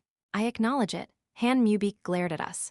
To show you that clumsy provocations won't work, so ill crush you with force. Knowing we had reached the same conclusion, Yura and I looked at each other and smiled. What a coincidence. We were thinking the exact same thing. Energy surged into both my and Yura's swords. Responding in kind, Han Mubik also gathered all of his remaining power. I'll kill you too and attain perfect freedom. That's our line. Well, finish you. And restore everything to the way it was. The Chinma sacred sword and heavenly record immortal sword, now imbued with our power, began to radiate force. Let's go. The two heavenly demons of our generation, who had both reached the supreme demon realm, crossed their sword blades diagonally in front of the colossal enemy. Heavenly demonic divine art and profound heaven's divine art. And the power of heavenly evil and the power of earth sage united as one. Heavenly demonic resonance technique. Great annihilation cataclysm, this was the first true resonance technique and union technique that Yura and I executed together. But unlike that time, one more name had been added. Karmic fate thus was activated the resonance technique, karmic fate. Its aftermath began to engulf me, Yura, and Han Mubik completely. As darkness began to swallow the surroundings, I closed my eyes and briefly recalled the past. The first time I had ever executed a union technique with her. Struggling against a mere elder of the Azure Star sect, barely at the apex level, we had desperately crossed swords just to survive. Though our positions and martial ranks had changed greatly, since then the feeling from when we first crossed swords remained the same. Sensing the unwavering one heart from Yura, I joyfully poured all the power from my dantian into the heavenly record immortal sword. The heavenly record immortal sword, which now bore no trace of the senior brothers, had become a pure steel sword like the true star sword. And yet, somehow, the green hue it retained seemed to carry the lingering scent of those senior brothers. Boom, boom, boom, boom. The black beam unleashed by Han Mubik clashed directly with the resonance technique. And thus Mount Tai, long called Bakryang Mountain and chosen as the site for the Bongxian ritual, on that day, vanished completely from the map of the Central Plains. 3 years had passed since the final battle at Mount Tai. Yura, who had returned as the cult leader of the heavenly demon divine cult, remained as busy as ever. In truth, there had been a great deal of turmoil before she could return after the battle with Han Mubik ended. At least the upper ranks of the cult, which I held firmly under control, accepted her return without resistance. But if we had failed to persuade the Murim Alliance, another great war between righteous and demonic might have broken out, especially after that complete disaster in Nakyang. The fact that the upper leadership of the Murim Alliance had been decimated near Nakyang due to the rampage of the awakened heavenly evil version of Yura became a deadly obstacle to her return. Even if we said it wasn't truly her will, the Murim Alliance, which had already suffered immense losses, was never going to accept that so easily. To quell those grievances, So-chin and Beek-sanga went through hell for years, traveling all over the land. As a result, she once again resumed her position as the 29th cult leader of the cult and was now locked in a constant battle against countless responsibilities at the front lines. So, what am I doing now? Normally, as the demonic faction lord and joint heavenly demon, I should be sharing the workload with Sa-byeon and helping Yura. Daddy. But now, I was doing even more grueling work than Yura-treeing to calm the literally flying Seonyu and Seonha, who had just turned 2. First son, Chin Seonyu. First daughter, Chin Seonha. Due to their prolonged time in Yura's womb, they were effectively over 3 years old, and in the past 2 years, they had grown at a rate far surpassing that of their peers. Most notably, despite their danjians not being properly formed yet, they had already visually memorized the heavenly demon's dominion steps and were dazzling me with them. As the 2 monstrously talented children ran wild, the ones who suffered even more than me were none other than the guardian lions. Ah, miss, please don't go that way, it's dangerous. Sandojian, who had recently been officially appointed as a guardian lion under the right guardian, was drenched in sweat as he tried to stop Seonha, his mountain bandit-like beard flailing. Kaya haha, catch me if you can. Seonha dashed through the corridors of the heavenly demon pavilion, teasing Sandojian. Of course, if he really wanted to, he could catch her in a second butt that had already proven to bring far worse consequences not long ago. Strangely enough, while most kids cried just from seeing San Dojian's face, our children showed no fear at all. Ellige, please, a little help with the young lady. Still clearly unused to dealing with children, San Dojian looked at me with teary eyes. And upon receiving his gaze, I, turned my head away and coldly ignored the pleas of my subordinate. San Dojian, wearing an expression akin to that of a Western magistrate betrayed by his subordinate, eventually gave up and drooped his shoulders as he trudged out of sight before me. If he plays with them for about 2 hours, they'll tire themselves out. Hang in there, San Dojian. Judging by how wildly they run around these days, even 2 hours might be pushing it. Anyway, with that thought, I quietly pushed the children on Tono, entrusted them to San Dojian, and returned to my office for a moment. And the moment I opened the office door, Yura back. Yura, dressed in the cult leader's signature ornate robes, was waiting for me. What's going on? There's something I wanted to discuss. Yura looked at me with a rare, serious expression. Her demeanor automatically made my own face stiffen. Since the recent clear improvement in relations with the Murim Alliance, there hadn't been anything serious enough to warrant that look. But then she suddenly relaxed her expression and let out a soft laugh. What to name the third child? I blinked, not immediately grasping what she meant. That meant, right now, Yura was well for now. Swoosh. She suddenly reached out and wrapped her arm around the back of my neck. Then, bringing her lips close, she said, "Shall we talk it over while you unwind a bit?" "Sure."